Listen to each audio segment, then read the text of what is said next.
change your sight. Someday, at my day, I will change my life. People, it doesn't matter where you go, don't stop for me. People, this is the place where I follow. Here,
Welcome to the stadium.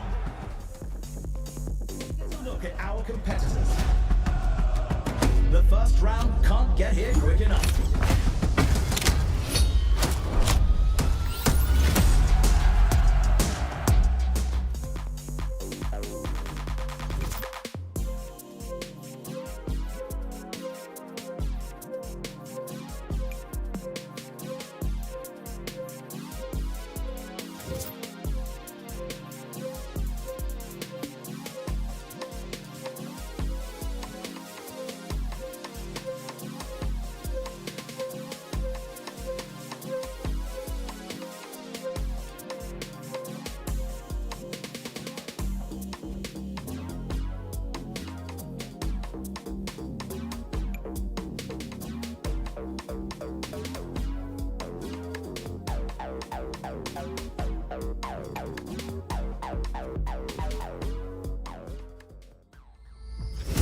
begins. Run or hide, it won't matter in the end. I'll get quite the payout for you. I've always liked a challenge. I always deliver.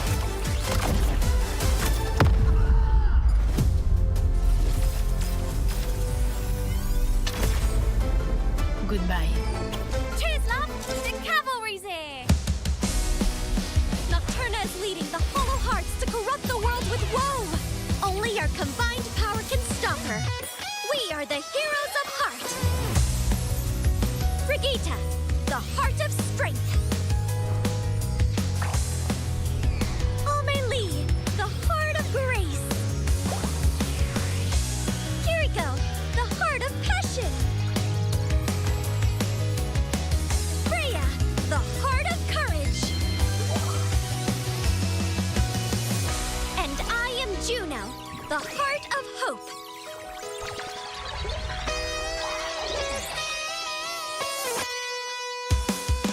Together, we will take down the Hollow Hearts! The Full Heart Beam!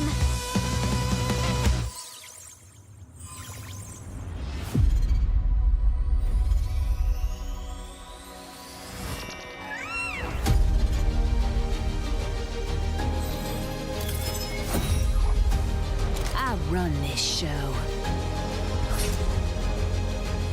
My spirit grows strong.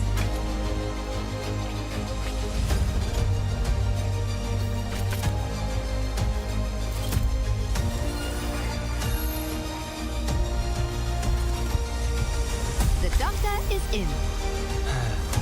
The lone rose gets plucked. You are under my guard.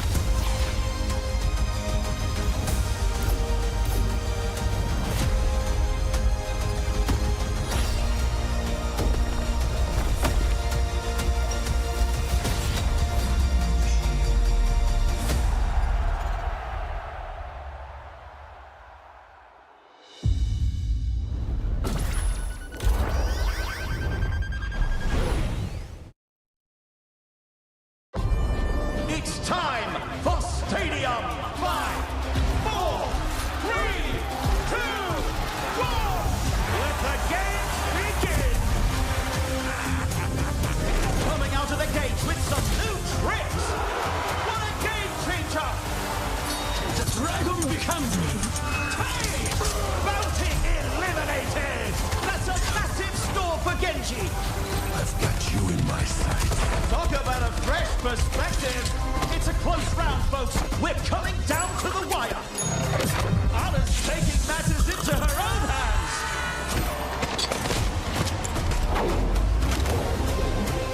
Looks like Moira's got a few tricks up her sleeve. A taste of poison. It's a multi-ball! Oh, massive play! Massive! Close one! Let's see if they can come back next round. Summon's not right here. What's going on out there, guys? We just gave them that one. It was pity. What can we do better? Okay, the Zarya is frying us. I could build beam flexion for Zarya. Let me sell something real quick and buy that one. Good idea. I'm basically just spected to nano boost. If we group as 5, I hit somebody and it hits everybody around us, and then everybody gets a taste. I'm just gonna heavily invest all into my weaponry. Every single power, I'm just gonna be a DPS machine. I think what we need is more orbs. Make sure they're healing orbs, though. Definitely not. All right, let's do it. Match point! That's what I'm talking about! Push fast right side, push fast right side. I'm on Zarya, Get Zarya!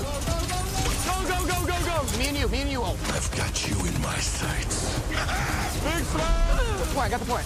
Right side, right side, right side. Kill Juno, kill Juno! Nice, nice, good stuff. Oh, Reaper behind. Pops out! We died by mini bomb. Okay, reset. We have Nanoblade for next fight. 3, 2, 1, Go! There we go. Yeah, we got it. Walk forward! I'm ulting!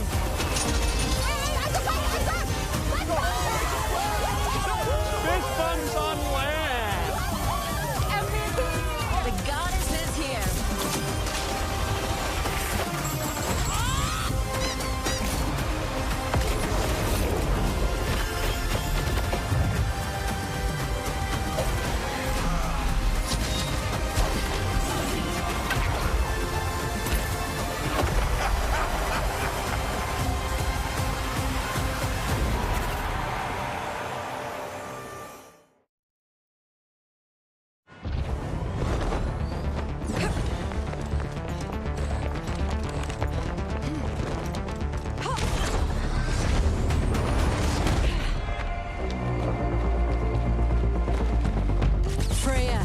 at your service.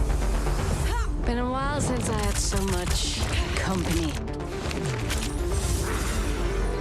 The hunt begins. Nothing personal, kid. As the bounties keep coming, I'll keep collecting. You got in my way. Outlaw country, huh? Enough bounties out here for a girl to retire on. Come on! I'm notorious for a reason.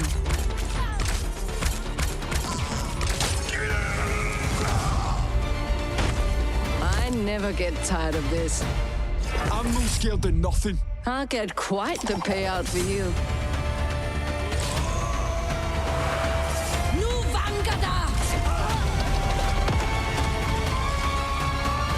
You wanted the best, and you got it?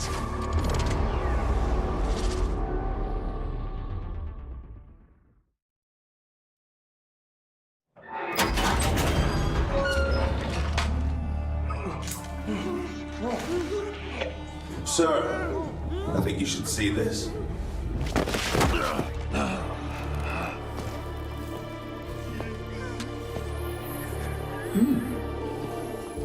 Damien Barbosa, Mashiti Betty, and Sahil Bedia, aka the Wolf.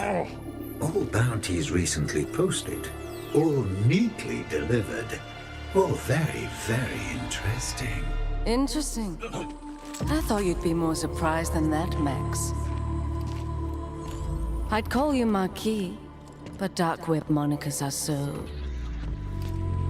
impersonal. I see. Giffen, I presume. And you come bearing gifts. Not gifts, bounties.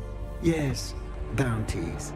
And my cargo that seems to have gone missing.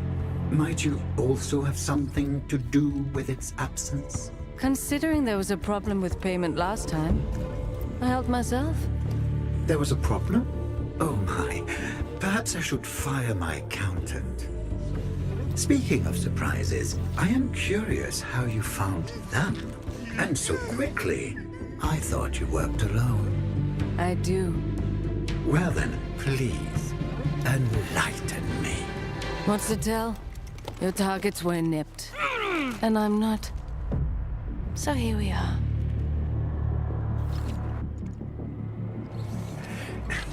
Your storytelling leaves much to be desired. Instead of a story, perhaps a demonstration.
Very good, very good. Expensive, but good, good. Here, this is for the bounties. All of them. Keep the cargo. Consider it a bonus, hmm? You wanted me to come here tonight. This was all a test? It was a calculation. I had to be sure you were right for this. Right for what? For a problem no one else has been able to solve. I think you might find it particularly interesting. I've got other jobs, Max. You understand. Indeed I do, Giffen. Or should I say, Freya. But I also recognize those moments, rare as they are, when opportunity knocks.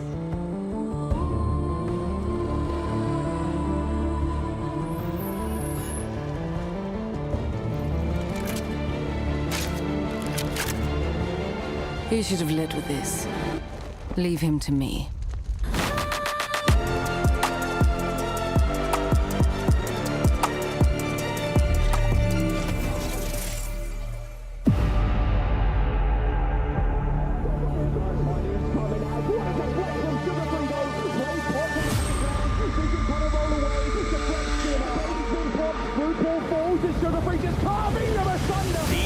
Easy does it. Absolutely on fire right now. A blade for Jay-Woo, and there's the kills that you were looking for. Sugar-free! Oh, buddy!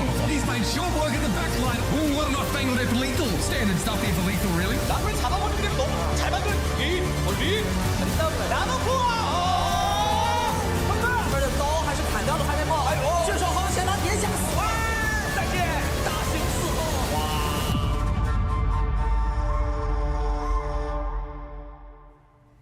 It is crazy that we're already here for day 3 of the OWCS Champions Clash. I'm Ash, your host, and I'm joined by Mitch and Matt on the desk. How are you guys feeling about today? Good. I mean, I'm excited, right? We have 3 teams left here at Champions Clash. We're going to get a look at Stadium as well. It's going to be pretty sweet. Yeah, I mean, after the way we left things off yesterday, I'm really interested in how this lower bracket is going to end up, who is going to advance from it. We've got an upper bracket final still to decide. We've got an NA team still in the mix. Hope is at an all-time high.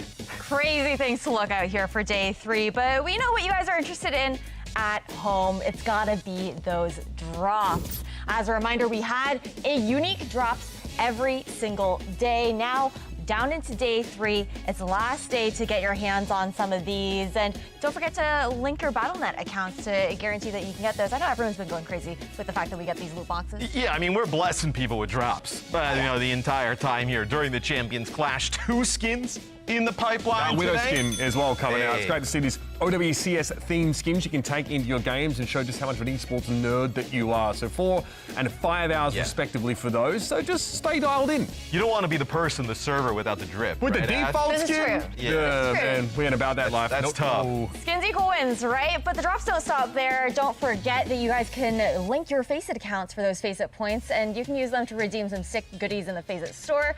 So check out that extension below. Everyone's been going crazy about the laptop. Sometimes they get given out in in increments of 100. I've seen someone win 50,000 Faceit points in one go before. So it's completely random, but you do need to have your account linked to have a chance to win. Simply exist. Simply be in the chat. You don't even have to say nice things about Matt, hard as that would be. Sure. Just be there. Yeah, you could potentially end up with that mythical laptop that we made. The laptop's Is it there. real? We got it. Yeah, the laptop's there. Somebody needs to get enough points to get it and then send us a picture. We want the proof. We want the proof. Yeah. But we got to check out how we actually got here, right? Taking a look at the overall OWCS 2025 schedule, we started things out in stage 1 for the last couple of months. Now landing in our first LAN of the season here down in Hangzhou. It's been a crazy ride. I mean, they're going to have to get busy in Riyadh and then in DreamHack at the end of the year to live up to what we've seen so far from Hangzhou. It's been electric. The experience for fans just seems like it's been amazing, and the games have really stood up. Well, especially now, obviously winning the Champions Clash would be great, right? But you get that spot for that mid-season tournament. An extra team slot, right? In EWC, right? So it gives your region like an extra. What about 5 NA teams at EWC? 5 NA teams! We are coming. No, where's Red Esports? We are coming. We are going to make it. Shikigami, get ready. Those Book teams your better be ticket, perking up. Wub. Book your ticket. You're already there. Okay, well, I love that you're talking about winning because we got to talk about some prizing. Not only are these teams looking to claim the Stage 1 crown, you guys can actually still contribute to this massive prize pool here for OWCS Champions Clash with the Ember Juno bundle. This has been such like a hype skin that we're seeing coming in. You guys still have up until April 22nd to grab it. Yeah, it's an awesome looking skin. A Juno also pretty nicely how it works out, where she's played a lot in the meta, so you obviously want to end up getting up until this this point, she hasn't had like a ton of skins except for like the My Hero crossover one. Yeah. So if you're the kind of person who likes to hoard skins for maybe the favorite hero of yours, definitely check this one out. It's well worth it. I know I snapped it up straight away. Infinite money glitch, you know, I've been putting money back in my pocket in theory. Like, I'm sure they get crowdfunding for us too, right? Yeah, it's super sick, super sick. It's going to be a really awesome show. And while we're breaking things down here in LA, we've got not only the one and only, I should say, actually, Danny Lim on site in China. Let's check out what he has to say. Hey guys, I'm here at the Hangzhou Esports Center. It's Grand Finals Day, baby. I want to hear from the fans who do they think is going to win it all today. Let's start with NA number 1, Nightmare. How about Crazy Raccoon? Who's rooting for Team Falcons? Ooh, I think it's pretty close. I think the fans are kind of liking more of, leaning towards more Crazy Raccoon. I don't know. What do you guys think?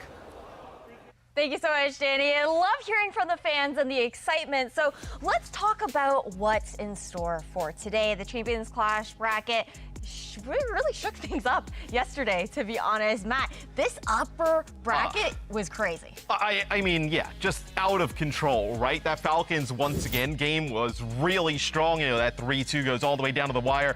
And our boys, Nightmare, taking care of business there, beating Crazy Raccoon 3-1. That match against Falcons will be really competitive, I think, as well. And then, but you ready? Are you ready for the Kaffa versus Hanbin matchup in the tank role? My boy from down under taught him everything he knows, of course. That is going to be crazy. The one thing, Ash, as well. No, we get really excited about what happened in that upper bracket. Crazy Raccoon, as soon as they lost, just absolutely rinsed everybody else. Oh, that was gross. What a way to show how mad you are then by torching the home favorite team, just lighting them up there in straight games. That was punish. Bro, we got on the cast, we got some bangers and like 3-1, 3-0. I'm like, oh my goodness. Jake had more energy than the once again spot. I mean, that was a very high octane game and one of the most incredible individual performances on Ana we've ever seen, I think. And Shu's already been credited with like some of the most iconic moments in Overwatch esports history. So it's great to see that he is still at that level. Can he run it back today, though? Yeah, that's the big question. That's the big question. And refocusing, I guess, back onto that upper bracket, right? The fact that we do have Nightmare going up against Team Falcons going forward, there's a lot of pressure. If you beat Crazy Raccoon, though, you feel like you can probably get through anybody. And I think Nightmare, they pose a really interesting problem for teams, right? As they play a little bit of a different type of style than I would say some others. But to slow down Falcons is going to be tough. I do think for Nightmare, though, like you probably look with how good Falcons and Crazy Raccoon go back and forth throughout all their series. If you're able to beat CR, you feel like there's a pathway to beat Falcons. I mean, we're looking here at footage, of course, of that Falcons once again game, that incredible game that had once again pull up only just short. And then, of course, Crazy Raccoon versus Nightmare. It's just not a game that we expect to go this way, but something about this hazard comp is just very difficult for Crazy Raccoon to deal with. And that's something that we saw develop in NA, but a lot of regions were picking that look up for a while. But then Kaffa gets on the Winston and just beats Junbin. Just gaps the guy. It was a ridiculous performance and a lifetime game for Zera in that series. Yeah, I would say it was a lifetime game for Zera, but Ash, we've been kind of following this Nightmare team throughout their season in North America. And like they have said, this is the trajectory they are on, and they have kind of every hurdle or so that they knew was coming, they have been able to overcome. But everyone says that. Everyone says that in NA as well. Like it's the same thing after every interview is the same thing. We at some point we're like, oh yeah, good on you guys. Like let's get you to bed, Grandpa. But these guys genuinely have delivered on that promise. And as the team that were the leftovers from the partner teams in NA, right? These are players that were not looked at by SSG or by Liquid, formed together as a group with some pretty young and untested. Sometimes you ask them if they have a chance against the Korean teams, some of the NA teams, and they're like, oh yeah, sure. They say it with like a smile. Like these guys have been deadpan serious the entire time. Oh yeah, I mean, Zero is even saying like he had a good feeling about yesterday, right? But before you even get into all of that, we also gotta take a revisit back into that lower bracket, how things went. We were talking about how Virtus Pro dropped down. They smashed OWCS out of the competition, but when it came down to that Crazy Raccoons matchup, it was tough. Tough weekend for EMEA. Yeah. I know OWCS, right, they take a map off of Falcons, and then after that, they lose obviously at the hands of EP, but VP, it seems like a lot of the worries that we had about Virtus Pro kind of came to life at this event, right? With some of their flexibility and not being able to go into some of those different dive compositions, which is something I think they will most certainly need to address going into stage 2 and beyond. It's fine to have like a regional style, and we definitely felt the Virtus Pro were a team that wanted to play more static and stable Overwatch, but at an event like this on the international stage, you have to have the ability to pivot. These tournaments form their own metas, right? As these teams come together, they scrim a lot, they form a consensus about what the best way to play is. Yeah. And Virtus Pro didn't really have the right read. They are the NA from Dallas last year. Yeah, and then for Crazy Raccoon there against, once again, if Shu is going to play like that, who cares who the opponent is on the other side? They're going to win. It's like, it gives Jaehong from 2018, 2019. It's like one player can take over the game. Ana now empowered with the perks that she has. The skill expression gives you a way higher skill ceiling, and someone like Shu is going to take advantage of that. Yes. Oh, absolutely. Well, we've talked a lot about the past. Let's look a little bit towards the future, though, because it is time again for tomorrow's news today. The three of us, if you're new, have come up with our 3 little articles predicting how today is going to go. Yeah. I think we've got some pretty wild ones on how we think we're going to shake things up today.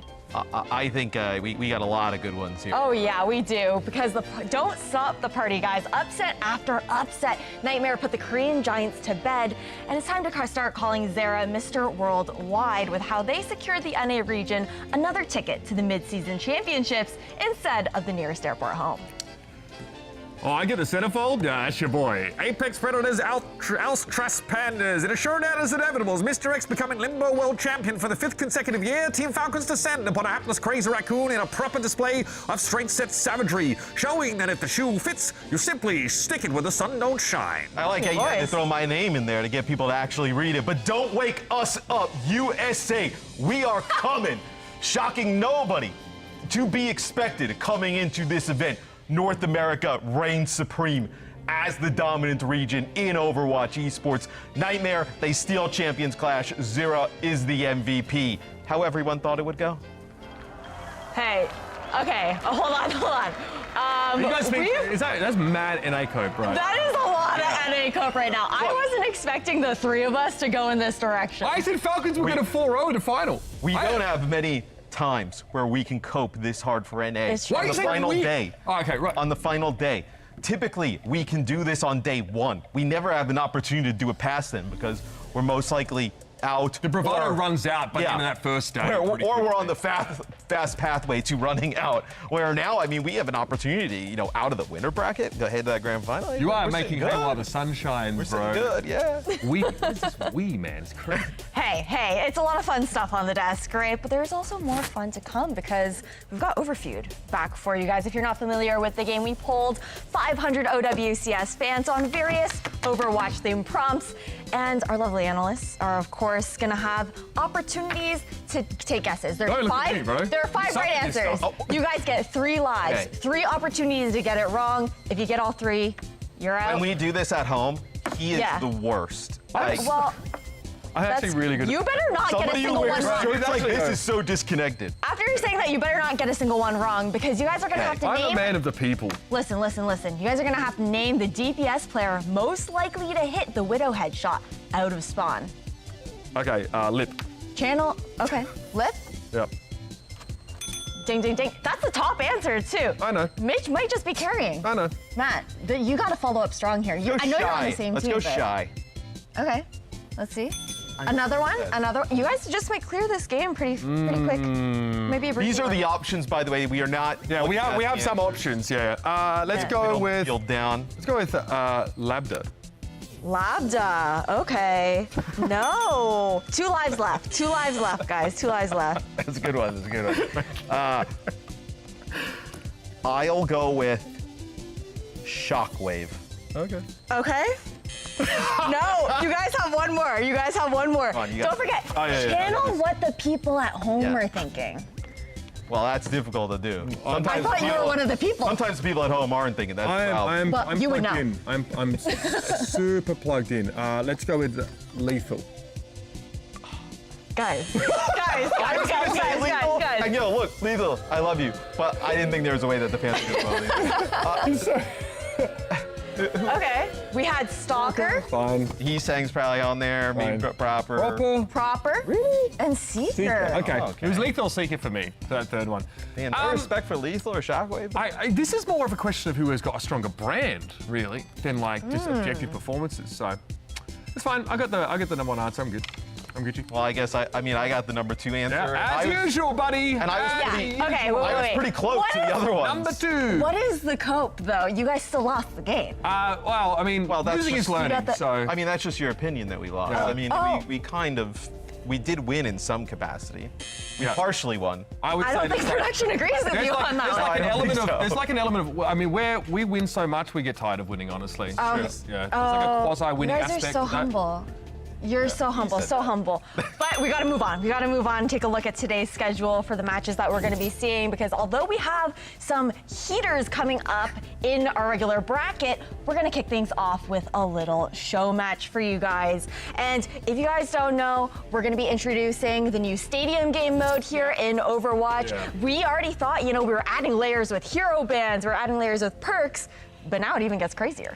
It just adds a whole nother level of depth to the game that I think fans have really wanted, because obviously you live out a hero fantasy during a game of Overwatch, but I think this takes things to like an even crazier level, right? So still 5-on-5, still roll queue, but this time you're actually locked into a hero the entire time. So you pick the hero, you are done. It's a best of 7 rounds win, and as time goes on, you earn credits and be able to buy different abilities and different ways to augment your hero, and it ends up becoming crazy. So take the idea of perks that gives you that extra level to sort of specialize your hero in throughout the course of the game, and then multiply that by 10, 50.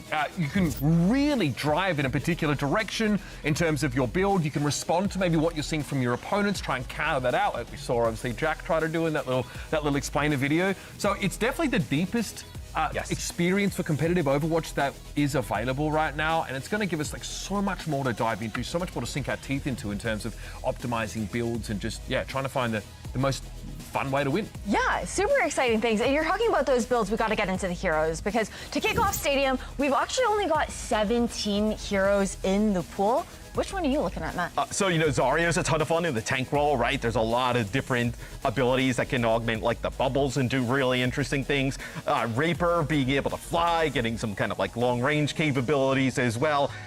And then there was one in for Cassidy. I believe it is gone now because it was so strong. It was like every time he would roll, he gets like auto headshot, and that is gone. But still, you can get your Cassidy up to like 300 something HP. You have like 20, 30 shots. It can get wild. So like there's obviously common, rare, and epic, sort of things in the armory to pick up, and a lot of them just like increase your numerical output. It's like, hey, now you do more healing, you have more of a clip size, you have faster reload speed, and then as you start to get into the rare and epic, the way your character plays is quite different. You become really augmented, like that. Like, now I can fly. Yeah. Or Ana's Nano Boost perk, when if you see people, if they're in your line of sight on your team, they get 50% of the benefit of Nano. Or when Reaper, Shadow steps forward, he actually comes out and does a mini Death Blossom, so it gives you like a little burst damage component on top of that mobility. So.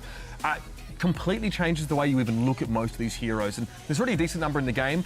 I'd also suggest that being able to play Overwatch in third person is a really different experience. Oh, yeah. Especially if you're playing heroes that like to close the gap, like Genji or D.Va, for example, because sometimes like understanding how like the depth perception of your defense matrix, for example, or just what is around you, being able to be in third person constantly, as opposed to just like if you're Ryan shielding, gives you way greater awareness of what's happening around you. So it's a really different take, and it really opened up, I think, a lot of avenues of play that I didn't really consider. Oh, for sure. Massive field of view change, right? But we talked about the heroes, we talked about the trees, we got to talk about the battlegrounds that they're going to be duking it out on. Because you look over towards the stadium maps here, we have to keep in mind that these are kind of condensed versions of each map as well. And a lot of them use like art from like a Colosseo or different things, but they play out completely different. Some maps in here that are just like completely brand new to Overwatch in general. And like you mentioned, Ash, they play in a very like short bursty type of style, right? So when you play this best of 7, don't imagine like you're playing an entire push map, then an entire control map. It's a lot more sped up, I think, and a lot shorter in terms of the match, which is fun because it forces engagement. Yeah, and you also, you are not maybe locked into a situation that's like tough to win from, right? It's kind of over pretty quickly, and you have a chance to regroup, come back, and even the clash modes, right? It's not first to 5 anymore, so it's much harder hitting, faster paced gameplay with opportunities to really change your trajectory from game type to game type. Yeah, and you know, I think it's really exciting that it's a competitive only game mode here as well. And the leagues are built a little bit differently going into Stadium. I know you're competitive, Matt. Yeah, this is not set up as a quick play, everybody jump in, start flying around, and I know everybody go home, have a good time. This is competitive, right? You're making these builds to try and get through these Stadium leagues, rank up, because everything in this is considered competitive, right? There's some awesome rewards on the line, and those icons look actually super nasty. I mean, they look awesome, right? Yeah. To be able to kind of climb through the ranks here of Stadium.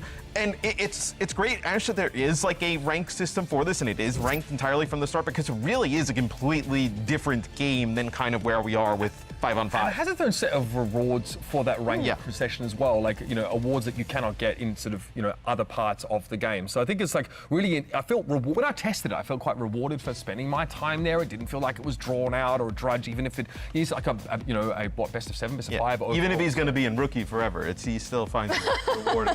You love a little bit of smack talk, guys, but we've had our chance to give our opinions on this, but Jack actually got the opportunity to chat with a few of the Overwatch devs about Stadium. Let's see what they have to say.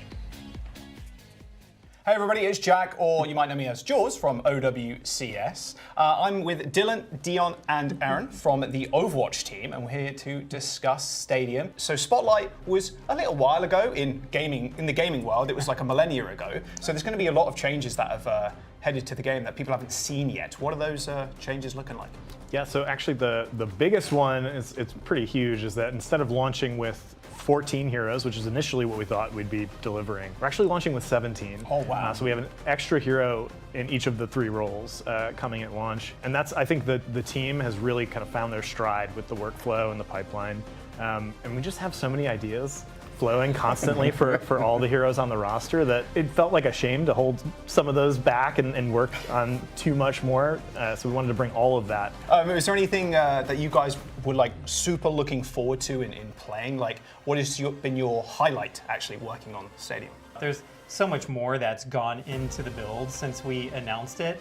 And I think what a lot of people don't really recognize in game development is that a lot of times it's those little finishing touches that really make a game or part of a game sing. So the new announcer voice lines that we have in, there's a whole new score that we've composed for Stadium and all these new screens. And so when it all comes together, the experience of it, I think, is what really feels great. It feels different from the rest of Overwatch. Also, there's just some builds in there that are like a ton of fun that you wouldn't expect. I had a match that like I have so many like fond memories of, where the tank on the other team was giving me problems as Reinhardt, and so I just decided to put everything into my barrier. So like anytime my barrier is up, I was moving faster. I turned it into a BAP field. It healed my team when it was up, and it had a ton of health. So I was able to reposition anywhere I wanted to get it in between my team and the enemy team. And then no one on the enemy team could catch me. I could always just too quick. back away with the shield up from them. And so it's not that I was the one that was having the huge impact, but I made it so the rest of my team could have this massive impact. Dion, what are you most looking forward to when it comes to Stadium? And what's actually been your highlight too of working on it? Battle Mercy used to be my first love, but then I found a torpedo build for Juno that just I keep going back to. You're able to basically do 2 volleys of torpedoes, and when it hits an opponent, basically reduce the cooldown by 1 second.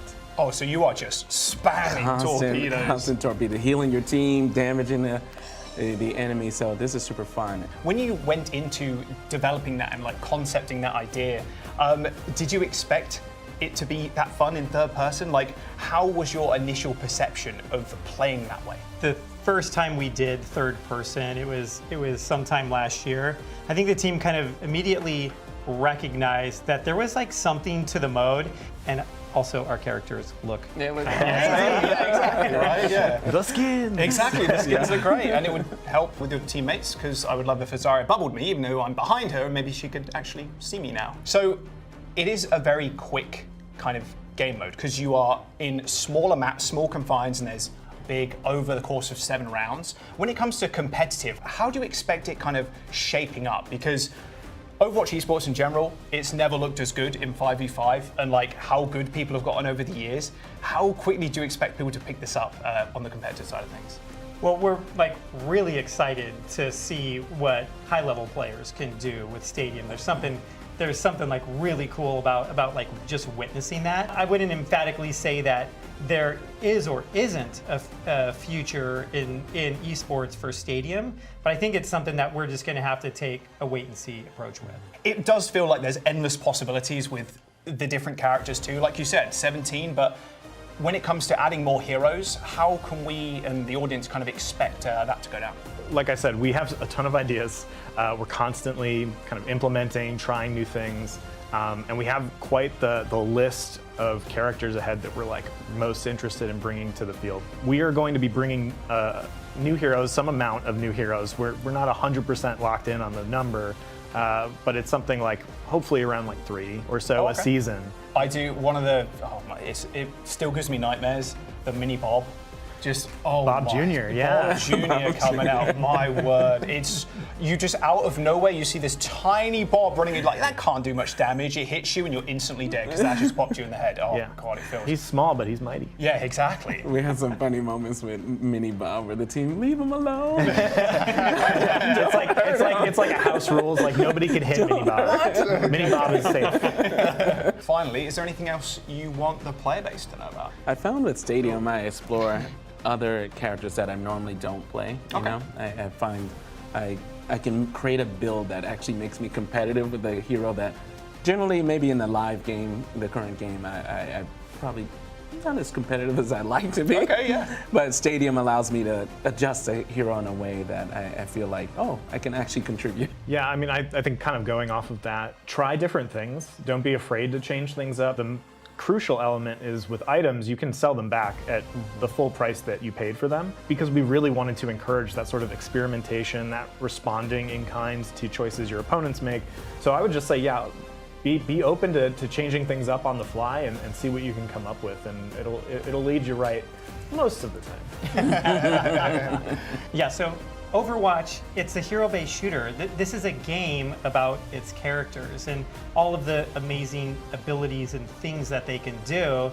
And we really believe that they can do more than what we've allowed them to in the game. And Stadium is this mode, it's this expression about all of the different possibilities of what our heroes are actually capable of doing. So for the audience, for the players, go wild, have fun, and explore everything that our heroes can do. Well, Stadium is just around the corner. In fact, it's only a couple of days away, so I'm sure you guys are super excited to watch people jump on in. Thank you so much for watching, and thank you, Dylan, Dion, and Aaron, for joining me and giving us a whole bunch of wisdom on Stadium.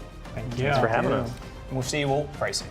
So much creativity being added to Overwatch as Stadium hits the game for Season 16. Mitch, you know the content creators are gonna be cooking. Can you imagine? I mean, like every video is gonna be like, hey, this crazy build for Cassidy, or CPM I have the permanent mini Bob build for Ash or whatever, which is ton of fun because I love going to that stuff. I love like picking up builds that people have kind of already crafted, then tweaking them a little bit later. So the content space is going to blow up. The possibilities are genuinely endless here, and the fact that you can resell everything for the same price and pick them up means that even in between rounds you can just completely change your build. Well, that's what I was going to say. It's like really different than like some other games that have the same type of mechanics where you would sell it at like a loss.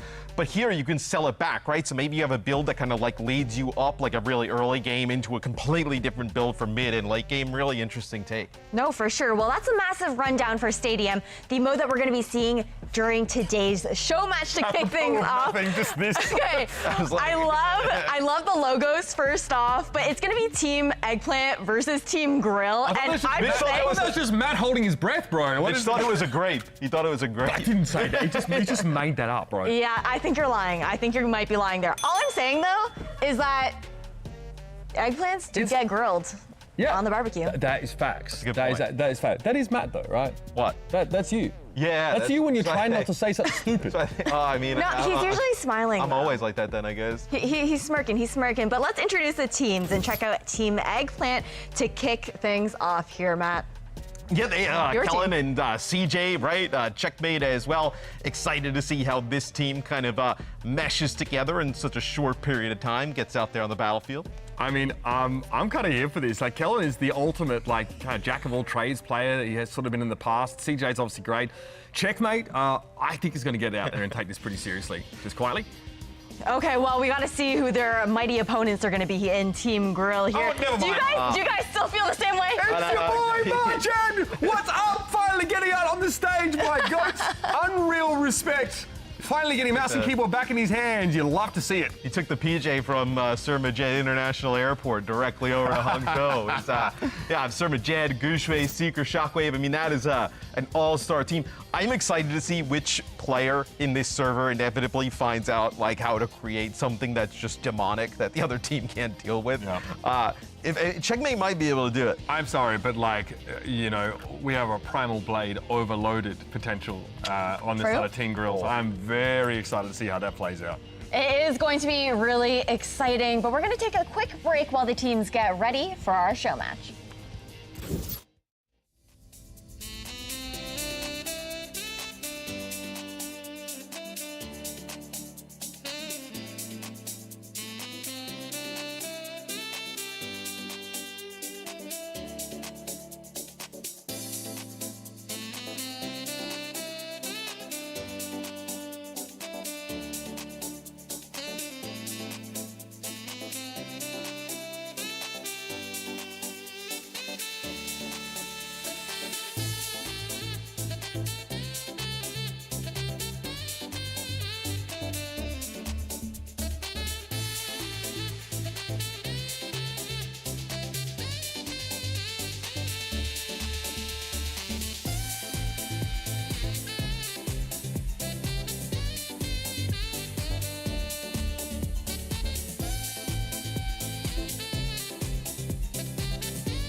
about to start. Sorry I'm late. Let's do this. Widow's up top. I'm on point, dude. Genji, you want Nino? Okay, guys, lock in. It's overtime. Let's stagger. On me. Yeah, I'm dead. Down. My ult's ready. Xander. Dead. Pushing. I'm pushing. No, pull back. Hold card. We're down. That was so bad. Yeah, we suck. Yep. Let's try something new.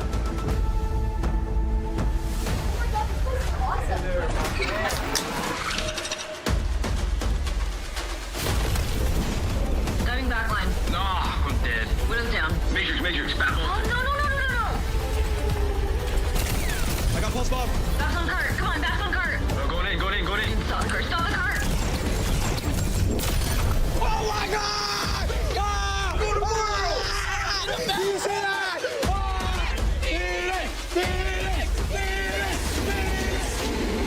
Making their OWCS World Finals debut, please welcome to the stage, Team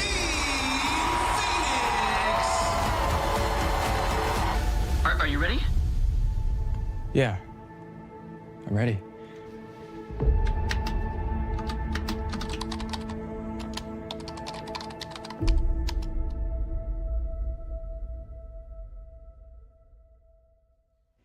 It's been a lot of fun checking out the action for OWCS Champions Clash. And if you guys at home think you have what it takes to make it to the main stage, don't forget to sign up on FACEIT for that opportunity to compete in the FACEIT League. You guys can check out that link down below. But let's get into our show match for today. Team Eggplant versus Team Grill.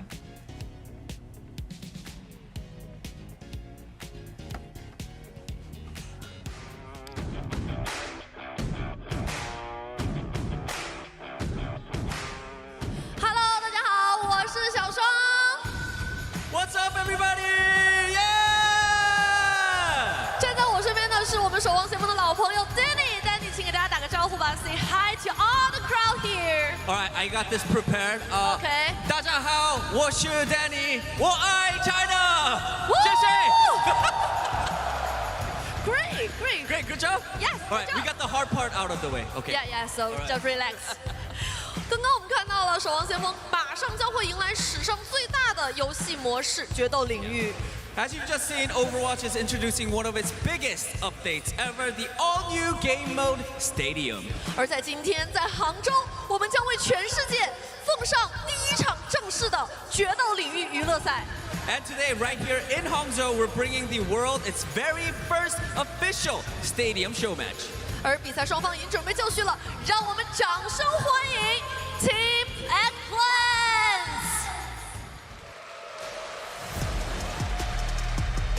Yeah, Team Eggplant coming out here, getting ready to rock the stage. Who's on the team? Checkmate, Kellen, far away. They are leading this squad to victory versus the Grillers. I believe in the power of the Eggplant as they get ready out here to own it in Stadium. And their opponents, they're ready to grill these Eggplants. Give it up for Team BBQ! Here it is, folks. Team Grill taking to the stage only the finest cuts of grade A Angus beef sizzling in a secret sauce of success. These guys are out there to deliver some well-known names in the Overwatch Esports world. Ready to show us exactly what you can do with Stadium. I need to see Winston from Goochway. I need to see him push that build all the way. And your boy Marchand on the stage. 好的，那也是请我们的其他选手到座位上去调试自己的电脑。两位队长，请留下。 Captains, now that we've seen all these Stadium trailers, I guess we'll ask this question now. Okay, what? I mean, I'm gonna go first. Captains, now that we've seen all the Stadium trailers, what are your first impressions of this brand new mode? 所以我们现在刚刚看到了我们的这个决斗领域的宣传片。现在对于我们这个新模式，你们有什么第一印象吗？先从我们的茄子老师开始吧。我觉得它这个新模式，它有第一人称以及第三人称嘛。第三人称的话，会让我们玩起来看起来会更全面一些。因为玩守望先锋的话，它这个是比较跟准星嘛，然后第三人称会更全面。 So this new mode, we got different sides to play. We got first-person sides and the third-person sides. And I think third-person sides is great because we play Overwatch, we need to see so many details on the screen. And third-person sides, we just need to do this by an easy way. Yeah, it is definitely easy, and I think it definitely brings a new flavor to Overwatch as well. How about you? 这个模式让我从30多岁回到了20多岁，我感觉到了新鲜的血液注入到了我的身体里面。这个模式让我的青春涌入，血脉纷张。So this new mode makes me as a 30 years old man into the 20 years old man, and the new blood just flows in my body, and I feel that I get my youth age right now. All right, I mean, I feel like both of the captains are very excited. Another quick question. Since this is your first time teaming up with the Overwatch top-tier pros, what would you like to say to them? 所以这是你们要和我们的职业选手，尤其是我们第一梯队的职业选手来一起打这个新模式。有4个保镖在身，现在心情怎么样呢？先从茄子老师开始。我觉得有4个职业选手带着我，应该稳稳拿下。 Well, with the 4 top-tier pro players of Overwatch, we're gonna handle this and get the win. Ooh, I want to hear the opposite side, Team BBQ side. Well, 我觉得现在的我已经没有什么能够阻挡的了。I'm unstoppable. Oh, unstoppable? Your team unstoppable. Everyone unstoppable. Let's go. I love it. I love it. All right, Wendy, also, I think this is a show match. You know, we're showcasing Stadium. We need some spice. We need some trash talk. Oh, give us some good trash talk. 来到了非常非常紧张刺激的垃圾话环节，茄子老师准备好了吗？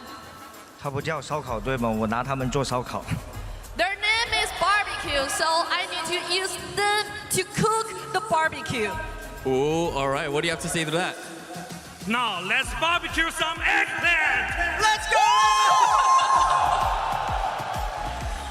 我们现在的话也是放我们的2个队长去调试他们的电脑。接下来比赛马上就要开始了，让我们要来看看其他的队员们都准备的怎么样。All right, let's send both captains back to finish their setup. The match is about to begin, which means we're gonna check in with the rest of the team and see how they are preparing. Let's go with Mr. Surmajet is practicing. He's locked in. He doesn't even see me. I'm right here. What's up, man? All right, quick little question. I know you're busy practicing, but how are you feeling about this stadium show match? Are you excited? I'm excited. This game looks fun, to be honest. We're gonna win. Okay. 问到 Surmajet 的选手的是你对于这个新模式感到兴奋吗？然后 Surmajet 选手说是当然了，这个新模式看起来超级无敌棒，但他现在需要多做一些训练。Yeah. All right. Well, I guess the players are ready. How about you guys, Hangzhou? Are you ready? Are you ready? All right. Let's get the show on the road. Let's send it back to the casters. Thank you very much, Danny and Wendy, down on the stage. That was the most legendary trash talk I've ever heard. Barbecue and some eggplants? A lot of grilling. Yeah, a lot of grilling. Hey, you're in your dad core era. That makes okay. I love eggplants, bro. Eggplants, let's go. Eggplants, let's go. What team's the strongest then, eggplant or Team Barbecue? Team Grill? Dude, I gotta root for Gushue. Come on. Yeah. Come on now. Yeah. Okay, Rose, what do you think? I'm gonna go Gushue. She's not as dad pilled, bro. No. Not dad core yet. I You'll get around to it, Rose. You get around to think? it. Gardening and barbecuing is great. It's going to be a good time. Stadium, the brand new mode coming out in the next season, which is, by the way, if you haven't checked your calendars or watches, it's in a couple of days. You're not going to have long to wait before you can jump in yourself if you haven't already been playing. Yeah, Team Eggplant versus Grilled. We'll be getting into the game in just a moment. A brief, small little rundown, I think, is worth kind of talking about if you haven't seen any kind of gameplay yet. It's played over the course of 7 rounds. Unless you get like Omega Giga stomped, then maybe the Mercy Rule will kick in, and it will transition between loads of different maps. They are smaller versions of Overwatch maps we've either seen before or different parts of those maps. And every single round, you'll start off with a set amount of money. You'll gain a little bit of money each time you transition from round to round to round to build up your character and just get more overpowered, broken items. Yeah, I mean, it's just a sandbox mode, right? So you just want to get the craziest build going as possible. And of course, there are going to be some combat mechanics. So, you know, if it gets a bit out of hand, there's bounties in place as well you can get for eliminating players, of course. And you can collect those items and get wonky with it. But yeah, I mean, it's going to get crazy, Rose. Do you have any heroes you really want to see here? I didn't get a chance to play. Unlike you two. We've been grinding. So, you know, like, I'm just excited to see everything. Ooh. So, we'll take a look at the Viewer predictions, though. 57% going with Team Barbecue. I'm not going to lie, it's probably due to the hype speech, to Trash Talk. Barbecue and some eggplants. I actually... Holy W. I actually think that Leilu is, like, my favorite player. Yeah, actually, yeah. That was crazy talk and the aura, right? It feels 10 years younger. Johnny, we Dude, could reverse it's like in 2016, bro. I'm back. Wait, Johnny. So oh young. my, Johnny's a pro again. No way. Yeah. Of course, there on your screen is Team Eggplant, Farway, CJ, Kellen, Checkmate, and Chizer. It's going to be a good one. Midge said, you know, maybe Checkmate's going to really try hardcore. I don't know. It's going to be a lot of fun regardless. I'm curious of how much Checkmate and Kellen and the rest of the gang have played, and have they found the broken builds yet? Yeah, I mean, it'll be really interesting to see what kind of builds they explore, right? Yeah. Because, you know, they've been busy practicing for OWCS here, so, you know, how much time have they put in on the preview servers, discovering everything there is to it, but yeah, they talked about it with the Blizzard interview as well, right? Like, we're looking forward to see what these pro players can really do with these builds, but this is a squad that we expect to do some damage. Both here of you in were like, Stadium. Gooshway #1. Surmajed, Lady Lou, Gooshway, Seeker, and Shockwave. Yeah, I mean, this squad, I think what I'm really excited about, and for this team in particular, is that you know you have so much competitive Overwatch experience, and they've already taken to perks super well. Can they show us some really amazing things on the fly in terms of the critical thinking to actually put this Stadium game mode to test? Oh, they will be 100%. Seeker's definitely got a lot of the hit scans, bro. The hit scans are super good right now. The Ashe, honestly, the Cassidy, there was a fan the hammer build at one point. Which I kept queuing into you when you were playing Cassidy. The fan the hammer build, dude, you just run around, you right-click for 30 bullets. It's like, goodbye shields, goodbye Ryan. So if that sounds weird to you at home, and if you haven't been paying attention, obviously with these builds, it's everything from like magazine size, for example, it's damage, it's about the health you have on the hero, and then you can also pick up these big items that just change the way abilities work, for example. So for some time there was a Cassidy build where you would just stack up and get like 30 ammo, and if you start fan the hammering with 30 ammo, it keeps on for quite a while, and tank players are just in despair. So yeah, it also was not fun queuing into you. Yeah, it wasn't at all. We did end up playing the other day. I was playing Zarya a lot recently too. Dude, just full damage Zarya. No extra like survivability items, nothing. I was just pure spec'd into ability power, and people were just melting. I by the way, didn't bug my teammates. There's no way, absolutely no way. Wow, you're such a selfish player. Yeah, won the game though. Huh. Won the game. Jack is, yeah. Soldier's another good one actually. Speaking of hit scans, Helix rockets, but you can rocket jump, and you go super high. So basically, you just sprint round on a flank, you right-click the ground, and if you've got one of the big power-ups as well, when you use the Helix rockets, you get 0.75 seconds of tac visor. So you're in the skies, tac vising for a little bit, and then everybody's like, wait, where are those bullets come from? I'm just hearing you in isolation. I'm like, you sound like a lunatic. Like, there's no real way to explain like it. An April Fool's patch. Yeah. But even wonkier, like Reinhardt can fly, potentially, if we see that hero being played. So it's just going to get absolutely ridiculous. We'll try to explain what is going on throughout this match, because there's going to be a lot of different items being purchased. Yeah, we'll try. It's going to be crazy. Let's go. Oh, here we go. Here we go. First match. Reinhardt Mirror. Of the Stadium show match live here on OWCS. And yes, Reinhardt, this is what I'm talking about. Oh, no, 2 is just so much fun in that mode. The multi-nano. Okay, guys, you got to explain to me, what's the number underneath each hero right now? We've started with 3,500. That is the cash. That is the cash that you have to purchase these items. And so, you know, in the first round, there are going to be some very basic items. You can see those are the green ones on your screen, and they're going to be very simple. It's like +5 damage, for example, +5 weapon lifesteal. You can also alter your ability damage or just stack into the survival. You'll also see that there is a larger icon on the screen. There's 4 different kind of slots there. Those are going to be more ability changing kind of they're items the big there. power-ups. Yeah, big power-ups, yeah. And they don't cost anything, so you get them every 2 rounds, yeah. Yeah, exactly. You get them at round number 1, so you start with 1, then round 3, and hopefully you survive longer than that, and then hopefully you fill out the entire By thing round and go 7, to it's just mayhem. By round 7, everybody's health bars are the size of your screen, and there's a lot of things happening. Well, geez, like Reinhardt's already starting with like 700. Yeah, it's pretty good. Yeah, it's gonna get worse, let me tell you. A lot of these basic parts, you can probably tell what they are just off the face of it, but damage increase, like Johnny said, if you look at the bars at the bottom as well, so you have damage, then ability power, attack speed, and there's cooldowns as well, so cooldown reduction, which is very good on things like Reaper, by the way, where you can just Wraith form, and you're just very hard to Or kill. what about like, well, I was going to say Kiriko, but we see Trust me, Juno Ana and one Ana. with CD, with Nade, it's very What good. about Sleep Dart, though? Just sleep everybody. Exactly. There is an item in there that, Sleep Dart explodes and sleeps everyone within a radius. Yes, yeah. So you can AoE sleep. There is that potential, of course. You can go a full sleep. Generally here, I would say for each hero, you can build a build entirely around a single ability. So just spec around Reinhardt's Shield, Charge, or Fire Strike, and that goes for every single hero. So if you really like an ability, you can just spec into that and buy those items. All right, well, let's get started as we see them enter into the arena. Yeah, a lot of third-person perspective as well is worth keeping in mind. You can peek around those corners. It is really nice. Team Eggplant, though, taking the high ground pretty early on. And there's the first blood. Sermashen goes down to Kellen CJ, picking up a couple. Seeker finds a nice little double on the Genji. Another very good character with that third person. You can just see so much of the battlefield.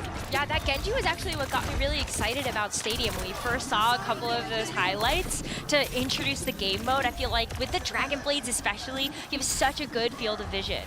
Yeah, so of course you can change between first person and third person, but it is in the options though. It's not a toggle in the game right now, so you can't mid-match just like go back and forth all the time.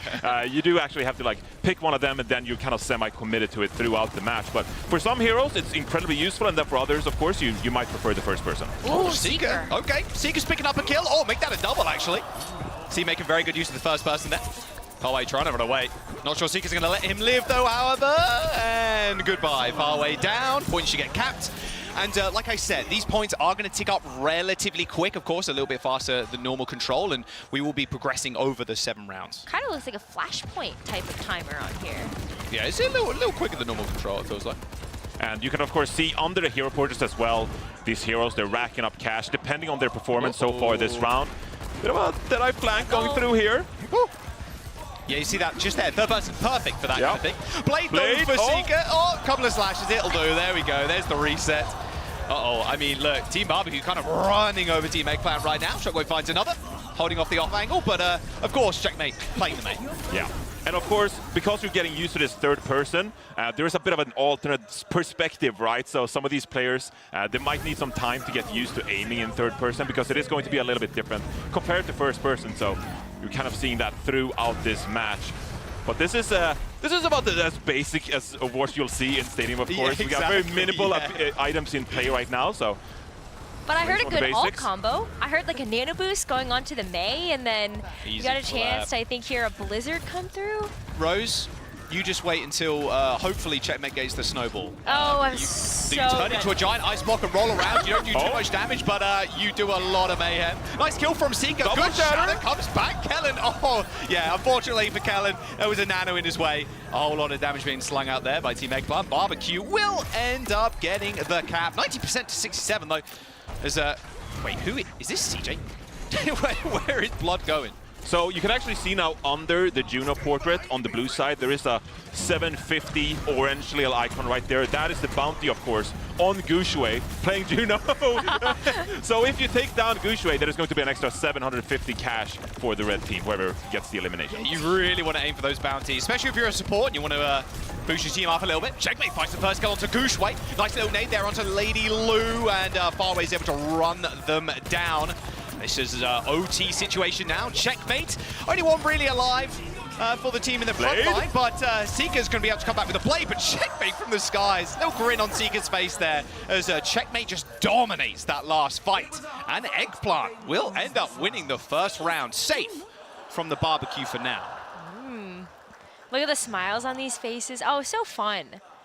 I'm now excited to see what happens in between these rounds, though, because we had Team Team Eggplant, yeah, taking the game. So, like, this is the thing, like you were saying. Do they get anything?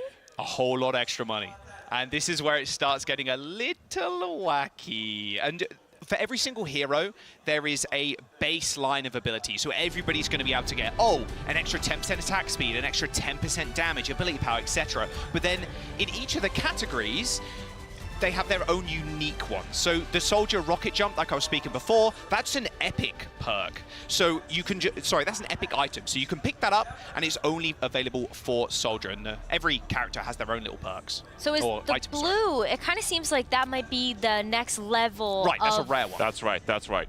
So blue is going to be the upgrade ones. They cost around, like, I'd say 4,000, 4,500 cash. Around that, yeah. And then later on, you'll get to the epic items, and they're about, 10,000 around there, right? It varies a little bit around that mark for the most part. But yes, we did see some blue items picked up. I also think we saw an epic Reinhardt item actually picked up.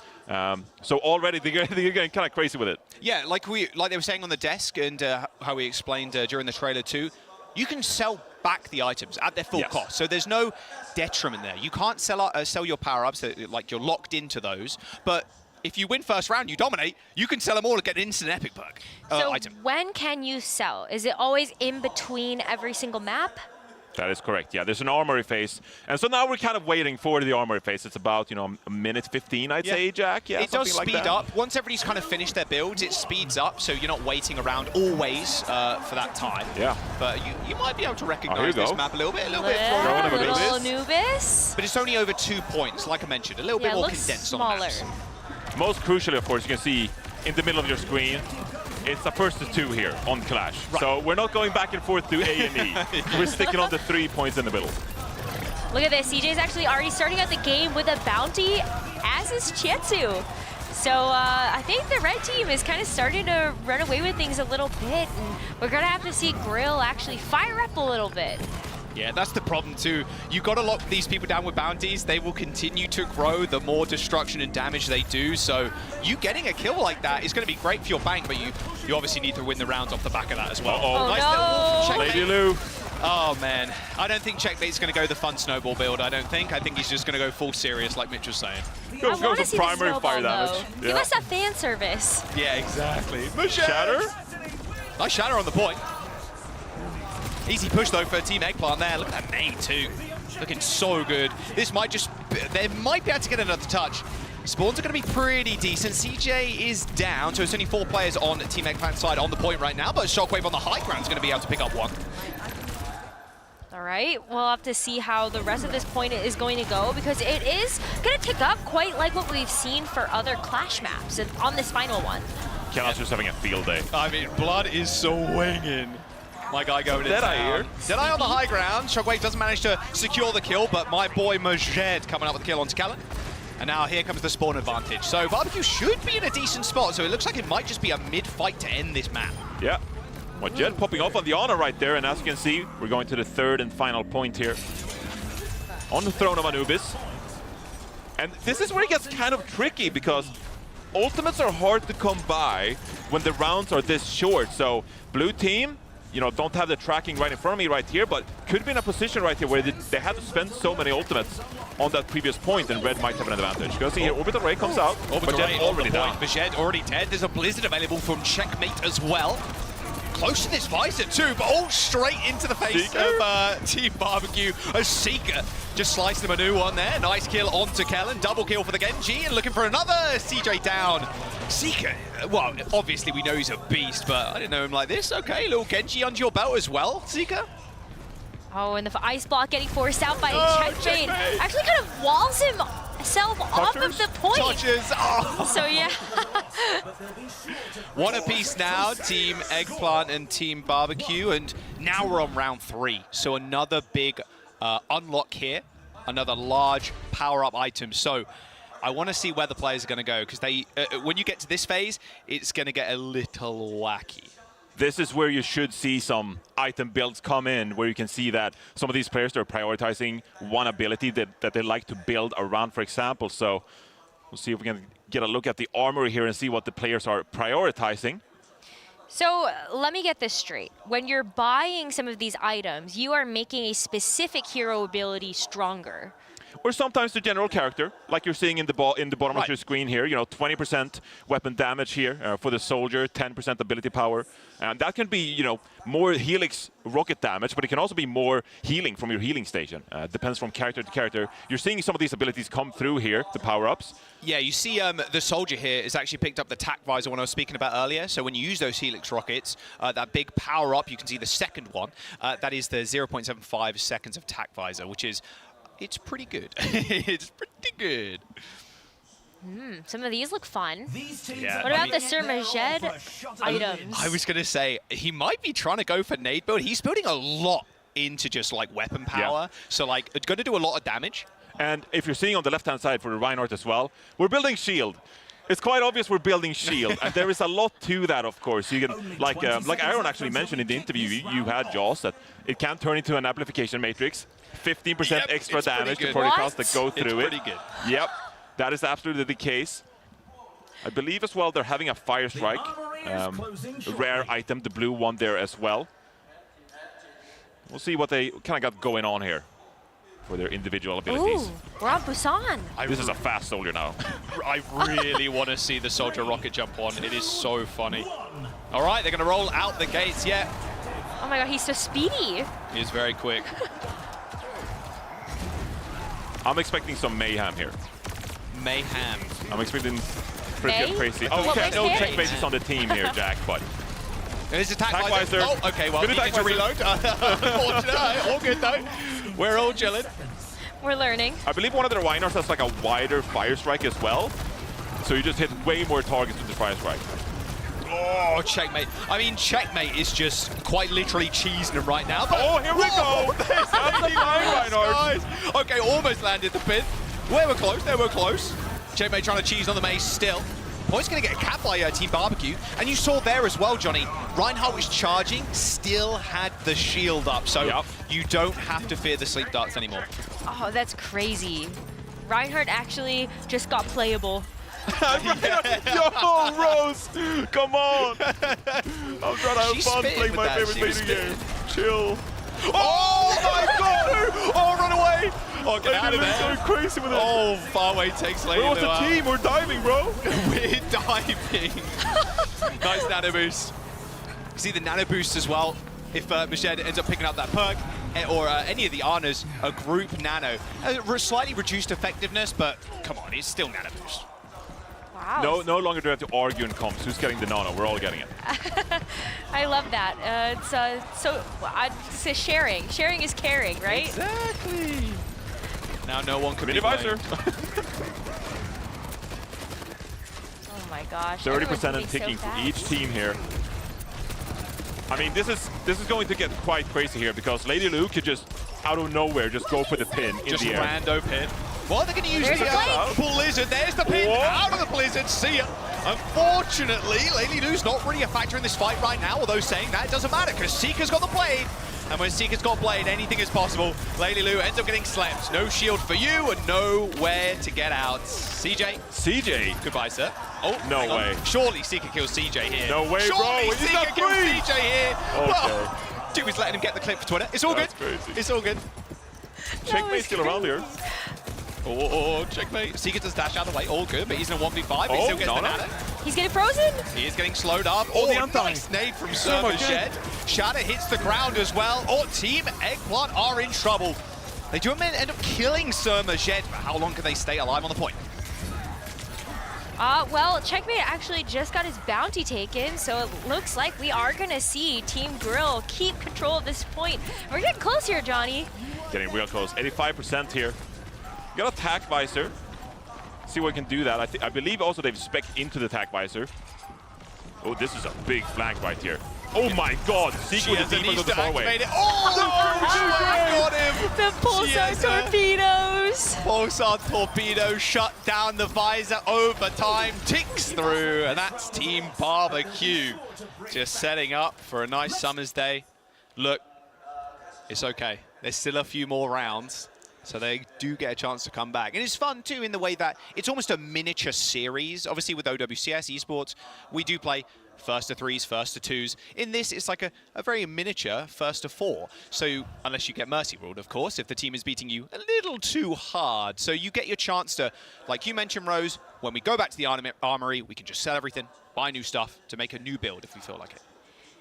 So how do you come back? You know, like we've got a team that has a small lead right now. So what do you feel like is sort of the way to get yourself in the winning position if you're behind? So I feel, Jack, like in this game mode in particular, it's way more like ups and downs depending on what the power spikes are for the individual heroes. So you can start off in like a 0-2 and hole in Stadium, but then you start ramping up towards the abilities that you like to build around. And like they covered on the desk as well going into it, the fact that you can sell some of these, right? And here we actually get to take a look at the powers. You can see 50% charge knockback power. You have deploy barrier field here. We're selling the items. Fly during charge, restore 3% of your life every 1 second. And you can see you get some passive benefits as well, 10% cooldown reduction. So we're selling some of these items. We're building some new builds depending on what we're facing. Just trying to adapt to what the opponent's got going.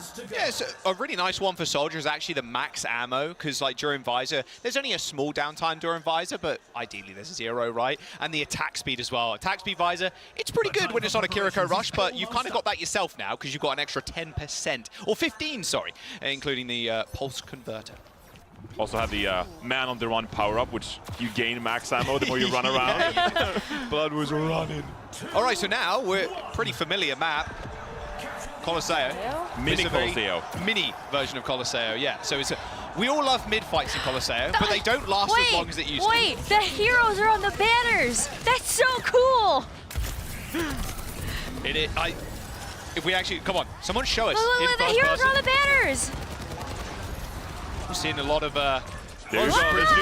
there we go. Yeah, so you can just see. So it's very much like the announcers calling all the action as well as the time goes past. Yeah. I guess we didn't cover that actually, but we are essentially in a stadium. So at some points throughout the map, you'll see that there are weird like spaceships and stuff like that. There's video screens of people watching you. You can get out in stadium as well. So it's a completely different environment. From B and from Checkmate there, okay. Bag in Sermaged.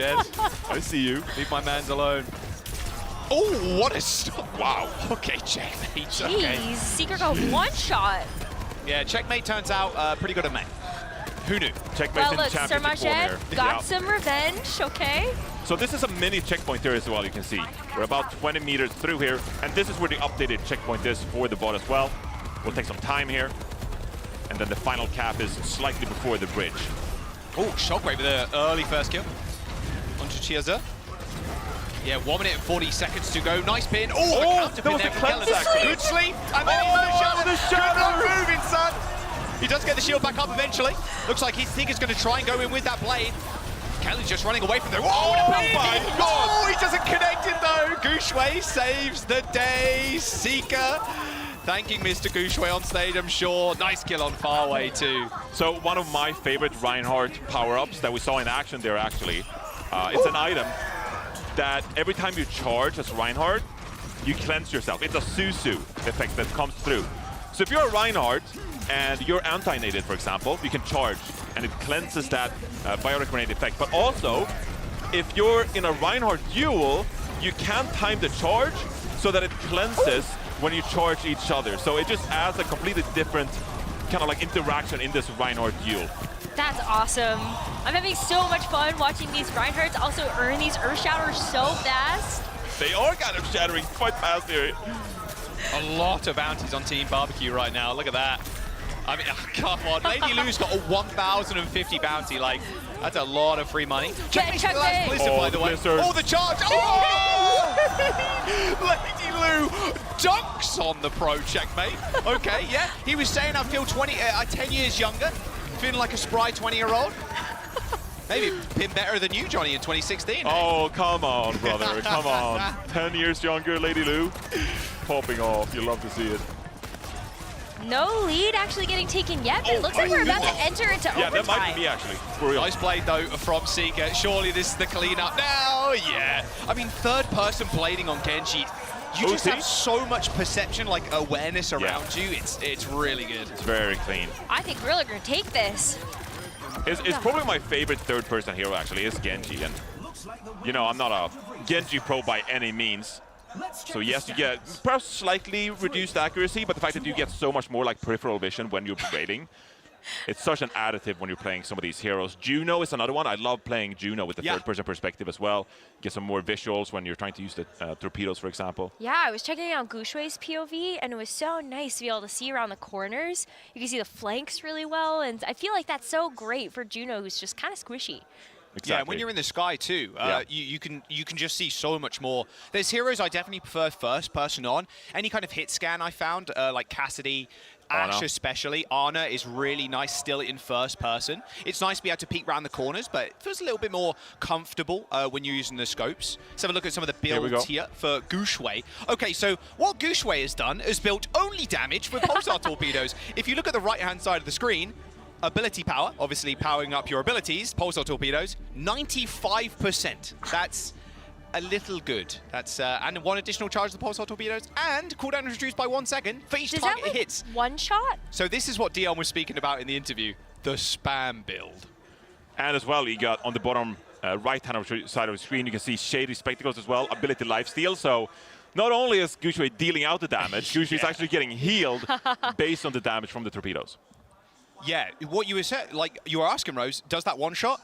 Yes, if you don't build survivability, and that's the big thing. If something's kind of irritating you and you're getting owned by the Juno, sell a couple of items, get some survivability, more health, shields, armor to stop Gushui just clapping you, basically. Tactical armor, this one's crazy. Well, scoped biotic rifle will lock onto allies for guaranteed hits.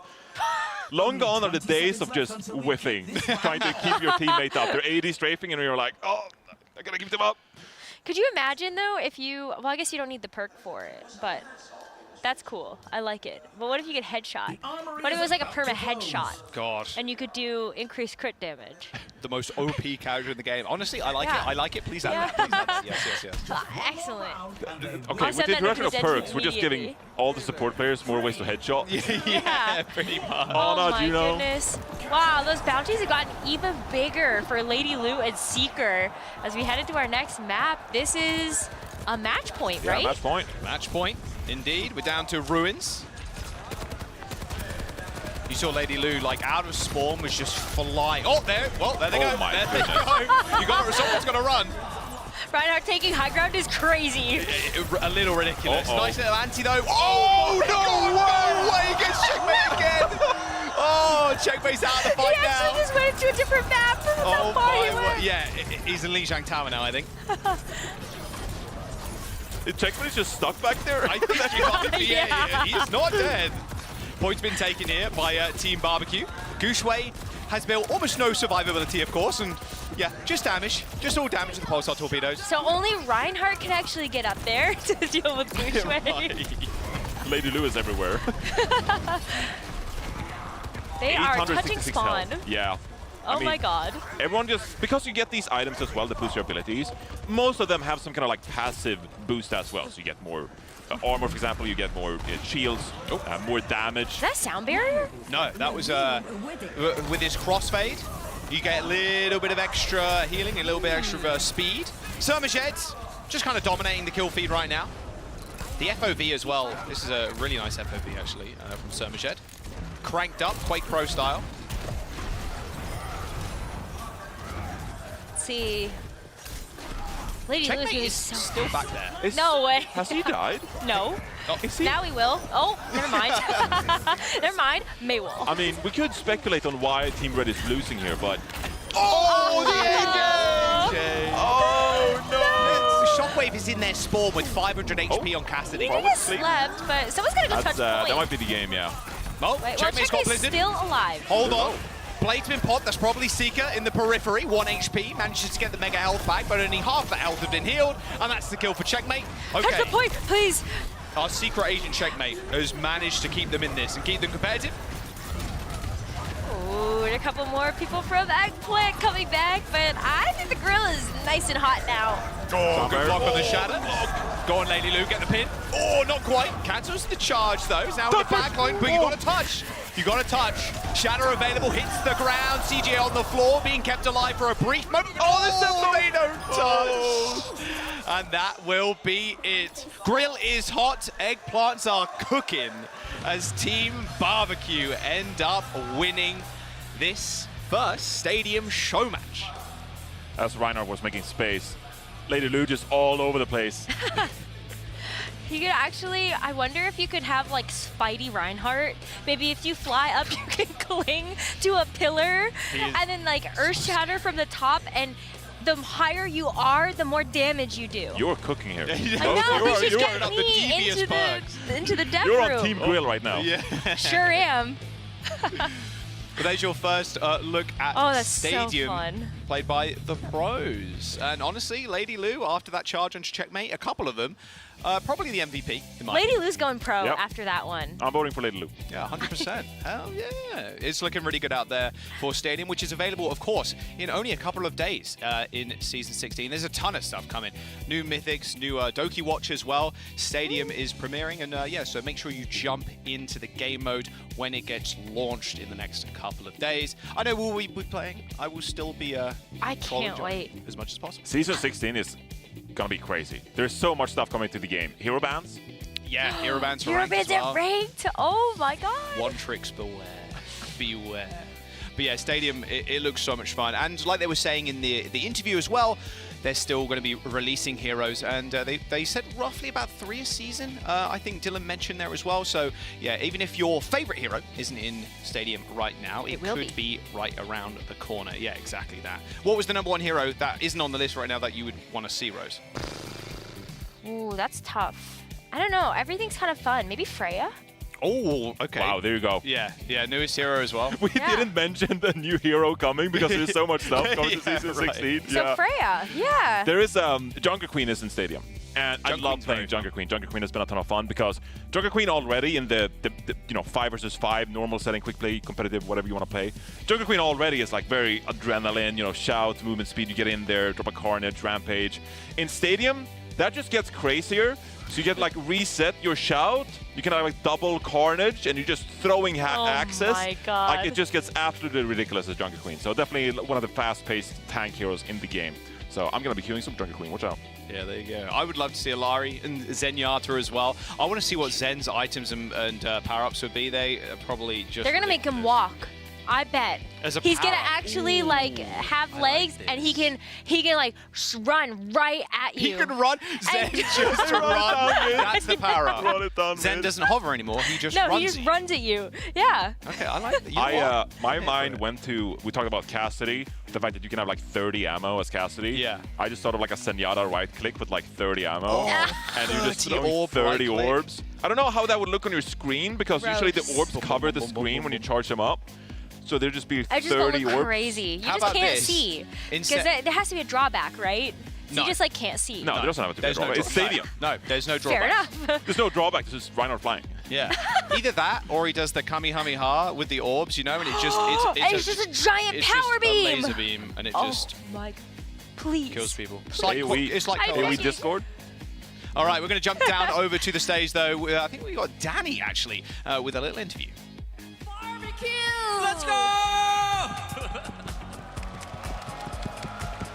Fantastic job. I mean, it was such a fun match to watch. I think all of the fans at home are super excited to get their hands on the Stadium mode as well. It'll be released on Season 16, so it's coming very soon for everyone out there. But for now, quick interview. I want to ask you guys, because this was the first official show match of Stadium, how was it? How was the game? Did you guys enjoy it? Did you have fun?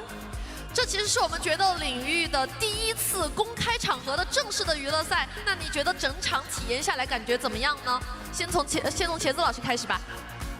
我觉得这个新模式非常好，就是有些英雄他平时的伤害并不是这么高，就是你在利用的技能上面，就刚才孤雪一枪300滴血，我这76总共就300滴血加了技能，一枪死。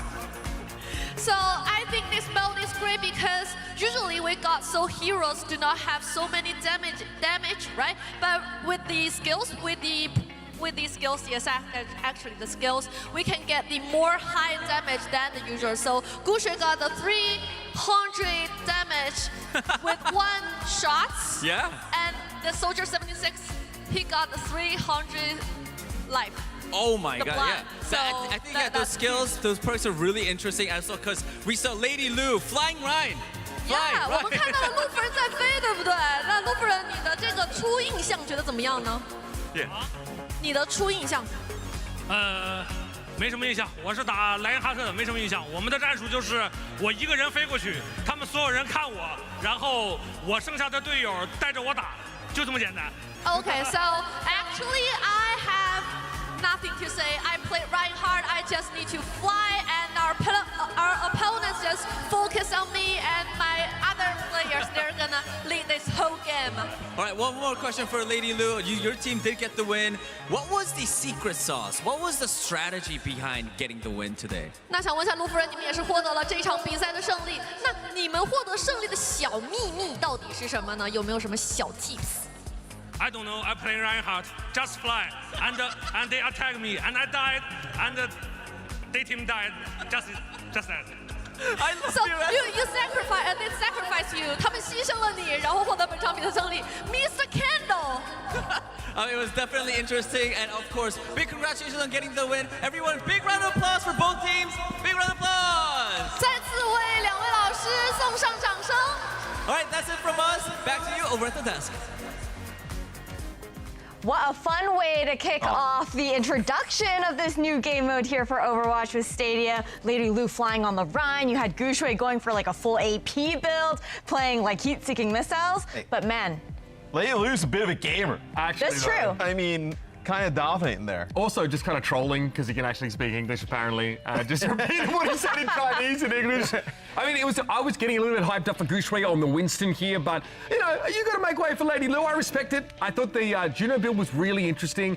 I could see what Seeker can do on Genji, especially in that third-person perspective. And the first couple of rounds, everybody's just investing in just their raw potency, right? Clip size, damage output. And then we start to get pretty funky. That third round comes in, all of a sudden we're hanging off the walls, we're upside down, we're flying through the air, checkmates tactical crouching. Yeah, you couldn't ask for much more, I think, from a show match than this. This is raw. It starts to snowball very quickly into chaos, right? Oh, the initial round or two feels like a game of traditional Overwatch, and then as you unlock more of those like big traits, we start slurping the silly sauce real quick. Yeah, it's like if you took perks and then combined them with like the April Fool's patches that come through and like kind of stirred them up in a pot, you kind of get some of the stuff that happens here in Stadium. It's definitely a lot of fun, but you know, Team Grill ended up taking that one. Who doesn't love a little bit of eggplant parm, right? But were you eggplant parm on the grill? Well, not on the grill. I'm just saying they're cooking. Oh, I'm saying they're cooking some eggplant. You're getting your cooking metaphors mixed though. You're right. Because he really picks up on this stuff. Like when it comes to food, like I don't. Eggplant parm. I mean, that's sacred. Yeah. I don't know. I don't know about making it on the grill. I'm just saying cooking. Okay. I haven't made eggplant parm myself. She'll get used to work with you after a while. Don't worry. It's all right. I'm learning. It's okay. You've had a lot of learning to do, I think, on the desk. A lot of losing, a lot of learning. Yeah. I mean, I found out that was Mitch. He was so convinced that it was a grape. He no lie. That legitimately never happened. We're definitely keeping things honest on the desk right now. But as a reminder, Stadium does launch with Season 16 on April 22nd, just a few days away, guys. And you guys can also look forward to the Overwatch Stadium Showdown happening live on May 24th at DreamHack Dallas. It'll feature some of your favorite co-streamers and content creators battling it out in the new game mode, so you won't want to miss it. You guys can visit dhk.gg/stadium to buy your tickets to the event today. Sounds like a hype one, guys. That'll be awesome. I went to DreamHack Dallas the last 2 years, and it's been awesome every single time. Some Overwatch Stadium there, some other games there as well, so that'll be fun. Yeah, hopefully I get a chance for like people to build more of an insight into what Stadium kind of offers and what can be produced at the top level. So I can't wait to see who we gather up for that event. Well, there's still more to come here for OWCS Champions Clash. We've got the upper bracket finals coming in next with Nightmare versus Team Falcons. You guys stay tuned.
becomes me. Hey! Bounty eliminated! That's a massive score for Genji. I've got you in my sights. Talk about a fresh perspective. It's a close round, folks. We're coming down to the wire. Anna's taking matters into her own hands.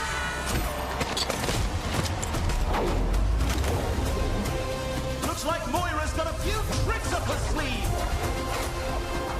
A taste of poison. It's a multi-ball! Oh, massive play! Massive! Close one! Let's see if they can come back next round. Something's not right here. What's going on out there, guys? We just gave them that one. It was pity. What can we do better? Okay, the Zarya is frying us. I could build beam flexion for Zarya. Let me sell something real quick and buy that one. Good idea. I'm basically just spected to Nano Boost. If we group as 5, I hit somebody and it hits everybody around us, and then everybody gets a taste. I'm just going to heavily invest all into my weaponry. Every single power, I'm just going to be a DPS machine. I think what we need is more orbs. Make sure they're healing orbs, though. Definitely not. All right, let's do it. Match point! That's what I'm talking about! Push fast right side, push fast right side. I'm on Zarya, I'm on Zarya. Get Zarya! Go, go, go, go, go! Me and you. Oh. I've got you in my sights. Big slam! Come on, I got the point. Right side, right side, right side. Kill Juno. Nice, good stuff. Oh, Reaper behind. Pops out! We died by mini bomb. Okay, reset. We have Nano Blade for next fight. 3, 2, 1, Go! There we go. Yeah, we got it. Walk forward. I'm ulting.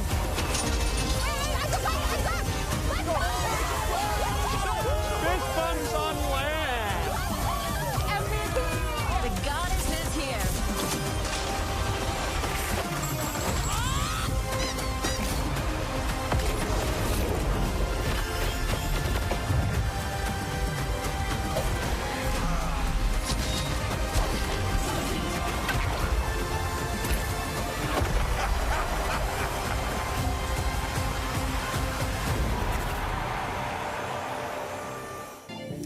Hello and welcome back. Zoe here, joined by Ash, Matt, and Mitch, and Stadium with Zara Moose Bouge. Now it's time for some real feasting, all right? We have 3 great courses ahead of us. You were wondering, I heard you guys were making. You just had the eggplant and the barbecue. You're coming away.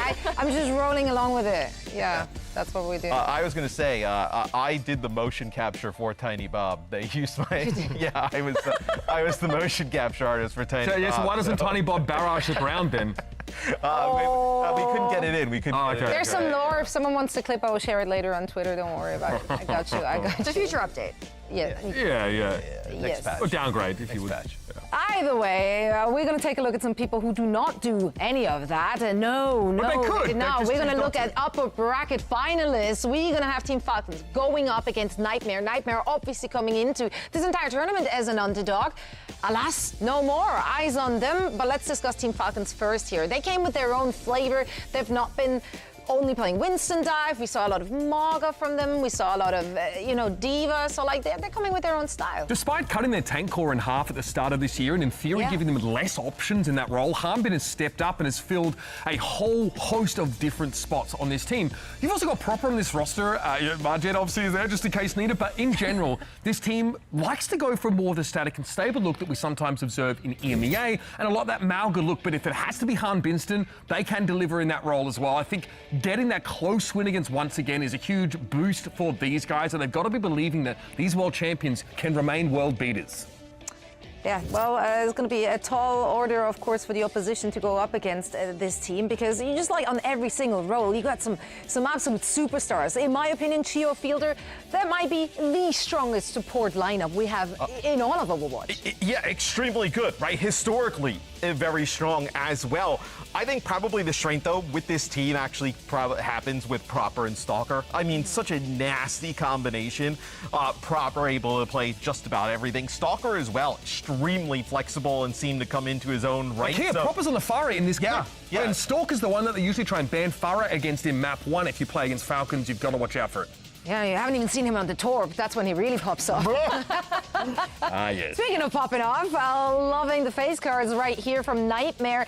I mean, they were extremely emotional after the victory over, I'm gonna say it, and I mean it, Raccoon. Yeah. They beat Crazy Raccoon. What a timeline to live in. Like, that's unheard of. Yeah, and it was a confident and competent 3-1. Like, it wasn't scrappy. No, not at all. It's insane. And there's a reason why Zera has earned that team MVP twice, that player MVP, sorry, twice so far within that upper bracket. He had insane moments on that Tracer, going head-to-head up against a team like Crazy Raccoons, and being able to play at that tempo and find so much value is insane. What excites me the most about this match is for this team and this group of players, like, this is completely uncharted territory, right? Yes. Like, you know, when we have like North American players that typically attend some of these events and they go far, it's the same kind of group that we've had over the last few years. This is a completely different new upcoming team from North America.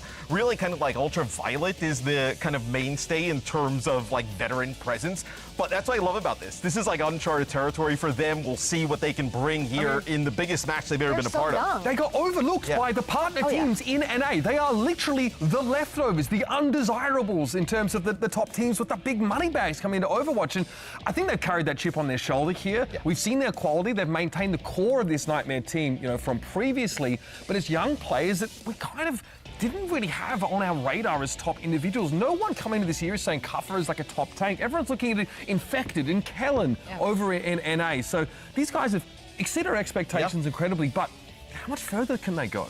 Yeah, that's the thing, right? Like, they don't have the same support structure as a lot of those teams which have a whole org and well, some money behind them, right? So, like, they made it kind of by their own bootstraps. Like, they got themselves here. Good old American success story. Yeah, that's right. That's a real American success story right there for Nightmare. But here they are. They're going to face off against Team Falcons, another Korean team. Now, of course, if we're looking at our predictions, will we take that Crazy Raccoon game and now just, you know, escalate that and saying, well, clearly if they can beat Raccoons, they can beat Falcons? We will. No, we will not. I will not do that.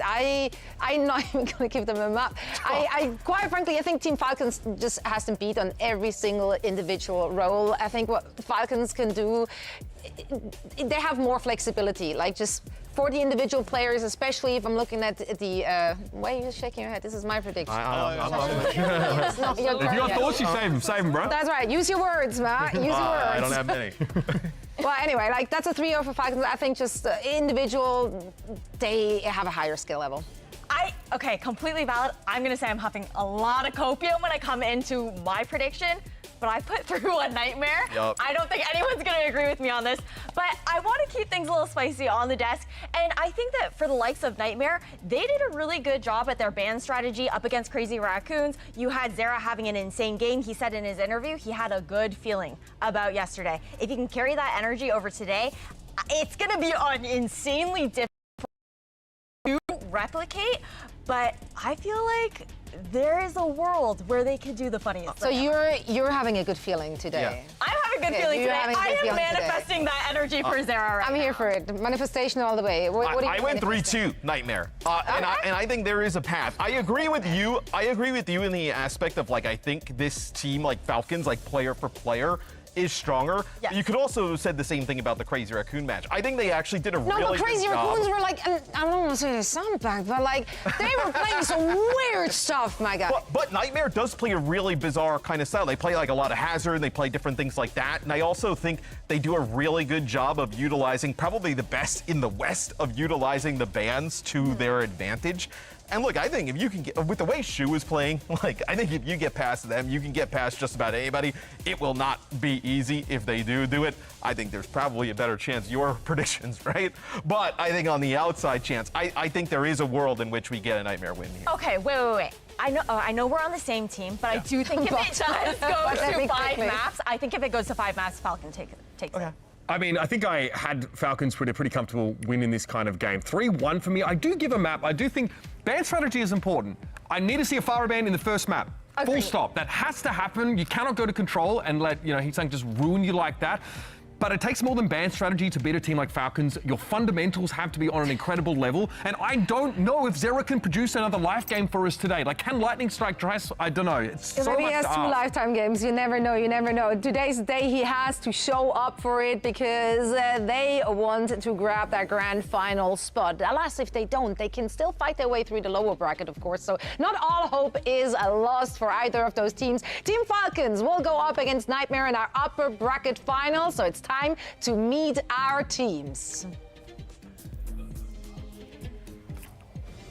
Now the first match for this grand day, please welcome Team Falcons!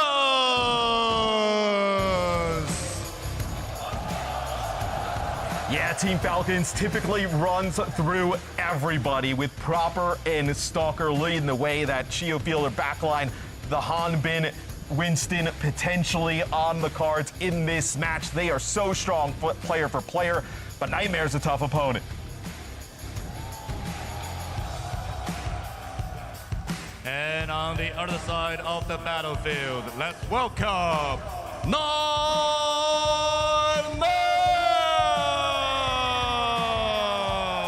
How much longer can this Cinderella run extend? Nightmare proving that sticking together as a core and working hard can allow you to achieve your goals. This team wanted to pedal out a lot of these Ramatra comps at the start of the year, but they've shown a great deal of flexibility. Kappa has what it takes on the Hazard, on the Winston. But pound for pound, the question lingers. Can they hang with the literal world champions on the biggest stage they've ever really played on? Well, let's see who's going to come out on top of this one. For all the action, we're going to send it over to Joss and Necro. Thank you very much, Zoe. Yes, here it is. Upper bracket finals. Team Falcons versus Nightmare. They're just taken to the stage, sitting their bums in the seats, Rose, and we're getting ready for some action. Rose, the desk is completely split here. Half going Nightmare, half going Falcons. Ooh, so then where are you and I going to land on this? Well, I want you to go first. Okay, I guess I'll go first. I think it is entirely possible that Nightmare can win this. I think logically I have to give it to Team Falcons, but I want Nightmare to win this. It's a head and a heart situation. So badly. Your head says Falcons, your heart says Nightmare. Let's have a look at the community preds, though. Where's everybody looking? It's so split, too. Yeah, mad respect for those Nightmare voters. 49% to 51 for Falcons. Look, honestly, like Mitch was saying, though, I got to agree with him. They got to have another life game. Can Zera put up the performance that he put up yesterday? His Tracer play yesterday was some of the best I think we've ever seen. Like, destroying Heesang in that 1v1 Tracer duel. It was crazy. And Crazy Raccoon, we expected them coming in to go with a 3-0. Just smack them out of there, no problem, down to the lower bracket, and they came up big time, and that is the man right there that got it done for them.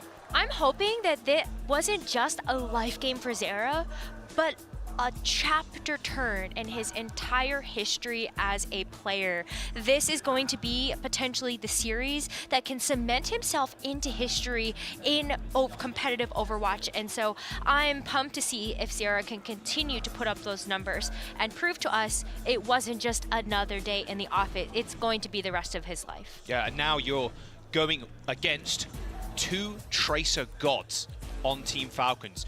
The flexibility in this DPS line for Falcons cannot be understated. Proper and Stalker can just play whatever they choose. Mitch was saying you've got to ban that Pharah first map. We'll jump into the bans in just a second. But Rose, I quickly wanted to point out the Zera signs in the audience and the Nightmare signs too. Yesterday, everybody was going crazy every single kill. And this is the type of team that's going to feed off of that energy. The fact that you've got the crowd rallying behind you, I think everybody is hoping to see a new era in Overwatch. It's not just about the Korean dominance anymore, but it's about leveling the playing field. And I really think that that's happened. Sparkle card, Hanbin card spotted. God, I got some of those cards at home as well. Man, I mean, like, speaking of Korean dominance. A piece of history there. I actually, there was an interview filmed with Danny and Sarah from earlier on this morning. We're going to quickly jump into that before we get into this game. What's up, everybody? I'm here with Zero from Nightmare. They're about to go into their match against Team Falcons, but I just wanted to really quickly talk to you. I mean, this is the upper bracket final, Zero. How are you feeling? I'm feeling confident as always. I think it'll be a great match. I think it'll be both teams are very strong, so I'm hoping for a very competitive match versus Falcons. I totally agree as well, because I talked to Proper yesterday actually, and he also said that this matchup isn't going to be an easy win for the Falcons, and he specifically said that Zero, you're a really, really good DPS, and he said he called you quote unquote the next generation of DPS players in the OWCS scene. How does that make you feel? Well, for the longest time now, ever since Overwatch 2's release, and I got to witness him on the Shock in 2022, Proper's been like an idol for me, and to hear praise from him is incredible for me, and I feel like I'm at a point where I'm going from a fan looking up to him to a rival, which is a great feeling. And I mean, it is happening. You are going up against Proper. Are you nervous at all that you're sort of going up against your idol, I guess? Never nervous, always confident. All right, Zero. Well, I'm gonna let you go because you have to get ready for the match. Hey, great job. Thanks for the interview, and back to you guys. Turning from an idol to a rival there. I mean, Proper was even waving at Zera from the crowd yesterday too, after that just insane win. And what a come up for Zera here as well. You just heard him there, like getting praise from someone like Proper, from Proper himself, is a pretty big deal to him. I mean, game respects game. Yeah, 100%. What kind of praise could you, I don't know, I look forward to in your competitive Overwatch career? Yeah. You look up to someone then go, hey, you're all right. Yeah. You're all right. Exactly. So now he has to, unfortunately, face down the barrel of Proper's pulse pistols, I think. This Tracer duel might go a little wacky and wild. Now, Falcons and Nightmare heroes. Let's talk about their matchup, especially on something like a control map. Where do we expect to go here? We do see a Ramatra and a Lucio ban, Falcons and Nightmare respectively. Can't been on the Mauga. So I really like this map pick, and I think I understand now maybe why the Pharah wasn't banned out here. I totally agree with Mitch on the desk that he's saying Pharah could potentially, it's going to be a problem, I think, to be able to see Pharah come out at all from this Falcons roster, because he's saying was just such a big deal in a lot of these matchups. But I think when you take a look at Li Shang, Pharah isn't necessarily one of those DPS that we often see, and instead we're going to see Team Falcons kind of lock into what they have previously. This Genji, this Sojourn, as well as the Mauga coming up from Hanbin. We're really looking at Team Falcons wanting to try to just kind of bully their way through this Nightmare team. I mean, this is how they became champs last year, right? Team Falcons on this Mauga. Proper taking first blood though. Admiral falls, Filter to follow, but look at the aggression from Hanbin here.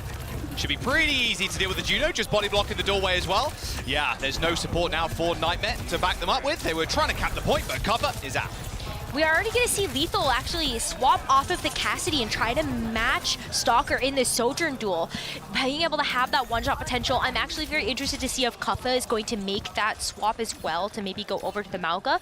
But it doesn't look like it. Just going to go ahead and stick to that Hazard. And so Kuffa's job right now on this Hazard, you're really going to try to follow up on a lot of this big damage coming through from both Zera and Lethal, and maybe even try to go after Fielder and Chio. Very important now for Kuffa to be able to watch these mobility cooldowns from the Kiriko and Juno. Zera going down though, Terrell going to Stalker, not good.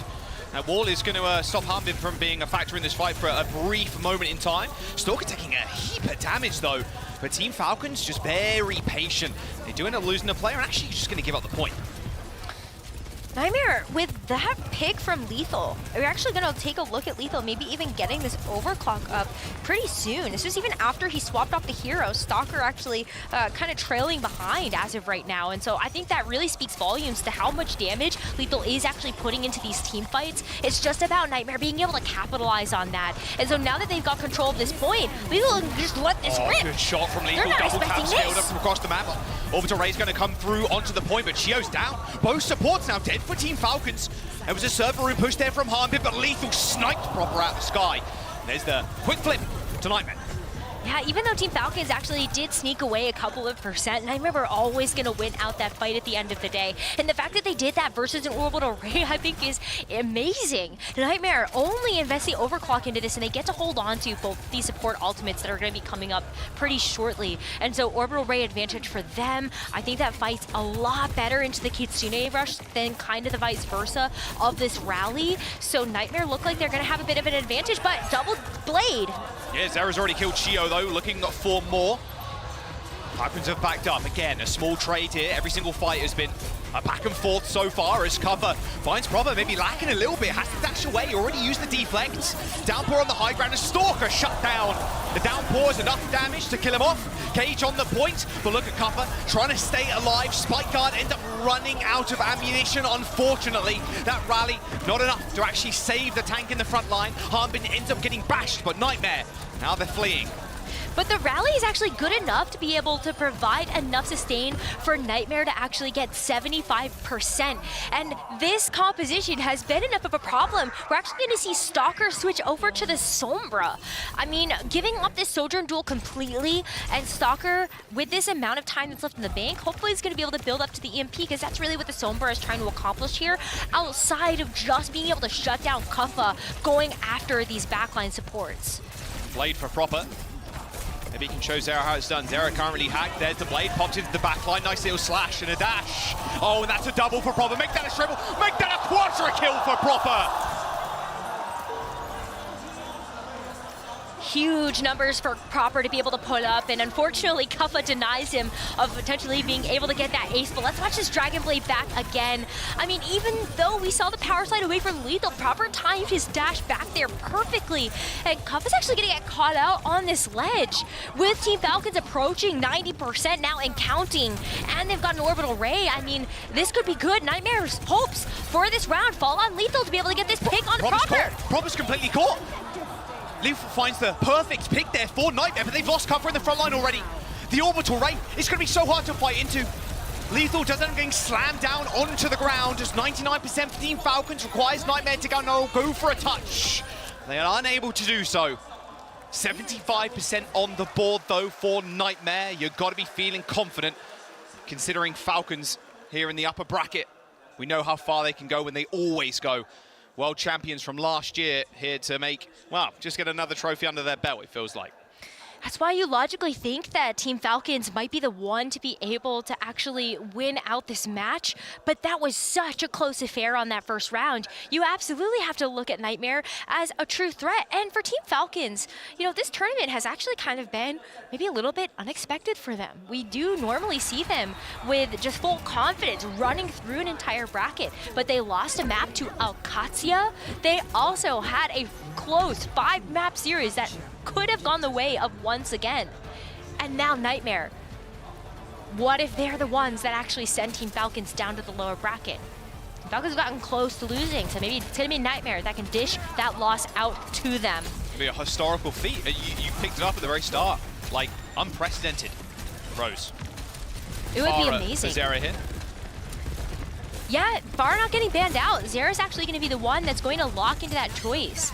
And I think that's where you need to see Team Falcons really play positionally around this Farah. There's a couple of good points for you to take these team fights and maybe just ignore the Farah completely. That's exactly what they've done.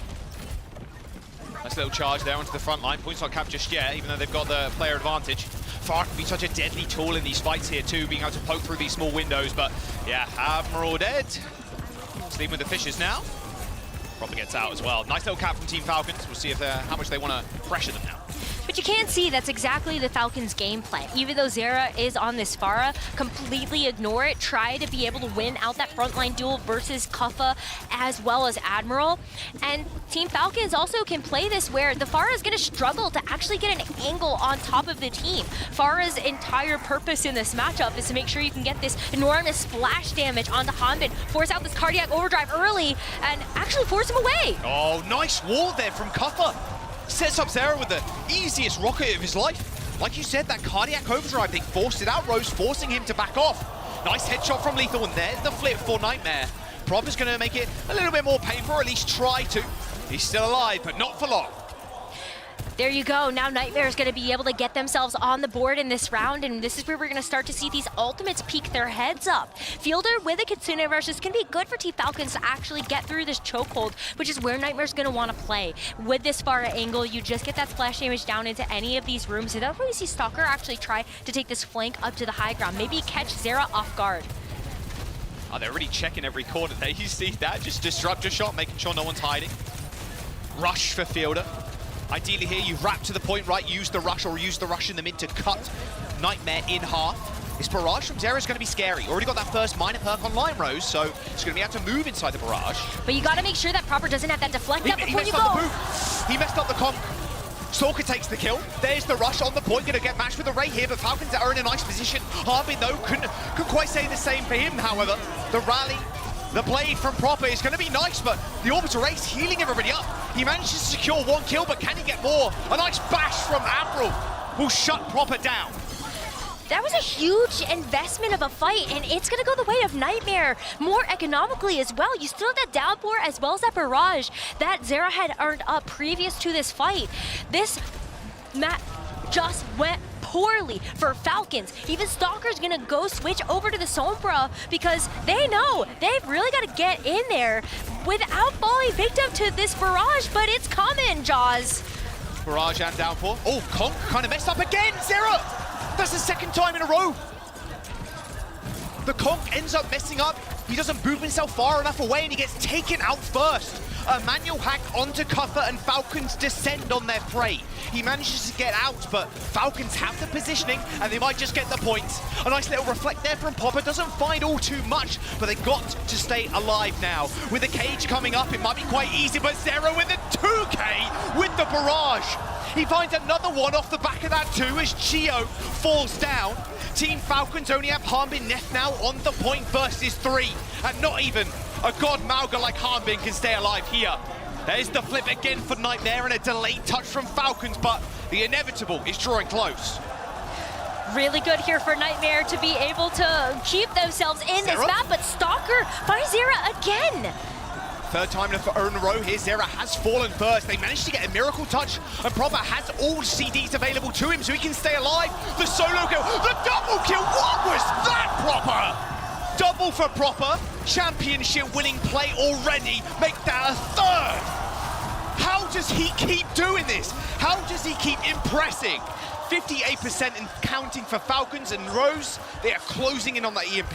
And that is so rough. Nightmare were that close to being able to actually get to this 3rd round of Leashing Tower. But now, even Zera's going to be making a pivot, going over to the Genji. That bar has been caught out just a couple too many times. And so Nightmare, at least with this Genji, can actually play together as a team a little bit more around this rally. And so Nightmare got to go in and they got to go quick. But Stalker's got the EMP now.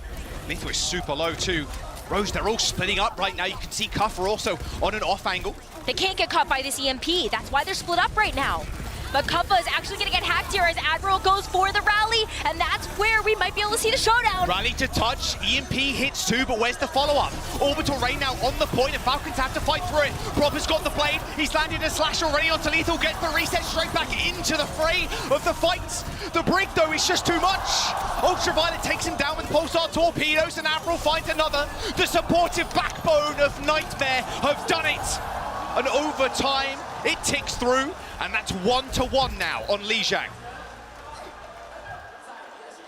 Everyone talks about that supportive backbone of Team Falcons, but let's gas up this Nightmare backline. I think you just saw it in spades how much improvement Admiral has made as a competitive Overwatch player.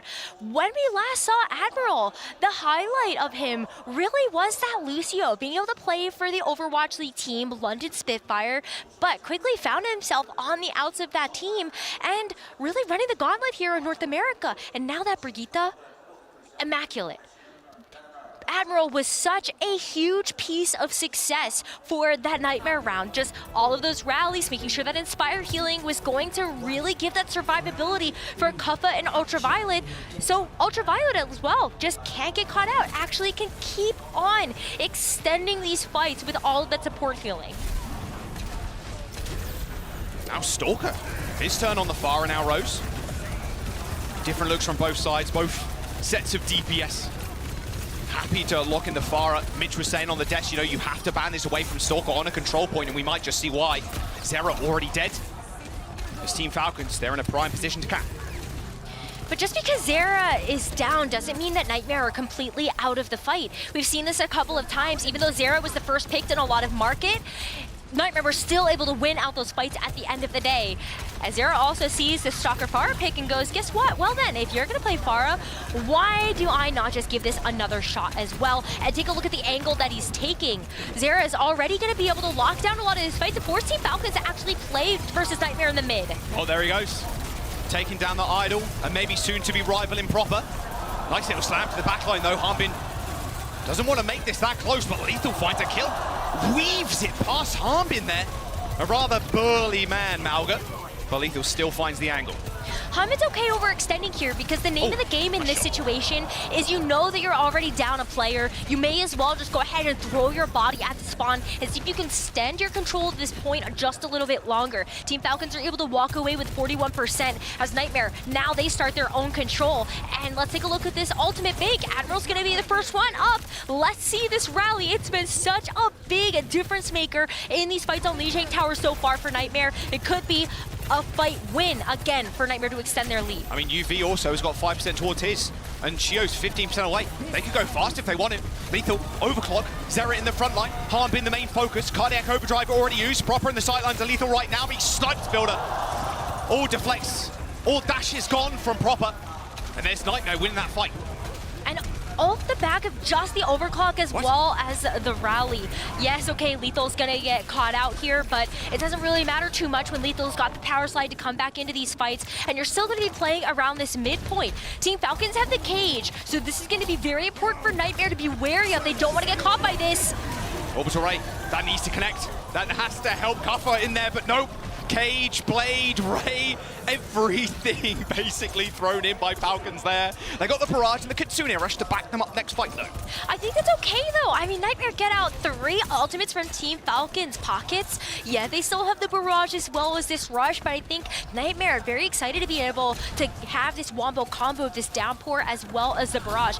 There's a couple of ways to be able to pincer Team Falcons on this point, and you can already see Kuffa trying to take the angle to get to Chio. Chio's just gonna fly away. Yeah, see you later. And now Kuffa's just not in the fight. Barrage is connecting from Proper though.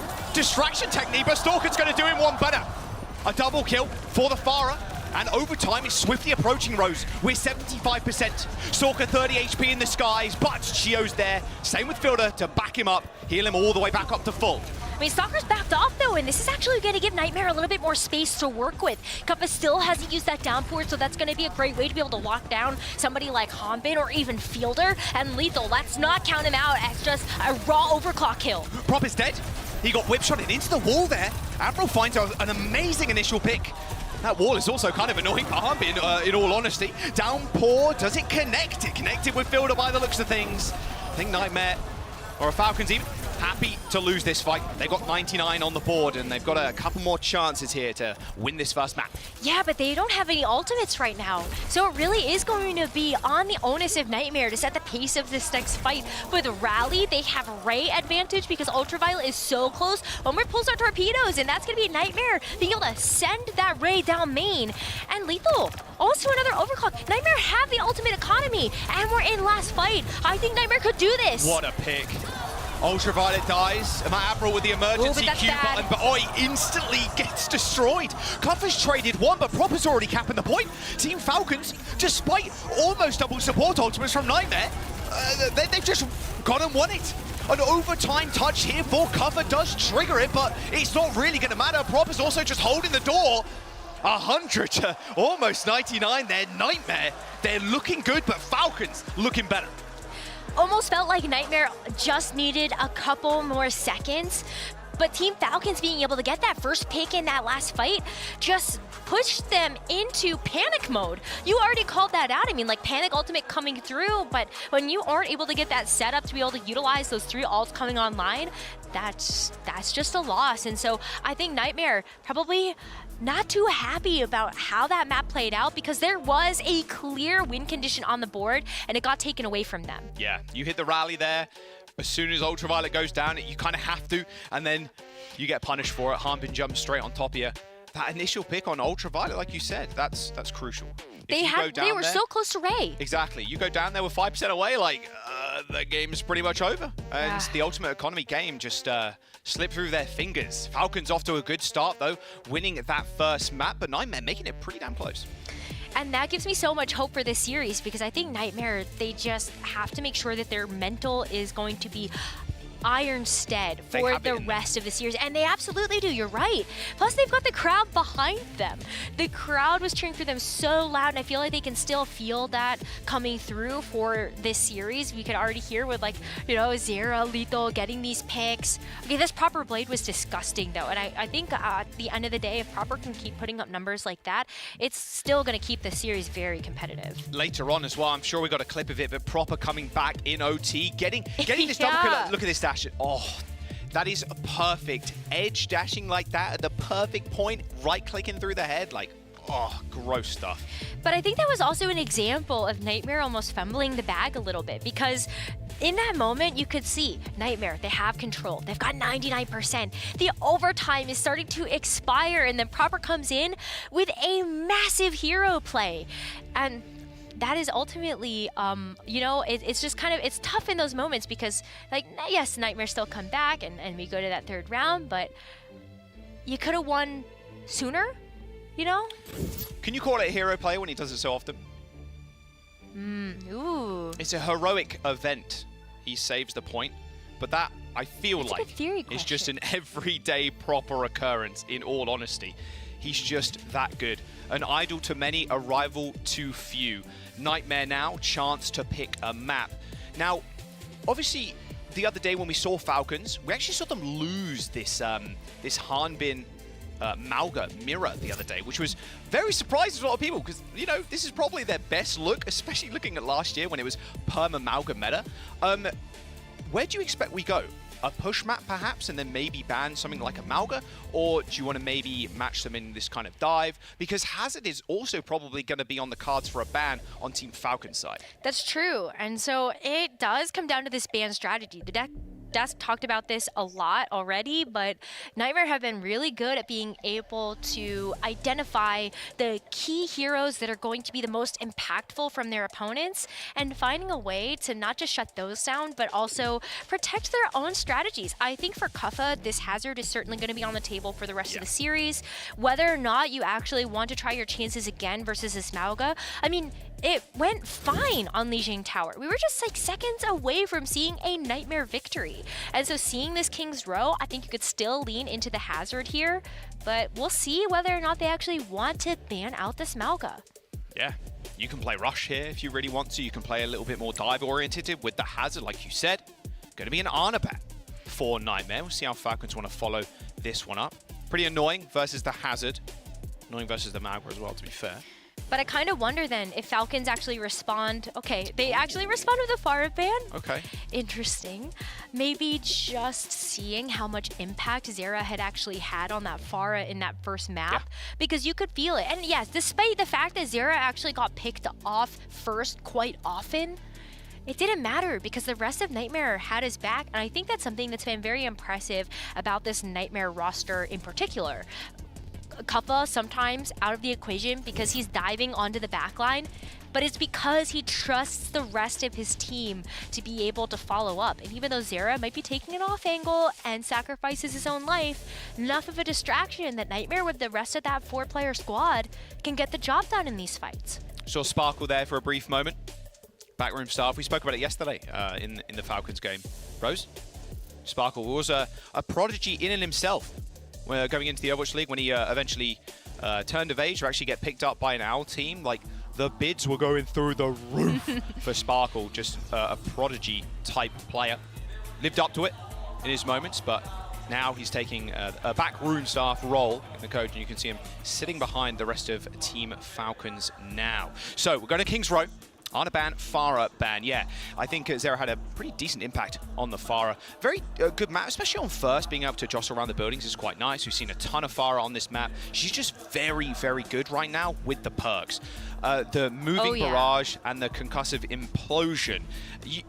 you've seen many highlights over the weekend of how deadly that is, coupled with a barrage. Yeah, I mean, you just bring everybody together and absolutely smash them. It's a Halt. Halt was so one of the most good. broken abilities in the game when Orisa had Halt. Like, That's it was. true. It's not quite a mini grab, but it does the job. But it's nice because that means that Pharah really can't operate as that solo agent. So instead of actually combining the barrage with something like the downpour or like a Terra Surge from an Orisa nowadays, Pharah can do it all by herself. And so the Pharah ban makes a lot of sense. Maybe that means we're going to see a little bit more Genji and Sojourn? Or do we finally get a chance to actually see this Tracer play and see the Tracer duel come out of these teams? I would love to see some Tracer. I do want to see the Zera Tracer versus Proper, in all honesty. Or Stalker, to be fair. Either one of them. Tracer's beast, so... A lot of shoe love in the crowd as well, of course. Crazy Raccoon currently waiting down in that lower bracket. Can Nightmare be the Titan killers? Can they stand up now against Team Falcons and knock them down to face Crazy Raccoon and guarantee themselves a spot in the finals? I mean, that first map indicates yes. The potential is there. The team has it in them. They just have to draw on all of that power and individual star level to actually take the victory. And so as we load into King's Row, we can actually start to get a little bit of a feel of where these teams want to start to push their compositions. Team Falcons on the defense first. We're going to see Hanbin leave spawn with this D.Va as we see a Fielder Zen. A Fielder Zen. I like that a lot. It's very, very punishing for the Hazard. Obviously, right now, Kuffa is hovering the Winston. And something we did see a little bit early, yesterday was this. Hangzhou from Lethal. Crazy Raccoon was not expecting, Liv especially, was not expecting the Hangzhou to come out, and he got insta-logged by the Hangzhou. So I want to see if Lethal does stick on this, unless it's just like a Sonic out of the game. How do you like the Zenyatta, though, into this Ramatra Nightmare? Already see the combination that Team Falcons have on this defense. Stalker's and, like, nope. Yeah. I saw what happened to Liv yesterday. Get me on Saw high the ground, Sonic please. Arrow fly by you and absolutely pieces out of there. Yep, see ya. Yeah, I don't mind it at all, right? There's... Oh. Okay, Lethal. He does it again on Fielder point didn't A, get the King's Row. memo. This is his point, man. I don't know what to say. Fielder down, no more worry now about the Discord orb, so Kuffa has a lot more freedom. Oh, come on. Zera's got... Oh. Yeah, Zera's got this. Maybe first game jitters or first map jitters for Zera. Definitely shrugged those off at this point. Harmon also falls. That's point A. Going over to Nightmare. They're going to get the payload going. Yeah, poor Fielder just got collapsed on again as well. And I actually kind of wouldn't be surprised to see Fielder consider a different hero choice there, as we actually see the Brigitte now come out from him, as well as the Mauga from Hanbin. I mean, this has been a very classic choice for Team Falcons. It worked out for them great on Lijiang Tower and has in the previous series that they've already played in the Champions Clash tournament. But Mauga versus Ramatra, this can be tough. The Ramatra could just go in and punch you to death. Yeah, it can be tough for Mauga to stand up in that versus the Nemesis form, but in the neutral here without Nemesis form, the Mauga definitely winning. Cardiac overdrive to push Kuffa back, force Nemesis form, and then, yeah, back off. Don't want to find any more damage with that. Dragon Strike almost available.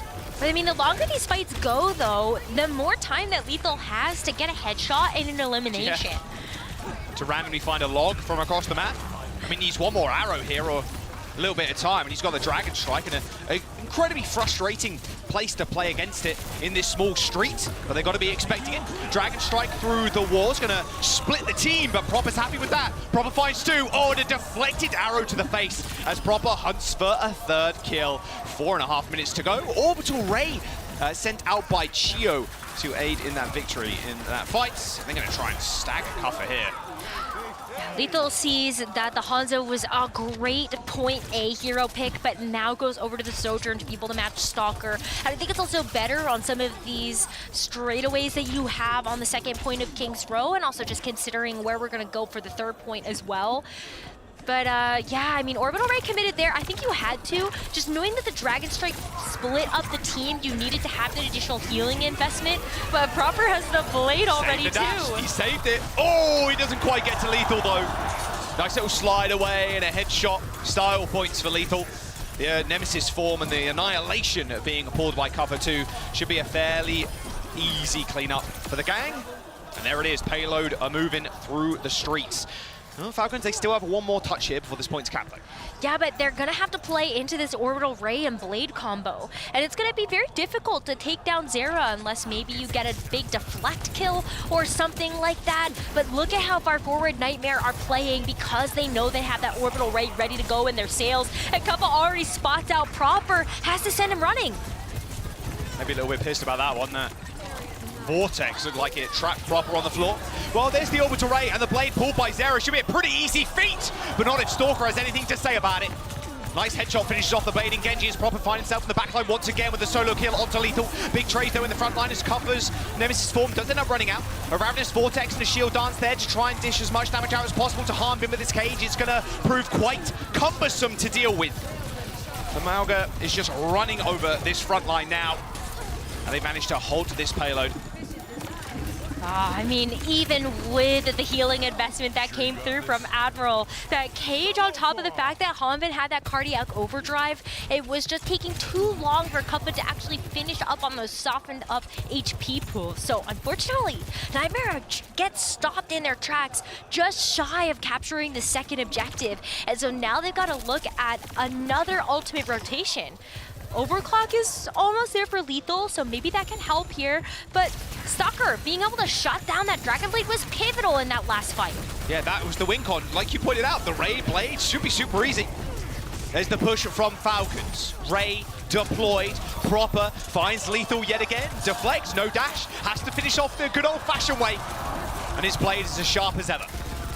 And that means that Lethal can't invest the overclock here, but they're investing the rally? Nice bash. Fielder didn't expect Admiral to just assault him that way. Just his whole self launched into the backline with a rally, and in a 4v5, Nightmare clutched this fight out.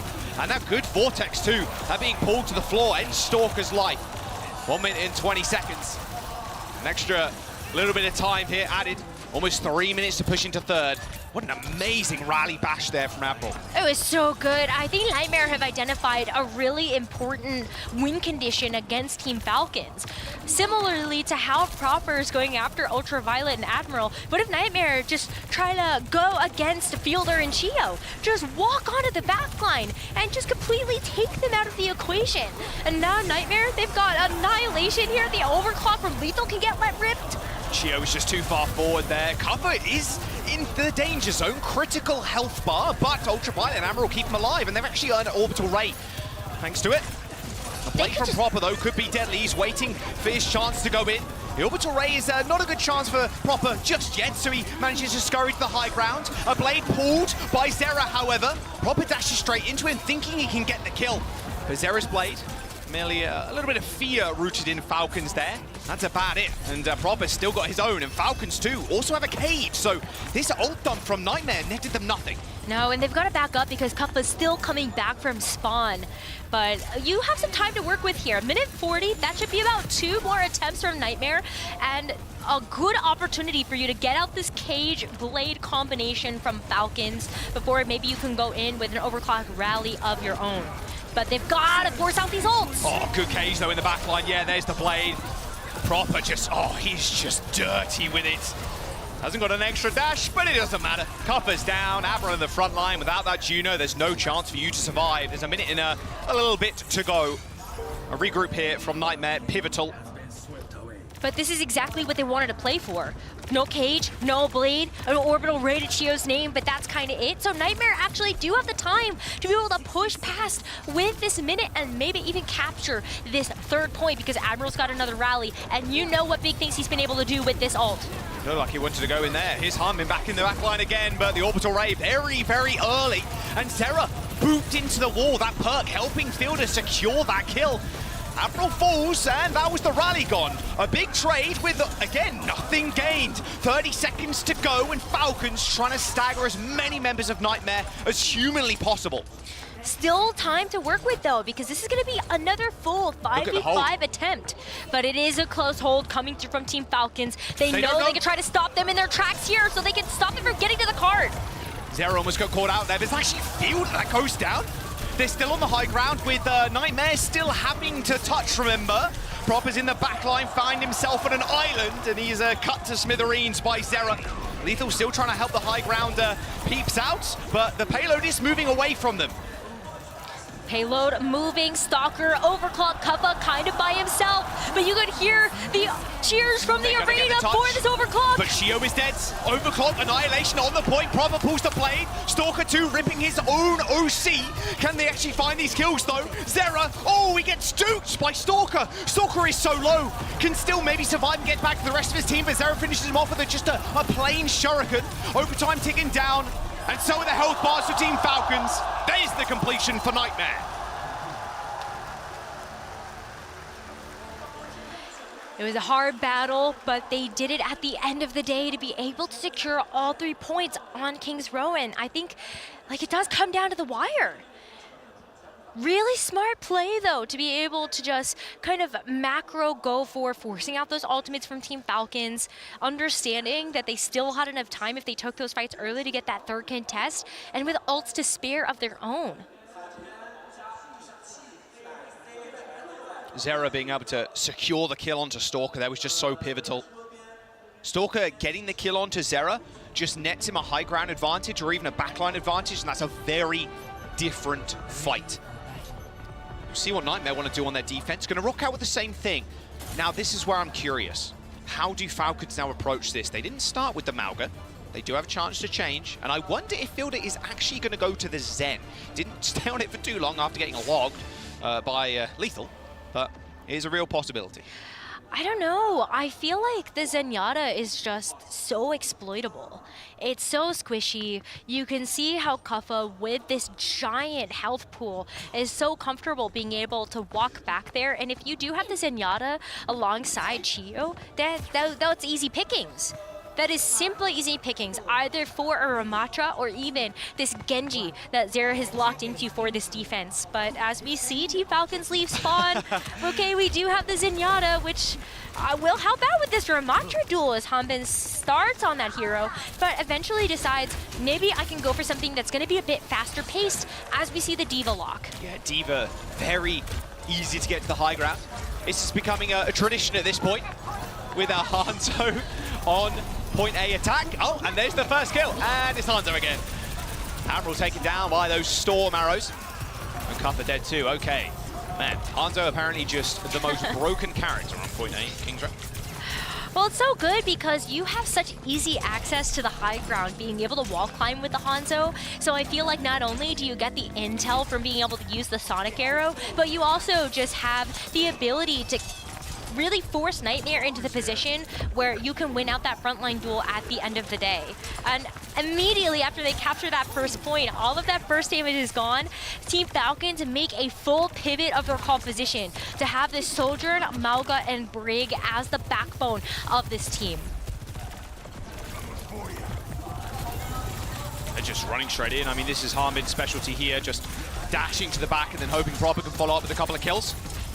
Any of those resets is pretty easy whenever he's down on the ground, but Hanbin taking too much damage. No initial kill, so they can't stay in the fight too long. Remember, just cycling those cardiac overdrives is how they end up doing this. Now Kuffa trying to play doorkeeper, but it is Hanbin once again with his support duo this time, picking up Admiral. Now that Admiral's down, there should be a big team fight win here for Falcons, unless we see a play come through from the DPS of Nightmare. Oh, this is a steamroll. This light at the end of the tunnel for Nightmare looking more like a truck at this point. Team Falcons, they've got Blade, they got Rally, they got Ray. If they pull these ultimates early, Rose, it's going to be almost impossible for Nightmare to cap second. And that's why you see Proper actually already pushing towards the spawn of Nightmare, just getting a little bit of poke damage, making sure that when Nightmare actually approach, maybe we're going to see Stalker just have a really big charged railgun shot. But yeah, here, maybe Lethal with an overclock at least can match that and start to force out some ults, but it's a tough road for Nightmare. Kuffa is so far up, ends up getting bashed, yeah, and Hanbin gets the follow-up stun. Oh, a Rally, a Ray, they're going to save the Blade, and Lethal He's just all on his little lonesome, sadly. There is an orbital ray from Apple, though. They really think they can win this fight, but they've got no damage. They've got 0 damage. Proper ends up pulling Blade to guarantee them the fight, but you really want that ray back if you're Nightmare.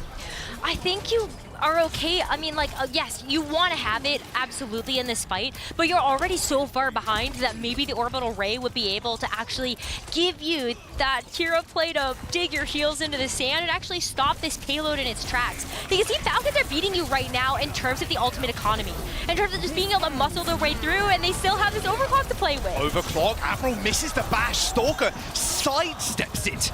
Zera dead already and a beautiful shot. My word, he weaved it. Fielder back on the Zen as well. Such an annoyance for Cuffer to deal with. And right now, Rose, Nightmare living their worst nightmare. Falcons are just steamrolling them. This is 4.5 minutes and they're on the final push. And look, Nightmare, like Hail Mary play here, putting lethal on this Widowmaker. Okay, thinking a little bit better of it as Kappa goes over to the Hazard now, so you're gonna play a little bit more of a standard comp, but you can kind of feel the panic set in for Nightmare. Even with the Widowmaker thought, you're just hoping that you can stop this momentum that is snowballed for Team Falcons, and they still have a cage. Wrong place, wrong time, Zera, and he's got the blade. They really, really needed that in this fight, in this defense. Proper just soloing the backline. He just does it again and again and again. There is nothing stopping Proper. There is nothing stopping Team Falcons. A 3-minute 52-second time bank, and they're gonna get a free attack. Yeah, with no time left in the bank here for Nightmare, it's only going to be Falcons that get a chance at winning out this map. So Nightmare could only hope for a tie at this point, and it is all smiles for this Falcons squad. They are so happy with how fast they were able to take that King's Row. That attack was not competitive. And I know we were talking a little bit about the Zenyatta choice at the beginning, but the fact that they went back to it, that's how much confidence you can feel. Because there was no stopping that payload or that push, and so amazing amount of space for this Zenyatta to work in. What is the secret sauce for Nightmare? I was gonna, no way, it's the Bastion. Don't look at Jack. Don't look. I'm getting excited, but no. We have to focus on this Nightmare defense because they've got to lock into this for 4 minutes. They don't get a chance to have a mistake. They don't get a chance to go back to spawn and change up their plan. They've got to really lock into this Hazard, Ashe, and Genji. One of Lethal's best heroes in the Ashe. Also extremely good on the Widowmaker, any kind of long range to medium hit scan. The ability to stay on the high ground is very important too, so we'll see how long he can survive. Proper is going Venture, of all things. We'll see if he ends up... Okay, he's going back, yeah, deciding against the Venture, although I would have loved to see it. In fact, Stalker's just going back. Oh, I was gonna say, we drop one silly hero, but we get another one. Stalker with the Bastion, and this is gonna make Nightmare's job very difficult. Especially if he can get set up in turret form. This is explosive. That is a lot of amplified damage. Oh boy, oh boy, oh boy. And he's taking the perk as well. That turns his cannons into rockets. Cuff has been pushed out already. Zera is left alone in this little choke point here. Stalker may be dead, but the rest of the team is gonna follow. And that's it. That's just Falcons taking that one. Right underneath their noses. Team Falcons now on a match point against Nightmare. Another day in the books. World champions from last year. Fist bumps all round as Sparkle, with a big smile on his face, knowing that a finals placement here is almost guaranteed. That was a very difficult situation to be in if you were Nightmare. A 4-minute time bank just to get a third of the pie on that first point. It almost feels inevitable, especially at this level of Overwatch. Just with so much time in the bank, you're able to work up to ultimates and then just make sure you've got the economy to win. So I think Nightmare, they gotta, again, kind of brush their shoulders off, kind of dust themselves off and focus up for this third map. Yeah, third map, their choice of map and their choice of ban first as well. Nightmare and even Zera coming into this, you know, it's not every day you play against an idol of yours, and he was rather chuffed that Proper said that he might just be the future of Overwatch Esports. And he still is. I think you have to take a look at how Nightmare are performing outside of just this individual lens of this match. And even if just you look at that first map, actually, like, it's quite close. It's coming down to these very small margins of error in terms of how these teams are matching up against each other. Lethal getting a pick is really opening things up for Nightmare. And Kind, Stalker being able to shut down an ultimate is a huge win condition that we've seen from Team Falcons too. I mean, Nightmare, you look at that game against Crazy Raccoon, right? People were saying, is this one of the greatest upsets in Overwatch Esports history? It feels like it. It definitely felt like it. It's up there for sure. Like Crazy Raccoon, a team that, even in their region, they have a positive win rate against Team Falcons. No one expected Crazy Raccoon to get knocked down like that. Everybody was expecting 3-1, 3-0 kind of deal, and that's not what we were given. Zera had a life game on the Tracer. Now I wonder where we pivot to. We still have Push to potentially be played. Of course, you can't play any kind of hybrid map at this point. Maybe Push is going to be where they pivot to, and they still have this Mauga ban in the back pocket for Harbin, which is very good on a push or even a flashpoint as well, to be fair. I think this is exactly where they're saving that Mauga ban for. Kind of wait for the we're down 0-2 and now we really have to win a map in this series. So I'm with you. I think we could see an Esperanza and actually see that Mauga ban come through. So either Kuffa can really focus on being able to play the Hazard or the Winston, because his Winston is great and we haven't really seen that come out in this series yet. And it's because that Mauga has been such a problem. It would be really difficult for Kuffa to execute on a Winston dive here. Yeah, and then what does the backline do there for Falcons? Because they could, again, go very greedy. Ideally, you don't have the Zen on a push map, but hear me out, you could. It does make your life a living hell on the tank. We, of course, can play Escort 2. Route 66 is where really Zera stamped his name. That map yesterday, if you want to watch world-class Tracer play, watch yesterday's game with Nightmare on Route 66. Look at Zera, look at the kill feed, look at his first-person POV. It was gross. I'm sure OWCS is going to have the first-person POVs at some point as well. Absolutely. Up on YouTube. So, yeah, it was disgusting. And it might require them to go to Route 66 again. It's definitely going to be a map that, in their minds, is going to feel very comfortable. It's so tough because I think with this map choice as well, you have to consider we want to win this next map, and then we want to make sure we win the next one. Sure. And so you have to maybe think, okay, well, if we're thinking about a map 4, then we also need to see if we can actually protect some of our map choices, and maybe you're okay kind of seeing any sort of escort come through. But even though it's not Esperanza, it's Runasapi, and that was a very, very quick ban decision. Yeah, get Mauga out of here, man. Reminds me of last patch, like, please, no more Mauga. Look, now how do Falcons respond, Rose? Well, you can't ban out the Pharah, and so I think it's very interesting that they're going to ban out the Sojourn. You can play Pharah on this map. You can also play Tracer Genji. Yep, you could. So, no Sojourn. Lethal can pivot, of course, to something like an Ashe, but if Falcons see that the Ashe, Tracer Genji is going to, unfortunately, eat her alive. Absolutely. I think that is a really good call out for what the DPS lineup could go for. But I'm kind of, I feel like not really sure where this one's going to go, because a lot of these teams have actually opted to stay away from a Sojourn ban because it hurts their own DPS lineup. And so what a rare occurrence for us to actually see Sojourn. Yeah, exactly. Like, Falcons is maybe one of the only teams that would be able to actually ban out the Sojourn without fear of it being a detriment to their own DPS line. Yeah, we'll see where they want to end up pivoting. I love the Mauga ban. I think it's great. Now, where does Harbin go? I think a Winston is perfectly viable here. I think that's completely fine. Or even D.Va. Yep. For the most part from Hanbin, we have seen him lock into either the Winston or the D.Va if he's unable to play the Malga, or he sees that maybe the Winston or the D.Va is a bit more favorable into the composition that the opposition is running. So I think D.Va makes a lot of sense here, but you have to assume that Kappa might actually consider still playing the Hazard here. Yeah, absolutely. Maybe like Hazard with a Tracer Genji. Absolutely. Very well adept on the Hazard. Even a ramp. I think this is fine for Nightmare in terms of their hero pool. Like, they want to get this Malga out, and like you said, at some point in the series, they have to pull the trigger. They have to click the emergency Malga ban button. This is, and it might be the only opportunity they get to do it. So picking this one up and going to Runasabi seems like the perfect pick for me. I just saw over the shoulder there, a couple was hovering Ram, but let's see if he really locks that one in. Let's go. Let's load into the third map. Team Falcons on match point. A place in the grand finals awaits them.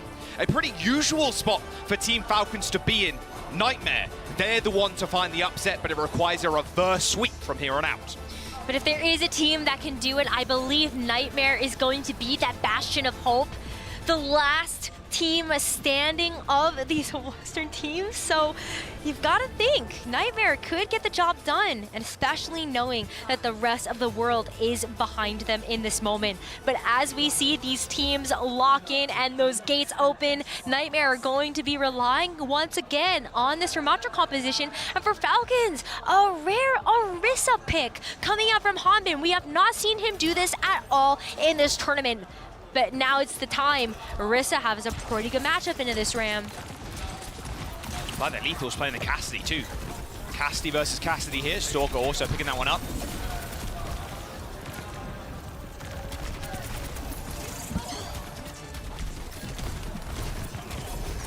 All right, point unlocked now. Harmon slowly moving on. And this is the thing that Harmon needs to do. He just needs to put himself in between Kuffer and the rest of his team. Orisa very well adept at doing that. And Stalker's on a really nice angle too. And there's the first blood, and of course, it's at the hands of Proper. He ends up getting taken down, but from the high ground, Stalker is like shooting fish in a barrel. Ooh, look at that though. Zera is actually going to equalize this team fight, as Hanbin is going to be the next to fall. But Fielder as well, I think you just saw Tiny Overwatch and what Admiral is capable of in there. Goodbye, Stalker. Yeah, goodbye, team. Okay, Zera. All right, equalizing that fight there on the Tracer. But this is the hero that we've wanted to be able to actually see Zera perform on. It was a huge staple in that Crazy Raccoon game, and now it's going to end up being a big difference maker in this map as well, as we see Nightmare keep control of this push bot and start to gain that lead, that pulse ball. Let's see where Zera is going to be able to throw it. His sticks have been amazing so far this tournament.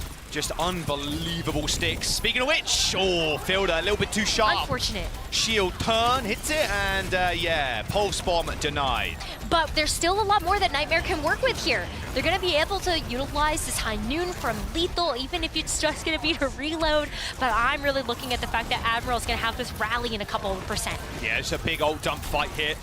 For both sides, you've got to imagine. High Noon for Lethal, spots Fielder. Another swift shield there, saves Fielder's life. Cuppa, unfortunately, on the wrong end of Proper's shurikens. That rally coming through from Fielder. Just gonna let them a fight win. Yeah, but this lead probably isn't going to get captured here by Team Falcons. Nightmare can come back in as a full team of 5 with an Annihilation, as well as being able to hold on to that rally. It's going to be tough, though. I mean, the fact that Chio has that Orbital Ray and Proper's going to have this Genji, it's great ways for them to be able to lock down in place, and it looks like they are going to stop this push bot from being able to get that lead for Falcons. Hanbin just AFK in the corner. Classic Orisa moment. Well, he has Terror Here's the Surge. Orbital Ray, however, and yeah, straight to the back line. Hanbin goes, or at least tries to. There's the Blade, the Terror Surge on top as well, making it oh so easy for Proper. The bot has been stolen away, however. Currently running up that hill, up and resetting back to the midpoint, but Kuffa is in trouble. Has got the Annihilation and decides to pull it, but it looks like the rest of Falcons are able to dodge out of the way. It's taking a little bit too much for them, though, as Proper ends up going down to the flail of Admiral. But look at this, with another pick onto Hanbin, Nightmare just get a chance to extend their lead. And if they can take down the rest of this backline from Team Falcons, they can take this checkpoint too. Oh, the barrage. Oh, and it's a moving one too. Good luck hitting that one. There is a Lethal off onto the sidelines here, but I think he's arrived a little bit too late. Yeah, I mean, now Nightmare have lost those player advantages, don't get so picked. Oh, it's Proper being able to take that too. Ultraviolet has no choice except to go for the reset. But still, good percentage on the board here in the first 4 minutes of this map, and another chance to come back in and stop Team Falcons from taking the lead. Kuffa's already getting prepared for what Team Falcons are going to throw at them next, but it's a pretty even fight in the neutral. No ultimates. Comes down to Zera and Lethal. Secured there by Team Falcons. But checkpoint on this high ground, just being a menace. Kuffa getting spear spun away so they can get the checkpoint, but not quite. Rose. Very close. Very, very close. I'd say like a 0.1 meter or something silly. Yeah, but at least they were able to stop that and can actually hold this corner. Gives Lethal a bit of space. You can already see him checking for a flank, though, coming through from Proper or Stalker. As now it's going to be time to focus up as Fielder hits the rally. Yeah, Fielder hitting the rally and just a stun bash forward. Lethal already dead, actually, to Proper, who dashed towards him. That's going to be checkpoint, you've got to say, for Team Falcons. Nightmare's chances here of staying in the upper bracket are dwindling with every death. Nice little spear spin to push the Ramatra away, and they're going to have to respond with an orbital ray. But Gio's going to unleash the same thing as Admiral ends up going down. Proper with the blade still as well. A spear skewers Kuffa, puts him on the barbecue, and they have him for dinner. A high ground advantage now for Proper as well. Oh, they are just playing with their food now as Falcons extend the lead. And it looks like they're going to be starting to barrel towards a full cap if Nightmare are not careful. This annihilation from Kuffa and this bot are going to have to do work, as Nightmare need to make sure that they can keep themselves in this series. But with a Terror Surge on top of the fact that you've got this barrage, I think Team Falcons can actually play a little bit far back. Blade, Terror Surge as well. Oh, that's just the perfect combo. You can't run, you can't hide, and no sound barrier either for Admiral to try and keep them in the fight. Proper, the deflect kill from the Bob, right back Lethal. Bob playing for Team Falcons right now, and this might just be a full cap, Rose. I mean, look at this, Kuffa feels forced to actually utilize the Annihilation despite the fact that they're still down players. And across the map, Stalker's gonna unleash this barrage to just keep the pressure on Nightmare. 112 meters, 4 minutes to go. Nightmare need to find a miracle. The blade might be what does it for them, though. Zera has been able to put up those numbers, but on nice the vortex. Genji, you've got to be able to deal with Proper. Nice vortex, there's the blade, they're gonna pop it. He's up on the high ground right now, he's just getting to get taken out by Proper. He just chases him in the neutral. Proper takes down Zera, who was blading, and now Nightmare, they're scattered. Falcons have a rally as well, and they control the bot on Nightmare's side of the map.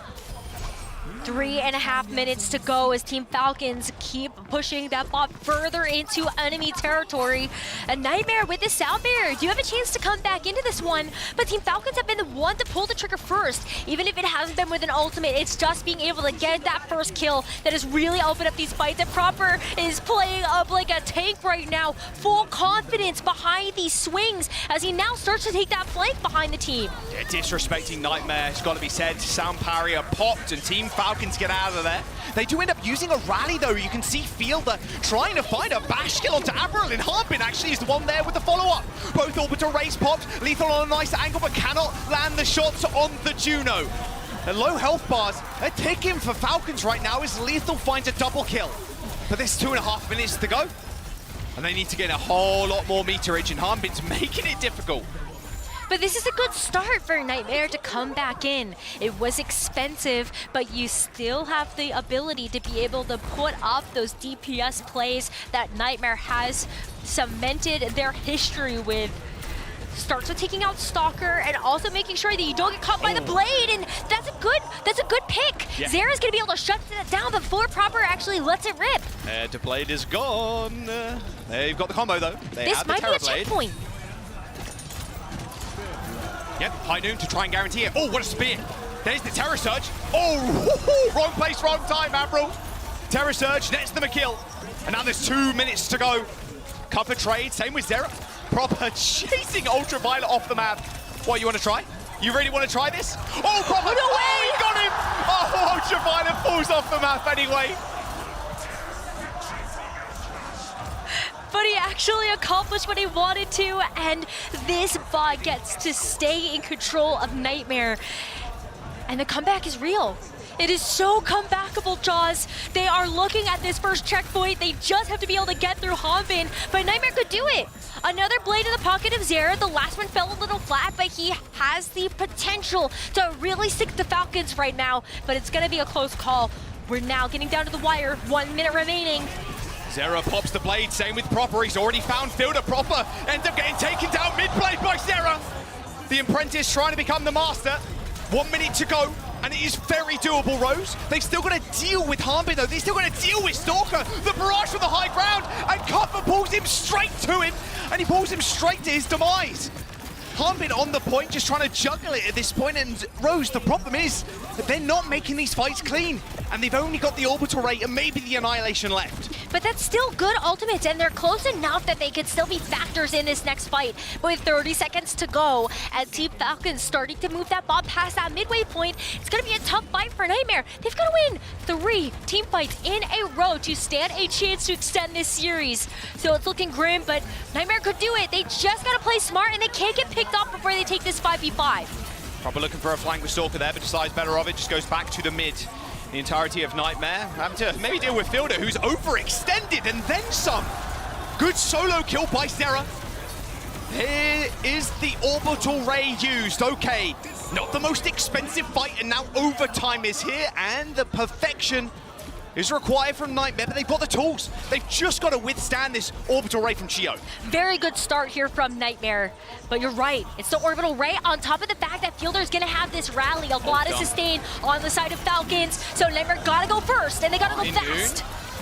Spear spin from the high ground there. Stalker trying to lay waste to the front line. Cutter going incredibly low. Terrasurge's going to get popped. Annihilation 2. They're taking people down. Fielder Proper dead. Checkpoint in the sights of Nightmare. Hanbin all on his lonesome. And that's a good start. A first step on what feels like a long, long journey. 2 more team fights Nightmare are gonna have to win in order to win this map and extend the series. But it's in overtime. Nobody can step off now, and there's no ultimates on the side of Nightmare. Zera's gonna be the first one to potentially even get it. So it's about the raw kills from Nightmare if they want to keep this dream alive. And to fight it in double support ultimates, you're asking an impossible feat. He needs heroics. There's a rally, there's a ray. Everybody from Falcons descending on Cuffer. An easy kill to be said, and that's it. Team Falcons ult dump in the final seconds, and 3-0 Nightmare, sending them down to the lower bracket. But for Nightmare, there's tragedy, and success feels insignificant without it. They've still got a chance. They've just got to beat Crazy Raccoon again. But a placement in the finals now for Falcons with a swift 3-0. It was a 3-0, but I feel like there were still some incredibly bright moments for Nightmare that give me a lot of hope that they could potentially repeat the insane success that we already saw so far in the tournament. And so hopefully they can keep their heads held high as they get prepared for what is going to be another incredible test of strength.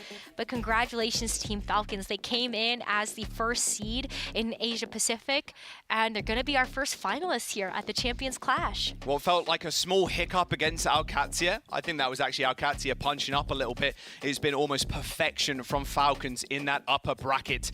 Nightmare knocked down to the lowest. We're going to jump over to the desk. They can break down that series and set us up for those lower finals. Oh, we'd be delighted to. Thank you so much, guys. Hi. Hi. Hi. I think we should revisit our Preds. Yeah. I think this is a very good time of the day to do that. Bring them up. Bring them up. Bring the Preds. I'm not afraid. I'm not afraid, okay? I'm not afraid. I know that You're going to defend this. I'm going to defend this. I'm going to defend this. I respect the You can't defend it. The game's over. I know, They lost. I know. It's all about but perspective. It is, Matt. And I love that you're with me on this. Was it a quality because loss? I do think what's heartbreaking is the fact that I feel like Nightmare should have been able to take our first map. It was doable on Lijiang. I feel like they're going to be kicking themselves to not be able to at least like get that one with the momentum. But overall, I feel like it just doesn't tell the whole story.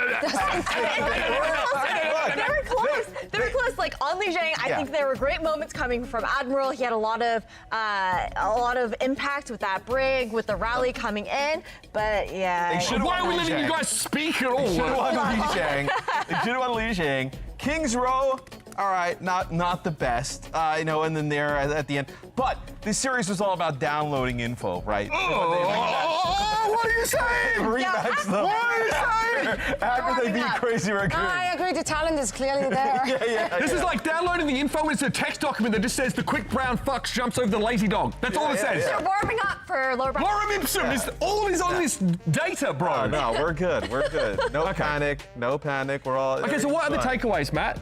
Actually, Zero played a really good series, I thought. Zero played actually really good. We were like, oh, does he have another life game? Like, I think he's proven, at least through these. You know why it's called a life game? He is, well, I mean, it gonna happens only once in a while. Right. But he still played extremely well once in this series.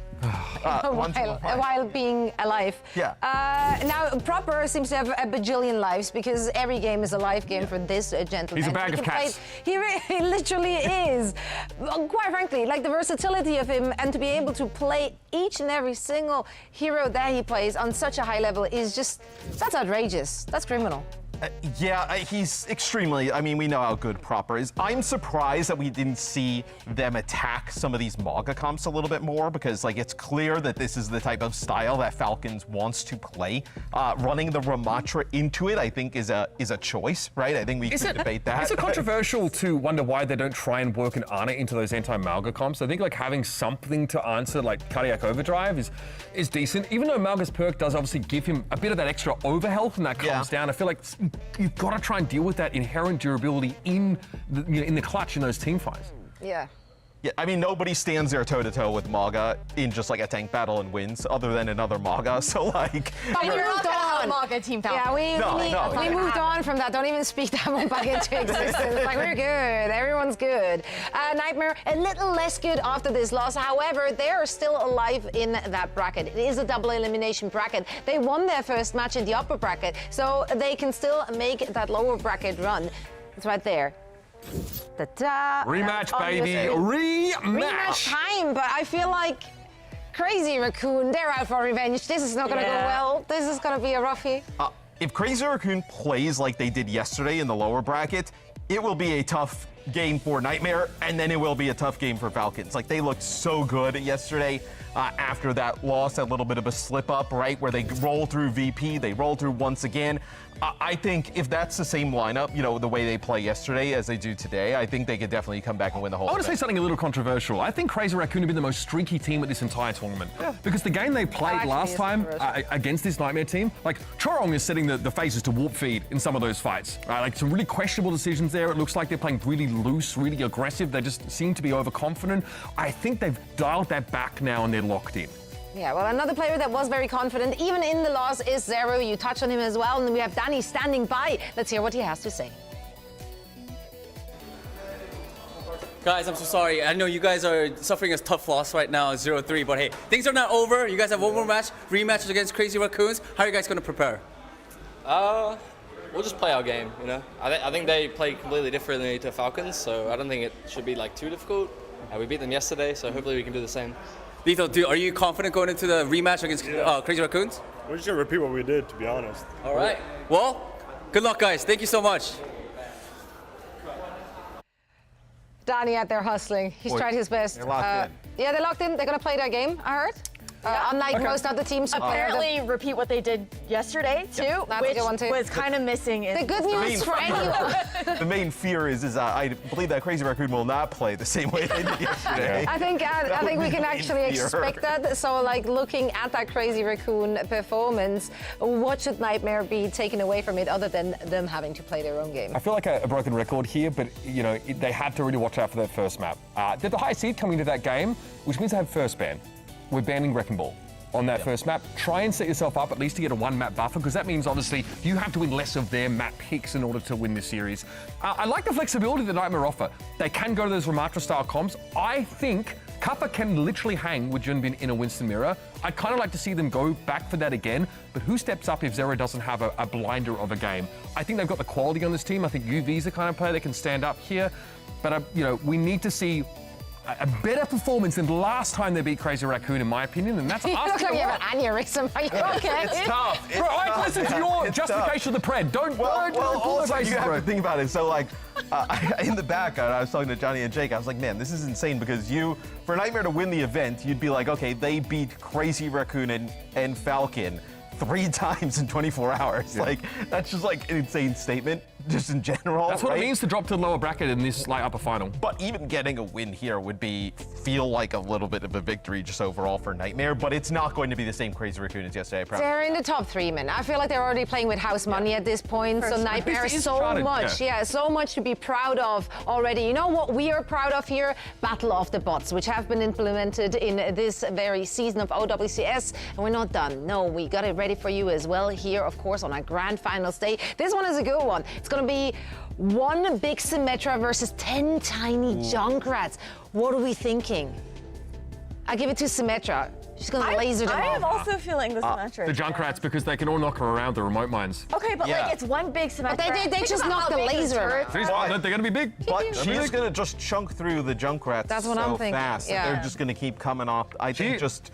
Well, this is what we're thinking. Let us know, vote in chat who you think is going to come out on top of this one. And afterwards, we will answer more questions of the real bracket here at the Champions Clash in Hangzhou. So stick around, and we're going to see you after a short break.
안녕하세요. 팀 팔콘입니다.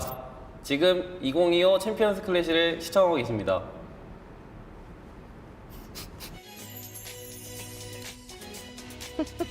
Welcome back, everyone. We're about to dive into our lower bracket final. It's going to be a rematch between Nightmare and Crazy Raccoon. And who better to bring you the action than the people who were there when it happened? So true. What up? Yeah, Jaws, Nick, are you going to curse it again for us? Do you have any plans? I'm not even on the cast this time, so I feel like I can't. Oh, yeah. Is that how it Curse works? is also very powerful. Like we're not even there. Like teleported. The aura radiates throughout the studio. She has insane aura. This is true. Yeah, C9 it's aura, factual. sadly, is not, It just not the doesn't best. look like You're the worst aura to have, isn't it? Like that depends. Or the best if you're a viewer. Exactly. I guess. I think for the views, chef's kiss, no notes. We have a few notes though that we want to share before we dive into all the action, and those notes are always somehow related to drops and rewards. All you have to do is enter the Championships Clash giveaway. I can read this off, don't worry about it. To earn a Black Hat bundle, Lifeguard bundle, or 1,000 coins. All you have to do is sign up at bit.ly/OWCS. CC giveaway, exclamation. Is it a mark or a point? Where are we falling on this one?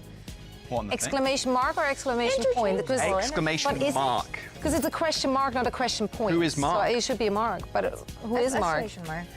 Who's Mark? Who's Yeah. Mark? Yeah. Bob's cousin.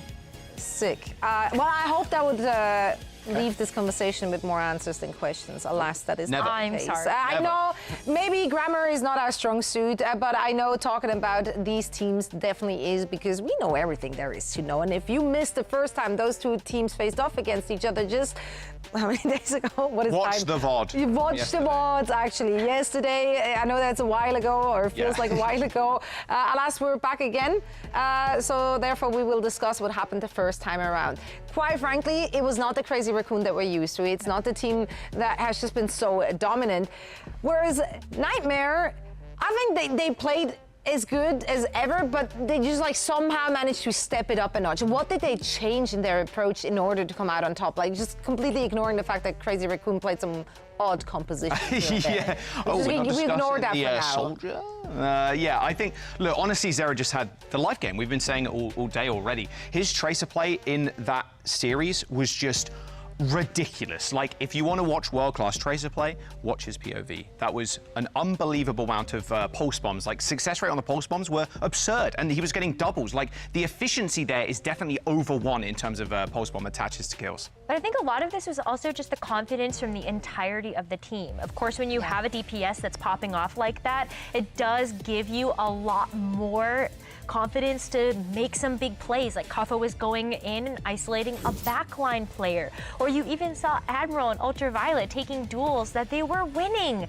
And that's what you get when you have DPS like Zera and Lethal constantly getting those eliminations first. Yeah, because Zera, after they won that matchup, he talked about how he had a good feeling on the day, and that was really important, maintaining that kind of energy for the team.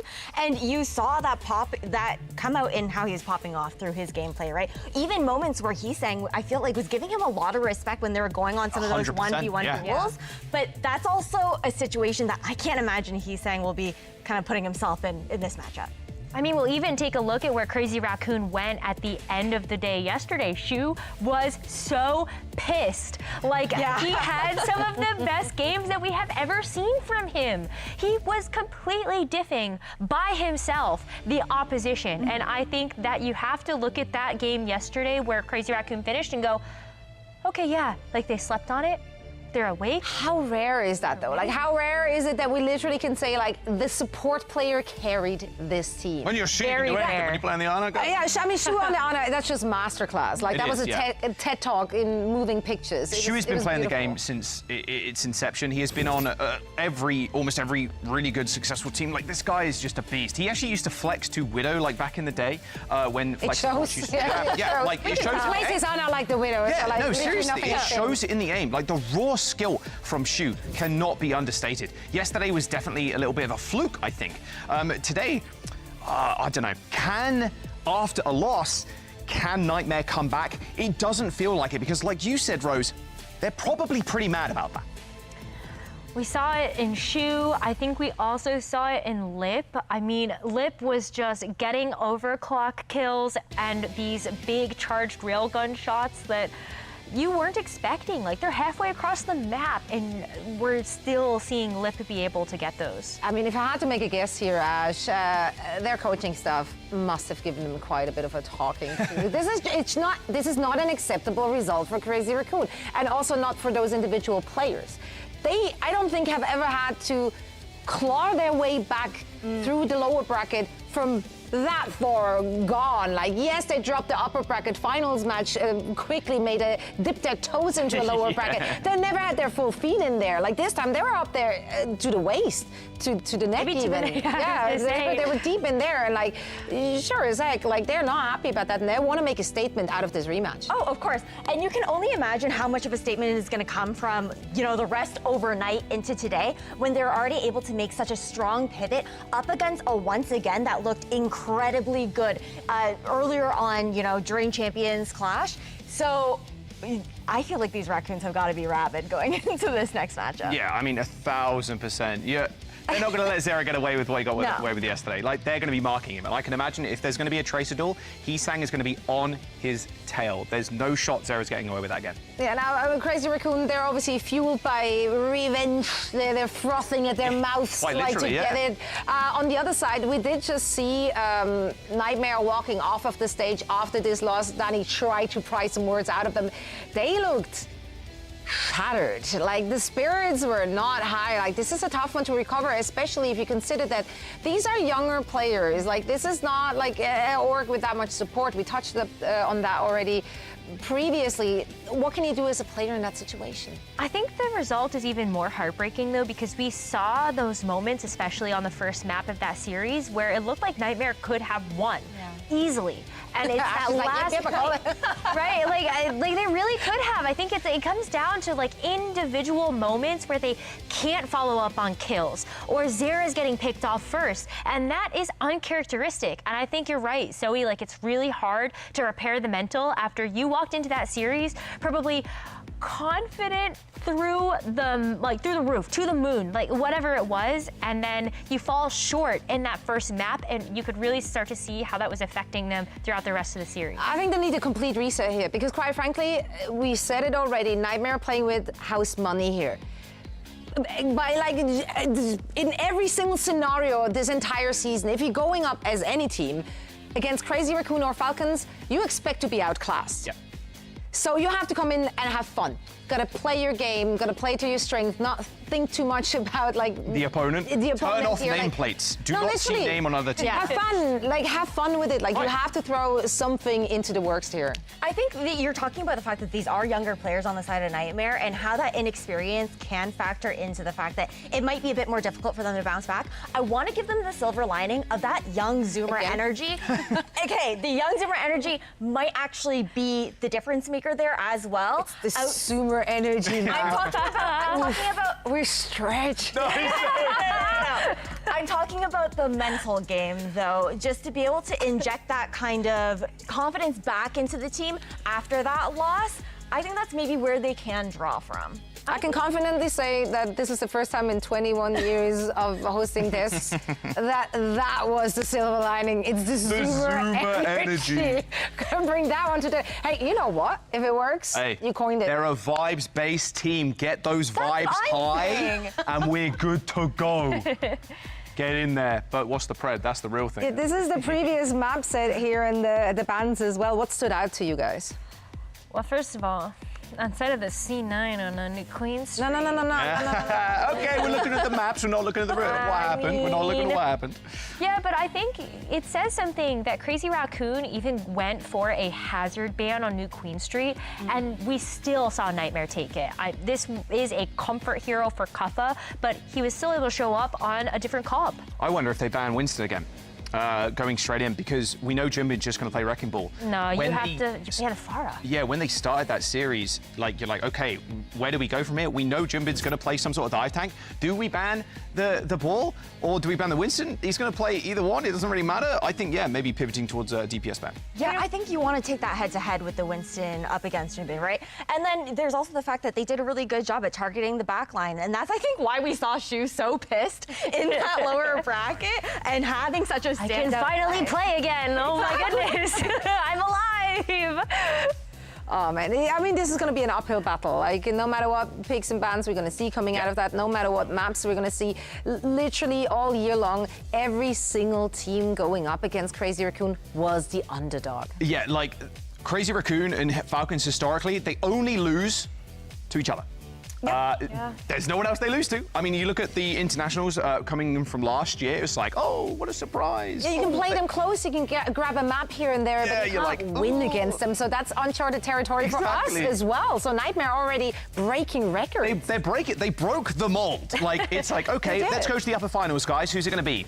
Falcons and Raccoon. One of them will eventually go down to losers, and then they'll meet each other again in the grand finals. That has been all throughout last year, and it feels like it could potentially continue here. But Nightmares, they are the upset team. Can they do it again? Well, we'll find out very soon. We're heading into a small break, and afterwards we should be back with our lower bracket final. You don't want to miss it.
Welcome back, one and all. Zoe here, joined by Ash, Jack, and Necra. We're here for the rematch between Crazy Raccoon and Nightmare. This is going to be Zoomer Energy going up against Bloodlust and Revenge. Who's going to come out on top? We're going to find out very soon as the teams are getting ready to take to the stage in Hangzhou. As I said, they met very previously, literally just a day ago, and Nightmare, the big surprise, came out on top. Of course, the big question is, can they do it again? Zoomer Energy. That's the title of the VOD. Zoomer Energy game. Ash is never getting away from this one. It's too late. Ash's legacy. But imagine if they do it, though. Imagine if she's going to look like a genius. True. Well, let's see. Can they get it done? Let's send it back to our stage once again. And now, stepping onto the battlefield, let's hear it for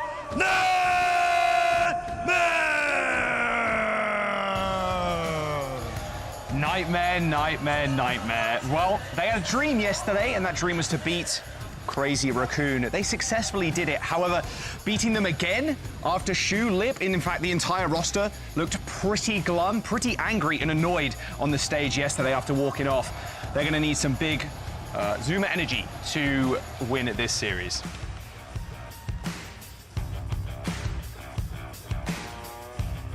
Coming up next, Crazy Raccoon!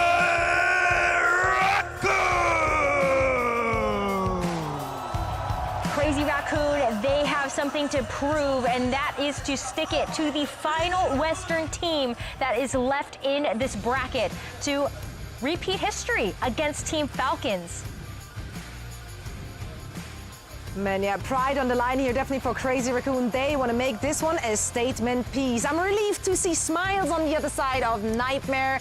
Let's just have fun with this. Can they repeat it? We'll find out in just a second as we're sending it over to our casters for this one. It's Johnny and Jake. Thank you so much, Zoe. We're really excited to be casting this one. It's an incredible opportunity here today for both of these teams. You know, we've seen Nightmare, they have the vision, the strategic intelligence to take this win. They have the hands, they have the skill to do it. But now I think what's really being tested is the heart. You know, to come away from that series with the Falcons, bruised, bloody, feeling the pressure, feeling defeated, and now to go up against a Crazy Raccoon that are coming with a vengeance, this is a scary prospect, Johnny. Yeah, I mean, the good thing for Nightmare is that they've done it once before in the upper bracket, and that inspires confidence going up against Crazy Raccoon here in the lower bracket again. Now, Crazy Raccoon yesterday, bit of a dominant showing up against once again where they just completely swept the hometown heroes. But if you're Nightmare, you can't overanalyze that too much. That was a different matchup, different kind of compositions. You gotta focus on what you did great yesterday and build on that. And as we take a look at the map set here, Jake, I think one crucial detail starting off on this series, because Nightmare dropping from the winner's bracket, they get the first map pick and they're going to Leading Tower. Crucially, you dodge Ilios. Yeah, this is does really improve your odds, I think, going on to Ilios. Wow. They're going to ban the Wrecking Ball as the opener. Interesting, surprising. I don't know that I would have thought it as that likely, but maybe they're just using this as a tank protect to ensure that you get exactly what you want for Kuffa on this map. The Brig responsive ban from CR is going to prevent that Brig Juno setup that we've seen be really dominant. I think that's not a support backline that Crazy Raccoon want to play that favors them, and so this ban makes a lot of sense to me. Have to see what it comes out to. I kind of like this, though, for Nightmare. I think that if they make this game a rush game, a battle of team play, that's where they're strong. That's where they have the chance to take it to Crazy Raccoon. Yeah, we kind of talked about it yesterday, but I think Nightmare, they're really built on the concept of speed, right? Like doubling down on speed heroes. So yes, Brig is out of the pool here. You cannot play that Juno Brig kind of composition, but that gives you more access to speed heroes that potentially could challenge someone like Shu in the backline. You could get to that backline of Crazy Raccoon. Typically, when we've seen teams go head-to-head against Crazy Raccoon, they've actually banned the Lucio themselves because they want to get Chorong off that Lucio. Crazy Raccoon, they like to play this signature kind of composition with Chorong on the Lucio and Shu on the Ana. And then they just poke you down, the Wrecking Ball, the Pharah, etc. It's just too overwhelming. We haven't really had someone find an answer to this Crazy Raccoon composition. So now, banning the Wrecking Ball, Nightmare are definitely cooking going into this one. Can't wait to see what they got in order. I'm kind of feeling the speed here, Jake. Yeah, definitely some source of speed here, very likely to come out, maybe two. Lethal, I think there's a lot of pressure on him to deliver a big game. Zera came up so massive in that previous series against Crazy Raccoon, putting on a generational performance, frankly. Now, I think it's up to the rest of the team to step up to the plate. For Zera, it's too much to ask for to get that same level of peak again. I think he needs to have that inspiration come from elsewhere in the server that he can follow up, that they can build that together. They've got to start off with something in this series. They've got to start to believe again that they can really win. We've talked about this, oh, top 3 for NA, that's so great. But look, these guys, they talked about wanting to be the best in the world. Johnny, this is where that happens. This is where you make that real. And this is also a great opportunity for them, considering you get that first map pick, you get the first ban as well. They've earned themselves this advantage going into this lower bracket matchup. Nightmare now, you gotta give them a lot of credit. Their play has been superb. They've been playing with precision. They haven't made a lot of mistakes. They've been punishing their opponents, punishing Crazy Raccoon yesterday. Now, like you said, they just need a few of their players to pop off. Heesang's Pharah has been an absolute weapon on this map. Liv's gonna TP him out. Bridge cross, scary, Lethal takes a conk, now under a bit of spam pressure. Nightmare may have evaded the worst of it, but Shu's Ana is also on the field. Got to be so cautious with the amount of spam that can come down. Lip on the Tracer. Looking deadly here, diving in, big damage onto Lethal, being flanked, cleaned up by Heesang's rocket. Kuffa forced back, Zero falls now, and Raccoon have full control of this first midpoint. And this is where it gets scary for Nightmare. Playing that Lucio Kiriko composition, so Oh, Lethal swats over to the Widowmaker here. Can he find something, perhaps? Just clearing out the spawn camp, threatening Hee-Sang from any kind of over-aggressive forward spam. But Shu on the Ana, seizing the tempo here. I dare say that Kiri has been the far more popular pick in this tournament, in this composition, but Shu says no. He says, pass me the ball, I got this one. And honestly, you'd be hard-pressed to ignore him the way he's been playing this tournament yesterday. Nice conk off by Hee-Sang, Kuffa in the drink. Nightmare reeling, Crazy Raccoon taking everything. They will be merciless. Make no mistake, Johnny. They did not come here for a competitive game. They came here for domination. I talked about how Nightmare, they haven't committed a lot of mistakes, and getting first picked right like that is stuff that just cannot happen. Zero and Admiral, they're taking this little off angle here. Kuffa now, contesting for the point. Decides things better a bit, but the pulls. Oh, he's dead. Shu, low. Nightmare, need to find a counter kill here if they want to make this one winnable. Zero force to recall already. Crazy Raccoon regrouping well, taking a bit of spam pressure on the backline, but they're so difficult to fight. And Junmin zapping away at the backline. The cleanup, of course, it's Shu. Crazy Raccoon now with ultimates. Shu has that nano, could apply it onto Junmin. Hee-Sang as well. Opportunity for a barrage here. Ultraviolet has this Kitsune Rush, but can be hard to stay alive long enough to get value out of it. You don't want to drop it too aggressively because you'll get punished, of course. But they're working the bridge here, so I might just go for it. My eyes are on Shu, man. What can he do with this nano, with the Ana toolkit? Has the space to work with. They're trying to clear jump in off the bridge. Forces the back jump. Opportunity now for Nightmare. Stepping up to the plate. Early B from Admiral. Under pressure. Counter dive from Hee-Sang, but finding no kills. Stays alive. Even with the nano barrage. Nice opening trade with Junbin with the primal. Player advantage for Crazy Raccoon. Nightmare have to fight this one out. Here's the rush from UV. Zera fighting against the world. Surely too much to do. Junbin still healthy on the point. First round slipping out of their grasp. Look, Hee-Sang snatch any shred of hope away from Nightmare, and it's a 100-0 beatdown. Johnny, I said they'd have to start hot, start with something. They got nothing. Absolutely nothing on the board for Nightmare. A little bit of cope for you though, Jake. I'd say out of the three stages, out of the three stages, I'd say this is probably the strongest one for Crazy Raccoon here on Leading Tower. Pharah looks so dominant. Honestly, I really just always favor the team playing Pharah on Garden, especially in this meta. Just so many options for the play, whether you're diving in, whether you're spamming, knocking people off the map, just puts a lot of pressure. And Nightmare, they need to start fighting back. They cannot give up maps in this series. They cannot allow Crazy Raccoon to build up a head of steam. We've seen what the Raccoons will do when they have the opportunity to get aggressive, to stay aggressive, to put you on your back foot. Nightmare coming out into the mid-fight. It's a fresh round, an opportunity for Kuffa on the comfort hazard. So look to Zero here now on the Tracer. Not taking the Pharah duel with Hee-Sang like we've seen Zero do before. Instead opting for the Tracer, more mobility, work these off angles, take these flanks. Capitalize on the railgun shots from Lethal. Admiral can't get caught here. Low, cleaned up, trying to play the off angle. Shu is low at the same time. Nightmare, maybe they can trade this one back. But Jumpman's Winston, nothing they can do about him. Just holding down this position with the bubble, denying any kind of a walk-up. And Nightmare, they're reeling right now, Johnny. They're struggling. And Crazy Raccoon playing with total confidence. Jumpman over the top on the high ground, ready for that dive if you overstep your mark. Lethal, under pressure on the Sojourn. Now it's Kuffa, forced to back jump, forced out. Damage. Zero finds Hee-Sang. Huge pick, actually. That's what they needed. Opening kill. Now here's Admirable. Backflanking on the point, starting to poke from the other sides. Nightmare healthy, Junbin is low. This could be the opportunity for a flip, but Crazy Raccoon give up nothing for free. Nice spiked wall by Kuffa, catches lip.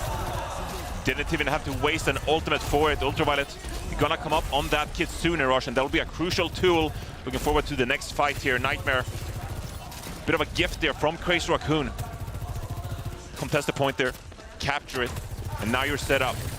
Nothing given for Tree, Johnny. Nice shot by Lethal. That is a critical pick onto Chorong. Admiral traded right back though. Crazy Raccoon still want to get into this. They still have something to say. Shu on the high ground though is going to struggle to maybe move forward into this point. It's a scary spot to play Ana. Stepping up is very risky into the pace that Nightmare can bring. Flanks coming in. Pharah spam as well. Kuffa holding the point. Crazy Raccoon have the opportunity to go in, make some kind of a play. Lit, Pulse Bomb goes wide. Lethal standing strong. Now, Crazy Raccoon step up, force the cap. Nightmare need to make something happen. Nano onto Shu. Shu's already dead though, and they've kited this Winston Nano. Immaculate play so far from Nightmare. Kuffa low, but the pressure being split perfectly, and it seems like they're not going to give the flip. Great stall by Koffa on the point, allows Nightmare to continue capturing percentage here. Crazy Raccoon, they can't find the opening. Junbin commits to Primal.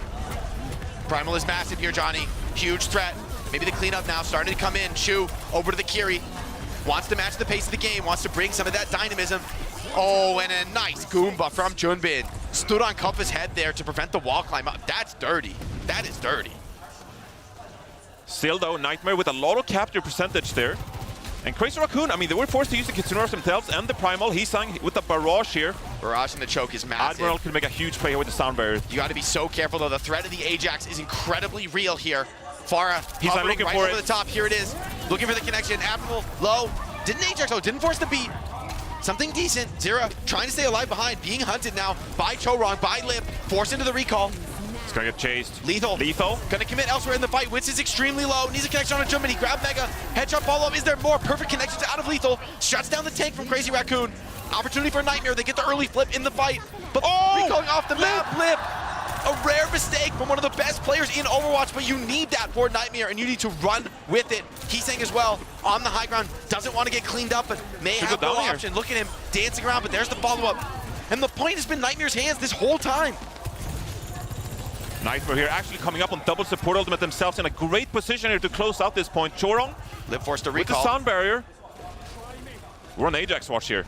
Oh, it's such a threat from both squads. Bait from Admiral, same time from both teams. They're looking to focus fire kills. Lethal in the crosshairs. Crazy Raccoon, pulse bomb attempted. Oh, and pulled in by Heesang. What a sick combo follow-up. Admiral low, Ultraviolet. Don't think he can pop the Kitsune rush. At the same time, those were some important ults out of Crazy Raccoon. Nightmare have the time for the retake, but they're only gonna get one shot. And this is the round, this is the map potentially being threatened by Crazy Raccoon. Ultraviolet with the Kitsune rush here.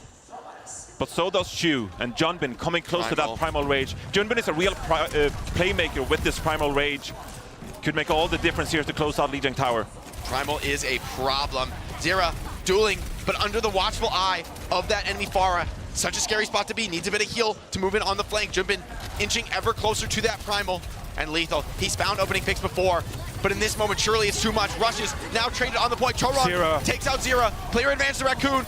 Ultraviolet low, cleaned up, Barrage over the top, and this is Crazy Raccoon taking map one. Nightmare had a chance in this second round, made it competitive, found a bit of footing in this series, but in the end, it's the Raccoons going up 1-0, and that's the start they were hoping for. This was your map pick, Nightmare. It wasn't enough. These guys are just too good on control. Crazy Raccoon. They looked so dominant here in the lower bracket. Virtus Pro, once again, all eliminated by Crazy Raccoon. And now up against Nightmare here in the lower bracket final. It's been so tough to deal with Crazy Raccoon when they play that composition. The Pharah, Heesang was doing fantastic work. Junbin as well on that Winston. You know, it really is Crazy Raccoon's composition. It's something they brought out last year in 2024. And they really became experts on that composition. No one can really match them when they are on those signature heroes. And again, every time on control, whether it's Ilios, Lijiang Tower, so hard to deal with. Yeah, I like that Shu went over to the Kiri midway through that second round. I think the Ana was getting targeted. It's a difficult map to play Ana on. Shu was feeling it, but then he makes the swap over to the Kiri. They're able to play more dynamically. And in general, it felt that Nightmare were a little bit passive throughout the map. I mean, I think round one being this dominant, this explosive is just it's a very painful way to start the series. And Pharah, such an impact choice there from Crazy Raccoon. I mean, most teams just could not run this composition. Most teams have a hit scan player who can play Tracer, but it is a world of difference between just a Tracer and Lip. I mean, Lip is the GOAT. There's very few players, like you said, who can do what Lip does on the Tracer, but also on the hit scan heroes. Okay, yeah, we had to show that right as we hyped up Lip there. Look at this. But the conk into that. Oh, that is so just insane. That is a tip your flex DPS situation. Incredible play there. Yeah, I mean, for Crazy Raccoon here, Nightmare. Surely we're going to a King's Row and Ana ban. Surely. I mean, that was a winning strategy previously. Yeah, it was. Why change anything? I think that it also takes Suravasa out of the mix, which is a huge threat given how good Crazy Raccoon are on those highly dynamic map types. I feel like that should be the pick, very likely to be the pick, but Crazy Raccoon obviously expect this too. They lost to it yesterday. they have had time to review, to adapt, to make some changes. I think some of the comps they ran yesterday were a little bit wonky. I mean, we were hitting the Soldier on New Queen Street. I think Shu also went San on King's Row. I didn't like that pick. I thought it was a little bit too greedy against a team as good as Nightmare. A star player like Zero on the Genji, that's an opening for him. So I think they might have a different approach this time. Yeah, and something else we saw on King's Row was that Max came in instead of Junbin and played that Hazard as well. And when I saw that match play out, I thought Max at times leapt in on the Hazard but got punished for it. You know, in the previous map on Lijiang Tower, we saw Koffa sometimes go for a leap on the Winston, but then Crazy Raccoon, the collapse on the Koffa eliminated him before the series. I feel like Max was kind of the tank player yesterday in that matchup, where Max would go for the Hazard leaps and Nightmare would in turn onto Max and pick him out. So as we head to King's Row here, definitely going to be the go-to pick, like you said, after you won this map yesterday. But the real question is, Crazy Raccoon, what changes will they make based on their loss yesterday? Tank, such a knife's edge role, especially under this kind of pressure on stage. You are the one who has to open things up for the team. You are the one who has to create space and opportunities when no one else can get in. You have to put your body on the line. And Crazy Raccoon really punished it aggressively. I love the Genji ban, actually. Respect ban on Zera, but Genji is just so high impact on King's Row in general. The ability to go high to low is just so massive. I mean, it's kind of why we don't see that much Tracer on Kings, is because Genji is just better, even in a classic Winston comp and a Hazard comp. Oh man, it's on another level. I wonder, without this Genji, will Nightmare be able to hit that same level of aggressive tempo? Will they even go with the Hazard? I mean, Zero was even saying it yesterday in the winner's interview. The question was, how did you bounce back after that loss on Ilios? And Zero said, well, we selected King's Row. It's a comfort map for us, but also crucially, I got to play the Genji, which is my strongest hero. Zero felt really confident on the Genji. So Crazy Raccoon here banned Zero's comfort pick, which, I mean, that's a massive sign of respect. But Crazy Raccoon, we've talked about their flexibility as well. Heesang, so many other heroes that Heesang can play here. You know, you look at towards the Pharah, for example, or other heroes available to him. But Nightmare, how are they going to adapt with this Genji ban in place?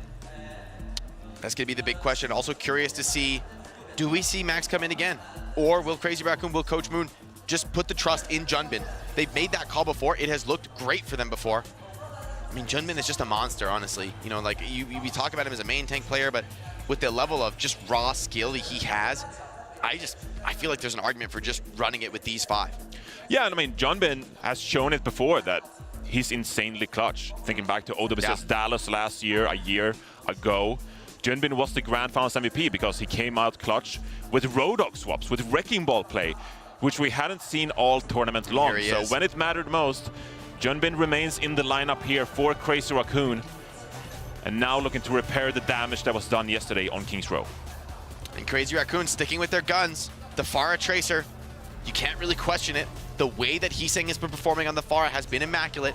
The perks have really taken Pharah to a new level, giving her massive consistency across these maps. We've seen a lot of teams ban Pharah on King's Row. Yeah. The threat that it poses coming over those rooftops, the possibility of playmaking with the barrage, massive. Nightmare still workshopping the comp, thinking about what they're going to play. Have the opportunity to scout the defense and make adaptations that they want to. Zera, though, going to the Tracer. I mean, on Route 66, I mean, maybe the Genji was a cover pick on King's Row, but come on. Anybody who saw that Route 66 map yesterday has got to put some respect on Zera's Tracer. He may be one of the best in the world right now. Lethal also deadly on that Hangzhou, true to his name. And the Brig Juno, I love this for Nightmare. This has been another bellwether comp. He's saying he's going to have his work cut out for him. No conventional hit scam to go up against him. But Hangzhou, low skybox on this map can be a real problem. Lethal on the Hangzhou. Can he find the picks required to open up this point? Instant aggression. Crazy Raccoon swarming over the attackers, not giving them even a moment to breathe to look for picks. Taking the fight directly to that Hangzhou. And here's Lev getting healed up, fighting off Zera, cleaning up the Ram in the backline. Lethal, instant swap over to the conventional hit stand.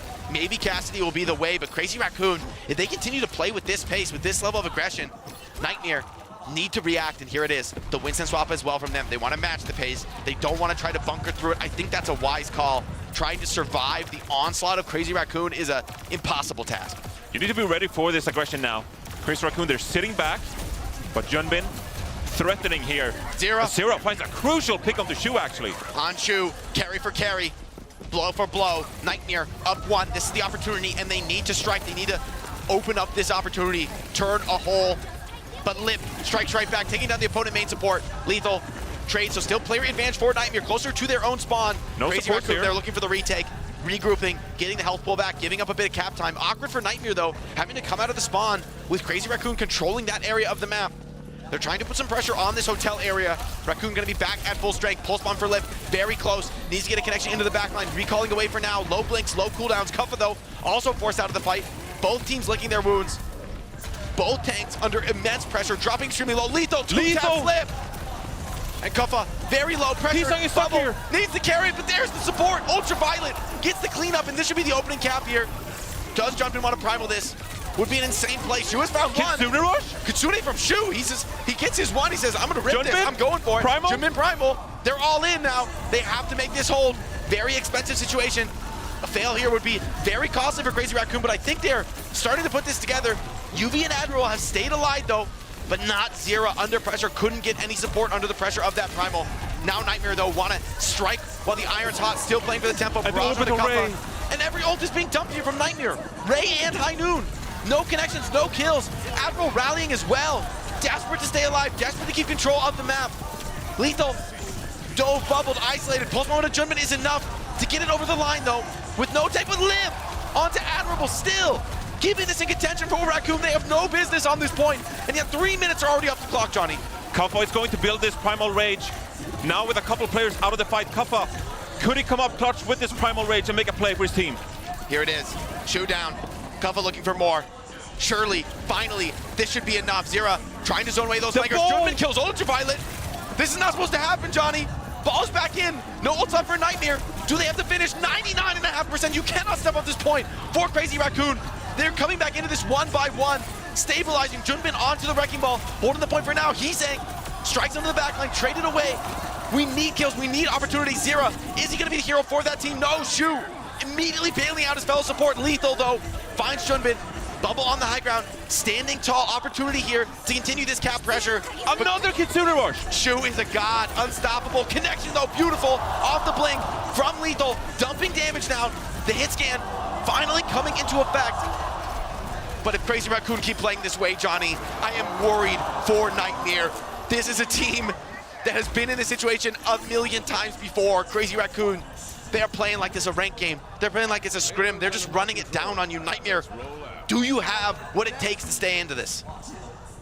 Incredible comfort on display by Crazy Raccoon as we take a look at Lethal on the caster here, cleaning up on the point after Shu invested that Kitsune Rush. Great play by both teams. So patient, so comfortable. You know, usually we see some teams prefer to play aggressive, initiate, commit, but both teams here, they're trading back and forth. Big channel in the High Noon. Junbin's gonna be forced away from this. Bubble broken. Nightmare rolling the card forward, but Crazy Raccoon coming up on some key ultimates. Pulse Bomb Barrage, nearly online. Lip harassing at the back, takes a bit of pressure from the sport, though. Forcing a re. Has some blinks, pulling attention away. Here's Barrage over the top. Do they see this coming? No, he's in with 3, 4, unstoppable here. Now Crazy Raccoon taking full map control. Tracer being hunted down. Surely no escape for him. Surrounded by the rest of Crazy Raccoon. Zera on 1 HP and even gets delayed on the next spawn wave. They are being surrounded, punished from all sides. The Pharah Tracer, a signature style for Crazy Raccoon, paying dividends. Nightmare under massive pressure, and they are struggling. And not bad enough that Heesan gets this 4K barrage, but Ultraviolet committed the Kitsune Rush. Now swapping over to the Juno.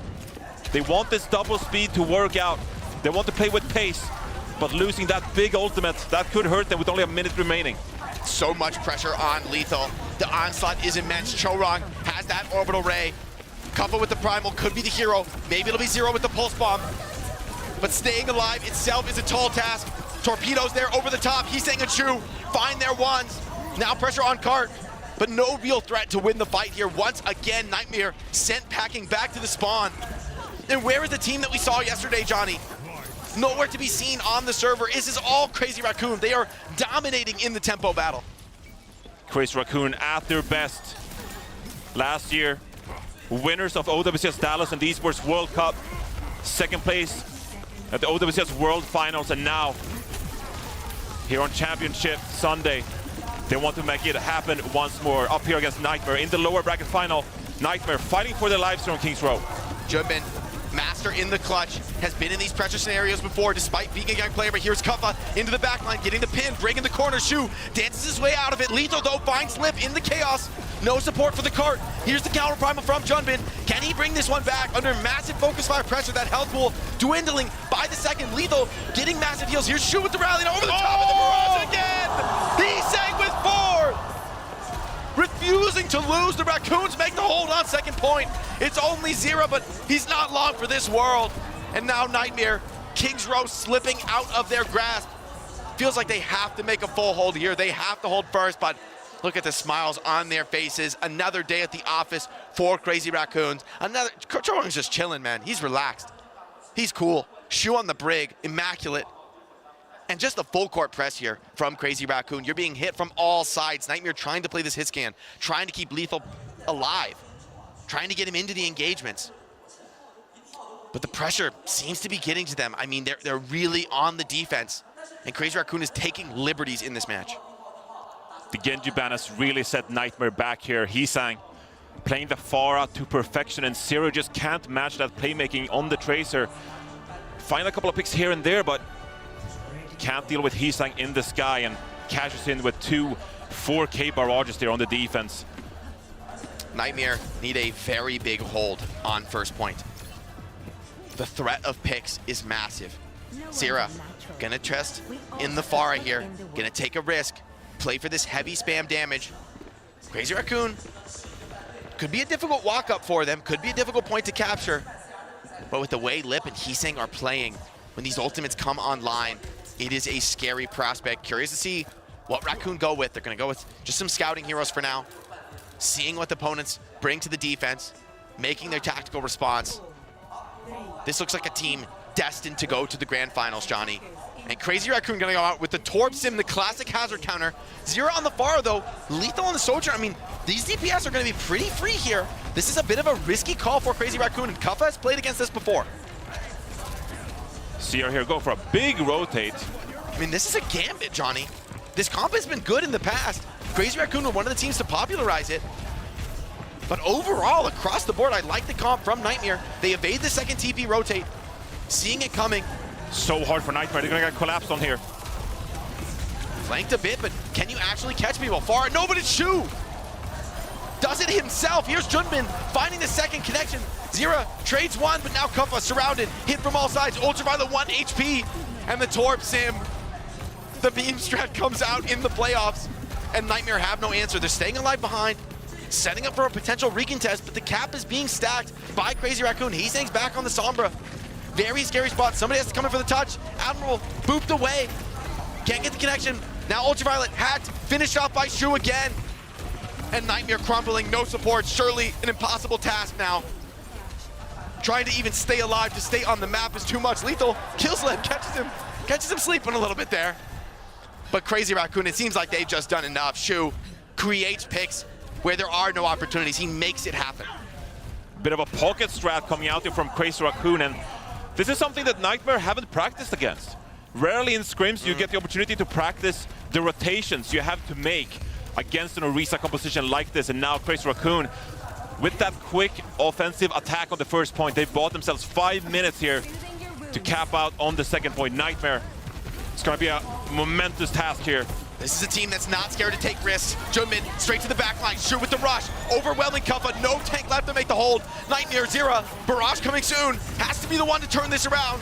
Nobody else has the tools to get it done. The cart barreling toward that golden box victory. Here it's Orisa onto the back line. Zera finds one, hasn't deployed the barrage yet.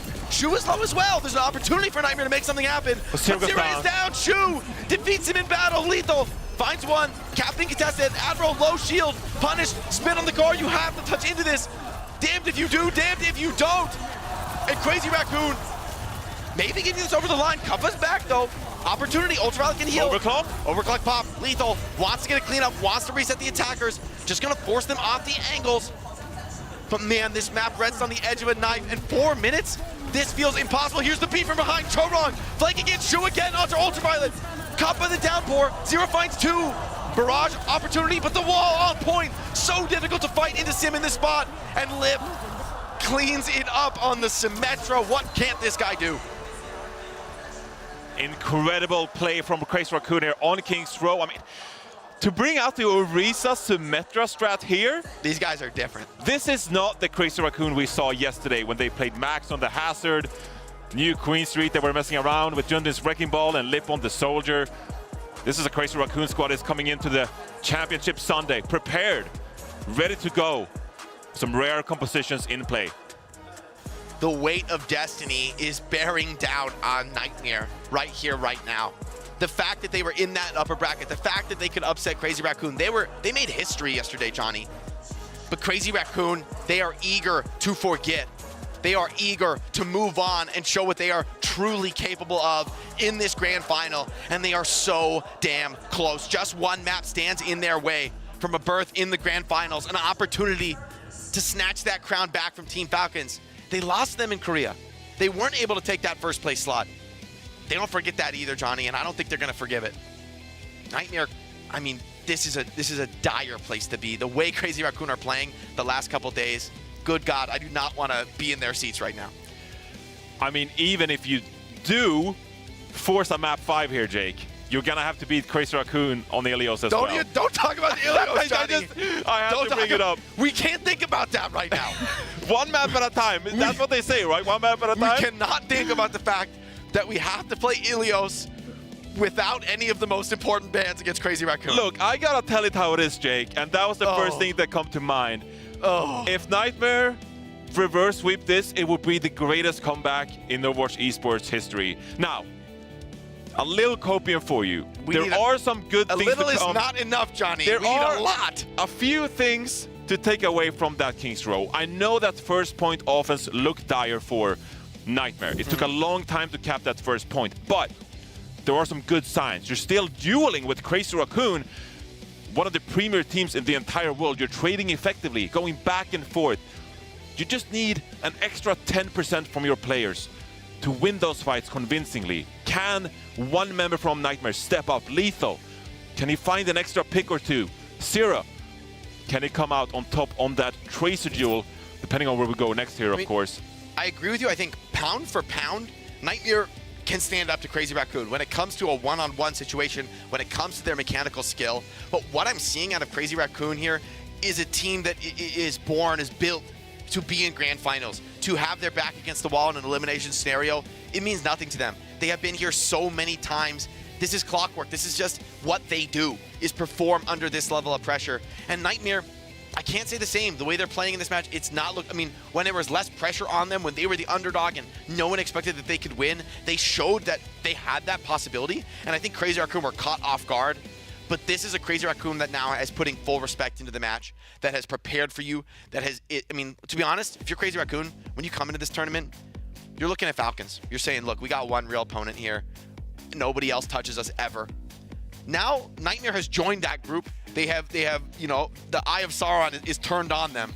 But it's not so good to play the next match after that. When the, you know, with the Eye of Sauron's looking away, you're feeling all right. You're crossing into Mordor, like things are okay. And then it starts, and then Shu starts looking at you. Who's Frodo and Sam in this? Who is Frodo and Sam here? He's looking at you across Is Zero Frodo? Where are they going? Look, don't read too much into the metaphors here. Don't question. Sorry, my I analyze. knowledge. That's what I do, Jake. I analyze. Curious I love to see it though. I love it though. Where Nightmare are going to take us? Where are they going to make their stand? You're right. We can't think about map 5. It's I a keep tough thinking task here about for map 5 Nightmare. Ilios, Johnny. I was trying to cope, and you hit me with the map 5 Ilios. It has been a taste of what it's like. I love the point you're making. It's just a taste of what it's like when a team like Crazy Raccoon actually prepare for just you, just to take you down. Nightmare here with one Circuit map Royale. Okay. away from elimination. Okay. They're going to Circuit Royale. I like this because I think what this does is it tries to get Max in the server, but I don't know if Crazy Raccoon are going to fall for that. Honestly, I think like with the way Junbin is playing, I feel like you just run it again. You can also just think, you know what? Even Max coming in, like, this is way beyond what the tank is doing. This is a full team playing with massive confidence, with incredible preparation. And the Zen ban is the opener from Nightmare, so mitigating some of those really heavy long-range pick strategies, also protecting the rest of the support cast. You can play a fast pace. The Winston ban from Crazy Raccoon, interesting. I wonder if Max is going to come into play Sigma, because typically Winston for me is the biggest threat to a Sigma comp. You know, Sigma tends to win all the off-tank trades, just doing the most damage, but the threat of like a Winston Genji snowballing through your backline, you know, cutting you to pieces, getting dash resets, that's what you're worried about. So maybe Crazy Raccoon will say, you know what, call in Max. Let's show that he can also hang in these incredible high-pressure scenarios. Yeah, I feel like Circuit Real is a map as well. Traditionally, more of a poke map, as you're seeing Max getting set up here, ready to go on Circuit Real. But we have seen a few different kinds of compositions here on Circuit Real. Now, Winston getting banned, especially harmful on that third point where Winston is so very good, right? Like you said, this probably sets up that poke duel. But Kaffa though, like, do you want to opt into that? The fact you banned Zenyatta, maybe you want to play some kind of like more brawl-heavy composition here. They've done that in the past, and if you're up against a Zenyatta playing one of those kind of compositions, then you're scared that your opponents are going to peel away. They're going to retreat, and over time, that Discord damage is going to be overwhelming. Yeah, I mean, I think also maybe the Zen ban protects your Ramatra look, which is, I think, a very comfortable look for Nightmare. One that Kaffa has played often, has quickly gone to in a lot of these scenarios, and has looked great on. And so maybe that is going to be the strat here for Nightmare. Take us to a Ramatra, put Zero on the Genji, and play that fast-paced brawl style that we know North American teams can handle. I think this is a smart pick. I think this is intelligent strategically. I think they've made the right decisions here to set themselves up for a map win. And that's all you can think about right here for Nightmare. Battling back, one map at a time. It has to start somewhere. Why not Circuit Royale? If nothing else, I'm really confident that Nightmare here, they're going to set themselves up for the best chance possible to get a map in this series and start a potential comeback. It's going to be a tough task with the way Crazy Raccoon have been playing, but Circuit Royale, not a map we saw yesterday between those two teams, so limits the potential for Crazy Raccoon to prepare accordingly for what Nightmare has in store here, and that could be a boon for Nightmare, who are looking for an in here in this series. And Lethal and Zera, they have been performing in this match. They have been finding their kills, finding opportunities, winning their ones. It's what you need on Circuit Royale. I think a Sojourn Genji look here can be very strong. In general, I think Nightmare is going to get more or less exactly what they want from a matchup perspective. The question is, can they really deliver? Can they turn that into a map win? Building some kind of momentum in the series, and Shu is hovering in Ana. Good Lord, that is scary. I feel like the Brig is a way better hero, but this is Shu. All bets are off. It is a scary prospect, especially with these high grounds that the defense can access. Going to set up Shu here to land some filthy biotic grenades. I'm not talking about up. I mean, Shu's accessed the Shadow Realm yesterday. Like, this is not about the high ground. This guy's a demon. Sent to nade your backline. Look, I'll say it again, Jake. Final boss aura. Yes. You load in against Shu yesterday, once again. Why is the boss music playing? Here it comes. Nightmare coming out of spawn. Lethal looking for an opportunity on the Widow. He's saying, has elected to the Mei. It's a bit of an odd comp for Crazy Raccoon. The Ana and the Mei, a bit of anti-synergy. Nightmare are all in on the Brawl. The Genji, the Brig, they are going to take it here, bringing the pace, taking the opportunity. The nade from Shu was good, but not enough to secure kills. Crazy Raccoon is going to settle into a more passive pace here. It's going to be a lot of pressure on Lip to be delivering these big rail connections on the Sojourn. He's got a full charge. Nightmare, you better believe they know what's coming. Nice deflect from Zera. Stays alive. This opens a window here for Nightmare, and Kaffa finds the pick on the Shu. Critical kill now. Crazy Raccoon struggling on the back foot. Without the Ana, they cannot sustain these positions. They're going to try and hold off, going to try and stall for that respawn to come in, but Nightmare stacking the payload, forcing Max's hand. He has to come in and make this hold. Kaffa at the choke point, pressures the ice block out of the Mei. Option to continue to target that, but Shu's back, looking for a nade. Potential to turn this around. These Nightmare players, they know the threat that faces them on the high ground. Max cooldown's running low, and he's saying the headshot out of nowhere on Azira stakes all the wind out of Nightmare's sails. Kaffa is low, Admiral under pressure too. Wallace trapped Kaffa in on the Ramatra. He's trying to tank as best he can, but Max is cleaning up the backline. And this is the style that Crazy Raccoon want to play with this Mei and the Ana. They want to stall out these fights as long as possible to open fight win conditions with the biotic grenade or potentially the Mei ice wall. Nightmare, they get the first pick there onto Shu, but aren't able to capitalize on that. A lot of defensive positioning for Raccoon. They can mitigate a lot of damage. Ramatra, of course, one of the more defensive brawl tanks in the game.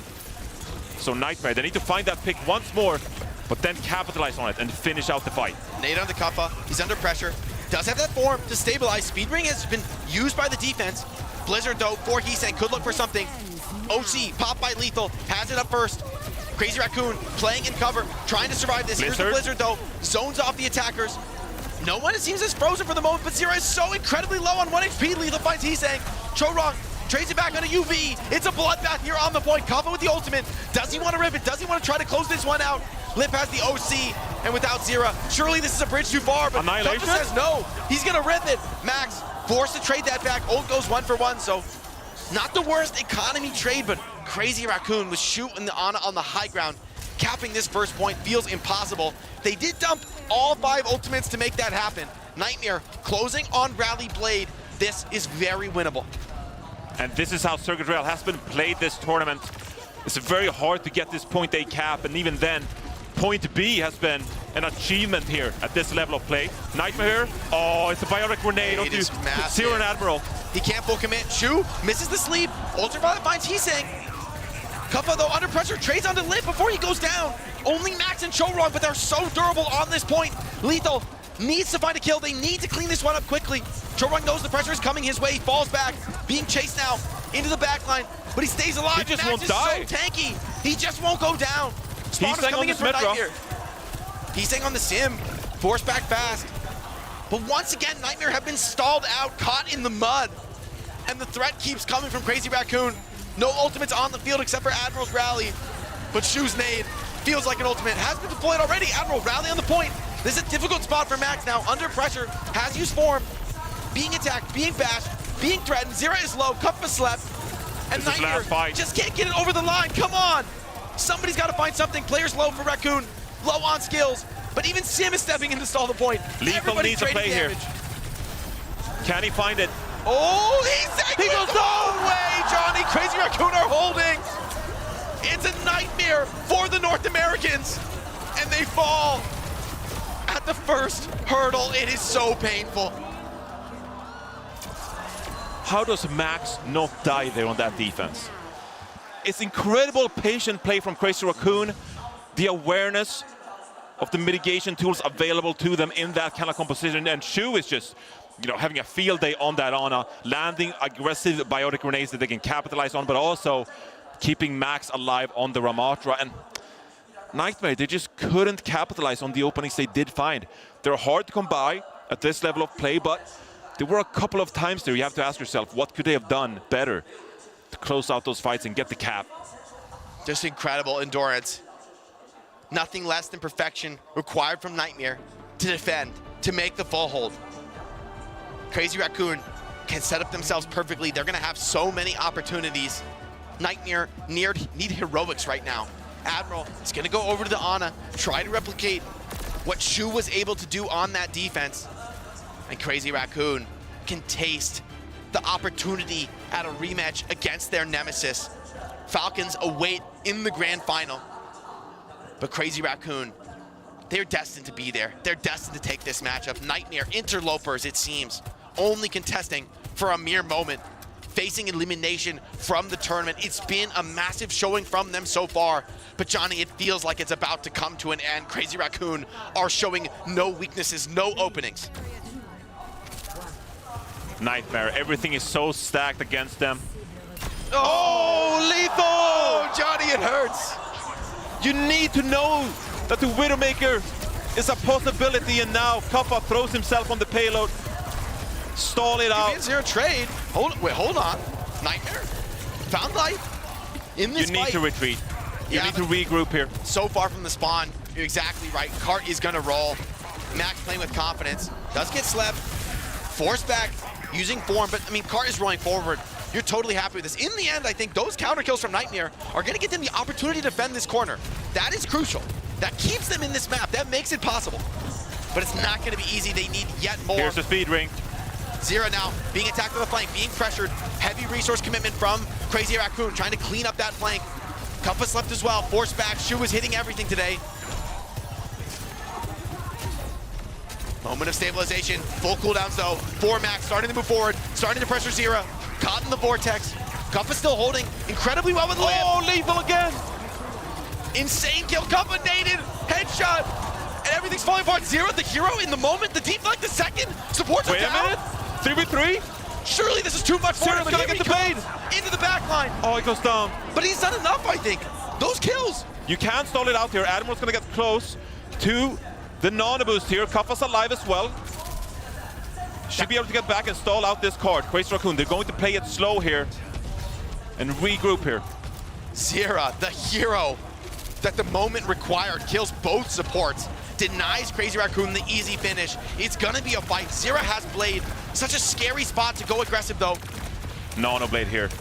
Lip finds Lethal one again. Undeniable. Zira low, gets the nano. Needs to make a play. Come out here. Connection to the back line. Looks for more. Sleep threat. Cocked away. He can't quite get there. He's saved. The savior. No. The barrage over the top. Shu stays alive. Lip with another. This man was born to play in the grand finals. Here's Lip now swarmed over by Cuffa. But the guard, Johnny. Cuffa just barely makes it back in time. Annihilation from Max. Cuffa responds in kind. But he's the last man standing. Flanked from all sides, and Crazy Raccoon are going to one more grand finals. Nightmare, they came so far. What a showing from them in this tournament. But Crazy Raccoon, nothing less than the best. They were beaten once. They go to the lab, they make the adaptations, and they look unstoppable. This is a different team than we saw yesterday. Unbelievable. What a terrifying foe to face at this moment in the tournament. Crazy Raccoon here. Like a Titan has just awoken from a slumber. Forced awake by Nightmare in the upper bracket and now in the lower bracket. They've taken out all the teams. Virtus Pro once again. And now dashing the hopes of Nightmare in the lower bracket final. Crazy Raccoons, they advance. And we'll get another rematch of Team Falcons against Crazy Raccoon here at an OWCS major event, Jake. It's just unending. The Korean dominance. Look, it's a tale as old as time, Johnny. Crazy Raccoon, they put together this team to beat the world, to take home trophies and championships. You can send them down to the lower bracket, but that's just door-to-door service for every other team. We're gonna send you to the airport real quick. No problems. We're gonna make it snappy. Crazy Raccoon, an immaculate 3-0 domination of Nightmare, completely flipping the script from what we saw yesterday. We're gonna send this one over to the desk and have them break it down. Thank you so much. Yeah, we said it heading into this one. They're coming in to make a statement, and that statement has been received. Nightmare on the receiving end. Yeah, well, who expected this? We didn't do predictions, but I would assume most people are going to go Crazy Raccoon 3-0 or maybe 3-1. I could definitely understand why someone would pred at least a single map. I'm curious what the audience would have said as well, but this feels like a return to form for Crazy Raccoon, a small blip on the radar yesterday. I really hope that Nightmare can keep their heads held high, though, after this one. I know it has been a very tough day of losses for them, but the fact that they made it and are third place at the Champions Clash, that is such an incredible accomplishment for this roster, and I think that should really, I don't know, that should be something that they're very proud of. Absolutely, and that's something not just them, but all of us should be celebrating. They truly made history by taking down Crazy Raccoon. The only other team which managed to ever take this franchise down was Zeta Division. They are the first Western team to ever make it. They were the first Western team to ever just even take a map. Right? Like Crazy Raccoon had a flawless record against Western teams until Nightmare shut the door in their face. But they really did get their act together, and it was very clear from the start of this series that Crazy Raccoon did not come to play around. They were locked in and fully focused for every single map of this series. They absolutely were, and I almost wonder, like, for the side of Nightmare, they kind of came into this competition despite being, you know, the #1 seed coming from NA. The expectations weren't falling on their shoulders for Champions Clash, but after they get that win up against Crazy Raccoons the first time around, I feel like that pressure does start to mount for them.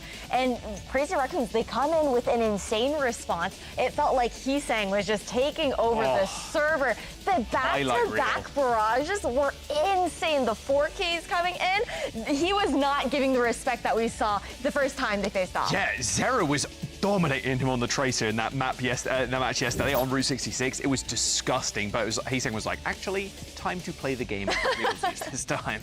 Lip, of course, the other half of the DPS duo that always shows up. Can Lip have an off game? Is it possible? I don't think so. Unless it's Fed Soldier. But who does that? Who would do that? Definitely not Lip yesterday. No, it was a bad dream. But we're living in the future, not in the past. I'm sure we all have learned a lesson. Now Crazy Raccoon will find themselves in the grand finals in Hangzhou. So this is the grand finals that most everyone would have expected. I'm pretty sure that's what the bracket in the end looked like, even though Nightmare kind of burnt the first half of it for, let's be real, all of us, even if you're a super fan. I think having Falcons facing off against Raccoon in the final, that was the grand final on alone. It really was. It's a tale as old as time between these two teams, right? This is the expectation. The surprise factor was the fact that it wasn't one of these two teams facing up against each other earlier in the upper bracket final to then knock each other down and then go for the rematch here. But this is also pressure, I think, back on Crazy Raccoons. Last time these two teams faced off on the international stage, that was Falcons taking them 4-1. yeah, that wasn't a very different meta though. That was Harbin's meta in the Malga. They've looked dominant, unstoppable during that meta. We've seen a little bit of that come back with Harbin picking up Malga. We've even seen some bans targeted towards him. But now we are here. It feels like a Crazy Raccoon moving on to grab the trophy, especially after their last couple of series. Yeah. But in all honesty, I just want to see this go to 7, 8, 9, 10. I want to see this go. Okay, let's calm down. I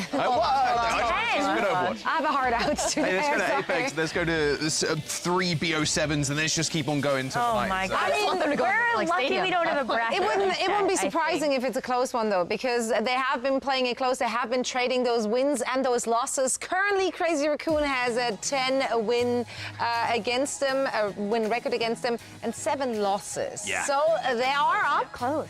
Which does mean the Falcons have to, bring this one back. But we'll find out who's going to come out on top. We're going to break it all down for you after a quick break. But whilst we're setting up for the grand finals and getting cozy and ready for it, we're also going to have a quick culinary journey from Danny and our on-site producer, Ben. Danny, Ben, we love you. We miss you. Let's see what they were up to over there. What you snacking on?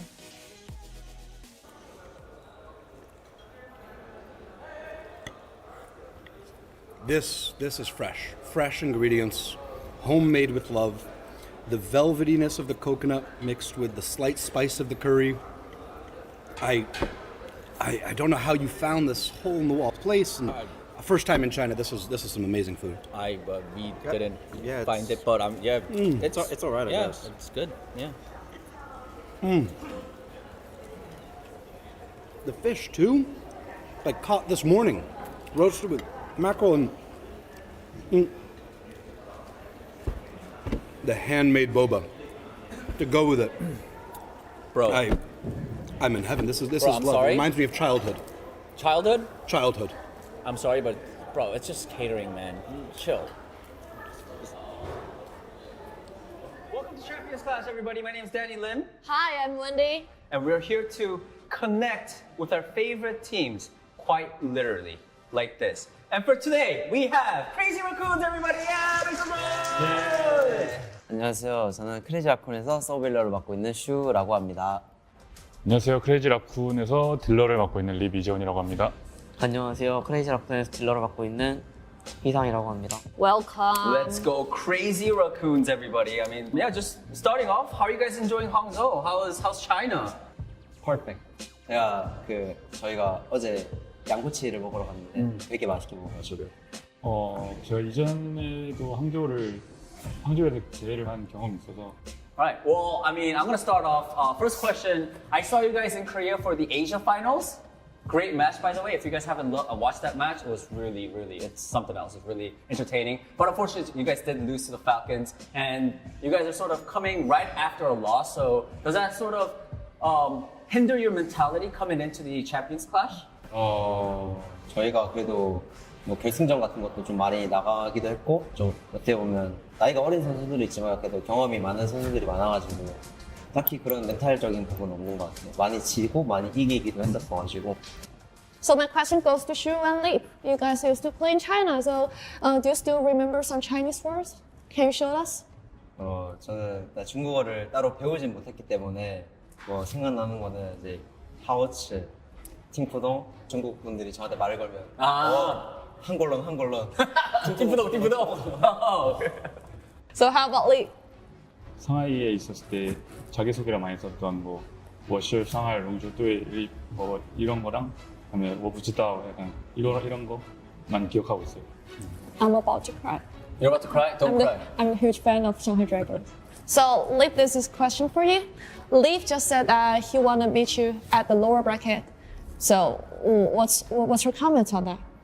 일단 확률적으로 봤을 때는 저희가 이 밑에 있는 조에서 패배조로 갈 확률은 거의 없는 것 같고 만날 거면 승자조 아니면 결승에서 만나야 된다 라고 전해드리고 싶습니다. 제가 리브 선수랑 경기에서 마지막으로 만났던 게 한 뭐 월드컵 때로 기억을 하는데 그때는 제가 졌었어가지고 이번엔 반대로 이기고 웃으면서 귀국하겠습니다. Okay. All right, everybody. That's it for the question. Crazy Raccoons, thank you so much for your time and good luck in the tournament. I think we definitely connected. 빨리 웃어. 빨리. 그렇지. Okay, now it's time to go. So let's take out the finger traps. 자, 빼면 되십니다. Okay. All right, Crazy Raccoons, everybody. Thank you so much. Bye bye.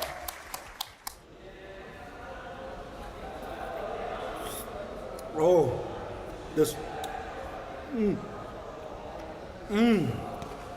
This bundle of joy, it brings me right back to my childhood, Danny. I guess it's all right.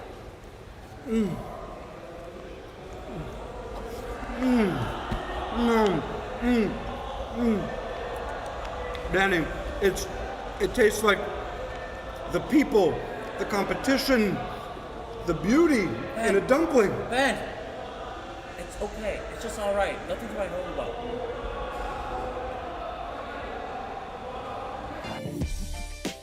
Ben. South Valley Poupée. I love you, Ben. Ben is No, ça c'est honteux. He's from France. He can't. It's catering, man. That's offensive. Look, he's got a big heart, all right? He's got a big heart. We love Or Ben. he's just really hungry. I don't know. We do miss him. I love to see him having a good time. Whatever does the trick. We're not shaming. We're actually shaming. I literally just did that. Anyway. Speak for yourself. I just love to see the joy. I live joy. for joy. I Live it love vicariously. Honestly, though, I've had That's good what's up. catering in the past. It does exist. No reaction.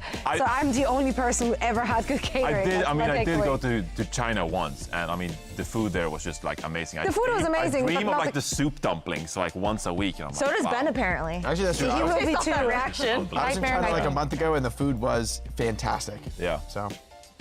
I still wish that we got the opportunity to like maybe go to an event back then in the Overwatch League, you know, and Back then? go check it out. What do you mean? You never went to an Overwatch League event? Well, I mean, like Hangzhou, Shanghai, Chengdu. I was like, maybe, like, I don't know, like, He's let's manifesting. invite us so we can come, hang out. You're hustling on Twitter. I see you out there. Yeah, I am trying to buddy up with once again. And I had predicted them, I'm pretty sure, every time this tournament, which we agreed upon. And in turn, I was supposed to get invited. So once again, I'm waiting for it. I'm waiting for the invite. A real fan wouldn't ask for anything. 2026? Yeah. Where's Maybe the airline next time. ticket? Maybe Come on. next time. Well, they invited you. They just didn't say that they're going to commit to paying for you. Like, that was not part of the contract. But we can. All right. That's the fine print. The headline here is Grand Finals. Shush. And that one is about to happen because we got Team Falcons going up against the Raccoon squad. And this is the one we've always seen coming. That's been in the script ever since the beginning of OWCS. So we're very, very excited for our Grand Final here to see how the chips will fall this time around. So of course, once again, we're going to break it all down. Why are you sneaking around? Slinking. Well, Good sir. Hello. Welcome. So, with Oh, I every see Grand where this is Finals going. appearance. Okay. What's happening? No, you go ahead. Yeah, okay. I With every Grand I- Finals appearance, obviously the players and stuff have to get ready. They're going to chill for a little bit. But before that, we're going to play a little game, as we always do, on the desk. Hold on, I'm new.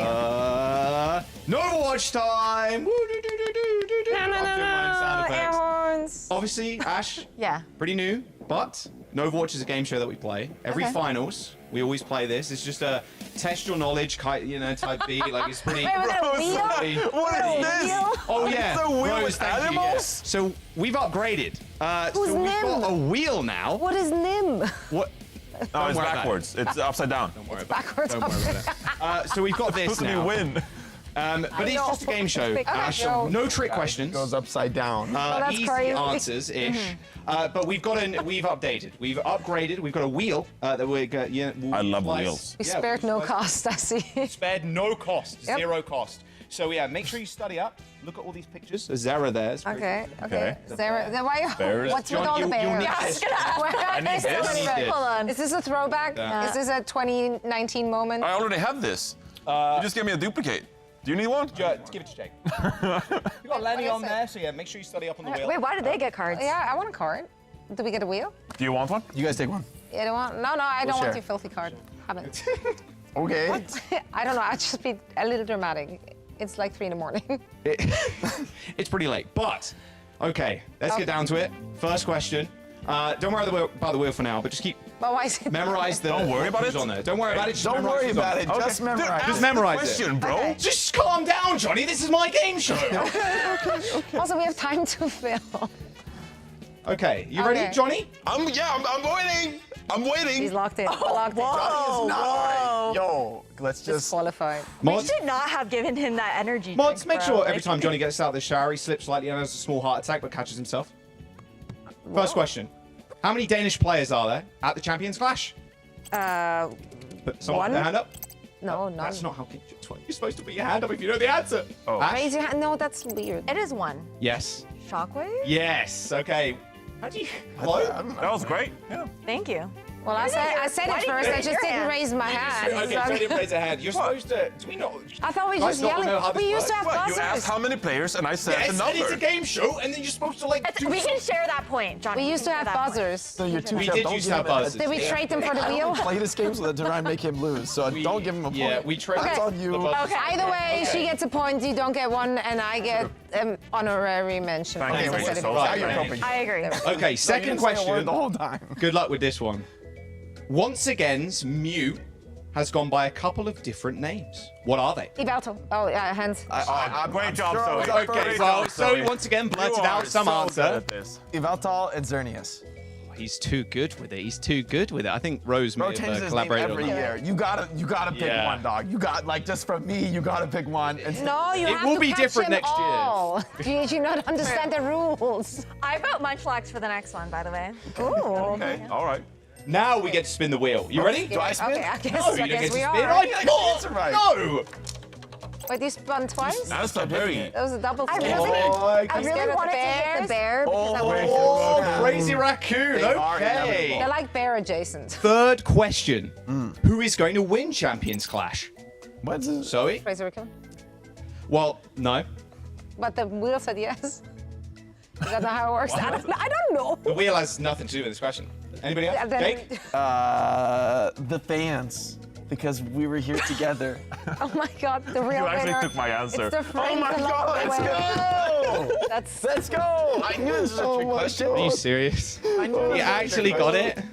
Easy I was dub. gonna say the same thing. Easy dub. Should have raised your hand, Johnny. I'm up two. We need You new got guests. zero, We need Johnny. new guests. We This need is the new most- guests. Because I'm not being awarded points. You're not. Oh, I'm not being awarded points. Raise your hand and answer the question. Spin the freaking wheel, bro.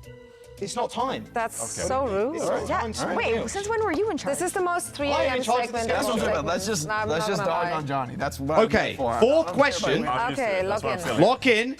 Johnny, at least Okay. be slightly quicker with the hand raising. Okay. What is Coach Smash's favorite food? Zoe. Pork. Correct. Correct. Wait, what? You guys, Is this why I don't know what the man likes to eat. you guys didn't know that? No. What? How would I know It's that? literally a fun fact on his liquid people. That's a fun fact. My bad. It's a fun Are fact. you not preparing for the event and the players and the coaches? People don't do their homework. You don't know your boy Smash? Seriously? Actually. Oh, it's not in my prep, I'm Really? sorry. It's literally, Okay, literally in my notes. and now, Johnny, did you want to spin the wheel? Yeah, can I Spin the wheel? Yeah, come on, we're spinning the wheel. Let's go. Spin the wheel. Okay. Spin the wheel. Go on. It's gonna explode or something. No, it's not, I promise. You stepped away. What is that pathetic spin? Is this Spin it the one again. you were I'm allowed sorry, to is do? there a definition by how many times it needs to spin? Spin it again. There we go. Thank you. Johnny. My word. You can't get the help these days, man. It's gonna be And it slow. is a wheel! We got a wheel! We got a wheel, everybody! We got another wheel! We got another wheel! Rose, spin the wheel! Spin the wheel! What is it gonna be? It's all the same. Oh, it's a skull. Johnny? But it's a green Johnny? skull. That's pretty bad What? for you. What does the skull mean? That's pretty bad for you. Delivering the skull wheel mean? This is one of the classic errors of Overwatch. You don't get the skull on the second mini. Why would you initially spin the wheel to get the wheel to then get skull wheel, Johnny? That's a Why would beginner you? mistake. Why would you even attempt that, Beginner mistake. Johnny? What is gonna happen to me? There's something hiding in the green room for you. We'll talk about it later. Oh. Talk about it later. Fifth question. Don't worry, audience. Fifth question. It will all come together at the end. You get to wait in suspense now for like the Fifth rest question. of... That's worse than the punishment. Don't check your shoes in the green room. Who is the tallest player on Crazy Raccoon? I was Lip. Obviously Lip. No trick questions. It's like 8 feet tall. 10, actually, last time I checked. Yeah. He keeps is. on growing. Wow. Yeah. Taller With than every Johnny. victory. With every kill on the server, he grows an inch. I don't know what an inch question. is, but that's okay.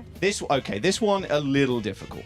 Okay. A little difficult. Checkmate had an interesting start to his pro career. What role did he flex to? I was way quicker. Dude, Johnny is so bad. Yeah, because she's smaller. She has less weight. The momentum of putting your head. You just got to jump, Johnny. You're like a giraffe. Like you're like moving slow motion. I'm not arguing Tank. anymore. Okay. All right. Yeah. Legend. Who was Checkmate replacing? Oh. I didn't answer that question. I didn't ask that question. I asked the question. I didn't ask that question. No, you got a skull. You're out. You will spin the death wheel again. Uh-oh. Don't make him spin the skull. Oh. Look, I'm rioting at this point. No You are dessert for polluting him against me. either. I No am rioting. dessert. Another skull, Johnny. Oh, Another Johnny. skull. The black. It was OG. Doesn't It was look good for OG. No one asked that question. I did. Next Points to question. me. Are you still Spin the wheel. Oh, no. Is that Johnny the is still question? pointless for the audience. Yeah, He is just for pointless. everyone to know that. A bear, everybody. A bear? The bear. Now, this is a very special one, close to my heart. Would you like to join us, please, Mr. Bear? Who got the last? Well, I think Johnny needs a big hug here. A big welcome, everybody. Our bear. Is this Give a round of punishment? applause. Is this a punishment? This is a big bear hug for Johnny. 0 points for Johnny. But he gets a A hug. consolation prize. Exactly. You know what I thought is going to happen? I thought he has to fight him, and this is a throwback to Golden Boy trying to fight a bear on the Overwatch League stage. Wait, I get to fight him? Unfortunately, I thought that's where it's couldn't going, cross it but through no. legal. We were going to have him, like, kind of, you know, WWE, like, wrestle you down on the floor, but... I'd be kind of worried. You're moving slow with like raising your hand and everything. Like I don't know. If you Yeah, take there's the no bear. way this guy's I swinging a pack punch. a powerful punch. Ain't no Yeah, way. in like slow motion. Surprise! There's a bear in the green room for you. Okay, question 7.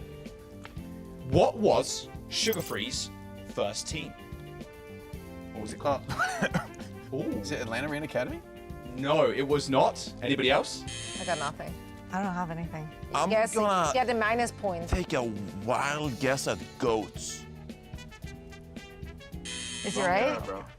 What was it? Well, he was, you know, was trying Ash? out.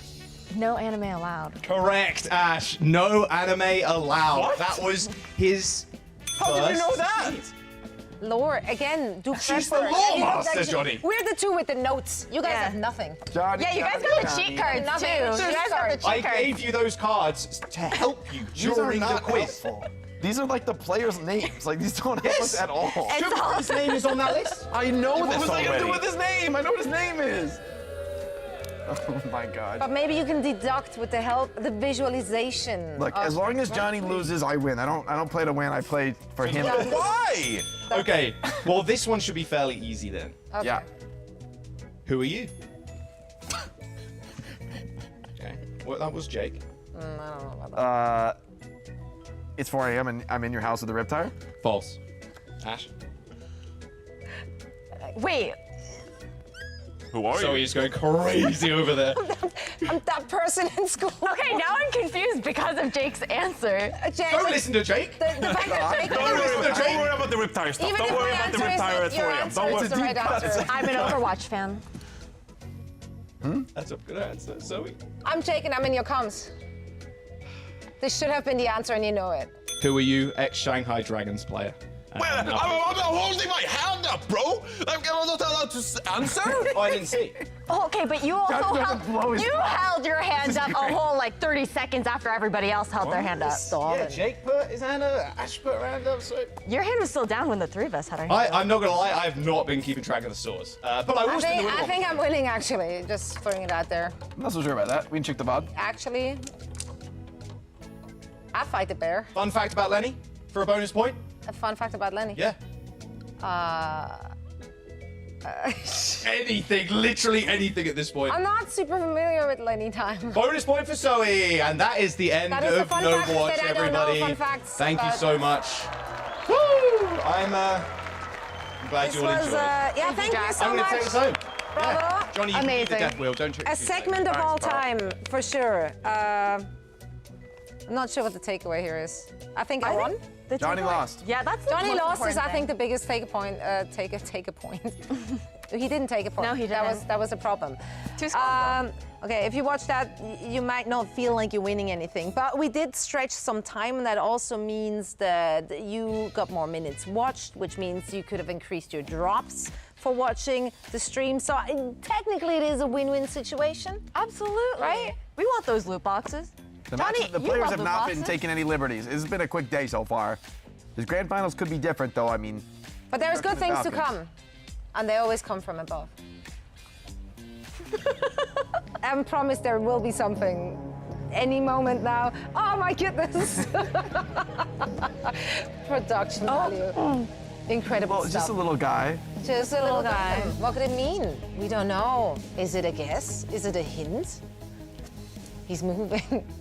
Incredible stuff. All right, and whilst we're trying to solve the mystery, we're heading into a quick If break. this is and not a mercy afterwards- skin, I'm gonna lose it.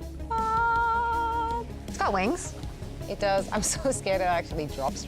Anyway, we'll be dropping out for now into a quick break. And when we're back, we should be ready. But stop it.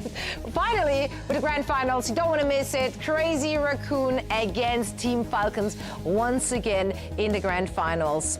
Let's see how this one is going to pan out after that.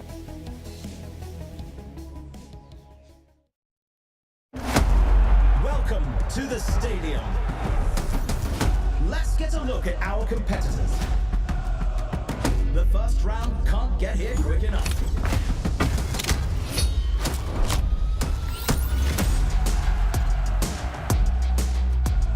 And we're diving right in.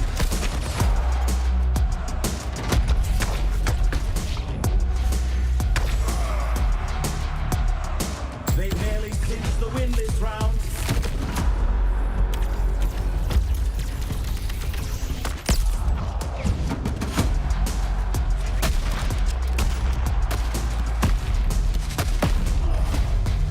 This is a round you won't want to miss.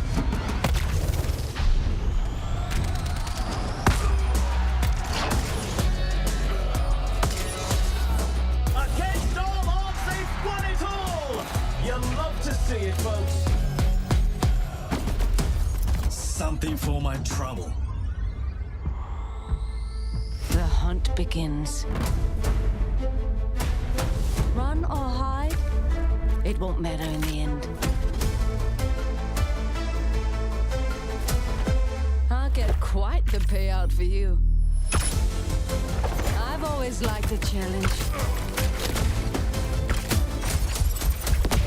I always deliver.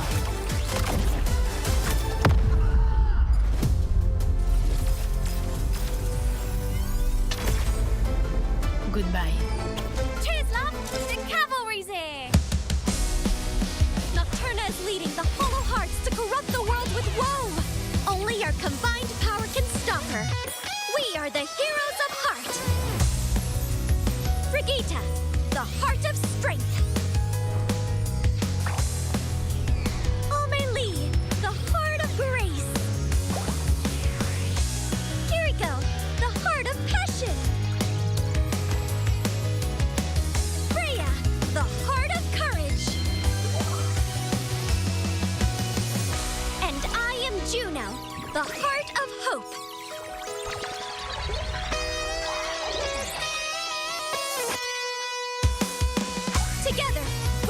take down the Hollow Hearts. Revolver Beam!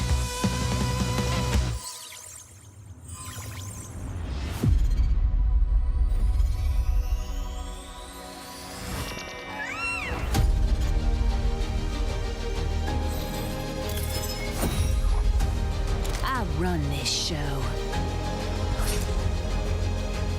My spirit grows strong.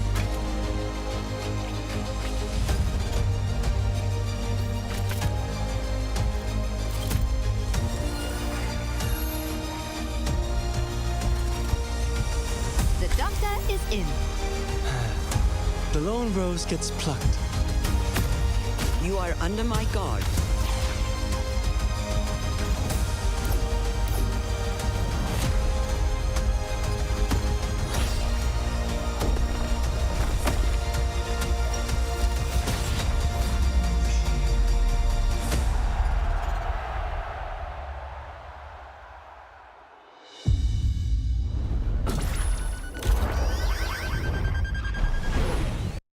Hi everyone, welcome to Champions Clash. I'm Wendy. I'm Danny, and we're here to connect, quite literally, with Team Falcons, everybody. Let's go!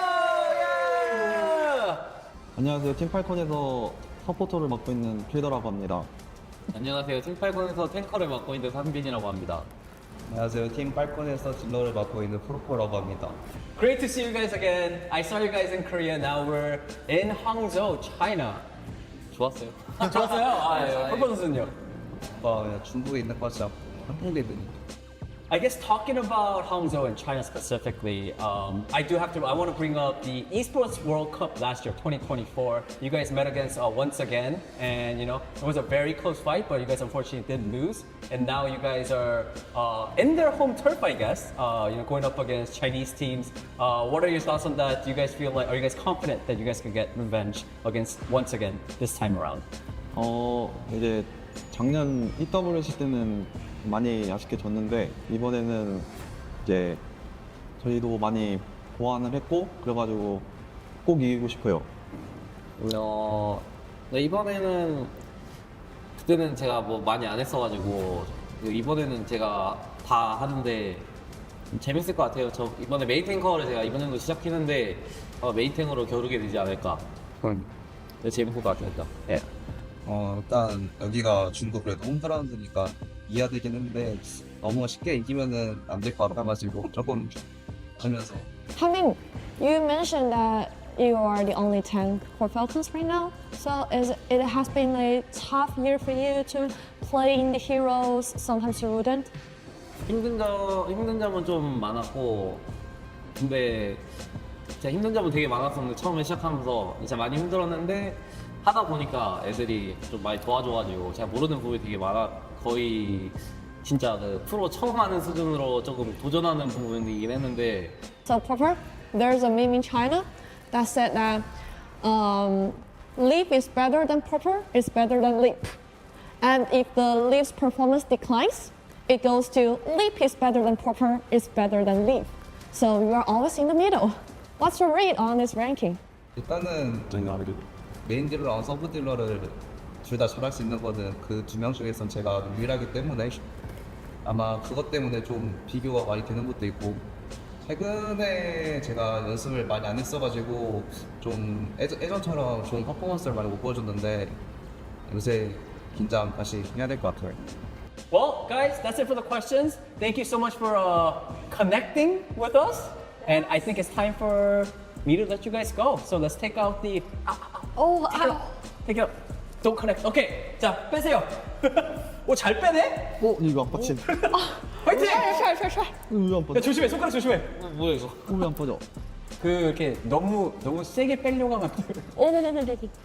Okay. All right, everybody, Team Falcons, thank you so much. Bye bye. It's time for Stadium 5, 4, 3, 2, 1.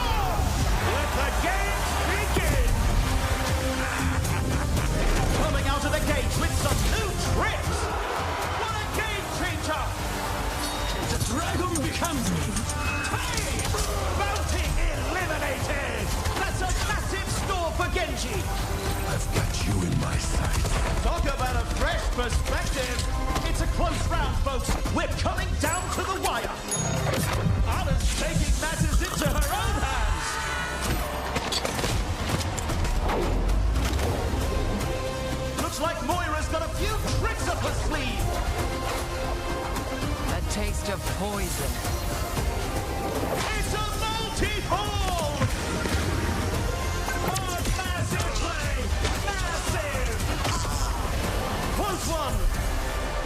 if they can come back next round. Something's not right here. What's going on out there, guys? We just gave them that one. It was pity. What can we do better? Okay, the Zarya is frying us. I could build beam flexion for Zarya. Let me sell something real quick and buy that one. Good idea.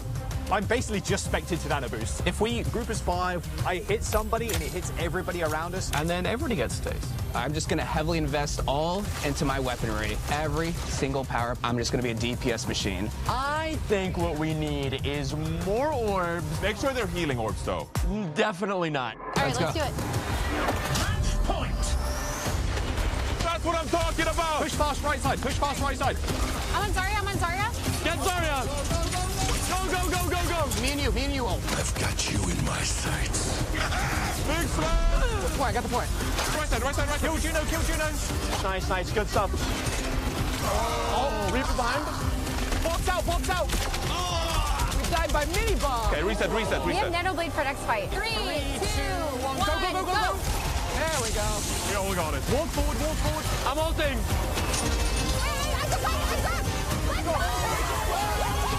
Fist bumps on land. The goddess is here.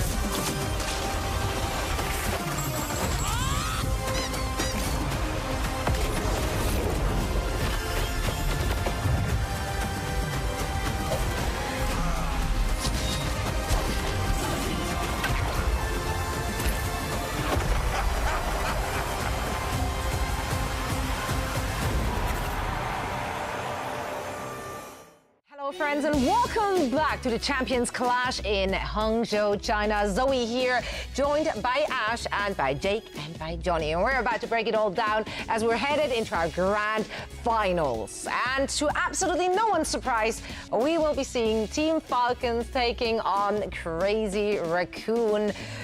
We all saw this one coming, but we'll never quite knowing the end result here because they've been trading those victories. You know, and despite these two teams being so incredibly skilled and so evenly matched, they're also two very different teams. Their approaches to the game, very opposed. Historically, like the last couple years, you know, Falcons has been the team to want to play rush, want to play deathball, grouped up, stacked, fighting as a unit, where Crazy Raccoon has played very individualistic, very high pace, very mobile, and I think that's going to be a great clash to watch here in the grand finals. And usually we see them clash as well in the upper bracket final, but because Nightmare played spoiler, we haven't seen these two teams clash yet, so we don't really know what's in store.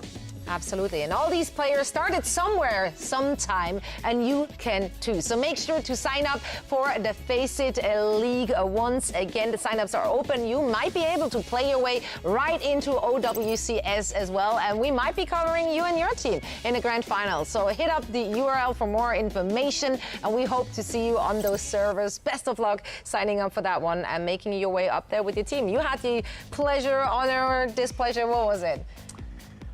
Displeasure, got it. I refer all questions to Jack. I refer all questions to Jack on the fate of our Face-It team. We might make if we need to fill some more time, I'm sure he has a lot to say about his team's performance, not his own for sure. Now, if we're speaking performance, though, we do have to talk about what we've seen thus far from these two teams. You just mentioned their style. Their styles are very, very different. Also, of course, the performance has been different, Ash, because Crazy Raccoon, they dropped into the lower bracket, surprisingly to everyone, fairly early in the tournament. They did. It was pretty insane, the fact that they're only able to take that one map up against Nightmare, but ever since dropping down, they just blew everybody out of the water. Down in that lower bracket, you could see the vengeance that they were coming back with, it feels like, especially in that once again matchup, and then that revenge match up against Nightmare too for the likes of Crazy Raccoon. But now it's a different level of competition, facing back up against Team Falcons. The tale is old this time. Yeah, I mean, Falcons, they have shown us a lot of brawl composition so far. And I think the question is, how would this fare against a team like Crazy Raccoon? I think it's quite fair, actually, to consider the fact that maybe Falcons, they felt really comfortable playing the Mauga against some of these Western teams, against the Chinese teams, because it's an easy style for them to just play the game their way and they can dispose of the opposition. But Crazy Raccoon, they are so highly skilled when it comes to what they do best. Like Jake mentioned, picking them to pieces, playing the Pharah, stuff like that. And so it's going to be a real question for Falcons. How far can these Mauga compositions carry you in this matchup? Historically, Mauga has been a phenomenally strong hero, but recent balance changes have seen a bit of a slight nerf to Mauga as well, reducing some of the damage reduction to teammates during cardiac overdrive. So maybe now, considering that fact, this style that Crazy Raccoon are playing might have the upper edge in this matchup. Again, we haven't seen them clash so far this tournament, but I'm kind of leaning Crazy Raccoon here, considering what we've seen from them in the lower bracket. Yeah, I mean, Crazy Raccoon, they ramped it up as they fought their way through the lower bracket with individuals putting up performances such we've never been seen before. Shu on the Ana is something you highlighted yesterday. It was incredible. Yeah, CR has just been phenomenal so far. This match against Nightmare has just been incredible. Heesang's getting 4Ks here with the barrage as well. This is a team that looks on point. Like, they're playing their best game here on the final day when it really matters. Yes, they slipped up against Nightmare, but I think you can truly chalk that up to Crazy Raccoon not just playing their own game. We saw Max being subbed in on the Hazard, for example. I doubt we're going to see that today. They're probably not going to pick new Queen Street and bring out Lip on the Soldier at all. Instead, I think it's going to be Crazy Raccoon setting up Shu for those anti-nades. That is Shu playing his signature hero and enabling the rest of his team. It's more of a question for Falcons. How can you shut down Shu on a hero like Diana? Yeah, I think bans and map picks also, of course, will be playing a really big part in the result of this match, because on paper, it seems straightforward what you have to do, but also, although we do see both of these teams heavily leaning into their comfort picks, we do know that the flexibility is there to pivot and play something else as well. And that's where it gets scrappy, and that's where it gets interesting as well. If we're looking at our predictions for this one, I mean, honestly, you could have tossed a coin and probably been just as wise. I have to go with Crazy Raccoon just based on the fact that they're coming into this with so much anger, probably, with so much hunger, like making that salty lower bracket run. I think that lit a fire in them that we haven't seen from them before.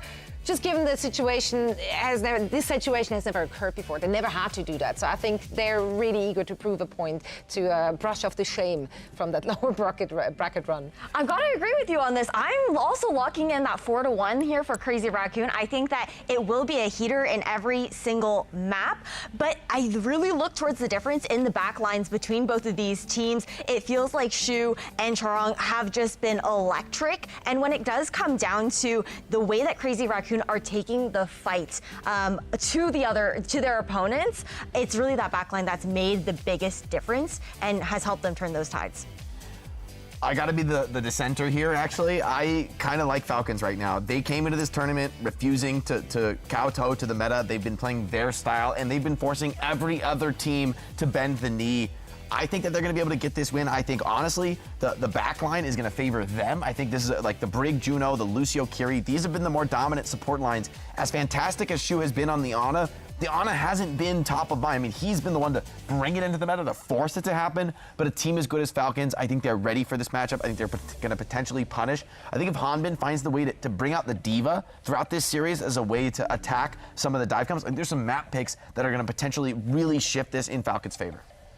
I'm predicting a Crazy Raccoon win here, but in 7 maps. I just hope we go all the way here, because these are the 2 best teams ever assembled in Overwatch history, and we've been blessed by this chapter in Overwatch Esports, where Crazy Raccoon and Team Falcons, they go head-to-head. These are some of the best players that have ever touched the game, combining efforts and vying for that title. So this is what's on the line. If you combine Crazy Raccoon's record before they were picked up by that organization, dating back to last year, Crazy Raccoon, they have the upper hand 12-8, but just look at some of these bullet points. I mean, Lip seeking his 9th major title, Shu seeking his 7th, and who came up? What is the source on these major titles? Well, okay, I made it up. But if you look at the Overwatch League stage wins, international play at the biggest events, these are some of the finest players. Hanbin, 6th, Fielder, 7th major title.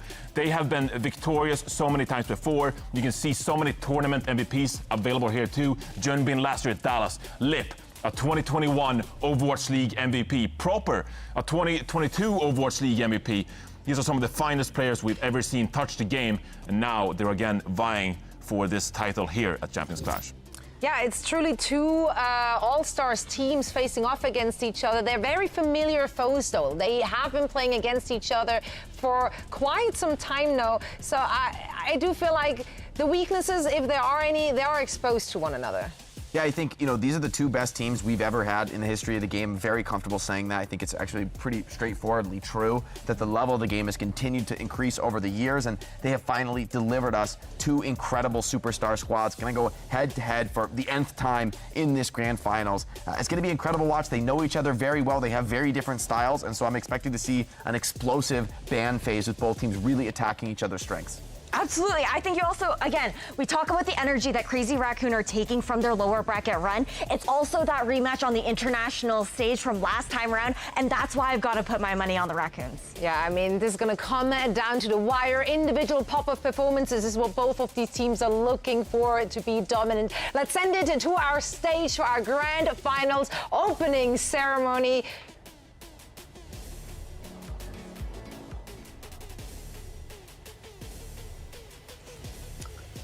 In just a second. We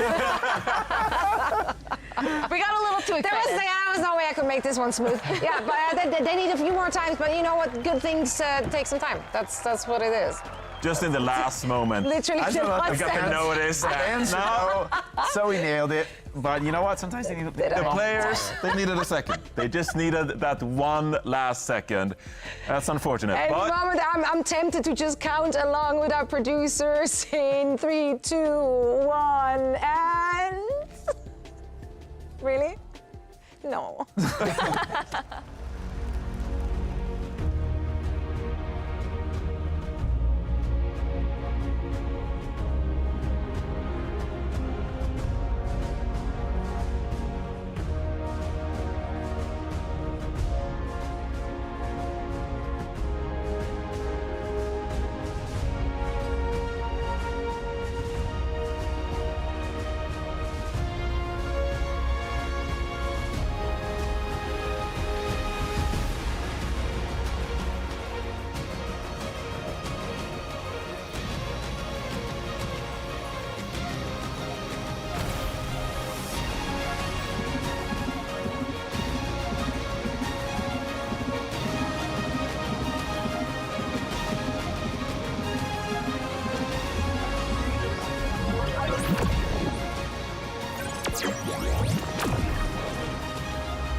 It's killing. 炸弹严重被点了2个人，黑色做一波。Gala's ultimate now deployed. Jay still gets in the thick of things, and Shu gets picked up in the front line. 直接来吧，裸刀这一波直接找到了，发出一个回头射线。Shy has the run of the mill, and Bliss is dealt with comfortably with a railgun. CJ can only really dance on the spot here now.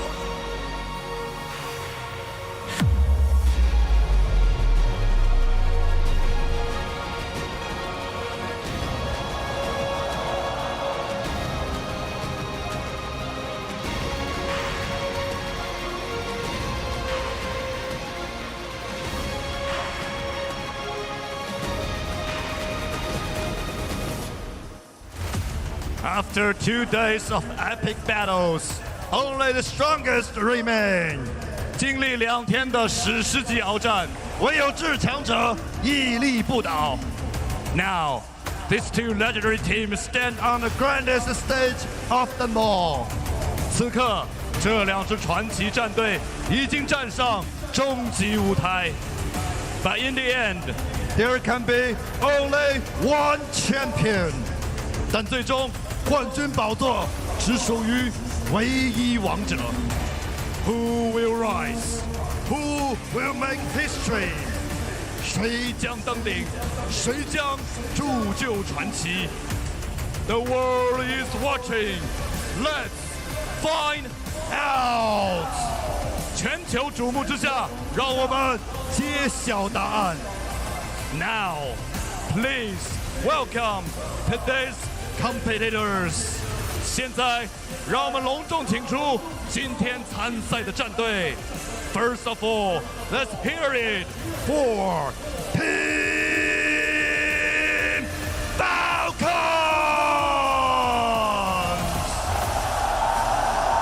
Damage, proper. The young prodigy takes the stage. He's no stranger to this kind of pressure. This kind of a moment means very little to him. It's only the trophy lift that he sees, only what he hopes for. Damage! Stalker! Followed right behind by the hyper flex damage player Stalker. I think this guy is the best Tracer in the world, but he's gonna need to show up today. The Raccoons on the other side of the field are on a heater. They need an immaculate performance out of this man to stop them in their tracks. Tank Hanbin!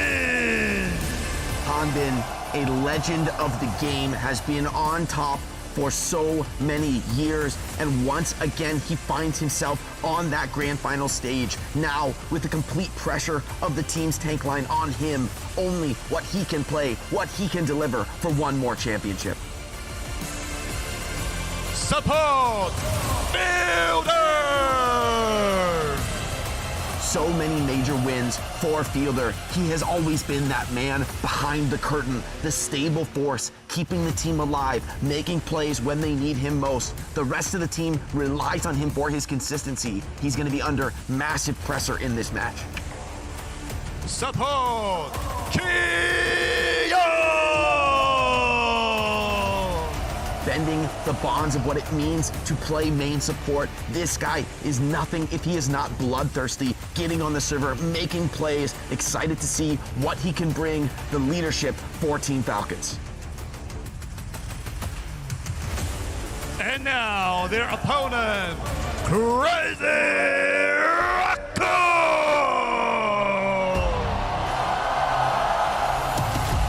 Damage! Sorry. Support! Shoot! Shu leads the way for Crazy Raccoon here.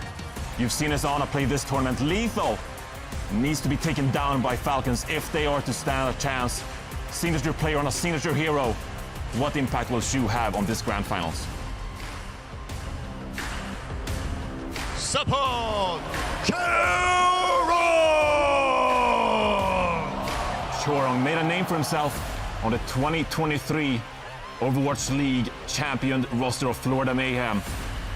On this Crazy Raccoons roster, he's been so potent for the past year, winning multiple major titles on this team. What can he do here today?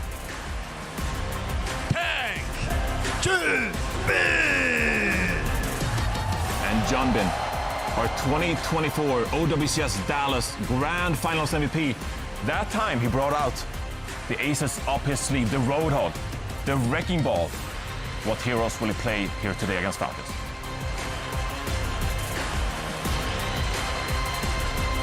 Damage! Lip! And here comes Lip, arguably the greatest Overwatch player of all time, dating back to his Shanghai Dragons days. This guy is on form all the time, delivering highlight after highlight. He will no doubt be an unstoppable force in today's matchup. Damage! And finally, Heesang rounds out this Crazy Raccoons roster. A damage player who historically in this matchup has been doubted and potentially a bit of the weaker part, but he's been looking hot in the lower bracket. If Heesang can deliver today, victory awaits for Crazy Raccoon.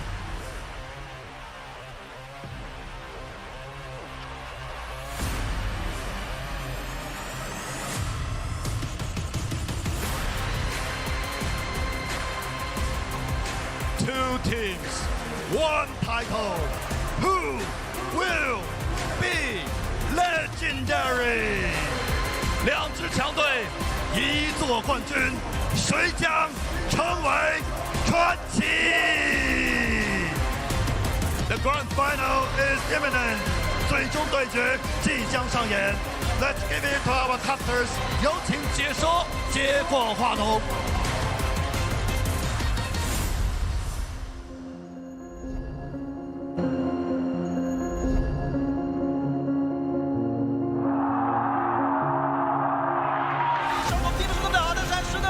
무조건 결승에 올라가서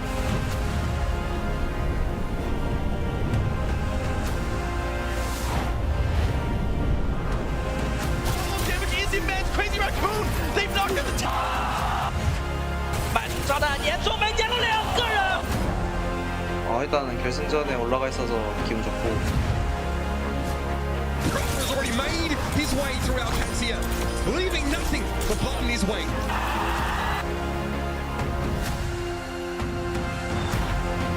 But look at that stalker. 본인도 우승을 해서 라쿤의 명예를 다시 되찾아오겠습니다. 이번에도 다시 이겨가지고 우승하겠습니다.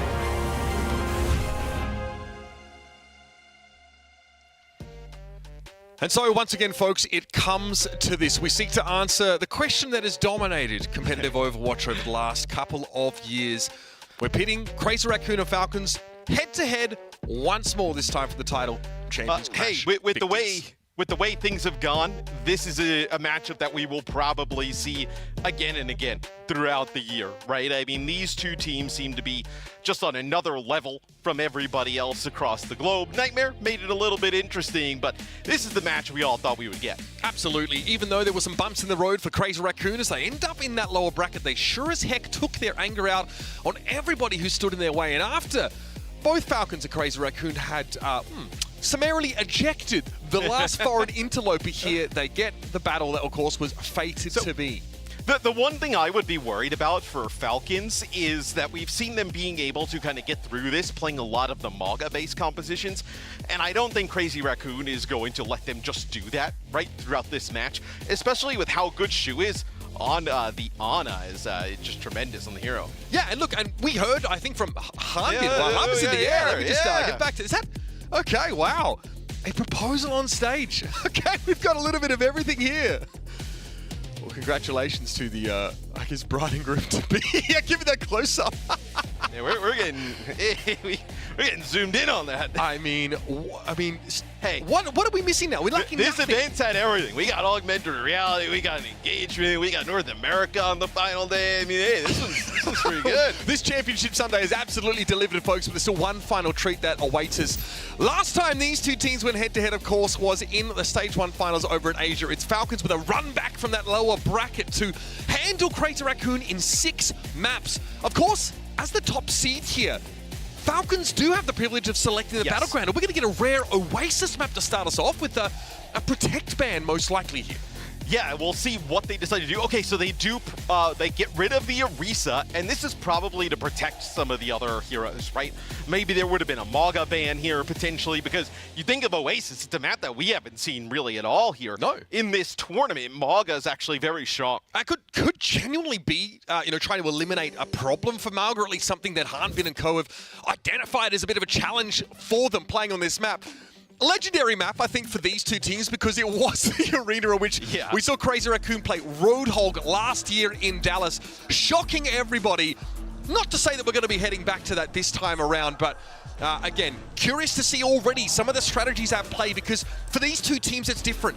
20 games between these two rosters. Oh, it's insane. A wealth of history, experience going up against one another, and a chance that either or both of these teams have saved something special for this match for all the marbles. Which is why, Falcons has been so good, but for some reason, I just have the feeling here for Crazy Raccoon in the sense that, Shu has been on fire on this Ana. If the Maga is the kind of style that they want to go for on the other side, Crazy Raccoon can get good reads on that, potentially get good ban outs, and I think they could be able to kind of run away with it potentially. What I was looking to touch on before we were interrupted in the best way possible is that Harbin sort of says we're a main tank team now, and I think what he's getting at there is that they've been happy to roll out the Winston and match these dive compositions when required. I think like the last time these two teams played, Gibraltar and Numbani were both in the pool, right? Yes. Two maps that really favor that kind of dive style. Things are a little bit different now. You could absolutely cater the battlefield to benefit more of these brawl comps. And I think even though Falcons say, Matt, that they can play that Winston style, I really think if they can, they want to drag the game down to a Malga matchup. There's a difference between can and want, right? I think they can. Will they want to do that? Probably not. I think there are other strengths for this team they would opt to go to other than that style, and we really haven't seen them be forced by any team thus far to have to adopt that type of style. But that's why I do think this is such a compelling game, because I don't think that either of these teams, but mostly Falcons are the same roster as what we saw in that OWCS Stage 1 final in Asia. Once more, folks. Oh, buddy, it's going to be brilliant. Team Falcons and Crazy Raccoon, a matchup we've seen play out time and time again. We're heading over to Oasis to kick off this first to 4 series. Obviously, a lot of time for teams to make changes before those spawn doors open.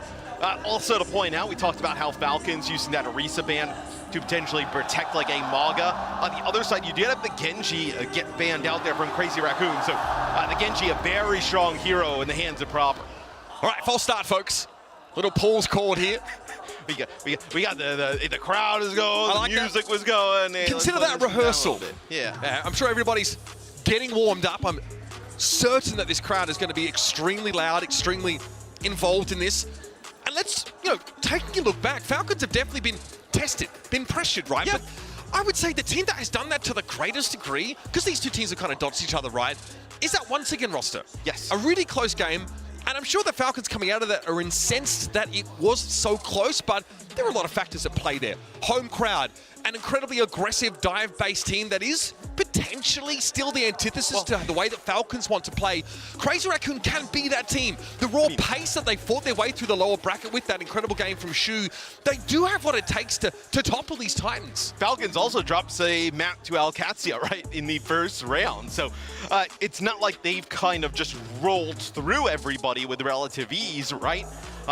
Where Crazy Raccoon, you do have that slip up to Nightmare, as Nightmare actually put together a very strong event overall. But since that slip up, right, they rolled through VP, they rolled through once again, they rolled through Nightmare in a bit of a rematch there. And now they find themselves way back here into that grand final after a run back in the lower bracket. It looks like Sparkle was the coach that called this brief pause here, and he seems to be indicating that all is well. Harmon, of course, with his signature tilted screen, trying to see into the 21st dimension, I think. I mean, I can't be comfortable. For some players like those stranger setups, we've seen tilted keyboards and stuff like that. It's been because of space restrictions where they normally play. I'm not so sure that like a tilted monitor sort of plays into that, and I'm sure this has been explored and maybe even been explained, but it is an odd. It's like he's trying to position the kill feed as far away from him as possible so he doesn't tunnel in on it. I'm not sure what the reason is, but odd ones in Overwatch. Throwback to Jae-Hong used to put his on a box, right? Yep. He used to have his mouse pad on a box when he played. You pine with the glass mouse pad early on. So we've had some interesting setups in the history of Overwatch Esports. We had a whole saga about a gaming chair, I want to say, in Stockholm with Hanbin or something like that.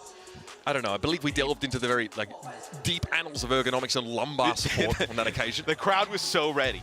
You can hear the crowd ready to pop off. The music, everybody getting excited. The awesome opening ceremony, and then Sparkle's got to call that pause right at the rip. Does it look like potentially we're going to get actually a Maga head-to-head? That is interesting, I guess, that Crazy Raccoon would opt into that, because if you go back to the last time these two teams played, we had a control map. It wasn't Oasis, but Crazy Raccoon banned the Diva, and then the very next map, Falcons banned the Winston. So at the time, the teams are very different styles, and it created a really volatile matchup between these two, because if you remember, in that upper bracket, Falcons got knocked down in a 4-0. You know what I mean? These two teams are always, every time we run it back, and this is good news for fans, I think, of these two teams, and fans of the game, it's always different. There's always something that defines the series. Meta's changed somewhat now, but I think Falcons have had to adjust. And I know that was like 3 thumbs up, so I think we're getting ready to go soon. That's good. 3 thumbs up is a great sign. But Hanbin has had to, I think he's had to adapt. The kind of, we're talking about a literal champion. Yes. Multiple times in the past, of course, even quite recently, last year, but has had to sort of say, we don't need 2 tanks. We shouldn't need 2 tanks. I think the consensus coming into a lot of roster building this year was that you wanted to build with flexibility in the forefront of your mind, and that's something that Crazy Raccoon can offer in the same way that once again did with that second tank sort of rotating in, but Falcons just don't seem the need. And I'm curious if we see Crazy Raccoon try and play that Maga in the head-to-head early on. And I think it would be such a confidence blow if they were to take the head-to-head in the Maga and Crazy Raccoon comes out on top. And then for Falcons, you're like, oh, where do we go now, right? You don't really have many great options. And I know Crazy Raccoon also has that ball to fall back on, right? If you ever need it. Right, I mean, and We're looking at OWCS, right? It's not unreasonable to expect that, but here we go, folks, once more. Pen to paper in the latest chapter of a rivalry that has defined competitive Overwatch for the better part of 2 years. It's Crazy Raccoon and Team Falcons renewing it right here in a best of 4, excuse me. And we will get best of 7. Yeah, I mean, hey, we got the same thing. Doing that math real quick, yeah, it's the same exact thing. But we'll get a Malga head-to-head. Look, I think Malga's kind of the hero you have to play on this map, especially on this point, right? There aren't that many options. Like, you can't exactly play that Winston, go up to the high ground, trying to dive into that Malga with that high ground advantage. Not the best spot to play from. So we'll see the Malga here in a head-to-head with Crazy Raccoon. Prop's been perched up pretty safe. It is going to be a far Ramiro, which is an exciting prospect indeed. Charge comes in, Harbin's able to deal with Shu at the very least, and somehow it's going to be topped up. Chorong with a flyby is not able to get the extra damage to bring the Malga to heal. So a great start here for Falcons, and now they can assume control of this high ground, give proper priority now as he can play up towards the skybox. It's a very good opener. And with Falcons getting first map pick, you go to a map like OWCS to get this style of play, right? You also end up protecting the Malga, and then the Genji ban on the other side probably doesn't bother you that much, right? Because Proper can pick up that Pharah as well. All right, here's Stalker. Forced to drop to the low ground now, does see Junbin starting to encroach and respects the Malga, so gives him a little bit of space. It's an about-face and charge backwards for Junbin, though, as Crazy Raccoon aren't quite ready to make a deep foray towards the point, and this is already accounted for 28% for Team Falcons. I talked about priority for Proper. He can sort of float over here and put that pressure down, but a kunai will take him out. Shu at least is able to find him, but both Pharahs here really on the chopping block early in this fight. But Falcons get teased out to the open and take a fight that doesn't favor them. It's 40% and counting, though. Stalker's done well, and with Harbin still standing, they can drag this out. Yeah, but you do have Chorong and Shu still alive here for Crazy Raccoon. They're with Junbin, so that will be enough to flip the point. Also, something to point out, Chorong's playing the Juno, so you have a difference in terms of the backline that these teams want to go with, right? The Kiri Lucio here for Falcons. Chio, one of the best Lucios in the world, but a little bit more firepower for Crazy Raccoon. Double Kitsune Rush coming out, and Stalker pops the overclock. Heesang just falls right into his waiting arms. Now it's going to be an orbital ray popped, and the cage fight is deployed. Hanbin low, caught out, but Stalker release is going to find purchase here with that overclock. Junbin found 2 though. Nice cage thrown down for Crazy Raccoon, and he's sitting pretty back towards the point. A great opportunity for the Raccoons to even up the game. A stomp antenna for Stalker finds its mark, and he's brought down. And even with the sound barrier there for Falcons, right, it's a cage fight from Junbin, but then they also have Chorong's orbital ray, right? So even though that Falcons, like, find a kill early on into that, it's almost impossible to get rid of that Malga with the orbital ray rolling on top of him, the Kitsune rush as well, and that allows Junbin to put down so much damage. He finds 2. That results in a fight win for Crazy Raccoon. Harmon looks to reposition here, out towards the right. You'll notice Junbin there on the left is sort of pushing up. Crazy Raccoon really want to take this brawl. And Chia will adjust to match, right? So ditching that Lucio, going to go without like a true traditional support ultimate match with the Juno. Great open for Heesang, able to get rid of Stalker, but Harmon at least is able to train it out. Lip backs up, cage fight going to be deployed here now for Falcons, and they make great use of it. Barrage here for Proper will be more than enough damage to deal with the bulky body of the Malga, and Chorong can only float around. This is tit for tat stuff, but Crazy Raccoon get to 77. Yeah, it's the cage fight barrage there that happens for Falcons, so that allows them to move on in, take the point. And we talked a lot about Lip this weekend, right, in terms of how he will fare head-to-head against some of these other Sojourns in the field. Overclock here with the Kitsune rush, potential to open this one back up. Proper has to be sort of aware of this. They're tracking Lip's ultimate now. He's got to be careful.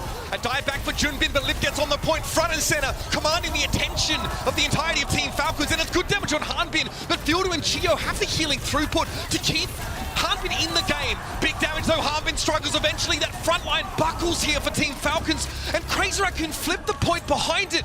This is now getting a little desperate for Falcons, but Chio has finally built that orbital ray. Well, the overclock buys so much space, right? It forces Falcons all the way back, and then when Falcons tries to rush back out onto the point, they walk right into Shu's Kitsune rush. Now they're going to be walking into the orbital ray of Chorong. Falcons have to set this up. Oh, that was the orbital ray of Chio now not available. What a pick for Lip. Exactly what you're looking for now. If you're Crazy Raccoon, they'll have an orbital ray of their own, and it seems like such an elementary cleanup process for them. Lip into the back line, takes note of Fielder's positioning, does throw down a Kitsune rush, but it's going to take more than that to handle a Crazy Raccoon at full strength. Hanbin knows he's not long for this world as Crazy Raccoon win a cage fight, seal the deal on the first round. And that's brutal to lose Chio early on there, right? That's your orbital ray, so all you have to work with there is your Kitsune rush. But when you drop that rush, what do? They just orbital ray right on through it, so you don't even really get much value at all from that Kitsune rush. You never actually get Chio back in the fight to get that orbital ray off and get value out of it. Brutal way to lose there for Falcons. Certainly felt like Falcons were playing catch-up. They make that pivot to the Juno midway through the round and then never have a chance to make use of that orbital ray. That Geo did build up. It's clear the Crazy Raccoon really wanted to, just push in and make use of that huge numbers advantage when they had that Juno ult. This is what's bad for Falcons in the sense that, this is the style, except with maybe proper on the Genji, right? That has been able to kind of carry them through the event thus far. And Crazy Raccoon's like, all right, bet we'll just match it and, think we can play it better, which, if they're able to do so, raise a lot of question about Falcons for the rest of the series. It's a worrying sign that's already emerging early on in this first of 4 series. Here's Harmon again, just can't hang in the front line. Not able to manage his health pool adequately as the poke continues to come in from Hee-Sang, Lip, and of course, Shu is getting involved. A very clean opening here for the Raccoons. Team Falcons now, they're pivoting over to the D.Va. And we'll see, I know this is if they're able to kind of keep that D.Va alive, right? You're going to be able to eat up a lot of, with the defense matrix, some of that Pharah poke, right? So should be a little bit better in terms of trying to deal with Hee-Sang putting down that damage at range, but look to see Crazy Raccoon get even more aggressive. It's still absurd levels of poke, man. I mean, not just between the Sojourn and Pharah, but also Junbin is going to chew through that defense matrix pretty quickly. Harbin can't stick around in the front line for nearly as long as Junbin can. He has to dive in and dive out and find crucial targets to get to. This is a good start. Hee-Sang, awkward spot for him. He's going to try and double back around the corner. I like that he sticks around, though. Comes back for more. Lip obviously playing in that side room. Knows that the Pharah is going to be on his left. And Junbin will at least be held at bay, but Crazy Raccoon are up to 40%, and that's counting. And they've got to respect the Mauga. At some point, they have to deal with Junbin, who will reassert himself on the point, charging forth. And Harmon has to find a way through this. Here's Kitsune Rush getting thrown down by Shu, but Prob's going to find the barrage and trade him out comfortably. It'll be Lip with the railgun, though. Good connection. And Hee-Sang couldn't quite float around as much as he would have liked. Harbin gets in there with the boosters. There's the flip now. Team Falcons back in control, but for how much longer? Harbin Chio healthy enough to deal with Lip, and this will get him on the board. They just try and circumvent that Mauga, right? They end up using the Kitsune Rush first, and Crazy Raccoon does a nice job trying to kite some of it, and they get Shu's Kitsune Rush down a little bit later, but still enough players weak there for Falcons to finish them off, get control of that point. Like, are you going to be able to hold it for long, right? Because Crazy Raccoon, you imagine Junbin, even if you just catch the D.Va with that cage fight, that's going to be good enough. It's a massive problem for Harbin if you get caught outside that. Proper tries to open up the fight with a bit of poke damage, soften them up somewhat. Lip with the railgun, tries to wrap. Stalker's going to pop his as well as Harbin goes low. That's the cage fight now for Junbin. Orbital Ray going to be in play, and Proper gets taken down by torpedoes of all things. Chorong having the time of his life inside of his own Orbital Ray. And Harbin now has got to duck down, try and heal back up, get in position. Fielder looking to hit some backliners here, but it's Hee-Sang falling. Lip now knows he's going to be called on to be the lion's share of the damage, and Junbin now sees Harbin come back his way. So slippery, so hard to pin this D.Va down, and Falcons are going to maintain control. Yeah, the D.Va's a composition that you necessarily wouldn't want to play like a Winston into either, right? So feels like this Mauga composition, we have seen Mauga win out against D.Va over time. Just feels like Crazy Raccoon just needs to get a fight that kind of works in their favor, but this one might not be it, Mitch, because Fielder's going to get close to this Kitsune Rush, but with the amount of percentage on the point, you're going to get close to potentially sealing this round for Falcons. 77 and counting. Stalker playing his life as Fielder's building towards another Kitsune Rush that'll be up much earlier than Shu's. They're happy to bide their time here. They're still accruing capture percentage as this game goes, and Harbin's done a great job floating back and forth between the epicenters of action here. That Kitsune Rush is now online. Fielder looking to line it up here. Great time to pressure Junbin. He's going to back up. Kitsune Rush here now to augment the offensive capacity of Falcons, and they're going for a trade. Fielder eventually has given up, but Chio's still going to be there for the healing. It's Harbin getting rid of Chorong. Juno down, but Lip does find a big rail here. Shu trying to skitter away, but Harbin will be hot on his heels. What a bounce back for Team Falcons. And it really feels like only someone like Hanbin could get away with this D.Va play. And I love the decision there from Falcons. They know that Junbin was extremely weak around the corner, and instead of letting Crazy Raccoon just farm up to their own Kitsune rush, they get aggressive. They use theirs right around the corner, and Junbin doesn't really have a great spot to go. You actually see Hanbin get in between the supports in the tank. It kind of forces Junbin to go towards that point, go with a slam. He tries to use a cardiac overdrive as well to be able to kind of heal himself up, drop down to that mega health pack, but he's not able to live. Hanbin sees his team's poke, core, take the enemy Malga quite low. So he uses the defense matrix to soak up a lot of the healing that's naturally going to be going towards him and exploit a window where there's no healing outside of cardiac overdrive available for Junbin. He's over to the Winston now as we head to City Center. Winston obviously cannot duel out with the D.Va, right? In that like kind of one-on-one engagement. Yeah, prolonged engagement. What I will say is though, keep an eye if Junbin's able to actually collapse on top of Chio, right? I think that would be the target here, where the Kyrie will use the TP to get away, but can you deal with this Juno in the backline? And this is emblematic of the two different styles that Falcons and Crazy Raccoon bring. In terms of these two tank picks, Junbin there sees Hanbin and says, I can't stick around here, but Stalker elsewhere has already gone to work. Junbin was never able to get out with his life. And it's going to be hard for this Winston to know how long he can stick around, how long he can apply that pressure when there's burst damage coming from every angle. I mean, he jumps in over the top and he sees Stalker in Chio, but Hanbin has his dash on the D.Va, just gets right in his face, and then there's no way that anybody on Crazy Raccoon even has line of sight going to be able to heal him. He tries to jump to the rest of the squad, does not make it, and Stalker kicking things off with another kill in this fight. And that's a good 20% right there. Just the one pick was all they needed. Falcons would like to continue to put pressure on Crazy Raccoon as Lips made the switch over to the Sombra, trying to limit just the flexibility, mobility of Hanbin and disrupt them a little bit. Does it ever feel good though when you drop the Sojourn, right? Like Sojourn seems to be so strong in the meta, almost like a staple as much as Tracer was previously, and if you have to drop it, it feels quite bad. It is Lip though, on the Sombra. True. Absolutely a quintessential hero for him, but it does reek of a concession. Crazy Raccoon haven't really felt like they could generate any tempo with their comp up to this point. So Lip goes hunting. Can he harass, Stalker proper? Can he stop Hanbin from diving his backline, punishing his Winston? Crazy Raccoon have been the ones to blink first here, and there's the hack going down onto Hanbin. Junbin wants to pressure this somewhat, but Defense Matrix comes back online soon enough, but Shu got picked off. Hanbin was clearly chasing the Kiriko, and there wasn't anything Junbin could do. I don't love this comp from Crazy Raccoon at all, bringing in the Sombra into the mix. I understand the thought behind it, right? Being able to get these hacks onto Hanbin and then maybe get him down, but a lot of that follow-up damage would have been the Sombra. Chorong again using that orbital ray offensively. Great damage on the proper Hivo, already 84% and counting. He's saying has to make this work. It's only a 1-for-1, there might not be enough. Shu has gone down and Hanbin is literally unkillable here on the point. Junbin trying to double back, Primal in hand. He has no choice but to pop it now. Lip finally is able to drag Fielder off of his high horse, and there's a hunt now for Chio. Junbin should be able to get there, diving deep into spawn.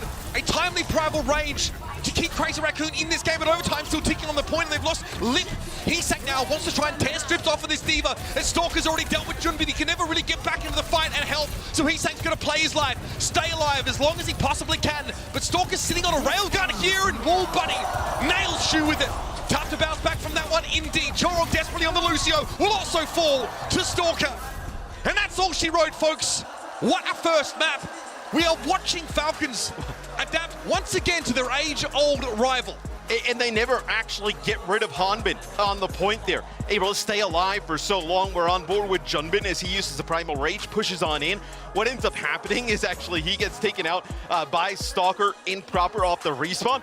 That's Proper's Barrage. We hear the call out, but it's Proper just trying to solo Barrage that Winston back by the spawn. And I think Crazy Raccoon, you probably look at that comp again there towards the end. Get the idea with the Sombra being able to hack that D.Va, finish the D.Va off. But when that Far is just kind of like dueling that other Far in the sky, I don't believe you actually have enough damage when you don't have the Sojourn in play. It's a great snapshot, though, of what both of these teams are trying to do. And like I mentioned earlier, the last time these two teams played that first control map, it was a D.Va ban that came out of Crazy Raccoon. They said, or at least they felt, that they didn't want to deal with it, they couldn't handle it, but this is what Team Falcons have been working on. And they've said, Hanbin's sandbagging a little bit. Yeah, we played Winston. They're always sandbagging. We're a main tank team, we're all good. But they can bust the D.Va out here in a pinch. And the fact that you bend your opponents into switching off the Soj, like you said, Matt, and Lip was pretty bloody good in this first round. A big component of what actually allows Crazy Raccoon to come back from an early disadvantage. Putting him on a utility-focused hero, it's rough. And now you have to deal with Proper's Genji, right? Because you end up using the Genji ban here in map number 1. Genji has a lot of great points here on Oasis, but with the Genji gone, they just go to the far, they match it, and they're able to take you out with it. So now the Genji's going to be back in play for Proper the rest of the series, which is a dangerous thought for Crazy Raccoon. Couple of learnings here, at least, if you're a Crazy Raccoon. It's pretty clear to see that you can win the Amalgam Mirror. I feel like that's where you're favored, especially if your DPS can compete at that level. Is that like the game you want to play though? I don't think you can afford to play it over much of this map pool, is the problem. A lot of these maps are just not really conducive to that. Last time these two teams played, Esperanza and Suravasa were in the map pool.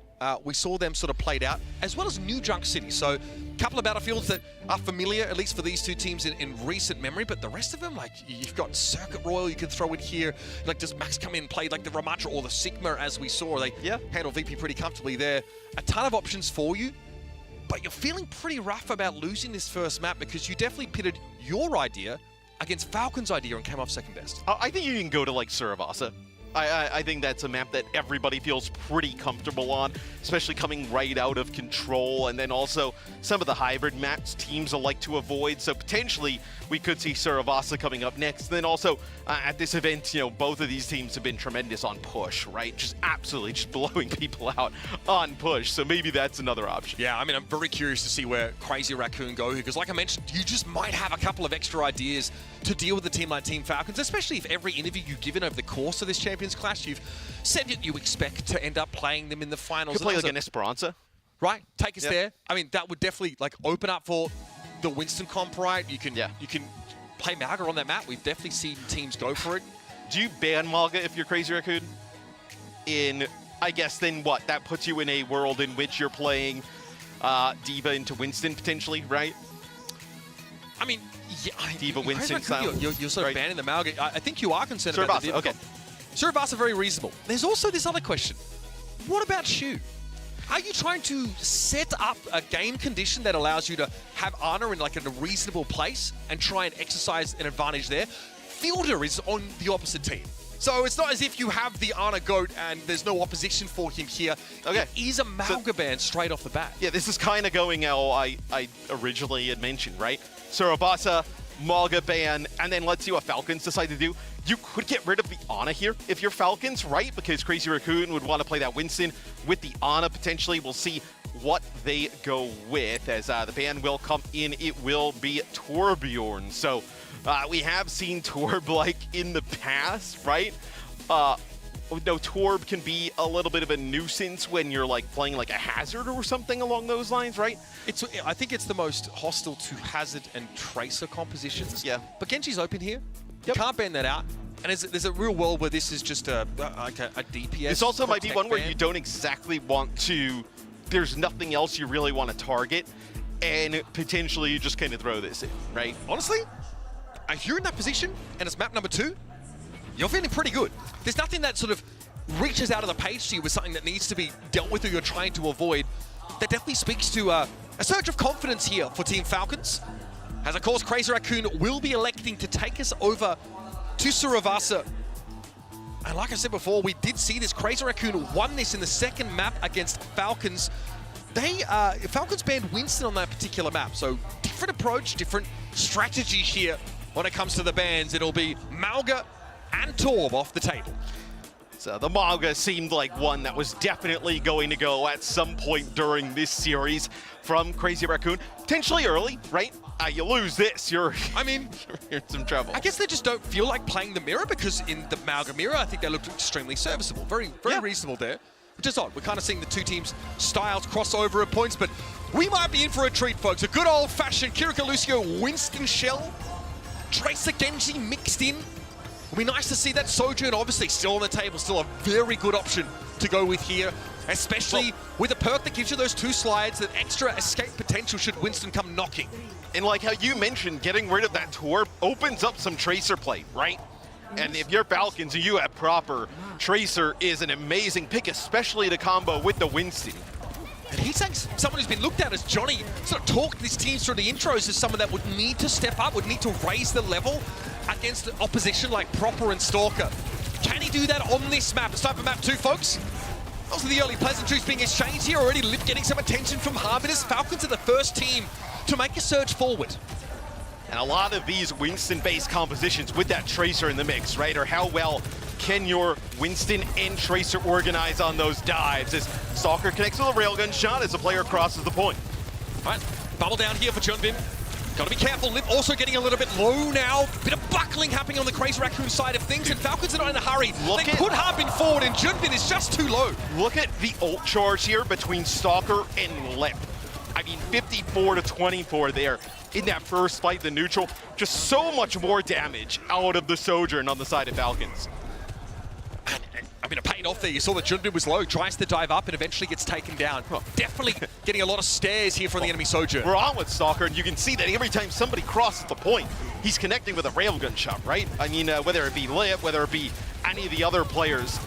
Lip has his hands full with Stalker on the other side, matching him on the Sojourn, but then also has to worry about Proper coming after him as he deals with Chorong. And speak the devil's name, and he shall appear. It's going to be Proper dealing with Chorong at the start of this game, so now that flexibility no longer available to Crazy Raccoon will also further delay Chorong building that sound barrier and give Chio a chance to catch up and have them mirrored in the next fight. Already 74%. Proper wants to try and chase things down. That is dirty Chio there, flanking him. The Goon Squad just flattens him. You don't chase like that unless you are absolutely sure you are just going to run through the opposing Tracer, as 95% looks like Crazy Raccoon going to set up. They will get a touch. It'll be a Kitsune rush as well. Jumin dives in, but he has to forsake his barrier now, just chilling from the rafters. Stalker looking to RKO them. Lip finally gets rid of his opposite number, but it's something that comes far too late in the day. A recall there for Heesang, but it's just dragging out the inevitable on this first flashpoint as Falcons look resplendent. What a start! The first fight, Stalker had about 61% towards overclock, and then we end the entire first point, and Lib's at 74. God, so he never got there. I am looking at these DPS players for Crazy Raccoon.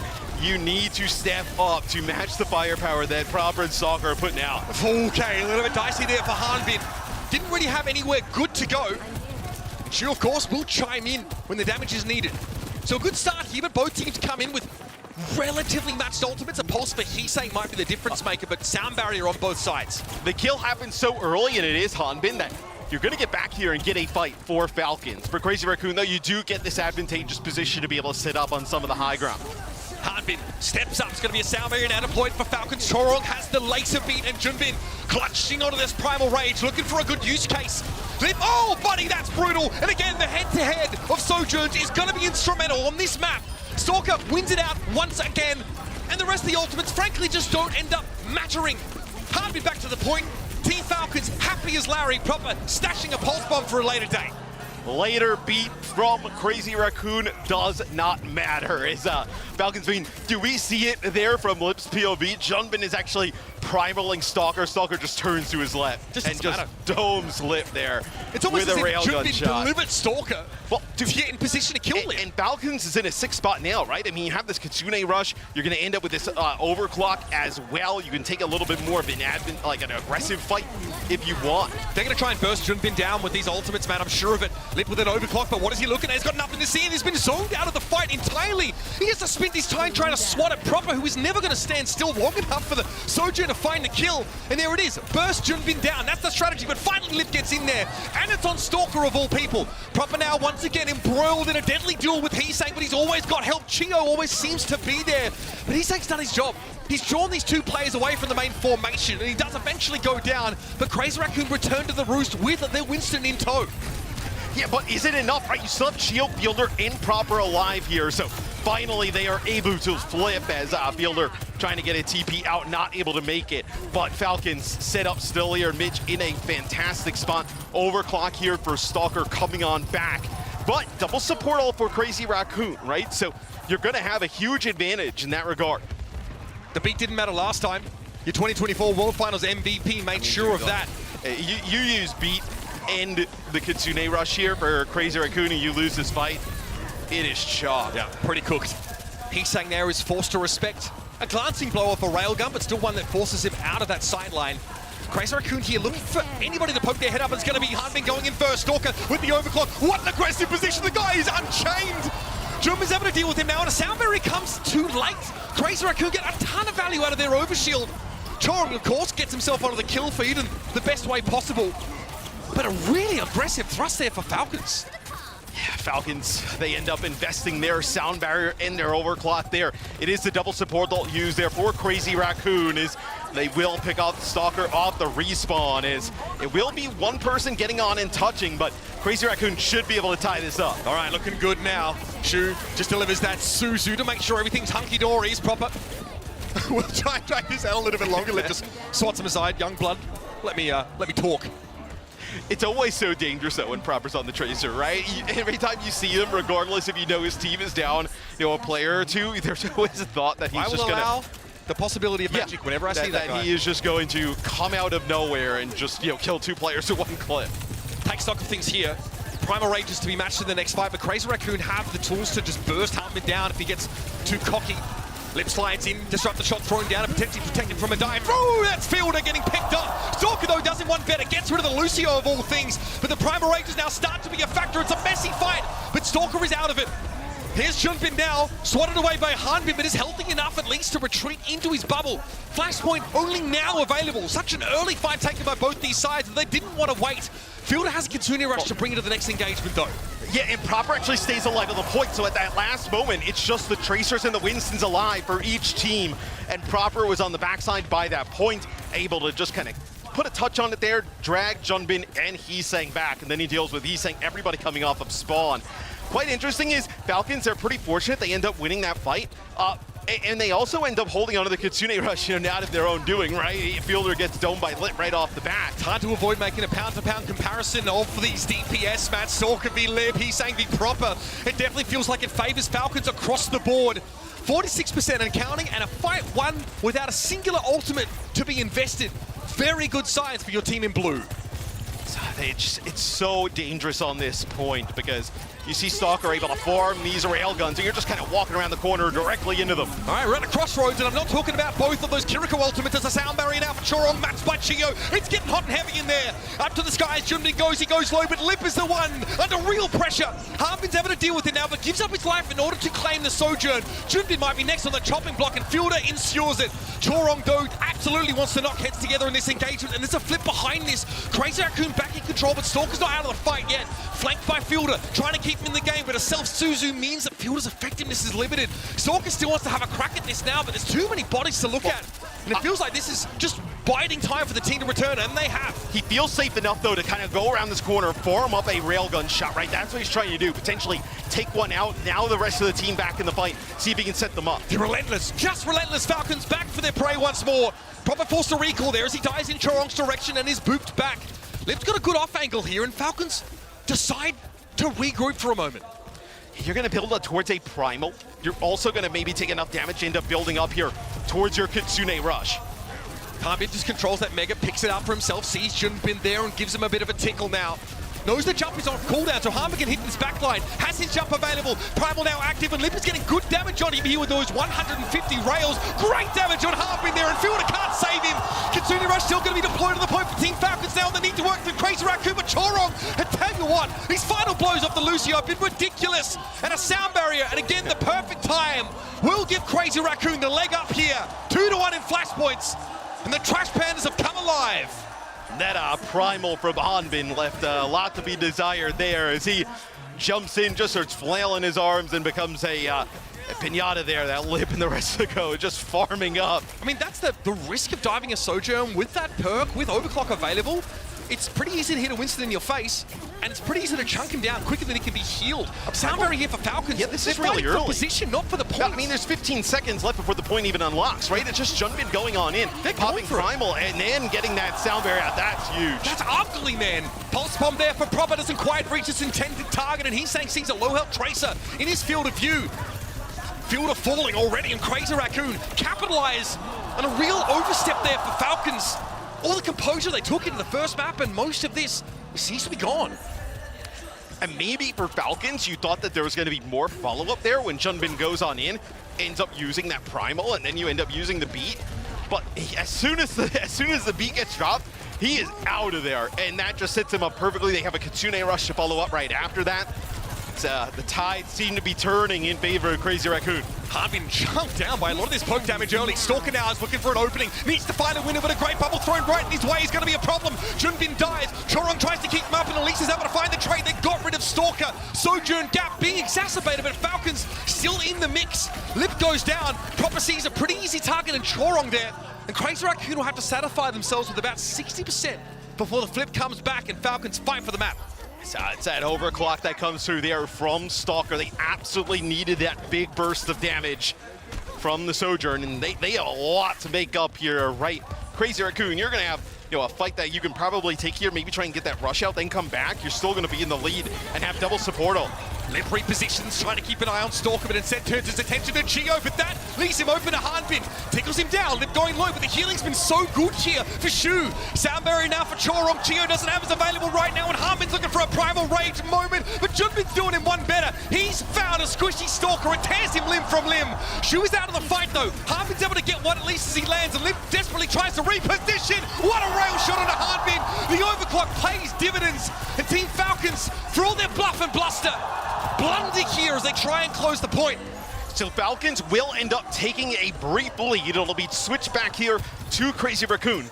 But the difference here is Falcons will end up having this sound barrier. No overclock on the other side to like chunk it down. You will have that Kitsune rush though, right? Not an ultimate in terms of like big sustain, but you will be able to fight a little bit more inside of it.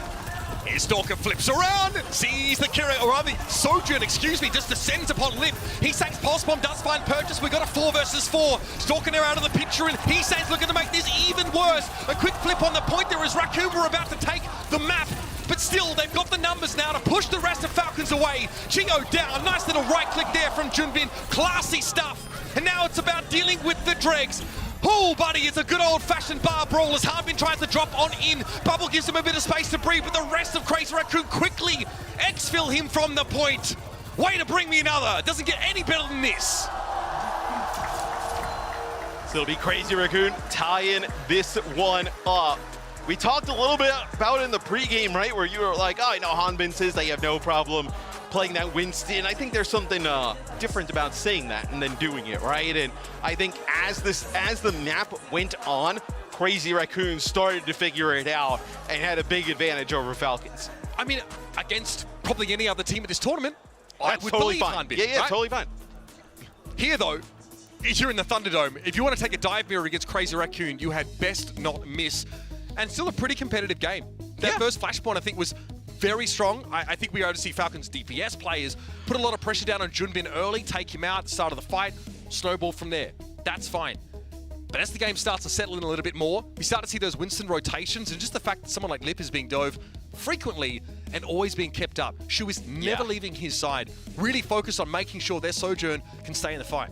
But now the ball goes back into the Falcons' court, right? They can decide where we go. They will get that first ban yet again to really make a big impact. As we take a look at some of the highlights, it started really good for Falcons as even in the map loss, Stalker has been really good. I mean, stunning stuff from him. You saw that sort of first fight as Junbin ends up getting brought down.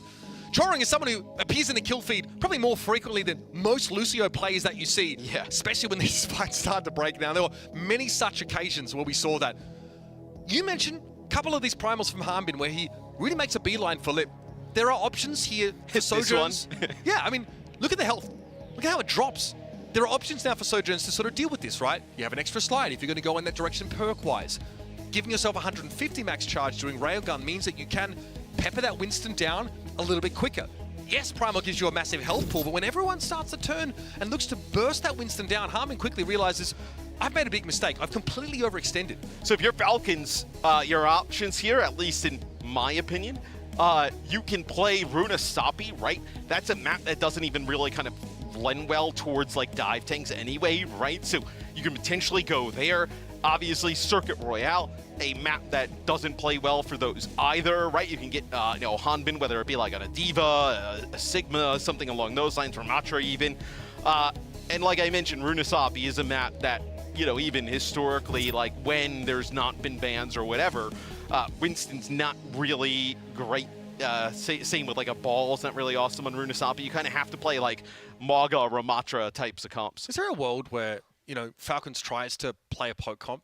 You know, like, Harbin Sigma, pretty legendary. You'd be like Circuit, right? They can take a Circuit. They can take like proper Pharah. You know, they Stalker on the Sojourn. They could obviously make that switch up there. I mean, the Genji's really good on Circuit as well, yeah. Right? To be able to kind of get that, you know, positioning around the corners and whatnot. It probably means like a chase. max substitution, and probably Crazy Raccoon opt to be the aggressor in that matchup and play Ramatra-based comp. But we've also seen them handle Sigma pretty admirably. This is the thing about these two teams, folks. They're not locked into any one style. We might see like slight edges game from, you know, one or another, like we saw in that previous map with the Winston Dive, but these two teams can play it all, and they aren't afraid to dig deep into that strap bag. Yeah, if you saw like a sub on the stage, I would definitely say maybe we're going to like Circuit. We still obviously have some time as the players all get set up and the kind of the bands get underway and the map selection comes in. So we'll see what ends up happening in the end. There's also like if you're okay, so we'll see. Okay, so it is Runasapi. So this is what I was talking about, where this is a map that does not lend well to dive tanks anyway. So this also gives you an option, right? Do you even ban out like a Winston, right? Do you kind of, you know, tease them into potentially? This is where you can ban maybe like an Ana, right? Kind of like, you know, secure that anyway. I mean, dude, it's 2 a.m. I'm on fire. This is my prime. This is my prime hours now. So for Crazy Raccoon, this kind of takes like Winston off the board a little bit, right? So you're already in this type of you know, brawl out tank type of scenario. You've already banned the Maga here, so you don't have that available. What could you can have a support available. Are you trying to play Orisa here at all? Could you get rid of Pharah potentially? I mean, Heesang would probably be happy to play it. Cassidy. So we've seen teams go to Cassidy on this. We've seen like Lethal do it for Nightmare. We saw it in that series where I know I think in that one the Sojourn was gone, but Cassidy has pretty good effective range here, especially dealing with, you know, whether it be a Genji or a Pharah in the sky. Doesn't it make you wonder though about they're trying to take away like an answer to like flanking DPS? Like we've already seen Lip attempt to bring, you know, Sombra into the game. Like is that an option? I mean, if you play... So, I mean, yeah, you could play Sombra, right? I mean, if they're going to play Maga on the other side, what are you playing the Sombra for, really? Because obviously, it's not a Protect ban. That's the follow-up ban. Well, also, getting rid of the Ana not only makes it harder to play those Winston comps, also takes, like, the Bio Grenade option available, right, if you do play that Maga composition. That might be the plan here. Ana off the board, Shu, without access to his most legendary hero. And again, it was mentioned, I think Johnny kind of gave him the moniker. Perhaps one of the greatest players of all time was something he ascribed to Lip. And in this era, I definitely think that's a far more contentious title to offer to someone. And I don't think it maybe helps that Crazy Raccoon have asked Lip to sort of get out of the Sojourn Mirror and play Sombra on that first map, try and find a way to shut down that Hanbin Diva, excuse me. Falcons here already gearing up for a bit of a Mauga fight, and Proper gets to play that Genji. Arguably, one of the strongest looks here for Team Falcons at their disposal. And Crazy Raccoon might still be considering Winston with shooter back Junbin up, which he did an admirable job of on Suravasa. Well, we'll see. It can be difficult to keep that Winston alive, obviously, against these Maga compositions. So, well, this is going to be... So if you're going to run this, if you're Crazy Raccoon, you are going to play fast, right? You're going to try and collapse maybe onto Fielder or Stalker. It can be hard, man, to play this Winston into that Maga. Sojourn is the only duplicated hero on this map, so very, very different. Again, these two teams showing their colors, being very different stylistically.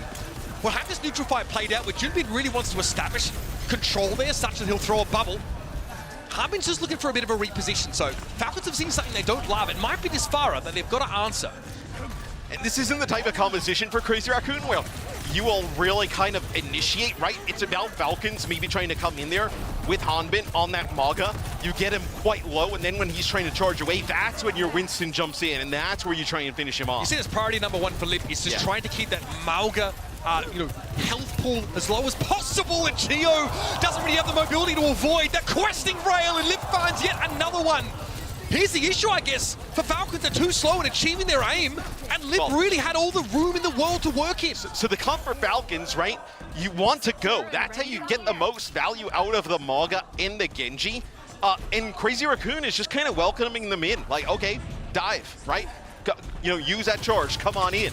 And they have Chorong to speed them out. You get a lot of damage down with that Fora and the Sojourn, then those players are weak, they're trying to get out, then that's when you follow it up with that Wind. Falcons feel like they have like a wide turning circle, right? Like not the most mobile and can't pivot, so if they do expose themselves amidst these rotations, Crazy Raccoon can sort of pinpoint the weaknesses, like it's Chio left out in the open, for example. And they're gonna keep pushing here. Team Falcons, though, shields up. Of course, they are gonna make use of the cardiac overdrive, try and stay in this, but Harmon has the turntail and run. It's raw aggression from Crazy Raccoon, and Falcons don't know how to hit them with some stopping power. Yeah, this has been brutal here for Falcons. This ends up being their map pick. They get that first ban, you get that on out of the way, but Crazy Raccoon, you still are going to commit to playing this Winston into the Mauga on the other side. Can be so difficult, but making it look easy right now. Yeah, they're just waiting on that cooldown. The charge cooldown from Harmon, and he serves himself up as a tasty morsel. Rather probably a full course meal given his proportions. But Lip is taken down. Proper here now on the Tracer off the Genji. Wends his way into the backline and takes the Sojourn out of the game, allowing Falcons to assume some degree of priority, at least getting back to parry on the map. The Tracer can give you a little bit more damage in the neutral, right? As opposed to the Genji is. You actually see Crazy Raccoon get back in the fight right away. It'll be Stalker using the overclock. Connects with Chorong, finishes him off, and Chorong had the beat. Yeah, Junmin here with a Primal Rage now still expiring, and he knows there's just no point trying to make use of it here. Like you said, that beat is down, but Falcons have had to make use of both these support ultimates to get moving. Yeah, I guess what the positive be for Crazy Raccoon, if you want to look for one, right, is you ended up primaling, and they ended up using Overclock plus Rally on the other side. That would be the thing you would look at for an advantage. This is going to be Chorong used to the beat. They go in right away and deal with Stalker. Back with the vengeance. Crazy Raccoon wastes no time in making use of that sound barrier, and Chio again just floaty, has nowhere to go.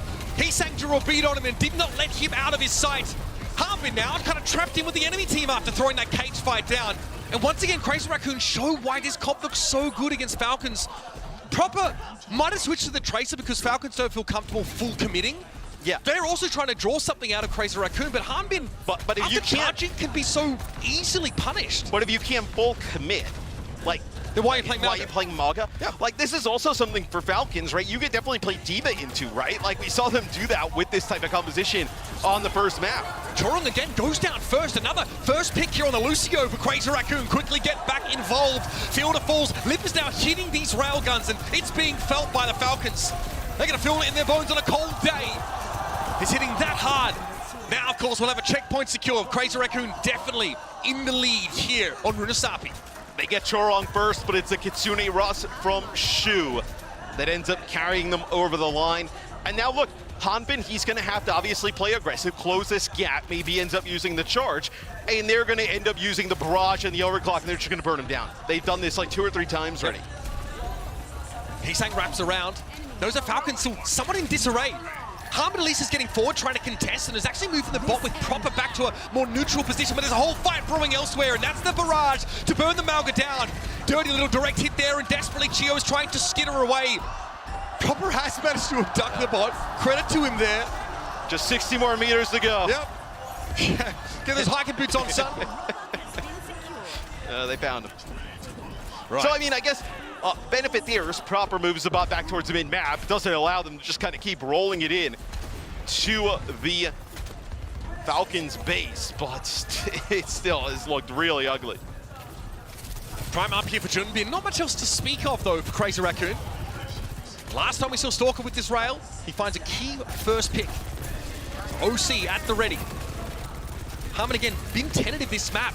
Being on a hero that wants to commit, but has just been unsure. Well, there's no targets for him really either, right? Too mobile. And again, they've stuck to the Mauga though, so that's a question we're going to keep asking, I think, over the course of Runasapi. As there's a pretty big lead that Crazy Raccoon have been able to mount. And he's saying, oh, what a dirty off angle. Stalker with the overclock popped. Has it stuffed straight up his nose. And now he's saying, gets to apply the thumb screws a little tighter. Now Team Falcons are in disarray, like a kicked anthill. They're swarming in different parts of the map. They've got to regroup, and that is going to cost them time and meterage. And it feels like you should have maybe kind of moved away from this Mauga composition a fight or two ago, but they have fully committed to it. 80 meters and counting here for Crazy Raccoon. Kitsune Rush now being deployed by Fielder. He knows he's got to get Falcons back into the game somehow. Heesang sees proper nipping at his heels and thinks to take the fight, but there's a sound barrier now for both sides. Junpei though doesn't get it. He doesn't benefit from it whatsoever. A little bit low now, needs to back away. Shield can be deployed and Harmon is taken down once more inside his own cage. Lips out of the game. Proper's running rough shot over Crazy Raccoon here, willing his team back into the map. And you better believe for now it's worked. It is such a huge deficit though, man. It is going to be extremely difficult to get back into this one here for Falcons. So we are more than halfway through Runasapi, and a massive lead here for Crazy Raccoon. And after that first fight, this is about as far as Falcons has got. That's a huge pick. Okay, he's saying actually a little just pressure there in the backline. A bit of a time there on him by Hanbin. Perfect Suzu timing there for Shu. He can dish the Ds, but when he has to be that utility player, he absolutely delivers in moments like that. Still though, Crazy Raccoon are in flux. They don't quite have everybody in position now as Junpei returns to their ranks, so they've got to try and avoid Hanbin, who wants to thrust further at them. This opens up space for Falcons to set up for an assault on their checkpoint. You imagine though, a barrage going to be lined up here from Heesang. No support ultimates on the opposite side. They've done a nice job of putting that pressure on the Stalker, right? The last time he got that overclock was taken out so fast, got no value from it. Tentative here. here. Rocket too. 2 minutes 13 left to play, not a lot. Falcons need to be picture perfect from this point onward. He's saying keeping tabs there on proper. Well, keeping the Tracer honest. For CR, just force him to come around the corner, right? Oh, perfect. Heesang had the barrage ready to deploy, and Falcon's now going to follow up with this Kitsune Rush. It's classy stuff from Stalker. Mid-air, poetry in motion. The rails keep coming, and Crazy Raccoon have got no choice but to succumb. Yeah, Crazy Raccoon, they wanted to play around that corner, right?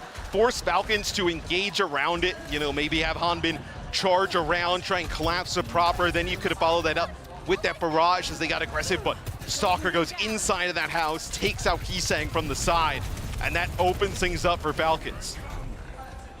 Heesang still has that barrage now to play with, and a Primal is brewing here for Junpei.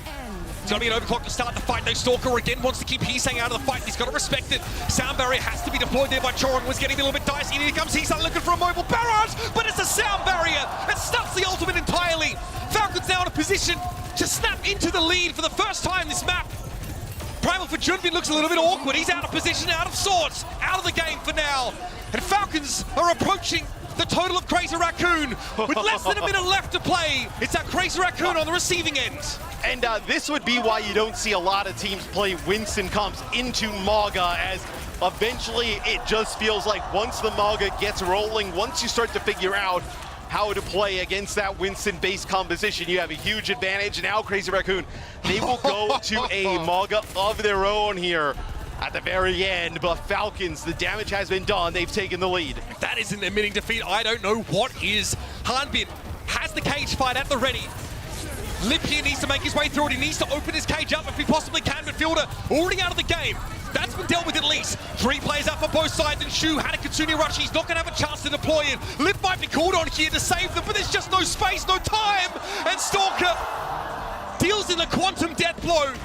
Team Falcons now in the dying seconds are even considering a map completion. After having to play so patient, so careful over the course of this map, they finally get their hurrah. At one point, this was 85 meters to 19, and Falcons have run it down 133 meters.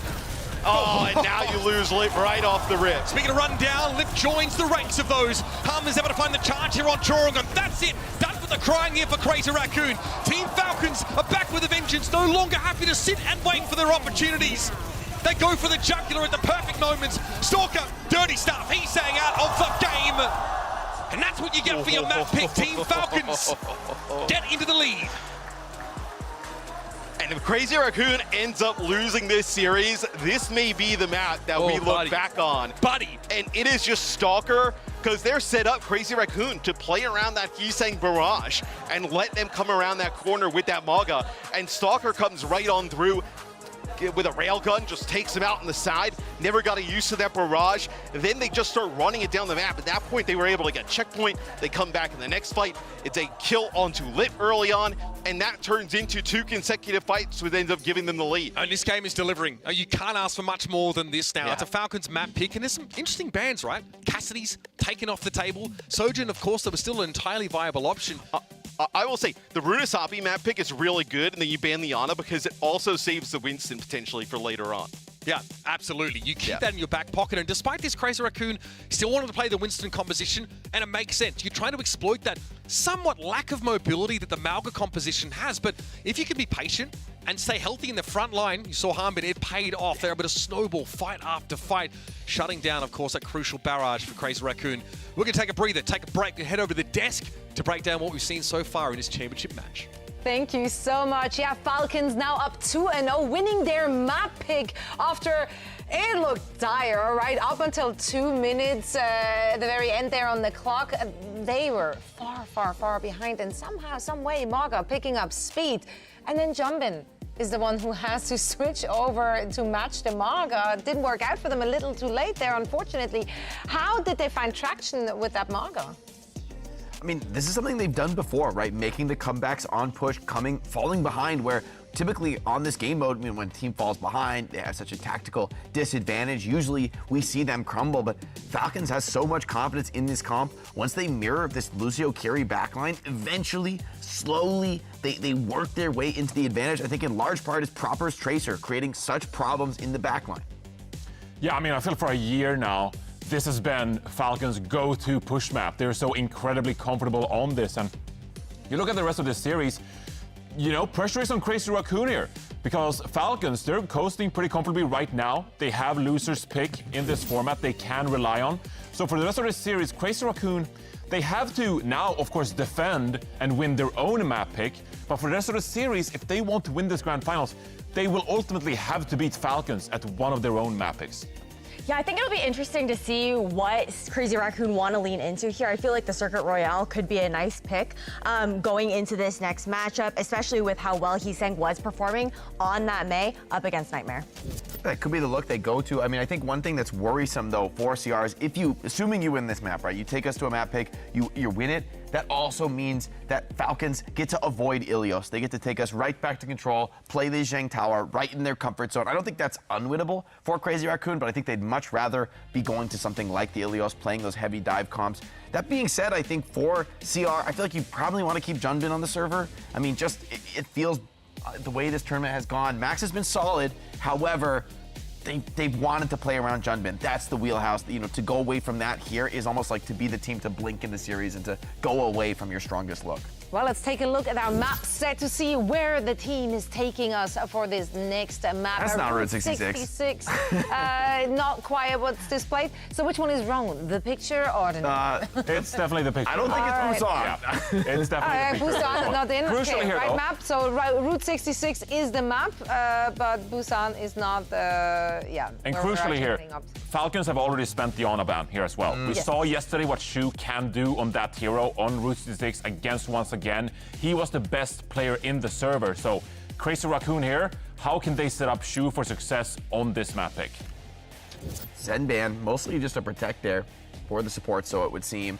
And for Crazy Raccoon, I mean, the interesting thing as we get this deep into the series, especially in the first to four format and grand finals, is we get really deep in the ban phase. At some point, the relevant heroes to ban out, you're kind of running out of them. You know, that you end up more in the free form options now. Everything going to get to be on the table for both teams, and we get to see really pound for pound whose strength is more dominant. These two teams have very different visions of how to play, and they're slowly going to be able to bring more and more of those tools into play on each map. Yeah, we talked about how familiar these two teams are with each other. So most of the bans and also the map picks and choices and preferences, they know that about each other. So it's not like anything they can do here to really surprise the opponents. No, not at all. And we even see it when it comes down to the adaptations that we're seeing mid-map, right? Neither of these teams are afraid to go for those mirrors. They know their strength, they know their opponents, and they know that they can match them head-to-head.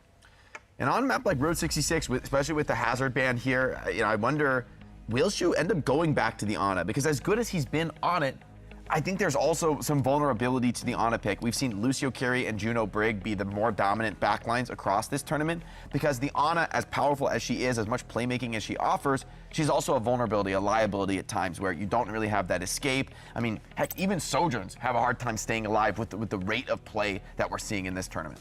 I mean, his Kiriko has looked really good throughout this tournament as well. We saw him just immediately pop off on Suravasa previously. It could be a strong start to make that pivot early. Still though, this map pick from Crazy Raccoon, this is a pivotal map in the series that Crazy Raccoon has to defend. If you fall to a 3-1 deficit in this grand finals, it's looking all but secured for Falcons considering they would have 2 map picks in hand. Yeah, so once again, a reminder, as you just mentioned, that we are playing the first to 4 format here in our grand finals. So not all hope lost, but Falcons is putting themselves in a very good position there after it almost looked like they're about to lose their own map pick. But that just goes to show how close those 2 teams are matching each other. And Proper, this series, played a lot of Tracer. Curious to see how this matchup against Heesang is going to go.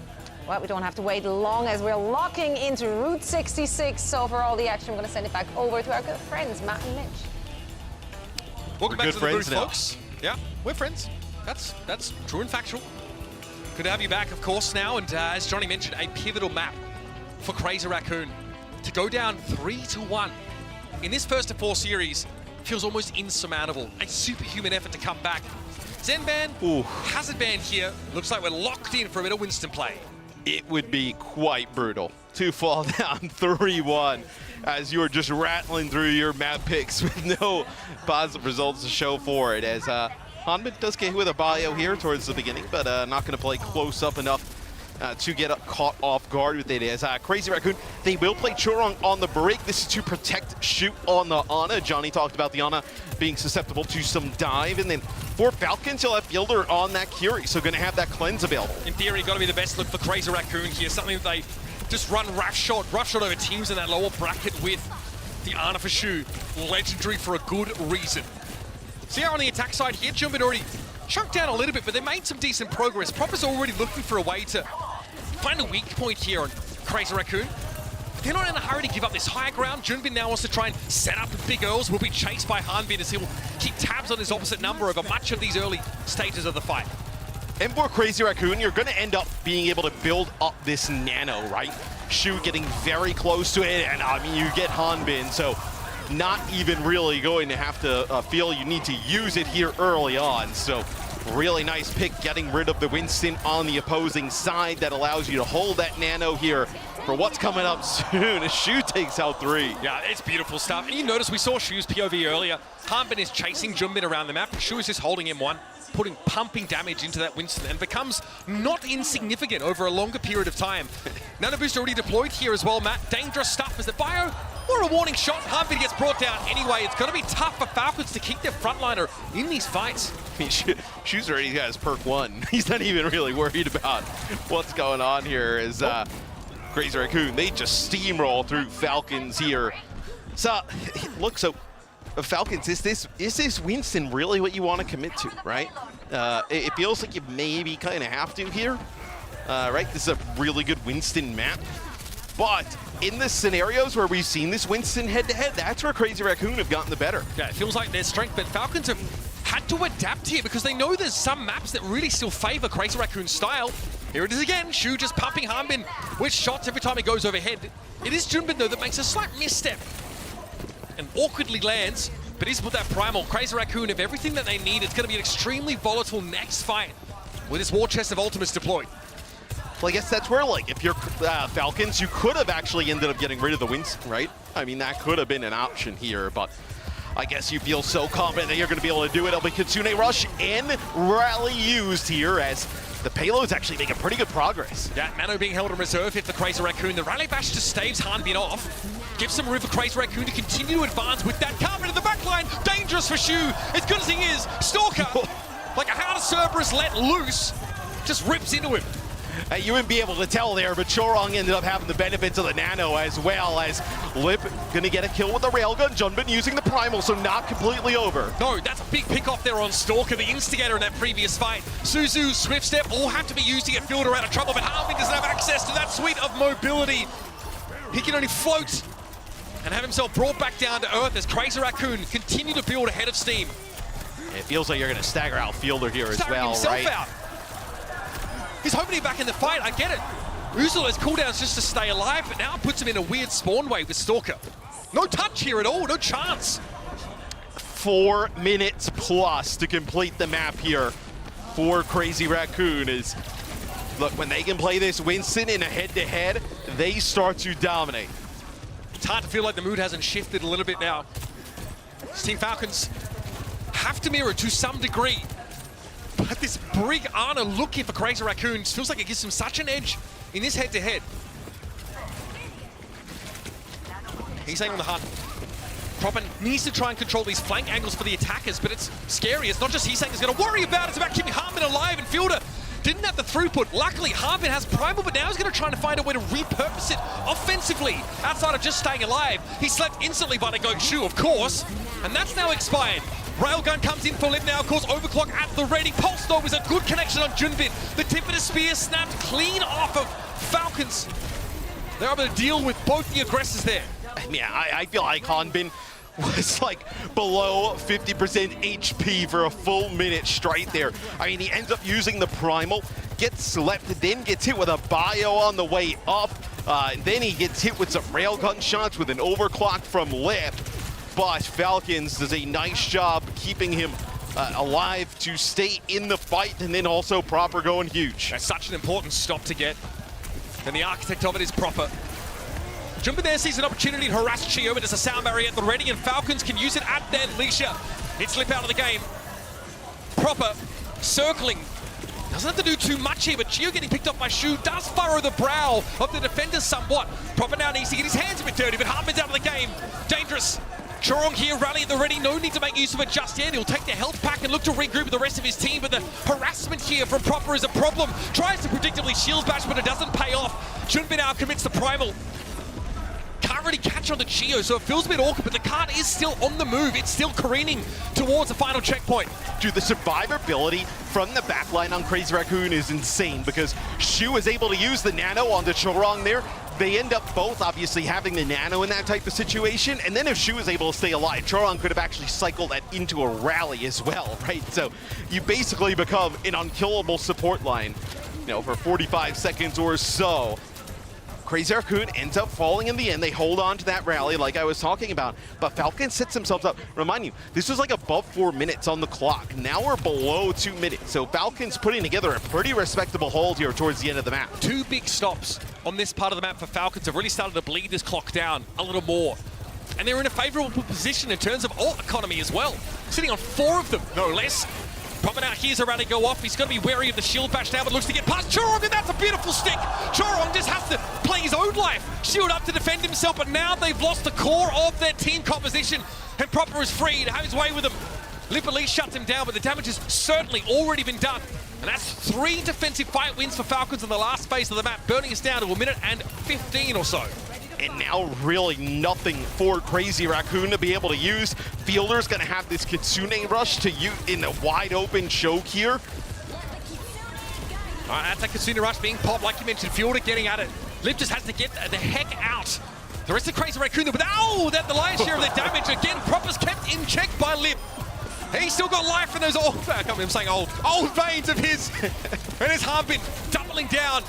Just a perfect opener there for Falcons. Proper, even getting picked off, still carries that momentum forward, and he's back off spawn to take care of Heesang. Hey, these series that they play against each other probably age these players years drastically. It's Falcons now, they have a chance to be able to get a hold here on this map, which just a few minutes ago would have seemed unlikely, as Chio's got this sound barrier, should be able to keep everybody alive. And then also they hold on to this overclock. Stalker and Proper have been nuts. Can Stalker get them home with this big overclock? Chio knows he's got to be preemptive, not reactive with the beats, lest he get picked off randomly by Lip. Nano for Lip. Okay, overclock. Oh, but it works. Boom! That is a deadly spot to put it to. Stalker headshot. excessive amounts of damage there from Lip during that overclock now. And they're on the final straight for Crazy Raccoon. He can pop that. Harmon has to use his now just to try and slow things down. He's going to deal with Lip. He doubles back, and Lip's not ready for the Winston to come calling. Harmon here tries to clear the room, clears some spaces proper. At least he's able to deal with Chorong. Crazy Raccoon now at overtime. They're going to go for a Junbin here with a Primal into the back line. Who's he after? Stalker on the castle. He struggles. Pulse Bomb thrown down, and Junbin is low. He's got to get back. He needs the healing. 10 health, and he gets out alive, but not for long enough. Chio is hot on his heels, and Shu's got nowhere to go. Falcons turn up the heat defensively there, and Crazy Raccoon break on them like water on rock.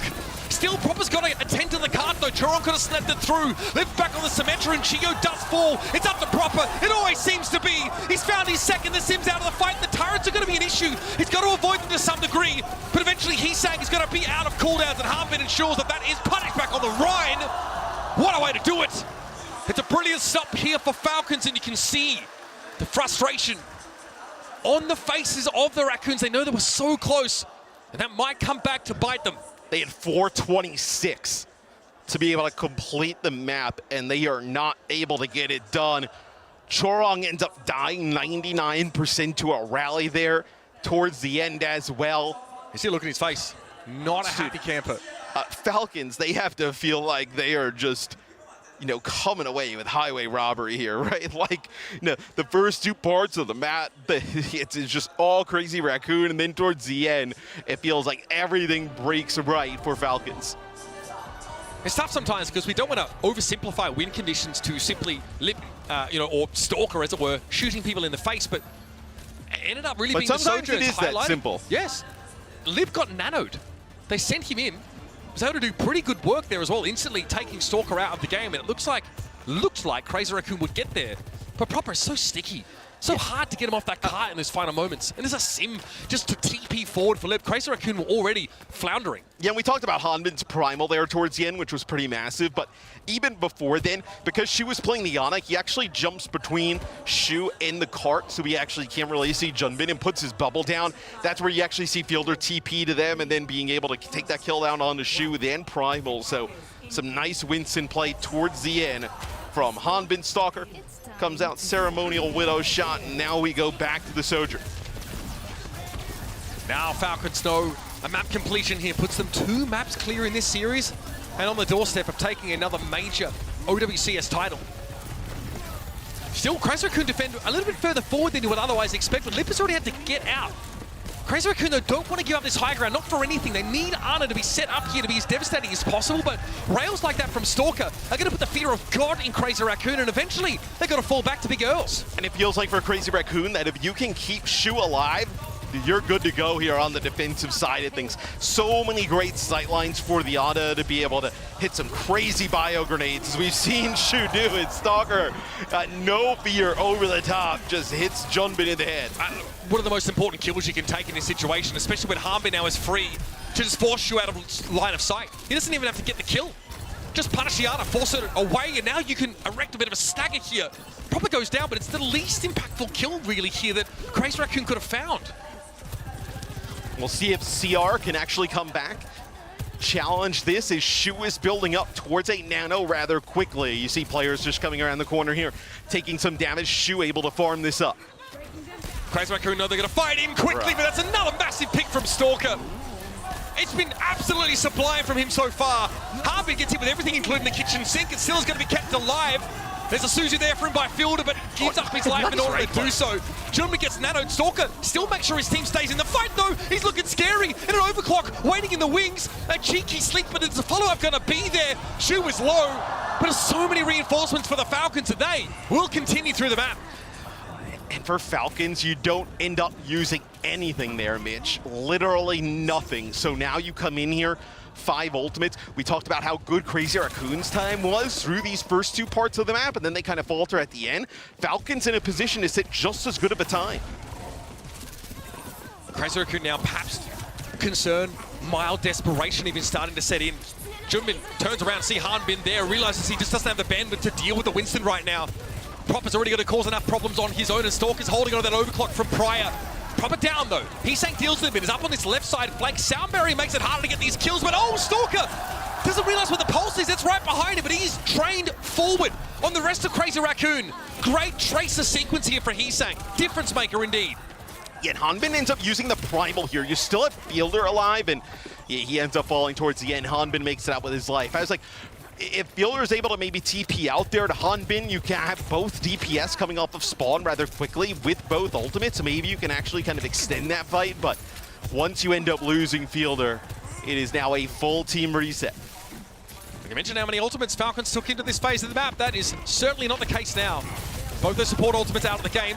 Hanbin, a big blow that he takes as before he even lands there on that high ground, means he has to turn around and get out, and that is stunning. Shio there, just unaware that his demise was looming so close. Lip here can play safely to the edge of the map, and it will be another drawn-out fight for Crazy Raccoon. Now, they've finally been able to suck some of this momentum away from the attackers. They've definitely started to stabilize now, right? They lose Junbin really early on their first point defense, but now that they've been able to win a fight, control this high ground, now you're starting to see this comp. With that Ana starting to get rolling. That time was Hanbin actually hit with a bio grenade. They're able to finish him off, and Crazy Raccoon now has a huge ultimate advantage. Junbin here gets out, got his job done, played close, keeps Falcons somewhat contained. Big rails here for Lip. At some point, Falcons have to get to him, but there's so many layers of defense.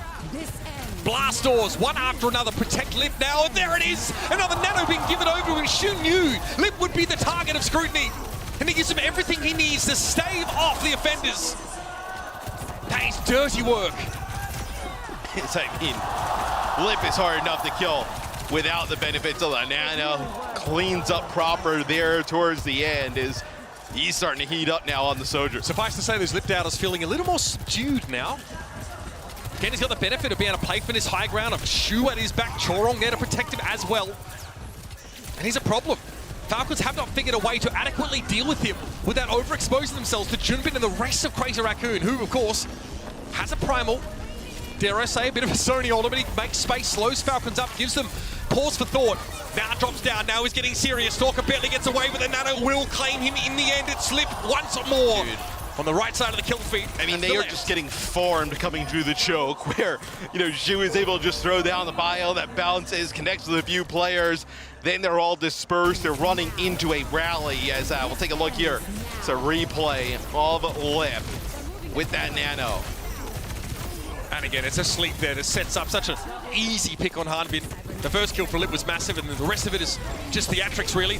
Sound barrier here for Falcons. They saw the pulse bomb encroaching as Stalker has been able to find two. By the way, that's the backline accounted for with one fell swoop. He's saying at least is elusive and is able to answer field of it with Junbin out of the game. Falcons at least keep themselves in this. They stay competitive. Remember, a map completion is really all they need. If they can build this momentum a little further, get a checkpoint here within a reasonable span of time, it's still on the table for them to go 3-1. So they lose their supports, but they'll end up getting back in the fight as Turing on the Weaver probably just pulls somebody a little bit closer, get them out of the spawn, as Hanbin will be able to maybe use his Primal Rage, block players from coming out of this choke. It will be the easy option here.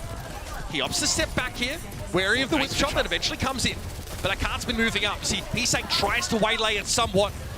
Gio will be a nuisance, knocking asunder anybody who tries to jump up here. All right, well, Stalker's going to pop this overclock now. Lip gets a nano, doesn't quite have the OC developed, but here it comes. Primal Rate for Hanbin means he's not really an attractive target, and he juggles Lip into oblivion. Here is Falcons now. It will be close to overtime, but they shall have themselves this checkpoint barring anything ridiculous. Stalker, great Suzu comes in there for Fielder. Means that Junbin really can only impotently flail at trying to bring down some of these players. Stalker may have gone missing, but now he will be surrounded by the remains of this Falcon lineup. There's enough to work with. Good boot back on Junbin. Will deny him access toward that Lucio, but time has been bought. Is it enough? Doesn't seem that way. As a second checkpoint is accounted for. Falcons, 90 seconds to end the map. It's like shades of that old Dallas Fuel team where it looked like every fight, you know, it's like, oh, there's no way they're going to win this. They got everything to go their way. And they're ending up pulling it out in the end. Okay, so they end up having both support ultimates here coming around this corner. Proper with a pulse bomb as well. This is definitely doable for Falcons. They've got to be quick about it, though. Like you mentioned, the pulse bomb here in a pinch could be huge. With a Malga swap, too. Boasting one of his, that's right. Malga comes out for Falcons. They are dead serious about getting this map done. Will it be enough? Recall here for Heesang now as Hanbin comes charging on him, bustling his way through, and Lip just has to give that ground up.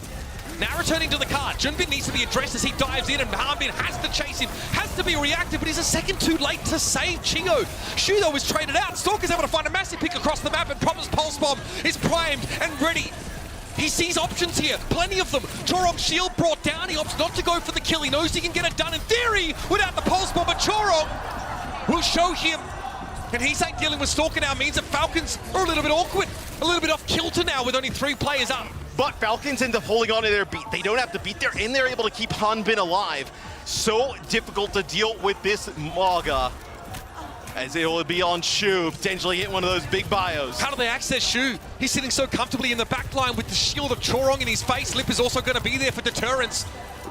Like you said, it's a sound barrier that Falcons are pinning their hopes on. Chio has to come up with the goods, but Shu is building yet another nano. Lip trying to deal with the pulse of Proper. It goes wayward anyway, and they get to sleep on the Tracer. That is Shu finding the hit he needs. Lip does go down, and Stalker commands the field now in terms of that long-range hit scare, but it's just not enough. It's peak, folks. Whichever way you slice it, it doesn't get any better than this. Team Falcons now will be reduced to their dregs. The final numbers, and we've got an even series on our hands. For a second there, man, it looked like Crazy Raccoon was going to let that one slide through their hands, but they come out with a win in the end. The Maga swap a little cheeky there from Falcons, maybe just trying to get it over the line towards the end, and they never wilted. But Crazy Raccoon, they tie it up. Decisive. And this is the kind of map where we got to see the very best of Crazy Raccoon, right? It was that Brig Ana composition. Lip was a headliner, though. Yeah. Great play with that Sojourn. Of course, it's good to see Junbin on the Winston. And look close at points. The Mauga switch for Falcons to try and secure the end of the map. It's audacious, and frankly, it just didn't work out. Proper got hit with a massive sleep as he tries to go in on that last fight, and from there, it felt like Falcons couldn't get back in. I mean, Shu being able to control that high ground, that range on the Ana, that is the perfect spot for him to be. You could not ask for a better combination for that Ana. Have that high ground, so much range where there's no Winston on the other side that's going to be able to dive you. It's really just that Tracer that's a threat. You also end up getting the benefits of a Nano and your Nano Chorong to be able to help you. So really great advantage there for Crazy Raccoon towards the end. Here are some of the moments from that previous game.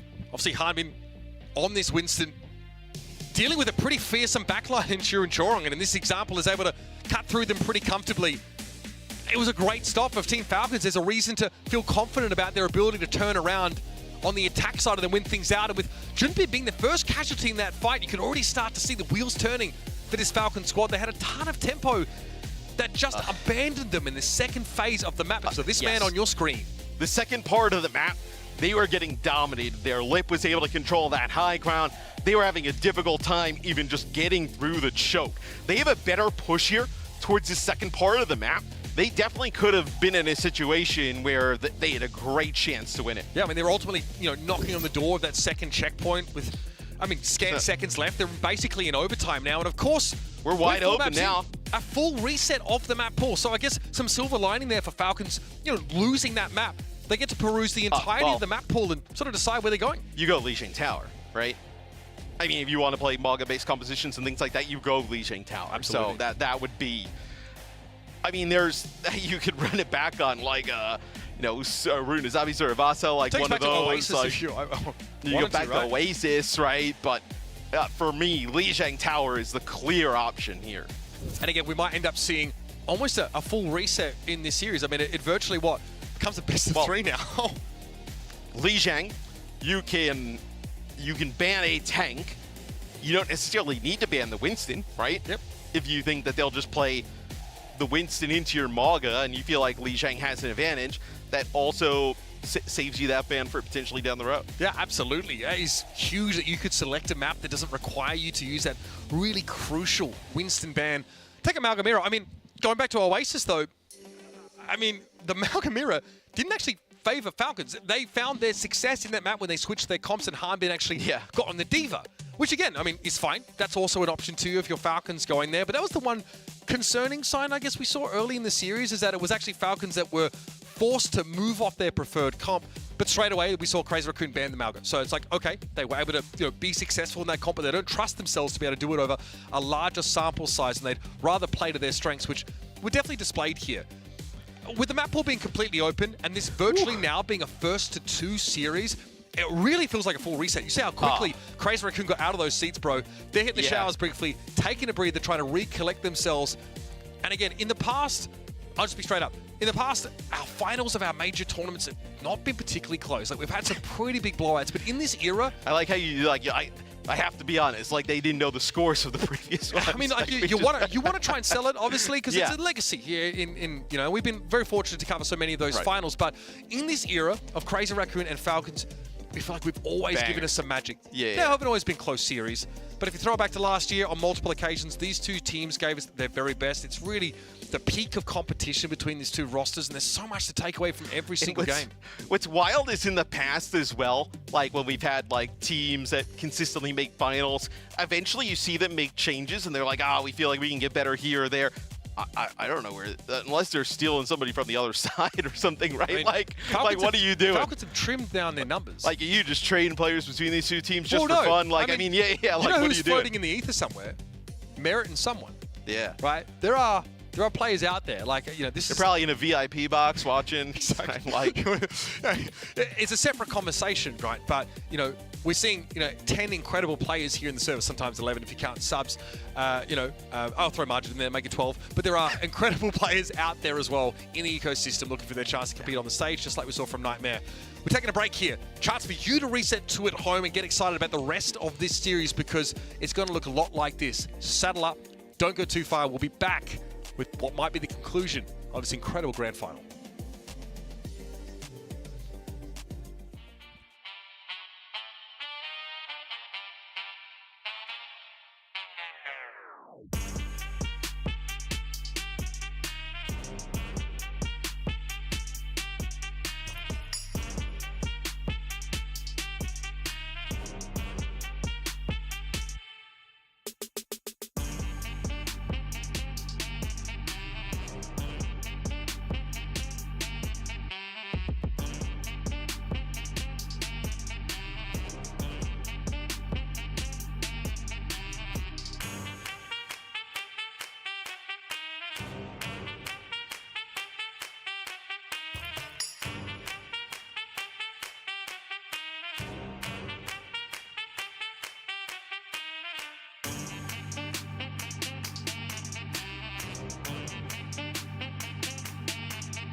What's up, everybody? Danny Lim here. I'm next to the trophy. Right now, it's grand finals. They're all tied up. Crazy Raccoons versus Team Falcons. 2-2.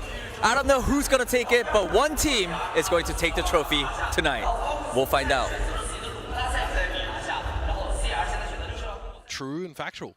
One of these teams is going to take that trophy. The next time we do an event where we just send Danny, I think that we should have just Danny, like when we're off here, we should just have Danny IRL the entire time in between shows. Absolutely. Like, I want to see let him go. I will see the chat up on the screen. I want to see him interacting. Folks, great to be back here with you, of course, in a commentary booth down on the ground in Hangzhou. It's been fever pitch action. We are 2-2 in the series. So with this current map pool and the way that our first to four works, we sort of reset the map pool entirely. And in many ways, it's a reset in the series, a mental one for the players as they look to take a break. Now this basically is a first to two, a best of three in other terms now. I wouldn't say throw away the first 4 maps, but these two teams have been locked in death stands and neither has given an inch. So, I mean, again, it's a question of, what happens with these next 3 maps here, but crucially, to Falcons. I believe this should be Lijiang Tower. Okay. I am of the opinion that this should be Lijiang Tower here for Falcons. It is a great map for the style of play they would like to do. I think obviously just getting any type of advantage at this point in the series is great. You're also the first one who gets the chance to kind of run it back because you win the first map. Yeah. Right. So when we have a reset, you as loser in the previous map get to make your map pick, and that seems like a really insignificant, very small advantage. But because these two teams are so close, a small edge like that can make a big difference. What would you go to? No, I think that's a perfect point. I mean, I think Oasis is still an option for them, right? We saw plenty from that map. I think you're probably a little bit concerned if you're Falcons about the fact that your Amalgam era didn't necessarily play the way you would have liked it to, but you could run that same map 10 times and get a completely different outcome on each of those occasions.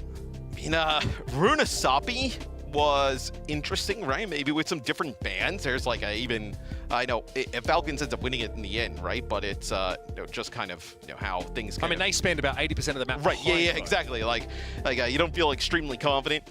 Circuit potentially an option, right? Circuit would be interesting in the fact that you would eliminate Route 66 from coming back, right? Yeah, I mean, so you just kind of pick that to potentially, not have to deal with that again. But I mean, Route 66 is a map that we just saw. One that Crazy Raccoon won was very, very close. In fact, even the maps where like Runasapi could say the same. In fact, it just was a volatile moment there where all of a sudden Falcons were able to generate this momentum after struggling against the Winston comp. That's if you're Falcons, right? Maybe you decide to go to Circuit because. No, let's say you go Lijiang, you win that, then Crazy Raccoons takes us back to Route 66 with that first ban advantage. And we just go to a decider map. And then we're going to a decider map. Yeah, you might be like tasked here with the idea of trying to eliminate volatility as much as you can in terms of the map pool. Decide what's the worst map they can throw at us. Then choose us the same map from that category, but obviously, one that favors you a little bit more. And I do think like Circuit does present that opportunity. Look, I mean, if you pick Escort here if you're Falcons, then you end up losing it. You get another map pick, so then you have the Lijiang. And then you give them the option of what? Hybrid, Suravasa, and then push, right? That they wouldn't necessarily pick Runasapi. They would pick like Esperanza. So much of this comes down to game it a little bit. If we get to a map 7, which is absolutely on the table, so much comes down to who gets to pick that very map. That's crazy. We never really have had to consider margins so slim before. But again, we've never had two teams that are so closely matched. This is truly a golden era for Overwatch Esports. The best of the best distributed across 2 separate teams with 2 different styles. Well, leaving it all out there for you at home. It also goes to show with, this is the 21st matchup between these 2 teams that we've had. And I believe it's like 13-8 currently. 12-8? Yeah, 12-8 currently. Crazy Raccoon's favored. Yeah, so, but just to show you, like, these series are so close. Like, it is not, sometimes you have these matchups and they're completely dominated by one team. They kind of run the globe in a game. This is just back and forth. Yeah, we saw like a staggering list of accolades between these 2 teams. I guess the most pertinent result in recent history was that Falcons are your world champions. These guys, against Crazy Raccoon once more in Stockholm, came away from that series with a big win. So in most recent history, when it's really mattered, I'm going to use OWCS, stage 1 this year in Asia as an example. Falcons have won the important games. Yeah. And that would have to be frustrating for Crazy Raccoon to consistently make it here and then falter, right? Because these 2 teams are so good at this point that anything other than winning is just a colossal failure, right? They believe that they will just run through, their home region and end up here.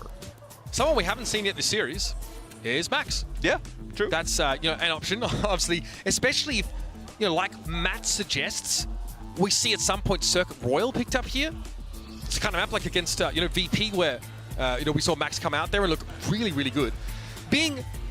We expected to see him on the Ramatra, but he actually forced Vistola onto the Ramatra with a superior poke composition. So that, again, a reminder should be pretty recent in your memory. The Crazy Raccoon have even more styles that they can pivot to, should be taken to maps that sort of suit them best. It's a proper player of the match. We have seen that one very often in our history here. in competitive Overwatch, and as we wait for the map to come on in, I think it's probably for Falcons, you're really kind of deliberating, right? Do you go like an escort, feel like you also have the control to fall back on? Do you pick the control? If you win that, then you give the opportunity for the escort to come on through, right? Because if you let's say you pick control and you end up losing, if you're Falcons, like, do you go to circuit? Like, is that what you want to do potentially? Like, it's such a wild card map. I feel like you would just go to Runasapi, right? And then you give the opportunity for Route 66 to end it out, which is quite brutal. I mean, first to two, as this series virtually is short and sweet, but there's a lot to look forward to for the rest of this series. There's also a lot to look forward to in the oncoming Season 16. So let's get a refresher on what we can expect coming from Overwatch in that phase. Welcome to the stadium. Let's get a look at our competitors. The first round can't get here quick enough.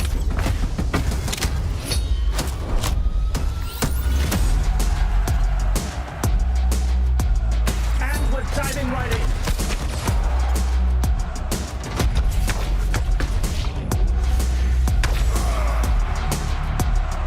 They barely cinched the win this round.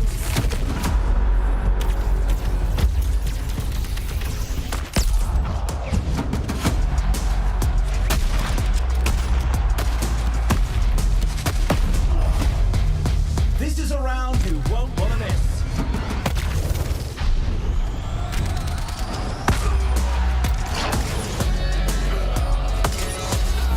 Against all odds, they've won it all! You love to see it, folks. Something for my trouble. The hunt begins. Run or hide, it won't matter in the end. I'll get quite the payout for you. I've always liked a challenge. I always deliver.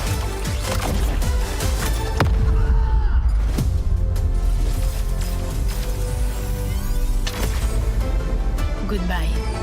Cheers, love! The cavalry's here! Nocturna is leading the Hollow Hearts to corrupt the world with woe! Only our combined power can stop her. We are the heroes of heart! Brigitte, the heart of strength! Amélie, the heart of grace! Kiriko, the heart of passion! Freya, the heart of courage! And I am Juno, the heart of hope!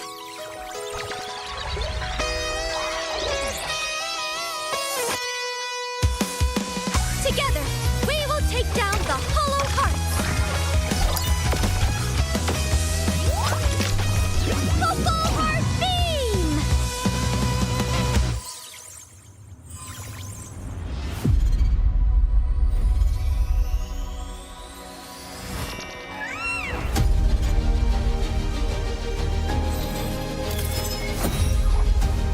I run this show.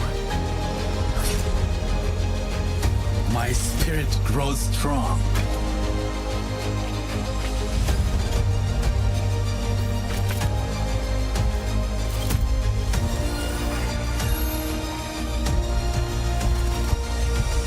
The doctor is in. The lone rose gets plucked. You are under my guard.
Genji.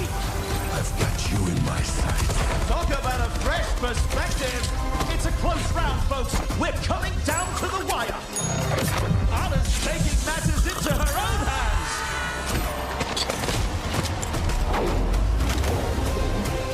Looks like Moira's got a few tricks up her sleeve. A taste of poison. It's a multi-pull! Oh, massive play! Massive! Close one! Let's see if they can come back next round. Something's not right here. What's going on out there, guys? We just gave them that one. It was pity. What can we do better? Okay, the Zarya is frying us. I could build beam flexion for Zarya. Let me sell something real quick and buy that one. Good idea. I'm basically just spected to Nano Boost. If we group as 5, I hit somebody and it hits everybody around us, and then everybody gets a taste. I'm just going to heavily invest all into my weaponry. Every single power-up, I'm just going to be a DPS machine. I think what we need is more orbs. Make sure they're healing orbs, though. Definitely not. All right, let's do it. Match point! That's what I'm talking about! Push fast right side, push fast right side. I'm on Zarya, I'm on Zarya. Get Zarya! Go, go, go, go, go! Me and you. Oh. I've got you in my sights. Big slam! I got the point. Right side. Kill Juno. Nice, good stuff. Oh, Reaper behind. Box out.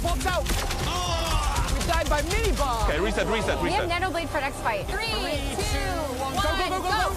There we go. We all got it. Walk forward. I'm ulting.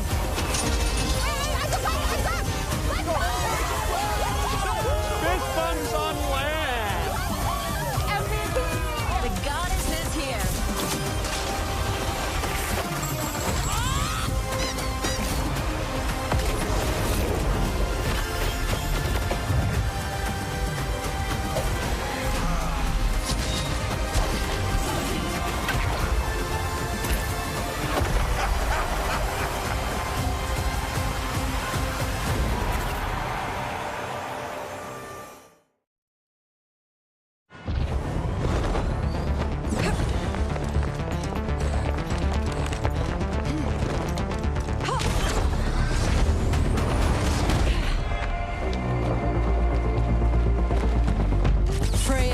At your service.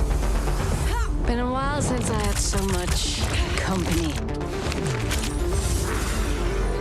The hunt begins. Nothing personal, kid. If the bounties keep coming, I'll keep collecting.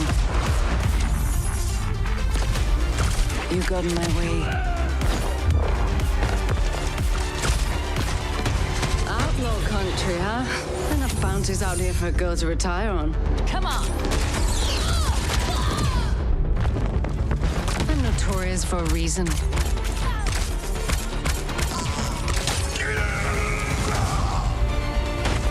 I never get tired of this. I'm no scared of nothing. I'll get quite the payout for you.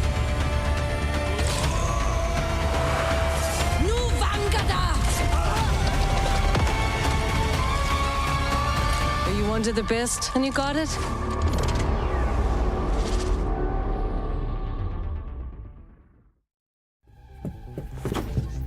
The match is about to start. Sorry I'm late. Let's do this. Widow's up top. I'm on point, dude. Genji, you want Nino? Okay, guys, lock in. It's overtime. Let's stagger. On me. Yeah, I'm dead. Down. My ult's ready. Xander. Dead. Pushing, I'm pushing. No, pull back. Hold card, we're down.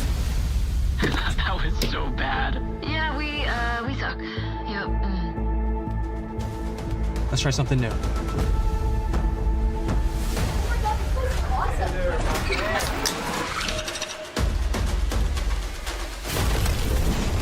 Diving back line. Nah, I'm dead. Widow's down. Matrix, battle. Oh, no. I got pulse bomb. Back on cart. Come on, back on cart. Going in. Stop the cart. Oh my God! Ah! Go to world! Did you see that?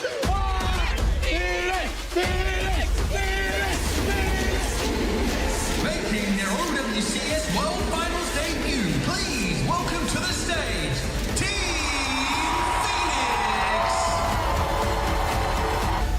you ready? Yeah, I'm ready.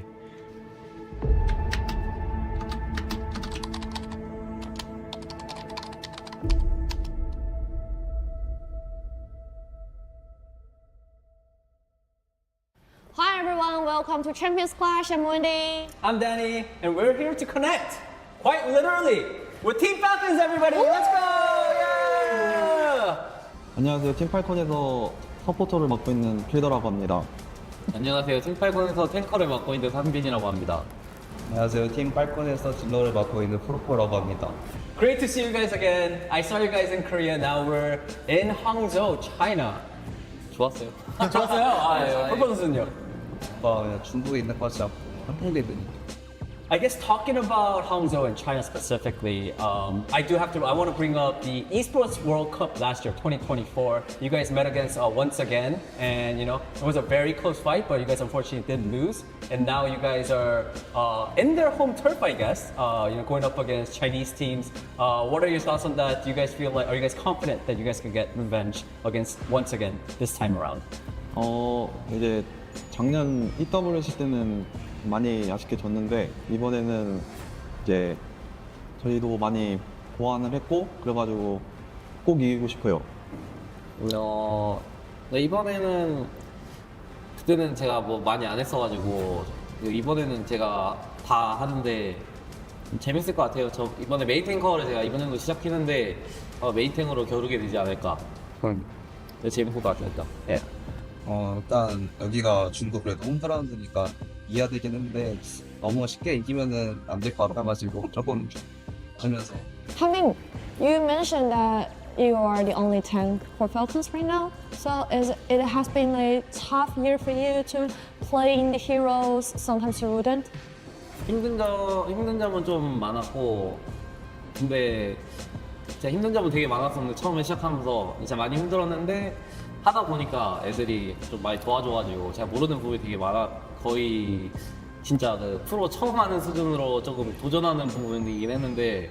So Popper, there's a meme in China that said that Leaf is better than Popper is better than Leaf, and if the Leaf's performance declines, it goes to Leaf is better than Popper is better than Leaf.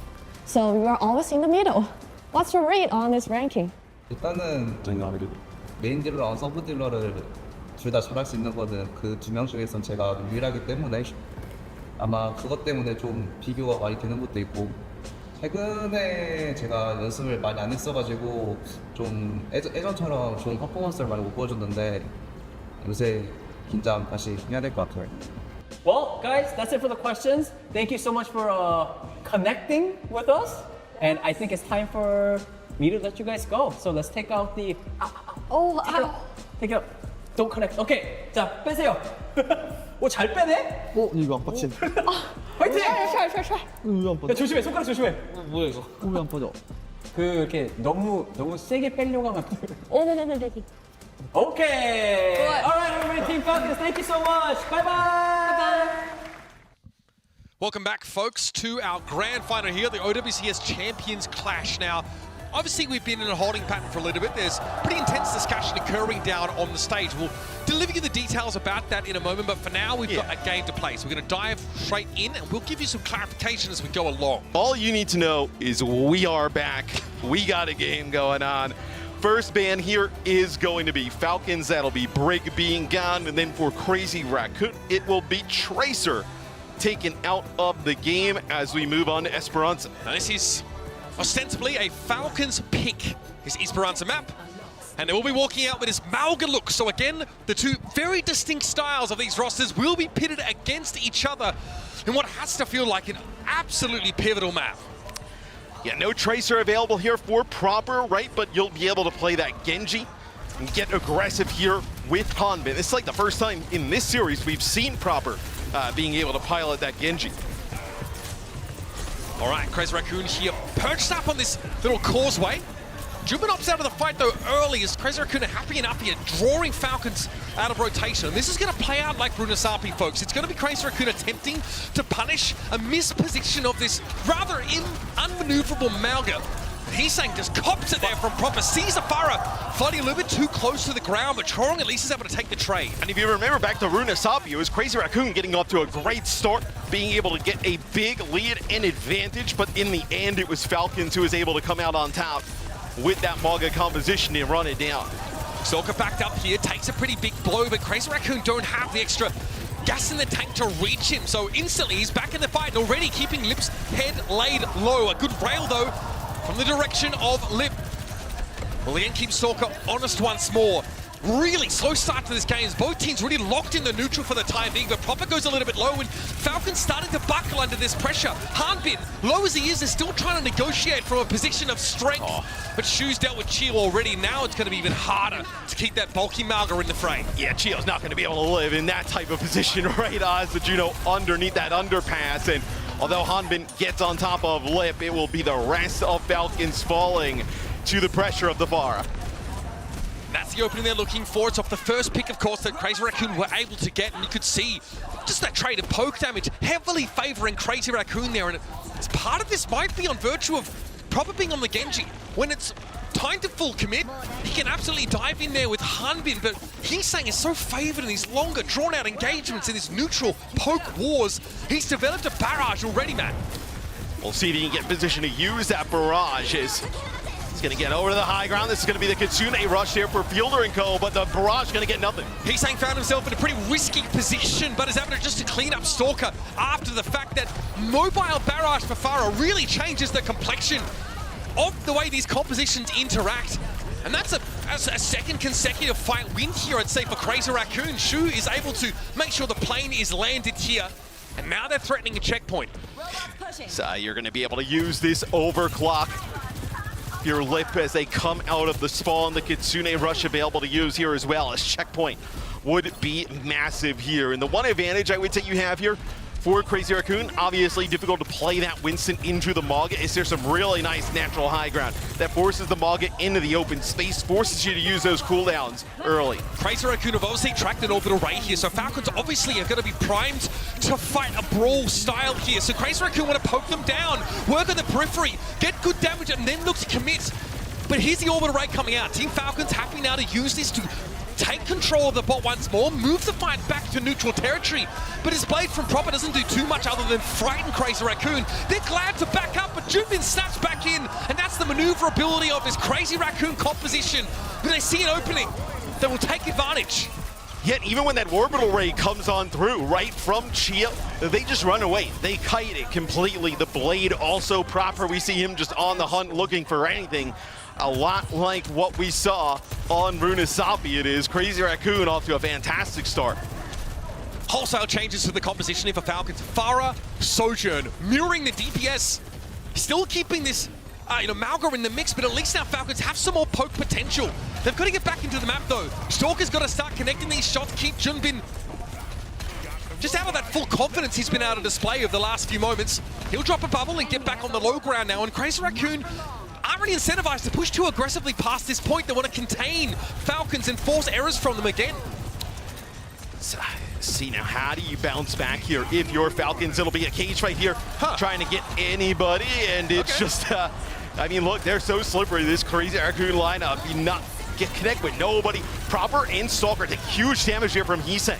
Kitsune Rush is going to allow Falcons to get under the causeway here, and Heesang eventually is brought down by Hanbin. Lip has been out of the fight for some time. He was forced to fold away from Stalker, pressuring that right side of the map.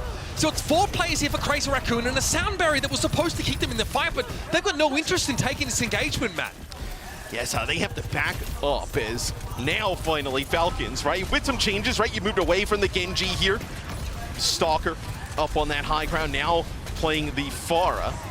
So that potentially gives the option for Proper, right? You can play that Sojourn, but then also kind of flex over to some other things. I feel like the comp switches definitely helped Falcons for the time being. It was Fielder's Kitsune Rush that got them within striking distance of Crazy Raccoon, and there's the primer now being drawn out of Junbin. Stalker went pretty low, and Lip is able to find Fielder instead with the railgun. Safe landing here for Junbin right in front of Proper, and he'll make sure the job is done right. They've lost the Winston, but Crazy Raccoon still have that player advantage, and Harvard now is in a very compromising position.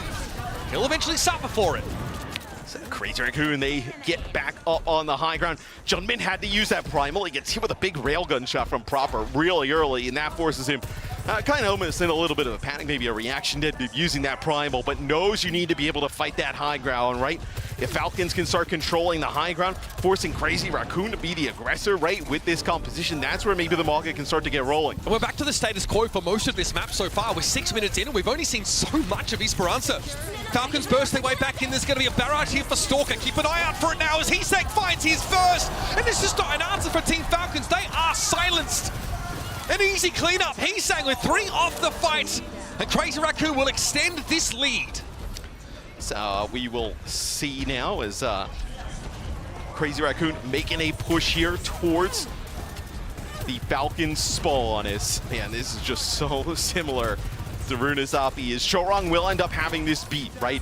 Potentially this beat could get you over the line, but I actually like this. They wrap because this is a horrible position for the Mauga to fight from, right? This low ground to high ground, not where the Mauga wants to be. Yeah, they want to contain him. Abuse this topographical advantage. Team Falcons have to find a way to break this deadlock, and it might involve Stalker wrapping around, but that's risky. Puts him in a solo position where one correct railgun hit from Lip could end it for the Farah. So piecemeal. Falcons are trying to take this task on. Harbin those steps forward, trying to charge on, and you can see Stalker still teasing at the fringes of the lineup, and as Junbin down, he gets drawn into the muddy mess underneath the bridge. Chio out of the fight here, but it's not enough for Crazy Raccoon to be going on. Such that the barrage is going to be invested now, but Lip is able to find 2. It's good. Likely not enough, but Falcons have been forced to invest just to get back into the map. And still about 60 meters. I mean, you got to get that checkpoint as well. Far behind in here is Falcons. Is a lot like how on Runasapi, where they were able to get a really nice play from Stalker, who took out Heseng, who had a barrage, and that started to snowball things. Feels like they need a play to turn the tides. Maybe it is going to be Proper here with this overclock. Lip slides away, Junbin immediately beeline for the back line. Proper wants to step forward now and sees a sound barrier that could make it a little bit tougher, but he knows he's going to do damage. That's his job. That is his prime directive. Chio is down, but Proper doesn't seem to mind. Sees Junbin looking like a decent morsel here, but opts to circumvent him instead. Into the back line, trying to punish the support. Shu dancing the bubble thrown down there by Junbin. And what a perfect answer for Crazy Raccoon. And now Falcons, eyes roll skyward as they realize they've got to play from that oppressive low ground position again, potentially. I imagine Crazy Raccoon is going to move that bot to that position and then back up yet again as they've been able to fight. Having that Mauga challenge up there on the high ground. Sick shot there from Lip as, they take this high ground position, force that Mauga to come through that choke. Now, this is such a tough position, right? There's no way that Falcons can access that high ground. And this time, Falcons don't have that wealth of ultimates that they can use to bully their way into the map. KFaras trade each other out. It's a rare sight to see. Stalker and Hesang with Pyrrhic eliminations on one another. Keeps us a little bit in this deadlock scenario. Lip is looming large with an overclock should it be needed. Harbin takes a lot more damage, I think, than he bargained for in that position and has to get back to safety. Chio has a beat here. Can he use it to keep his team standing? He pops it straight away. Harbin belatedly does at least receive the overshield. Chorong does not have that ultimate to work with, but a Kitsune Rush means that the healing throughput is going to be there for Shu. He's saying play safe, low to the ground for now, and then opts to play on this high right ground. Junbin sees a backline opportunity and Proper gets absolutely strung up. And Chorong's got the beat here. You're going to continue to keep this rolling for Crazy Raccoon. Stalker ends up, taking himself out there on that Winston bubble. And Hesang has a barrage as you come around the corner here. Under 30 seconds left. This map has been all Crazy Raccoon. It is wild, and Crazy Raccoon might be the first team in this series to win back-to-back maps. That surely puts them in pole position. Hesang folds away, sees the Mauga come in his direction, but also aware that Stalker is playing up above that building. It's a barrage with no one really to take the damage. Harminos kept his head down. He has to stay inside for now, but Proper gets rid of the offending Farah. Lip carefully, studiously trying to find an opening here with these rails, but it's going to be Falcons breaking back into the game. And now they need to make a repeat performance of what we saw in Runasapi. A long climb back into the game, but they've taken the first steps. Well, the hardest part about this is they don't actually even have the checkpoint at this moment, right? Is be the Forest taking each other out with directs up in the sky.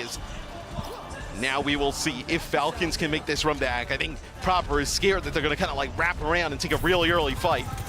Falcons have to win out the entire map from here. We've so rarely seen a comeback of this magnitude. The odds are surely stacked against them. But they've got a couple of ultimates to get them rolling. They've just accrued themselves that sound barrier. Proper goes deep, looking for the fire pick off here. You've just got to take the options when they're served up. But Chorong is down. Sound barrier, cage fight, overclock all deployed as Falcons can't afford to keep anything in reserve. Junbin only found Proper there, so Crazy Raccoon definitely on the losing end of that fight. But that's to be expected at this point. And there's still a lot of map to play, including a checkpoint, including a butt scratch. That's going to take time. And Crazy Raccoon, they end up investing their Kitsune Rush there into that fight, but they're going to gain a little bit of time, right? The bot is going to stop. It's going to do the animation, and then we'll continue to move on forward. So this is going to allow Crazy Raccoon, the bot's going to take a really long time to get a fight in that choke. No more high ground really on this map, though, that Crazy Raccoon can abuse. Conversely, Team Falcons have to drop off this bridge eventually if they want to keep the bot moving, so they can't make use of that advantage spot at all. Stalker pops over the top, though, instantly garners the attention of Lip, who has an overclock active. Right now, it's damage on Harmon. That's going to be more than enough. Lip sees an opportunity to go for the kill, and he gets it. It's the Malgo out of the game, and Field to fall. Stalker takes himself out of the action, and Crazy Raccoon deliver on their promise to come firing into this second half of the series with a win on Esperanza. They end up taking a hard-fought map there on Esperanza as they win 2 in a row here against Falcons. So even playing that dive into that Maga can be very difficult, but they did an excellent job of taking fights where they had a huge advantage, right? Didn't want to give up that high ground, forcing that Maga to play from the low ground, and that consistent poke was almost impossible to deal with. And a map win here in map 5 means everything. It means that Crazy Raccoon will potentially have a chance to win the series on their map pick. Yes, Falcons will get to choose now. That'll bring us even in this series. But that advantage for Crazy Raccoon is a big deal, especially now with the map pool being reset as it was. Yeah, and that was a Falcons map pick, but I also want to give you a little bit of context here at home about what happened here with that map pick after we look through some of the highlights. There's a little bit of spice coming with that one as we take a look, and this is the great spots that we see Crazy Raccoon fighting out of, right? Very difficult for that Maga to go low to high. Not a lot of mobility, not really any mobility at all amongst the team, and then moving into that far up poke gets all those Maga cooldowns down. Then that's where Junbin and Ko can go in. Nasty stuff. What a ridiculous moment there. So Warrior with a chance, looking back over some of these replays, obviously you're probably wondering why we're not gone back to Runasapi. What was the delay? Obviously, there's some discussion on stage about some specific rules and some timings, Matt. Yeah, so that map was a Falcons map pick, but they actually submitted the pick in late. So you have 60 seconds. Believe Crazy Raccoon, they're timing that thing really good. I believe it comes in a few seconds after or so. Crazy Raccoon kind of calls out on it. That actually has the map being randomized for that. That's the ruling on that, yeah. But the map pick that they would have had anyway was Esperanza, so they kind of got quite fortunate there. But just a little extra drama added to the series.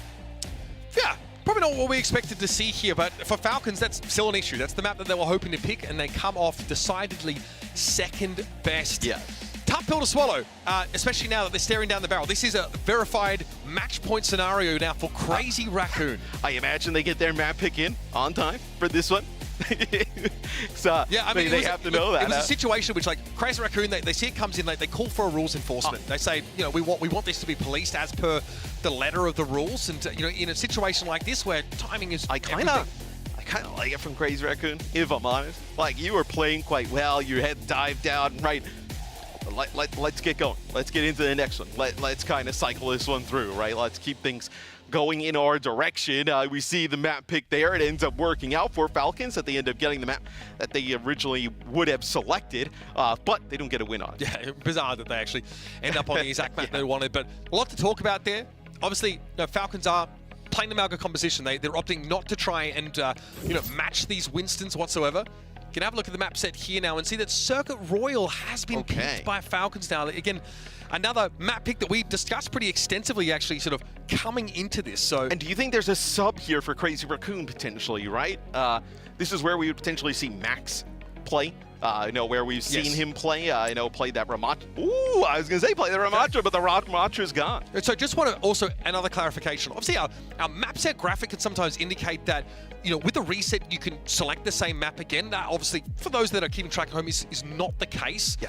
So we couldn't have gone back to Runasapi. We can't repeat maps that have already been played in a separate series. Even though we have like a refreshed looking graphic, the teams are still prevented from returning to those same battlegrounds. But two of the key maps that we talked about, right, with Circuit and Lijiang still obviously available. So it will be a Juno ban from Crazy Raccoon that comes on out. Max also coming on in for CR. So what are you looking at here? I mean, you could play like, you can still play like Maga, right? You can play probably Sigma here, right? Nightmare, yes, you could. Nightmare tried to play Winston here. They actually had it banned against him the next time they tried to run it back. Now, I don't know if that's a particularly amazing option, but with Juno ban, it also makes you think a little bit about how you're crafting your backline, right? It does actually open up both the sort of the Anna Brig Winston strategy and also the Kiriko Lucio look that you can definitely go in that direction. But it still begs the question over whether, the Winston comp is good to come into. Against the poke comp, the Sigma, it's very, very hard to play that dive style on this particular map. It's really hard. Yeah, we've seen teams go to Mei throughout this event on this map as well. We've seen with the Sigma setup. With the Sigma as well. So the Mei potentially an option here for Circuit Royale, as this is an absolute must-win for Falcons. Tournament lives on the line. Now these guys are familiar with playing 6 maps in a final, right? Yeah. They've been here before, but in an arena like this, the adrenaline, it tends to leave you pretty drained. We get into the business end of the series now, and here there is no more second chances for Falcons. They make one wrong step here, and they will cede that Champions Clash title over to Crazy Raccoon. So these teams just probably despise losing to each other. Look, you're calling somebody out on a light map selection. You despise playing that team. Yeah, they're like they're sticklers for the rules. Now you're getting me out here with a bit of venom, I think. You're taking the rule book out. But again, the Ramattra ban, super reasonable. Yes. It's the answer to the Sigma comps for teams that want to be more proactive. That said, Crazy Raccoon did not go in the Ramattra direction when we last saw this map from them. They were content to play that Sigma setup. They were content to, May wall up and just buy a lot of space, make use of their poke DPS composition, but both sides have good Sojourn and Pharah looks, right? Yes. We might see those DPS lines pitted against each other, if not May. And I feel like for Crazy Raccoon that Lip has come alive the later portion of this series, right? We were talking back, you think to Surabasa, where Stalker was really coming on, and you're like, hey, Lip started picking up towards the second half of that, and then I feel like as you went into like Brute 66 and things like that, started to play really well on the Sojourn. Absolutely something to keep in the back of your mind. We, oddly enough, saw like a Baptiste man on this map earlier on in the tournament. I think that was against Virtus Pro. Yeah. No team has really wanted to go in that direction. No team has really tried. Also, that we've seen Zen banned on this map as well, so haven't really seen that rolled out again in those slower, more poke-oriented compositions. It's definitely something you can go for. That was Lip, for those wondering, in his old Shanghai Dragons raiment. 3 maps won here for Crazy Raccoon. Again, it feels like the momentum's going their way. You can feel the shift in that previous map. The fact that Falcons were playing so much of that game from the low ground, just sort of trapped there by Crazy Raccoon, who just said, we've got the better comp here. You guys want to play Malga? We're just gonna... You have no verticality with your tank. Right. You have to basically, in order to win the fight, you need to Kitsune rush forward, charge onto the bot, force us to fight you down there, and then push through. And that's a cadence you can only go for every, like 90 seconds max? Like, it's very, very hard to sort of be an active participant. And even if you get close, if you're Falcons, you can just kite if you are a Crazy Raccoon, right? I mean, everybody has mobility. Even if you start to close that gap, they're just going to make that gap even further, right? You're going to be able to Sojourn slide away. The bar is up in the sky, right? You can get that Winston out of there pretty quick. So not a lot of opportunities for Falcons to get things going. And you kind of surface the idea of taking Malga onto a map like this. You suffer the same problems a little bit on the attack side of Circuit Royale. On that second phase of the map, you've got to literally climb uphill, and it's extremely oppressive. A Malga comp can lose valuable minutes on that part of the map, just trying to get in position to take a fight. And they're so reliant on that Kiriko ultimate, which will likely be a factor here with Juno being banned. We're heading into the map in just a few moments, folks. Crazy Raccoon have an opportunity to close the series out here and ascend to to the victors of your Champions Clash. It's a match point for them. And they're the ones that had to desperately fight their way through the lower bracket. We get a hover the Baptiste already. One of the first outings for that we would have seen at this tournament, if that remains to be the case. And Fielder's showing us one of his own specialties there. The Moira would be quite the look. Hey, dude, the Shu Baptiste is no joke. I mean, it's legendary. If he comes out on this, that is a bit of a curveball there. That Havana moment, I think, is a play that no Overwatch fan of that era will ever forget. He's dangerous on that pick. And the Bap is pretty nasty in combination with that Mei as well, right? Mei Sigma already very difficult to kill, now with that Immortality field. So it looks like potentially Falcons, see if they decide to play a Bap of their own. So Crazy Raccoon do subscribe to the poke doctrine here and pedal max out on the Sigma. Baptiste for Shu. Fielder also going in that direction. It's a little different the way it plays with the D.Va. Hangzhou will have to return for a refuel in terms of health points to get that guaranteed healing. And something that we've seen from Sigmas when they play against that D.Va is being able to cycle that accretion, right? Being able to kind of like reduce that cooldown on the accretion with the perk, and then being able to just kind of constantly have those rocks, because the D.Va can do nothing against it. Falcons want to take space. They've got to use this D.Va well. Remember that accretion is so important in this matchup, and there it is. He's saying deals with Chio already. Falcons need the speed. They don't have the ability to actually put pressure on a Crazy Raccoon without those burst moments. Yeah, and you're going to have to use that defense matrix, right, to get past some of this damage that comes on down to allow the Cropper to get in position on the Genji. I do wonder if Falcons like read this. I wonder if Falcons maybe thought there was going to be like a Pharah on the other side or something, and being able to get a little bit more use out of that D.Va. Good pressure here for Proper. He dives in, but that durability's there for Crazy Raccoon. An Immortality field now thrown down to give Hisang a moment to be top back up, but an Air Matrix is a scary prospect indeed. Maywall buys valuable seconds for Crazy Raccoon to get themselves set up around this, but they've still got to answer the threat of the damage. There's the kinetic grasp, but Proper's able to circumvent that for the most part now, and oh, buddy, it's not a good look for Shu. Pressure down, Air Matrix pop, and nowhere to make good use of it. It's that Proper Genji, man. Yeah, filthy stuff. It's an early Amp Matrix there from Fielder. Gets him around the corner. We've seen that in just kind of so many games here on Circuit Royale, where you get that Amp Matrix on that corner. Players, there's nowhere for them to hide. Max already had used the kinetic grass, not enough to be able to kind of keep him up through that. And Shu uses his Amp Matrix towards the end, so not going to have that for this next key fight. Very reactive use of that ability there. Proper just has such a great opportunity at identifying, or job rather, of identifying the window to go in, fully commit against this poke composition. Here's the blade, speaking of going in, Proper's going for it. Sound barrier now mutually for both sides, so Proper needs to take a sidebar. And the Gravitic Flux being used mostly as a deterrent here. Falcon's so mobile, no one's going to be caught in it. Max has to be satisfied with the space he's been able to buy with that ultimate. But a self-destruct comes in over the top. What a scary prospect, but everybody on the defender side splits. Fielder brought down. Immortality field not enough to keep him alive under the eyes of Lip. Anatomy Falcons grinding to a halt. It's a lot thrown in there from Crazy Raccoon, but it also feels like a little bit of a must-win fight, right? You end up losing that there. This card is going to be basically at that second checkpoint. There's going to be a ton of time available for Falcons. So you have to invest heavily there. You absolutely must win that fight. As also, Choron comes out now on the brink, so want to play a little bit slower. Really defensive slant here for Crazy Raccoon, but again, against the D.Va, it's a pretty reasonable option. Yeah. Especially with those perks making Inspire procs off whip shot hits even better. Maywall thrown up, Air Matrix deployed by Shu. Fielder, with lacking a prior opportunity, goes for it now, and Choron falls to a disruptor shot of all things. Overclock now for Stalker, finally moves out into the open to guarantee good sidelines. And Max knows his time is short. Even under the Immortality field, he lacked the backup. It is a very sturdy comp there for Crazy Raccoon, right? I mean, with the Immortality field plus the Sigma break combination, at that time you had a Mei in the mix, but feels like you were just kind of inevitably waiting to die, right? As now you get a Genji in the mix here for Crazy Raccoon. Give a little bit more of a threat to Falcons. Can Hisang hang there with what Proper's been able to provide so far? It's been a true showing already on this Genji. And there was another blade ready to go. This time, no sound barrier to blunt it. He's looking for a way in.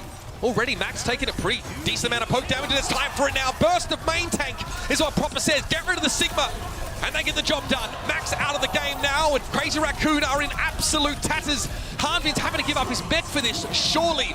Has a very convincing attack side fight as this card still on the move. And Proper puts a swing of the Dragon Blade into Max. It's actually a nice immortality field thrown in there from Shu.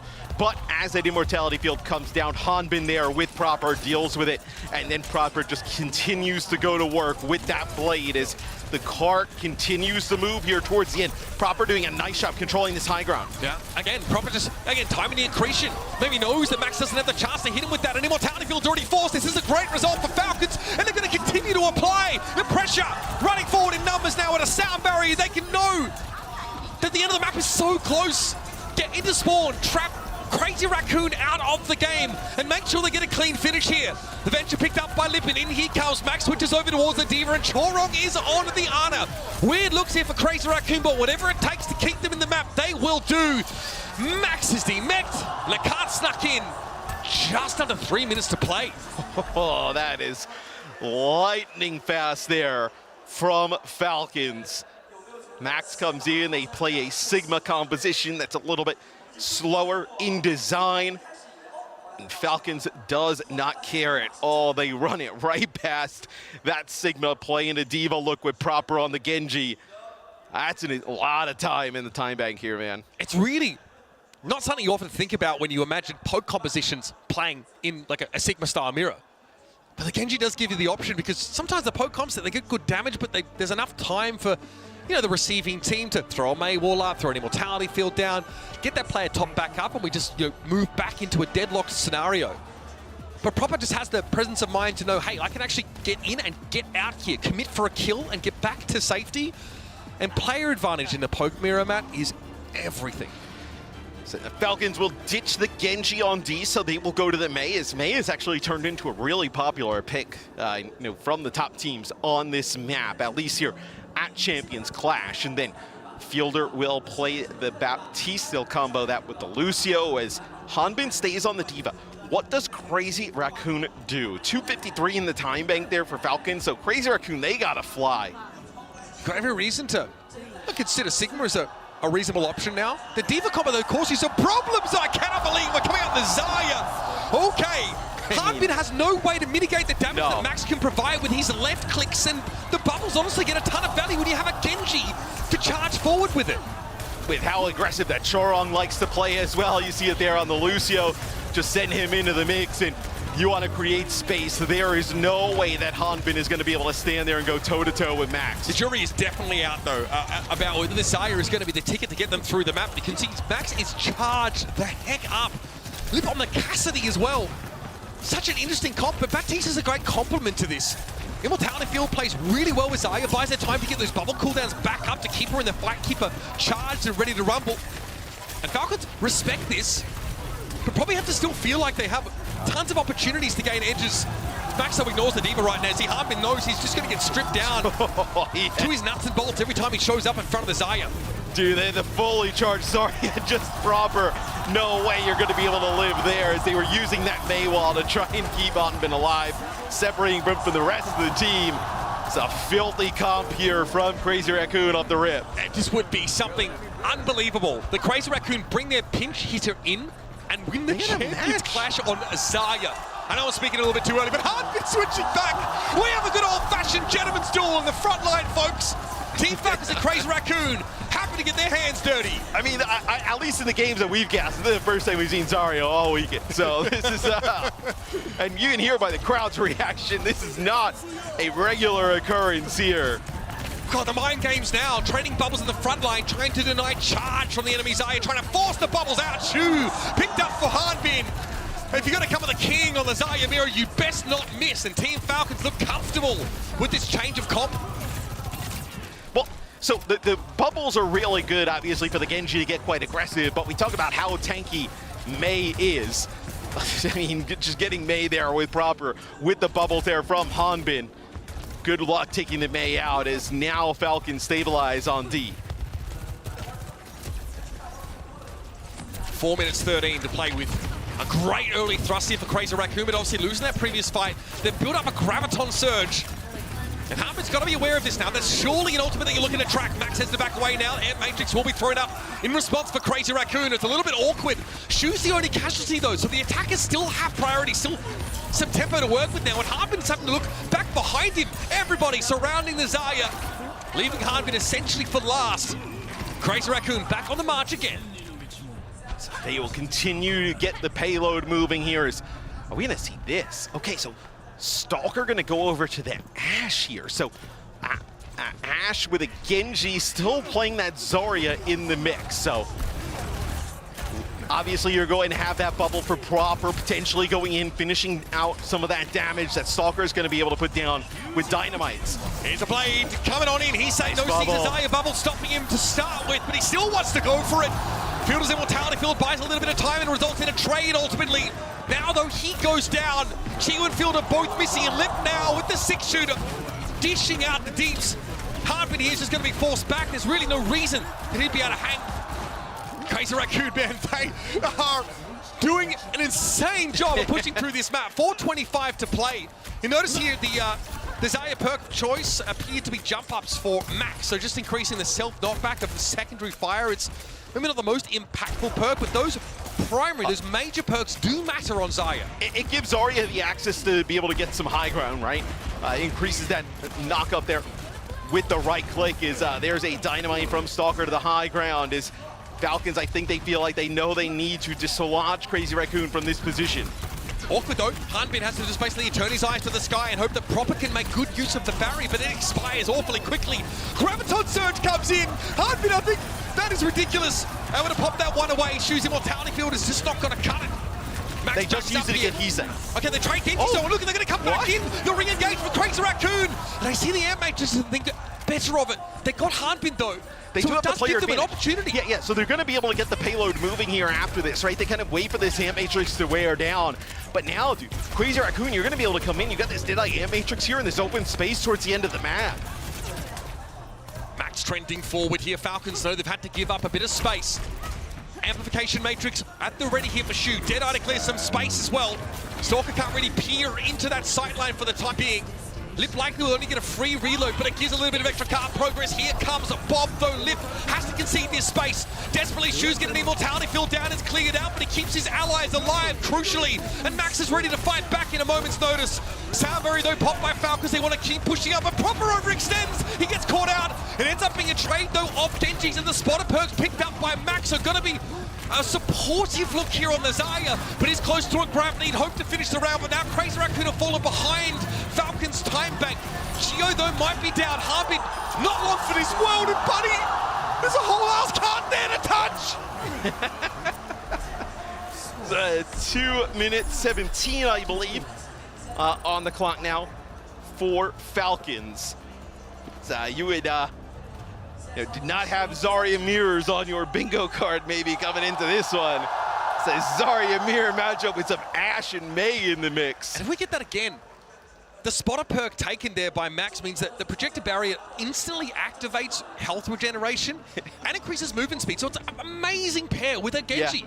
Lets them be even more lethal as they get into the backline, or even just allows you to save I would say as well, the threat of Crazy Raccoon playing the Zarya, well, I would have actually said completely takes the D.Va off the table. This is ballsy. But they'll go with it. So this is pretty ballsy here for Falcons, because I would have assumed that knowing that the Crazy Raccoon played the Zarya right off the rip would have taken the D.Va off of the table on defense, because you would assume if they did it one time, they're going to do it again. This time, though, they actually combo it instead of like with a Sojourn.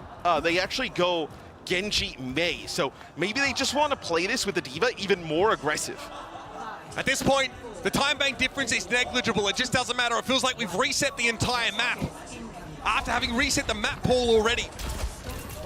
Crazy Raccoon, though, will have to attack first, being 17 seconds behind in time bank, but instantly they show the Zarya. Instantly, Harbin has to turn tail. He's got to respect the fact that Max can ignore defense matrix. I don't believe with this change, though, in terms of the damage dealers, that this is going to bother Crazy Raccoon that much. I think they will continue to play this Zarya willingly into the D.Va. I mean, this time they actually use an Ashe, so a little bit more long-range poke. This game is going to be predicated on Genji overextension. Yeah. It happened a lot in the previous round.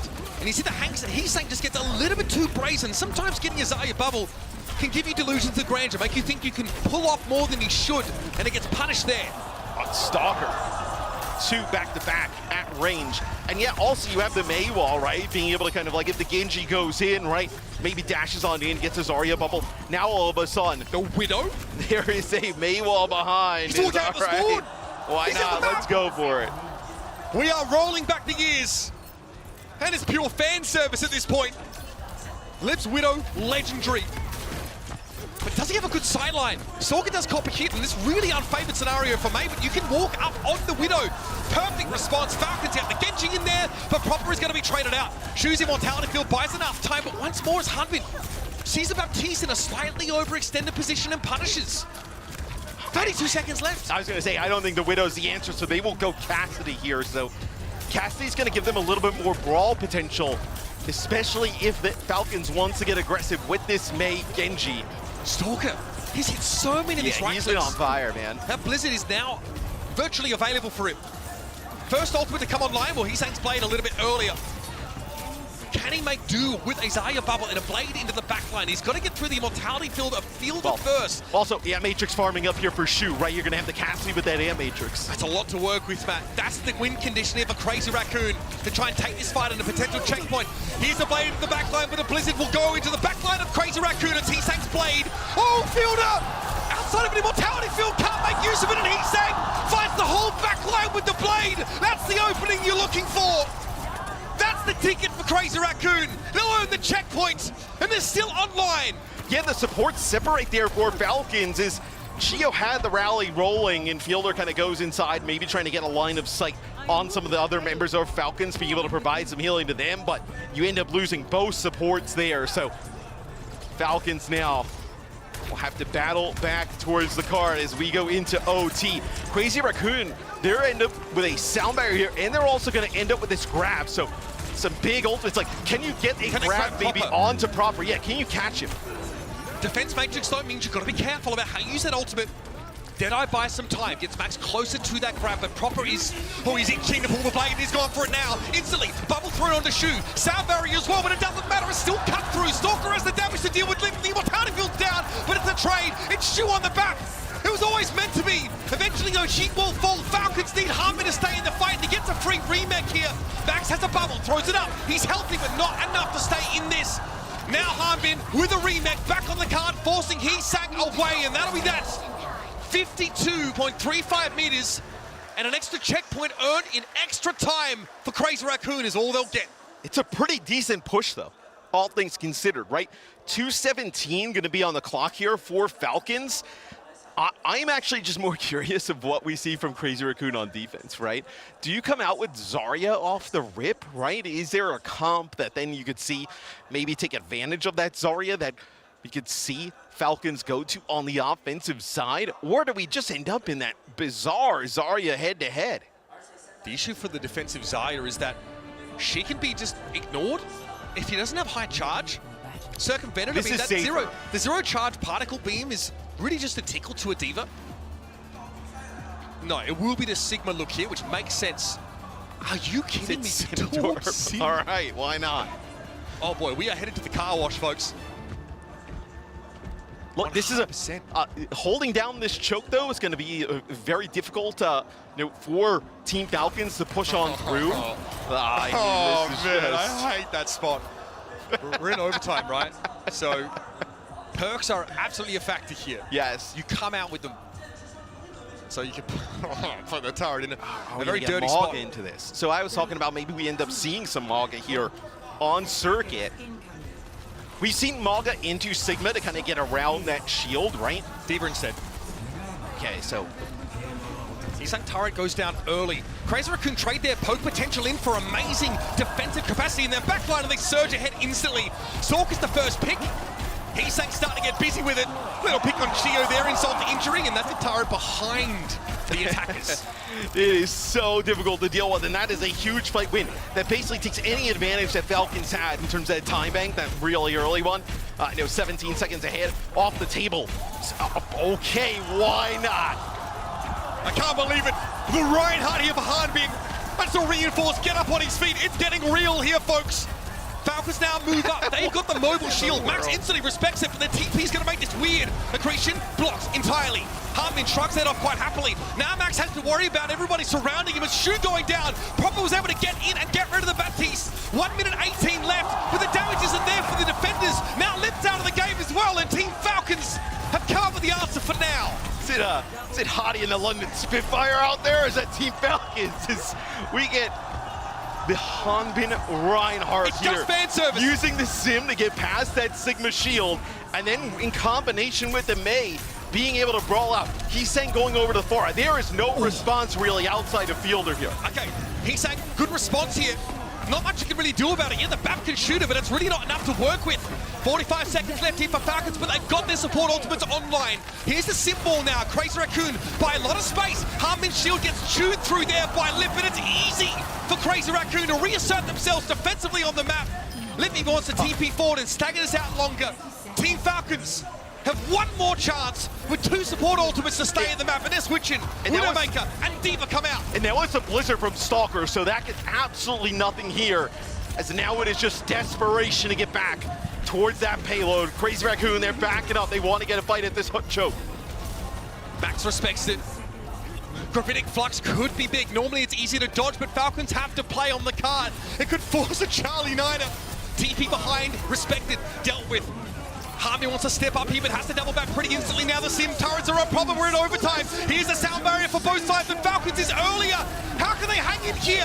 Flux catches out the sim fielder, and he's traded out. Proper is brought back down to earth. Gravity bites, folks. It hits hard. It's Crazy Raccoon now behind this defensive structure. Will take the glory. Emerging from the lower bracket, bloodshot eyes. Entrails of their foes still hanging. They will take what is theirs. Stay ahead in this legendary head-to-head and claim the title of Champions Clash victors. They battle back all the way through the losers bracket.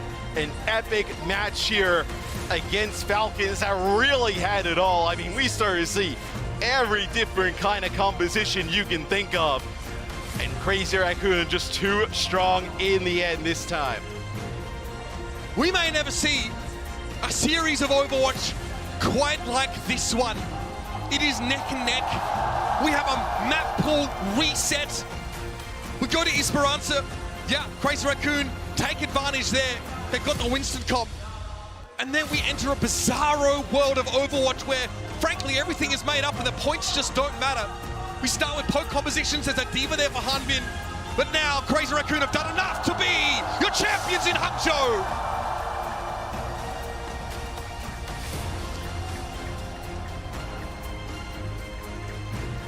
And this one has to sting for Falcons, but Crazy Raccoon, they reign supreme today. I cannot believe we had a Zarya versus a Reinhardt. Your champions, Crazy Raccoon. 一切的一切都来到了今天，让我们再一次恭喜他们。而在这一刻，这所有的时间、所有的时刻，都与在座的各位分享。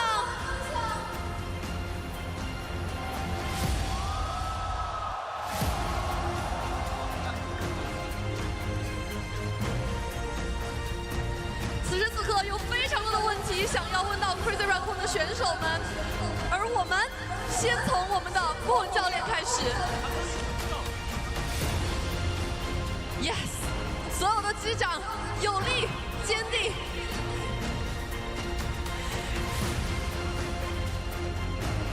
好，来，我们有一些问题，首先要问到的是莫文教练。上次你们在国际赛从败者组突围与 Falcons 打决赛的过程当中，你们是输掉了那场比赛，但今天你们获胜了。莫文教练告诉我，这一次你们有什么不同？ Alright, before we go on, guys, I want you guys to move up a little bit more. 자, 트로피 옆으로 서주시면 되고요. 두 분은 앞쪽으로 좀 더 나오시면 됩니다. 두 분만 뒤쪽에 이렇게 서 있으시면 되고요. 네, 자, All right, first question goes to Coach Moon. Fantastic job today. Last time you fought your way out of the lower bracket on the international stage to fight Falcons, you guys lost, but this time you guys won. What was different? 자, 저번에 국제 토너먼트라고 해야 될까요? 이제 팔콘과의 경기 스톡홀름에서 있었는데 그때는 패배를 했고 이번에는 우승을 하시게 되셨습니다. 어떤 다른 점이 있으셨나요? 그때는 메타 차이가 있었고 지금은 뱀픽이 있기 때문에 네, 저희가 이기지 않았나 싶습니다. I feel like last time that we played in Stockholm, that was the international stage, there was a meta difference. But this time around, there's fan pick, and I feel like that played a huge part for the crazy Raccoons. 上一次的国际大赛在斯德哥尔摩，我知道那个时候我们的版本可能有些差异，而现在我们有了 ban pick 系统，这更加有利于我们，帮助我们获得了本场比赛的胜利。第二个问题想要问到的是 Leap 选手，你在 OWL 的时候，你曾经为了上海龙之队而战，而现在你在中国的观众面前再次成为了冠军，现在感觉如何呢？ Lip, you were a Shanghai Dragons during the Overwatch League. Now you are a champion in front of the Chinese crowd. How does it feel? 자, 립 선수는 오버워치 리그 때 상하이 드래곤즈랑 있으셨죠. 굉장한 성적을 많이 이루셨고 오늘은 또 다시 중국 팬들 앞에서 우승을 한 번 더 하게 되셨습니다. 소감 한 말씀 부탁드릴게요. 오랜만에 고향으로 돌아온 것 같아서 기쁘고 거기서 우승까지 더해서 기분이 정말 좋습니다. It definitely feels great. I feel like I am back at home and I'm happy that I won it all in China. Thank you guys so much. 当然感觉很好了，我感觉我回家了，非常的开心能够拿到本场比赛的胜利。让我们再一次以热烈掌声恭喜 Crazy Raccoon！ 现在非常荣幸由我为大家揭晓本次2025年杭州全球冠军赛的整个赛程的 FMVP。 It's time to reveal our tournament MVP for Champions Clash. 喊出他的名字。整个赛程，我们的 Final MVP 给到的是树。It's you. Let's go. Make some noise, everybody. 수 선수 앞으로 나와주세요. 수 선수 앞으로 나와주세요. 앞으로 나와주세요. 옆으로 서주세요. 네. 树选手，恭喜你成为了2025年全球冠军赛的 FMVP。你现在有什么话想对你的粉丝们说的吗？ First of all, Shu, big congratulations on being the most valuable player in the 2025 Champions Clash. Anything you want to say to your fans? 자, 오늘 MVP 받으신 거 너무나 축하드리면서 팬분들에게 한 말씀 부탁드리겠습니다. 오늘 조금 개인적으로 실수가 좀 많아가지고 좀 아쉬웠는데 나름 잘한 것 같아가지고 기분 좋고 저번에 MVP 받았을 때 하고 싶은 말이 있었는데 말을 못했는데 我爱你 China fan 谢谢 I felt like I did make a lot of mistakes today, but overall, I think I did a fantastic job. So I'm very happy about that. And last time when I got MVP last time, I wanted to say something, but I couldn't. So I want to say it right now. Thank you. I love you guys. Thank you, Chinese fans. 我觉得在整个赛程当中，我有很多的失误，非常的可惜。但是我还是做到了，我做了一些非常不错的表现，能够获得本场比赛的胜利。上一次我拿到 MVP 的时候，我有些话没有来得及向全场的观众朋友们，没有来得及向我的粉丝说，我爱你们，来自中国的粉丝。Ladies and gentlemen, give it up one more time for your Hangzhou 2025 champions, Crazy Raccoon!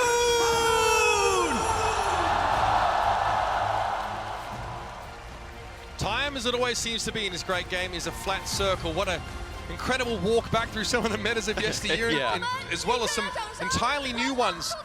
Reinhardt versus Zarya for all the marbles here. An incredible showing by Crazy Raccoon, a well-deserved trophy. And Shu just keeps racking up these MVPs, man. It feels like every time we get on the international stage, he just displays another level of support play that's unmatched by anybody. And again, the spectacle here, of course, in Hangzhou is for all to see. Overwatch Esports are very much alive, and a great rivalry to grace the stage to close us out. It is, as it always has been, a real honor to bring you this incredible final. We'll be seeing you guys soon. We're going to head to the desk, but for now, it's Uber and Mr. X signing off.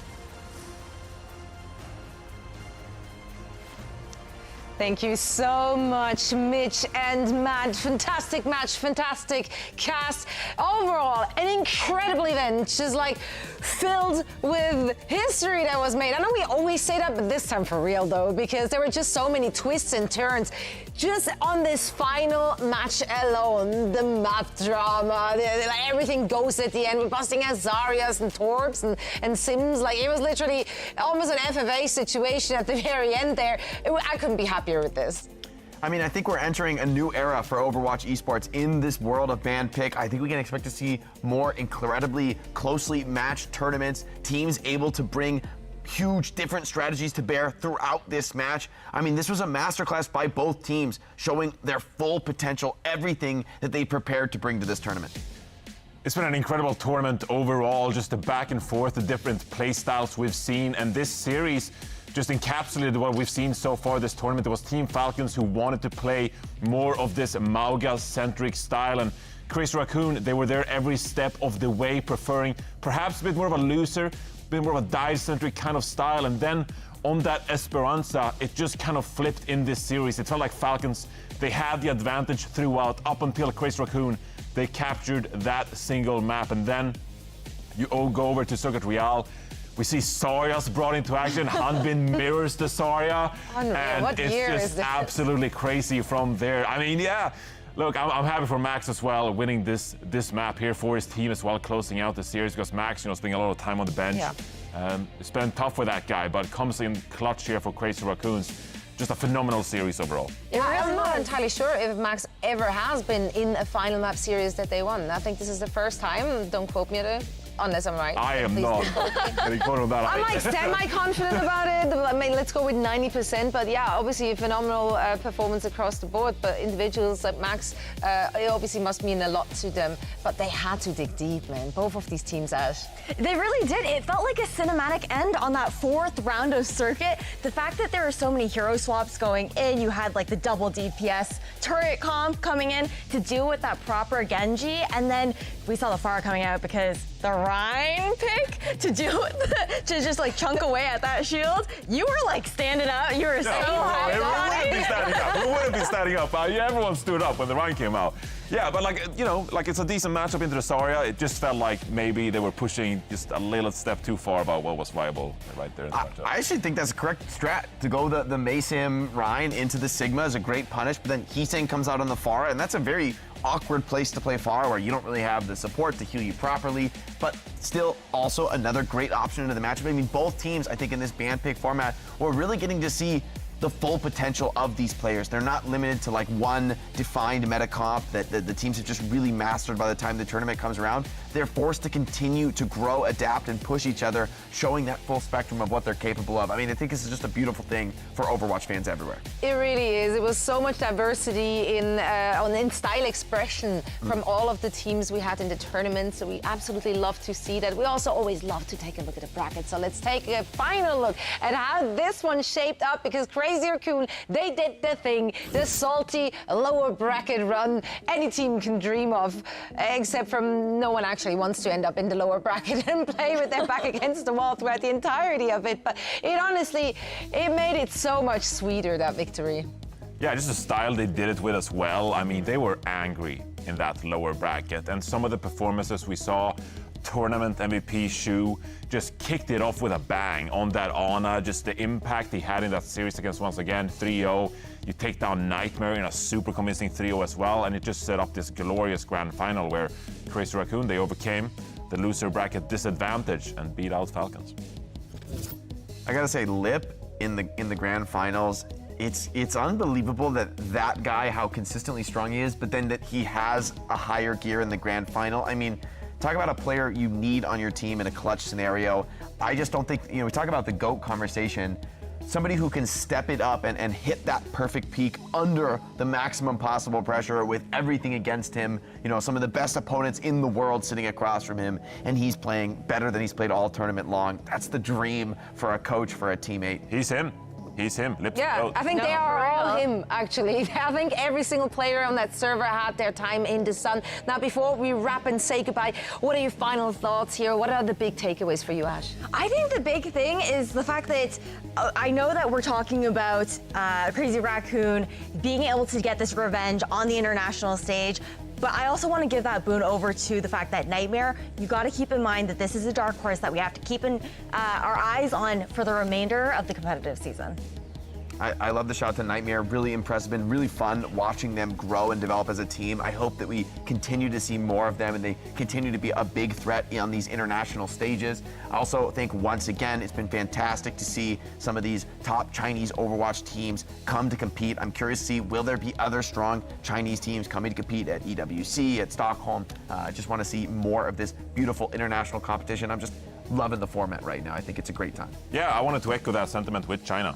China is finally back here in the OWCS China circuit as well. And once again, they put up a great performance. Of course, they made it pretty far considering the circumstances that surrounded them entering this tournament, right? And, the fans, they showed up big time for this event. It was glorious. And just final thing as well, Crazy Raccoons against Team Falcons here. This rivalry continues. And enjoy this chapter of Overwatch Esports because they are truly pushing the boundaries of what we've ever seen in Overwatch Esports before. Yeah, just big kudos to all the players who showed up at this event. It's been such a phenomenal time for all of us the last 3 days and nights in our case. It was fantastic to see Overwatch back in action in China. The fans were happy, we're happy. It's been just a good time overall. So we want to really, from the bottom of our heart, thank all of you for watching, tuning in, cheering your favorite teams on, and keeping us company throughout those long nights, which have been an absolute blast. Ash, thank you so much for joining us here as well. It's been so much fun to have you on the desk, gentlemen. I love you guys. You're my brothers from other mothers. So it's always great to be around you. A phenomenal job, of course, from the entire production team and all of our casters who brought you the action. But fear not, this one might be over, but there's so much more Overwatch Esports to come for this year, as this was just our first LAN. That's right, Champions Clash is done and dusted as the confetti falls in Hangzhou, but we are gearing up for stage 2, and we will be back to kick that one off the regular season on Saturday, May 10th. So make sure to lock that into your calendars, and we hope to see you then again. So thank you so much for watching and have a wonderful night.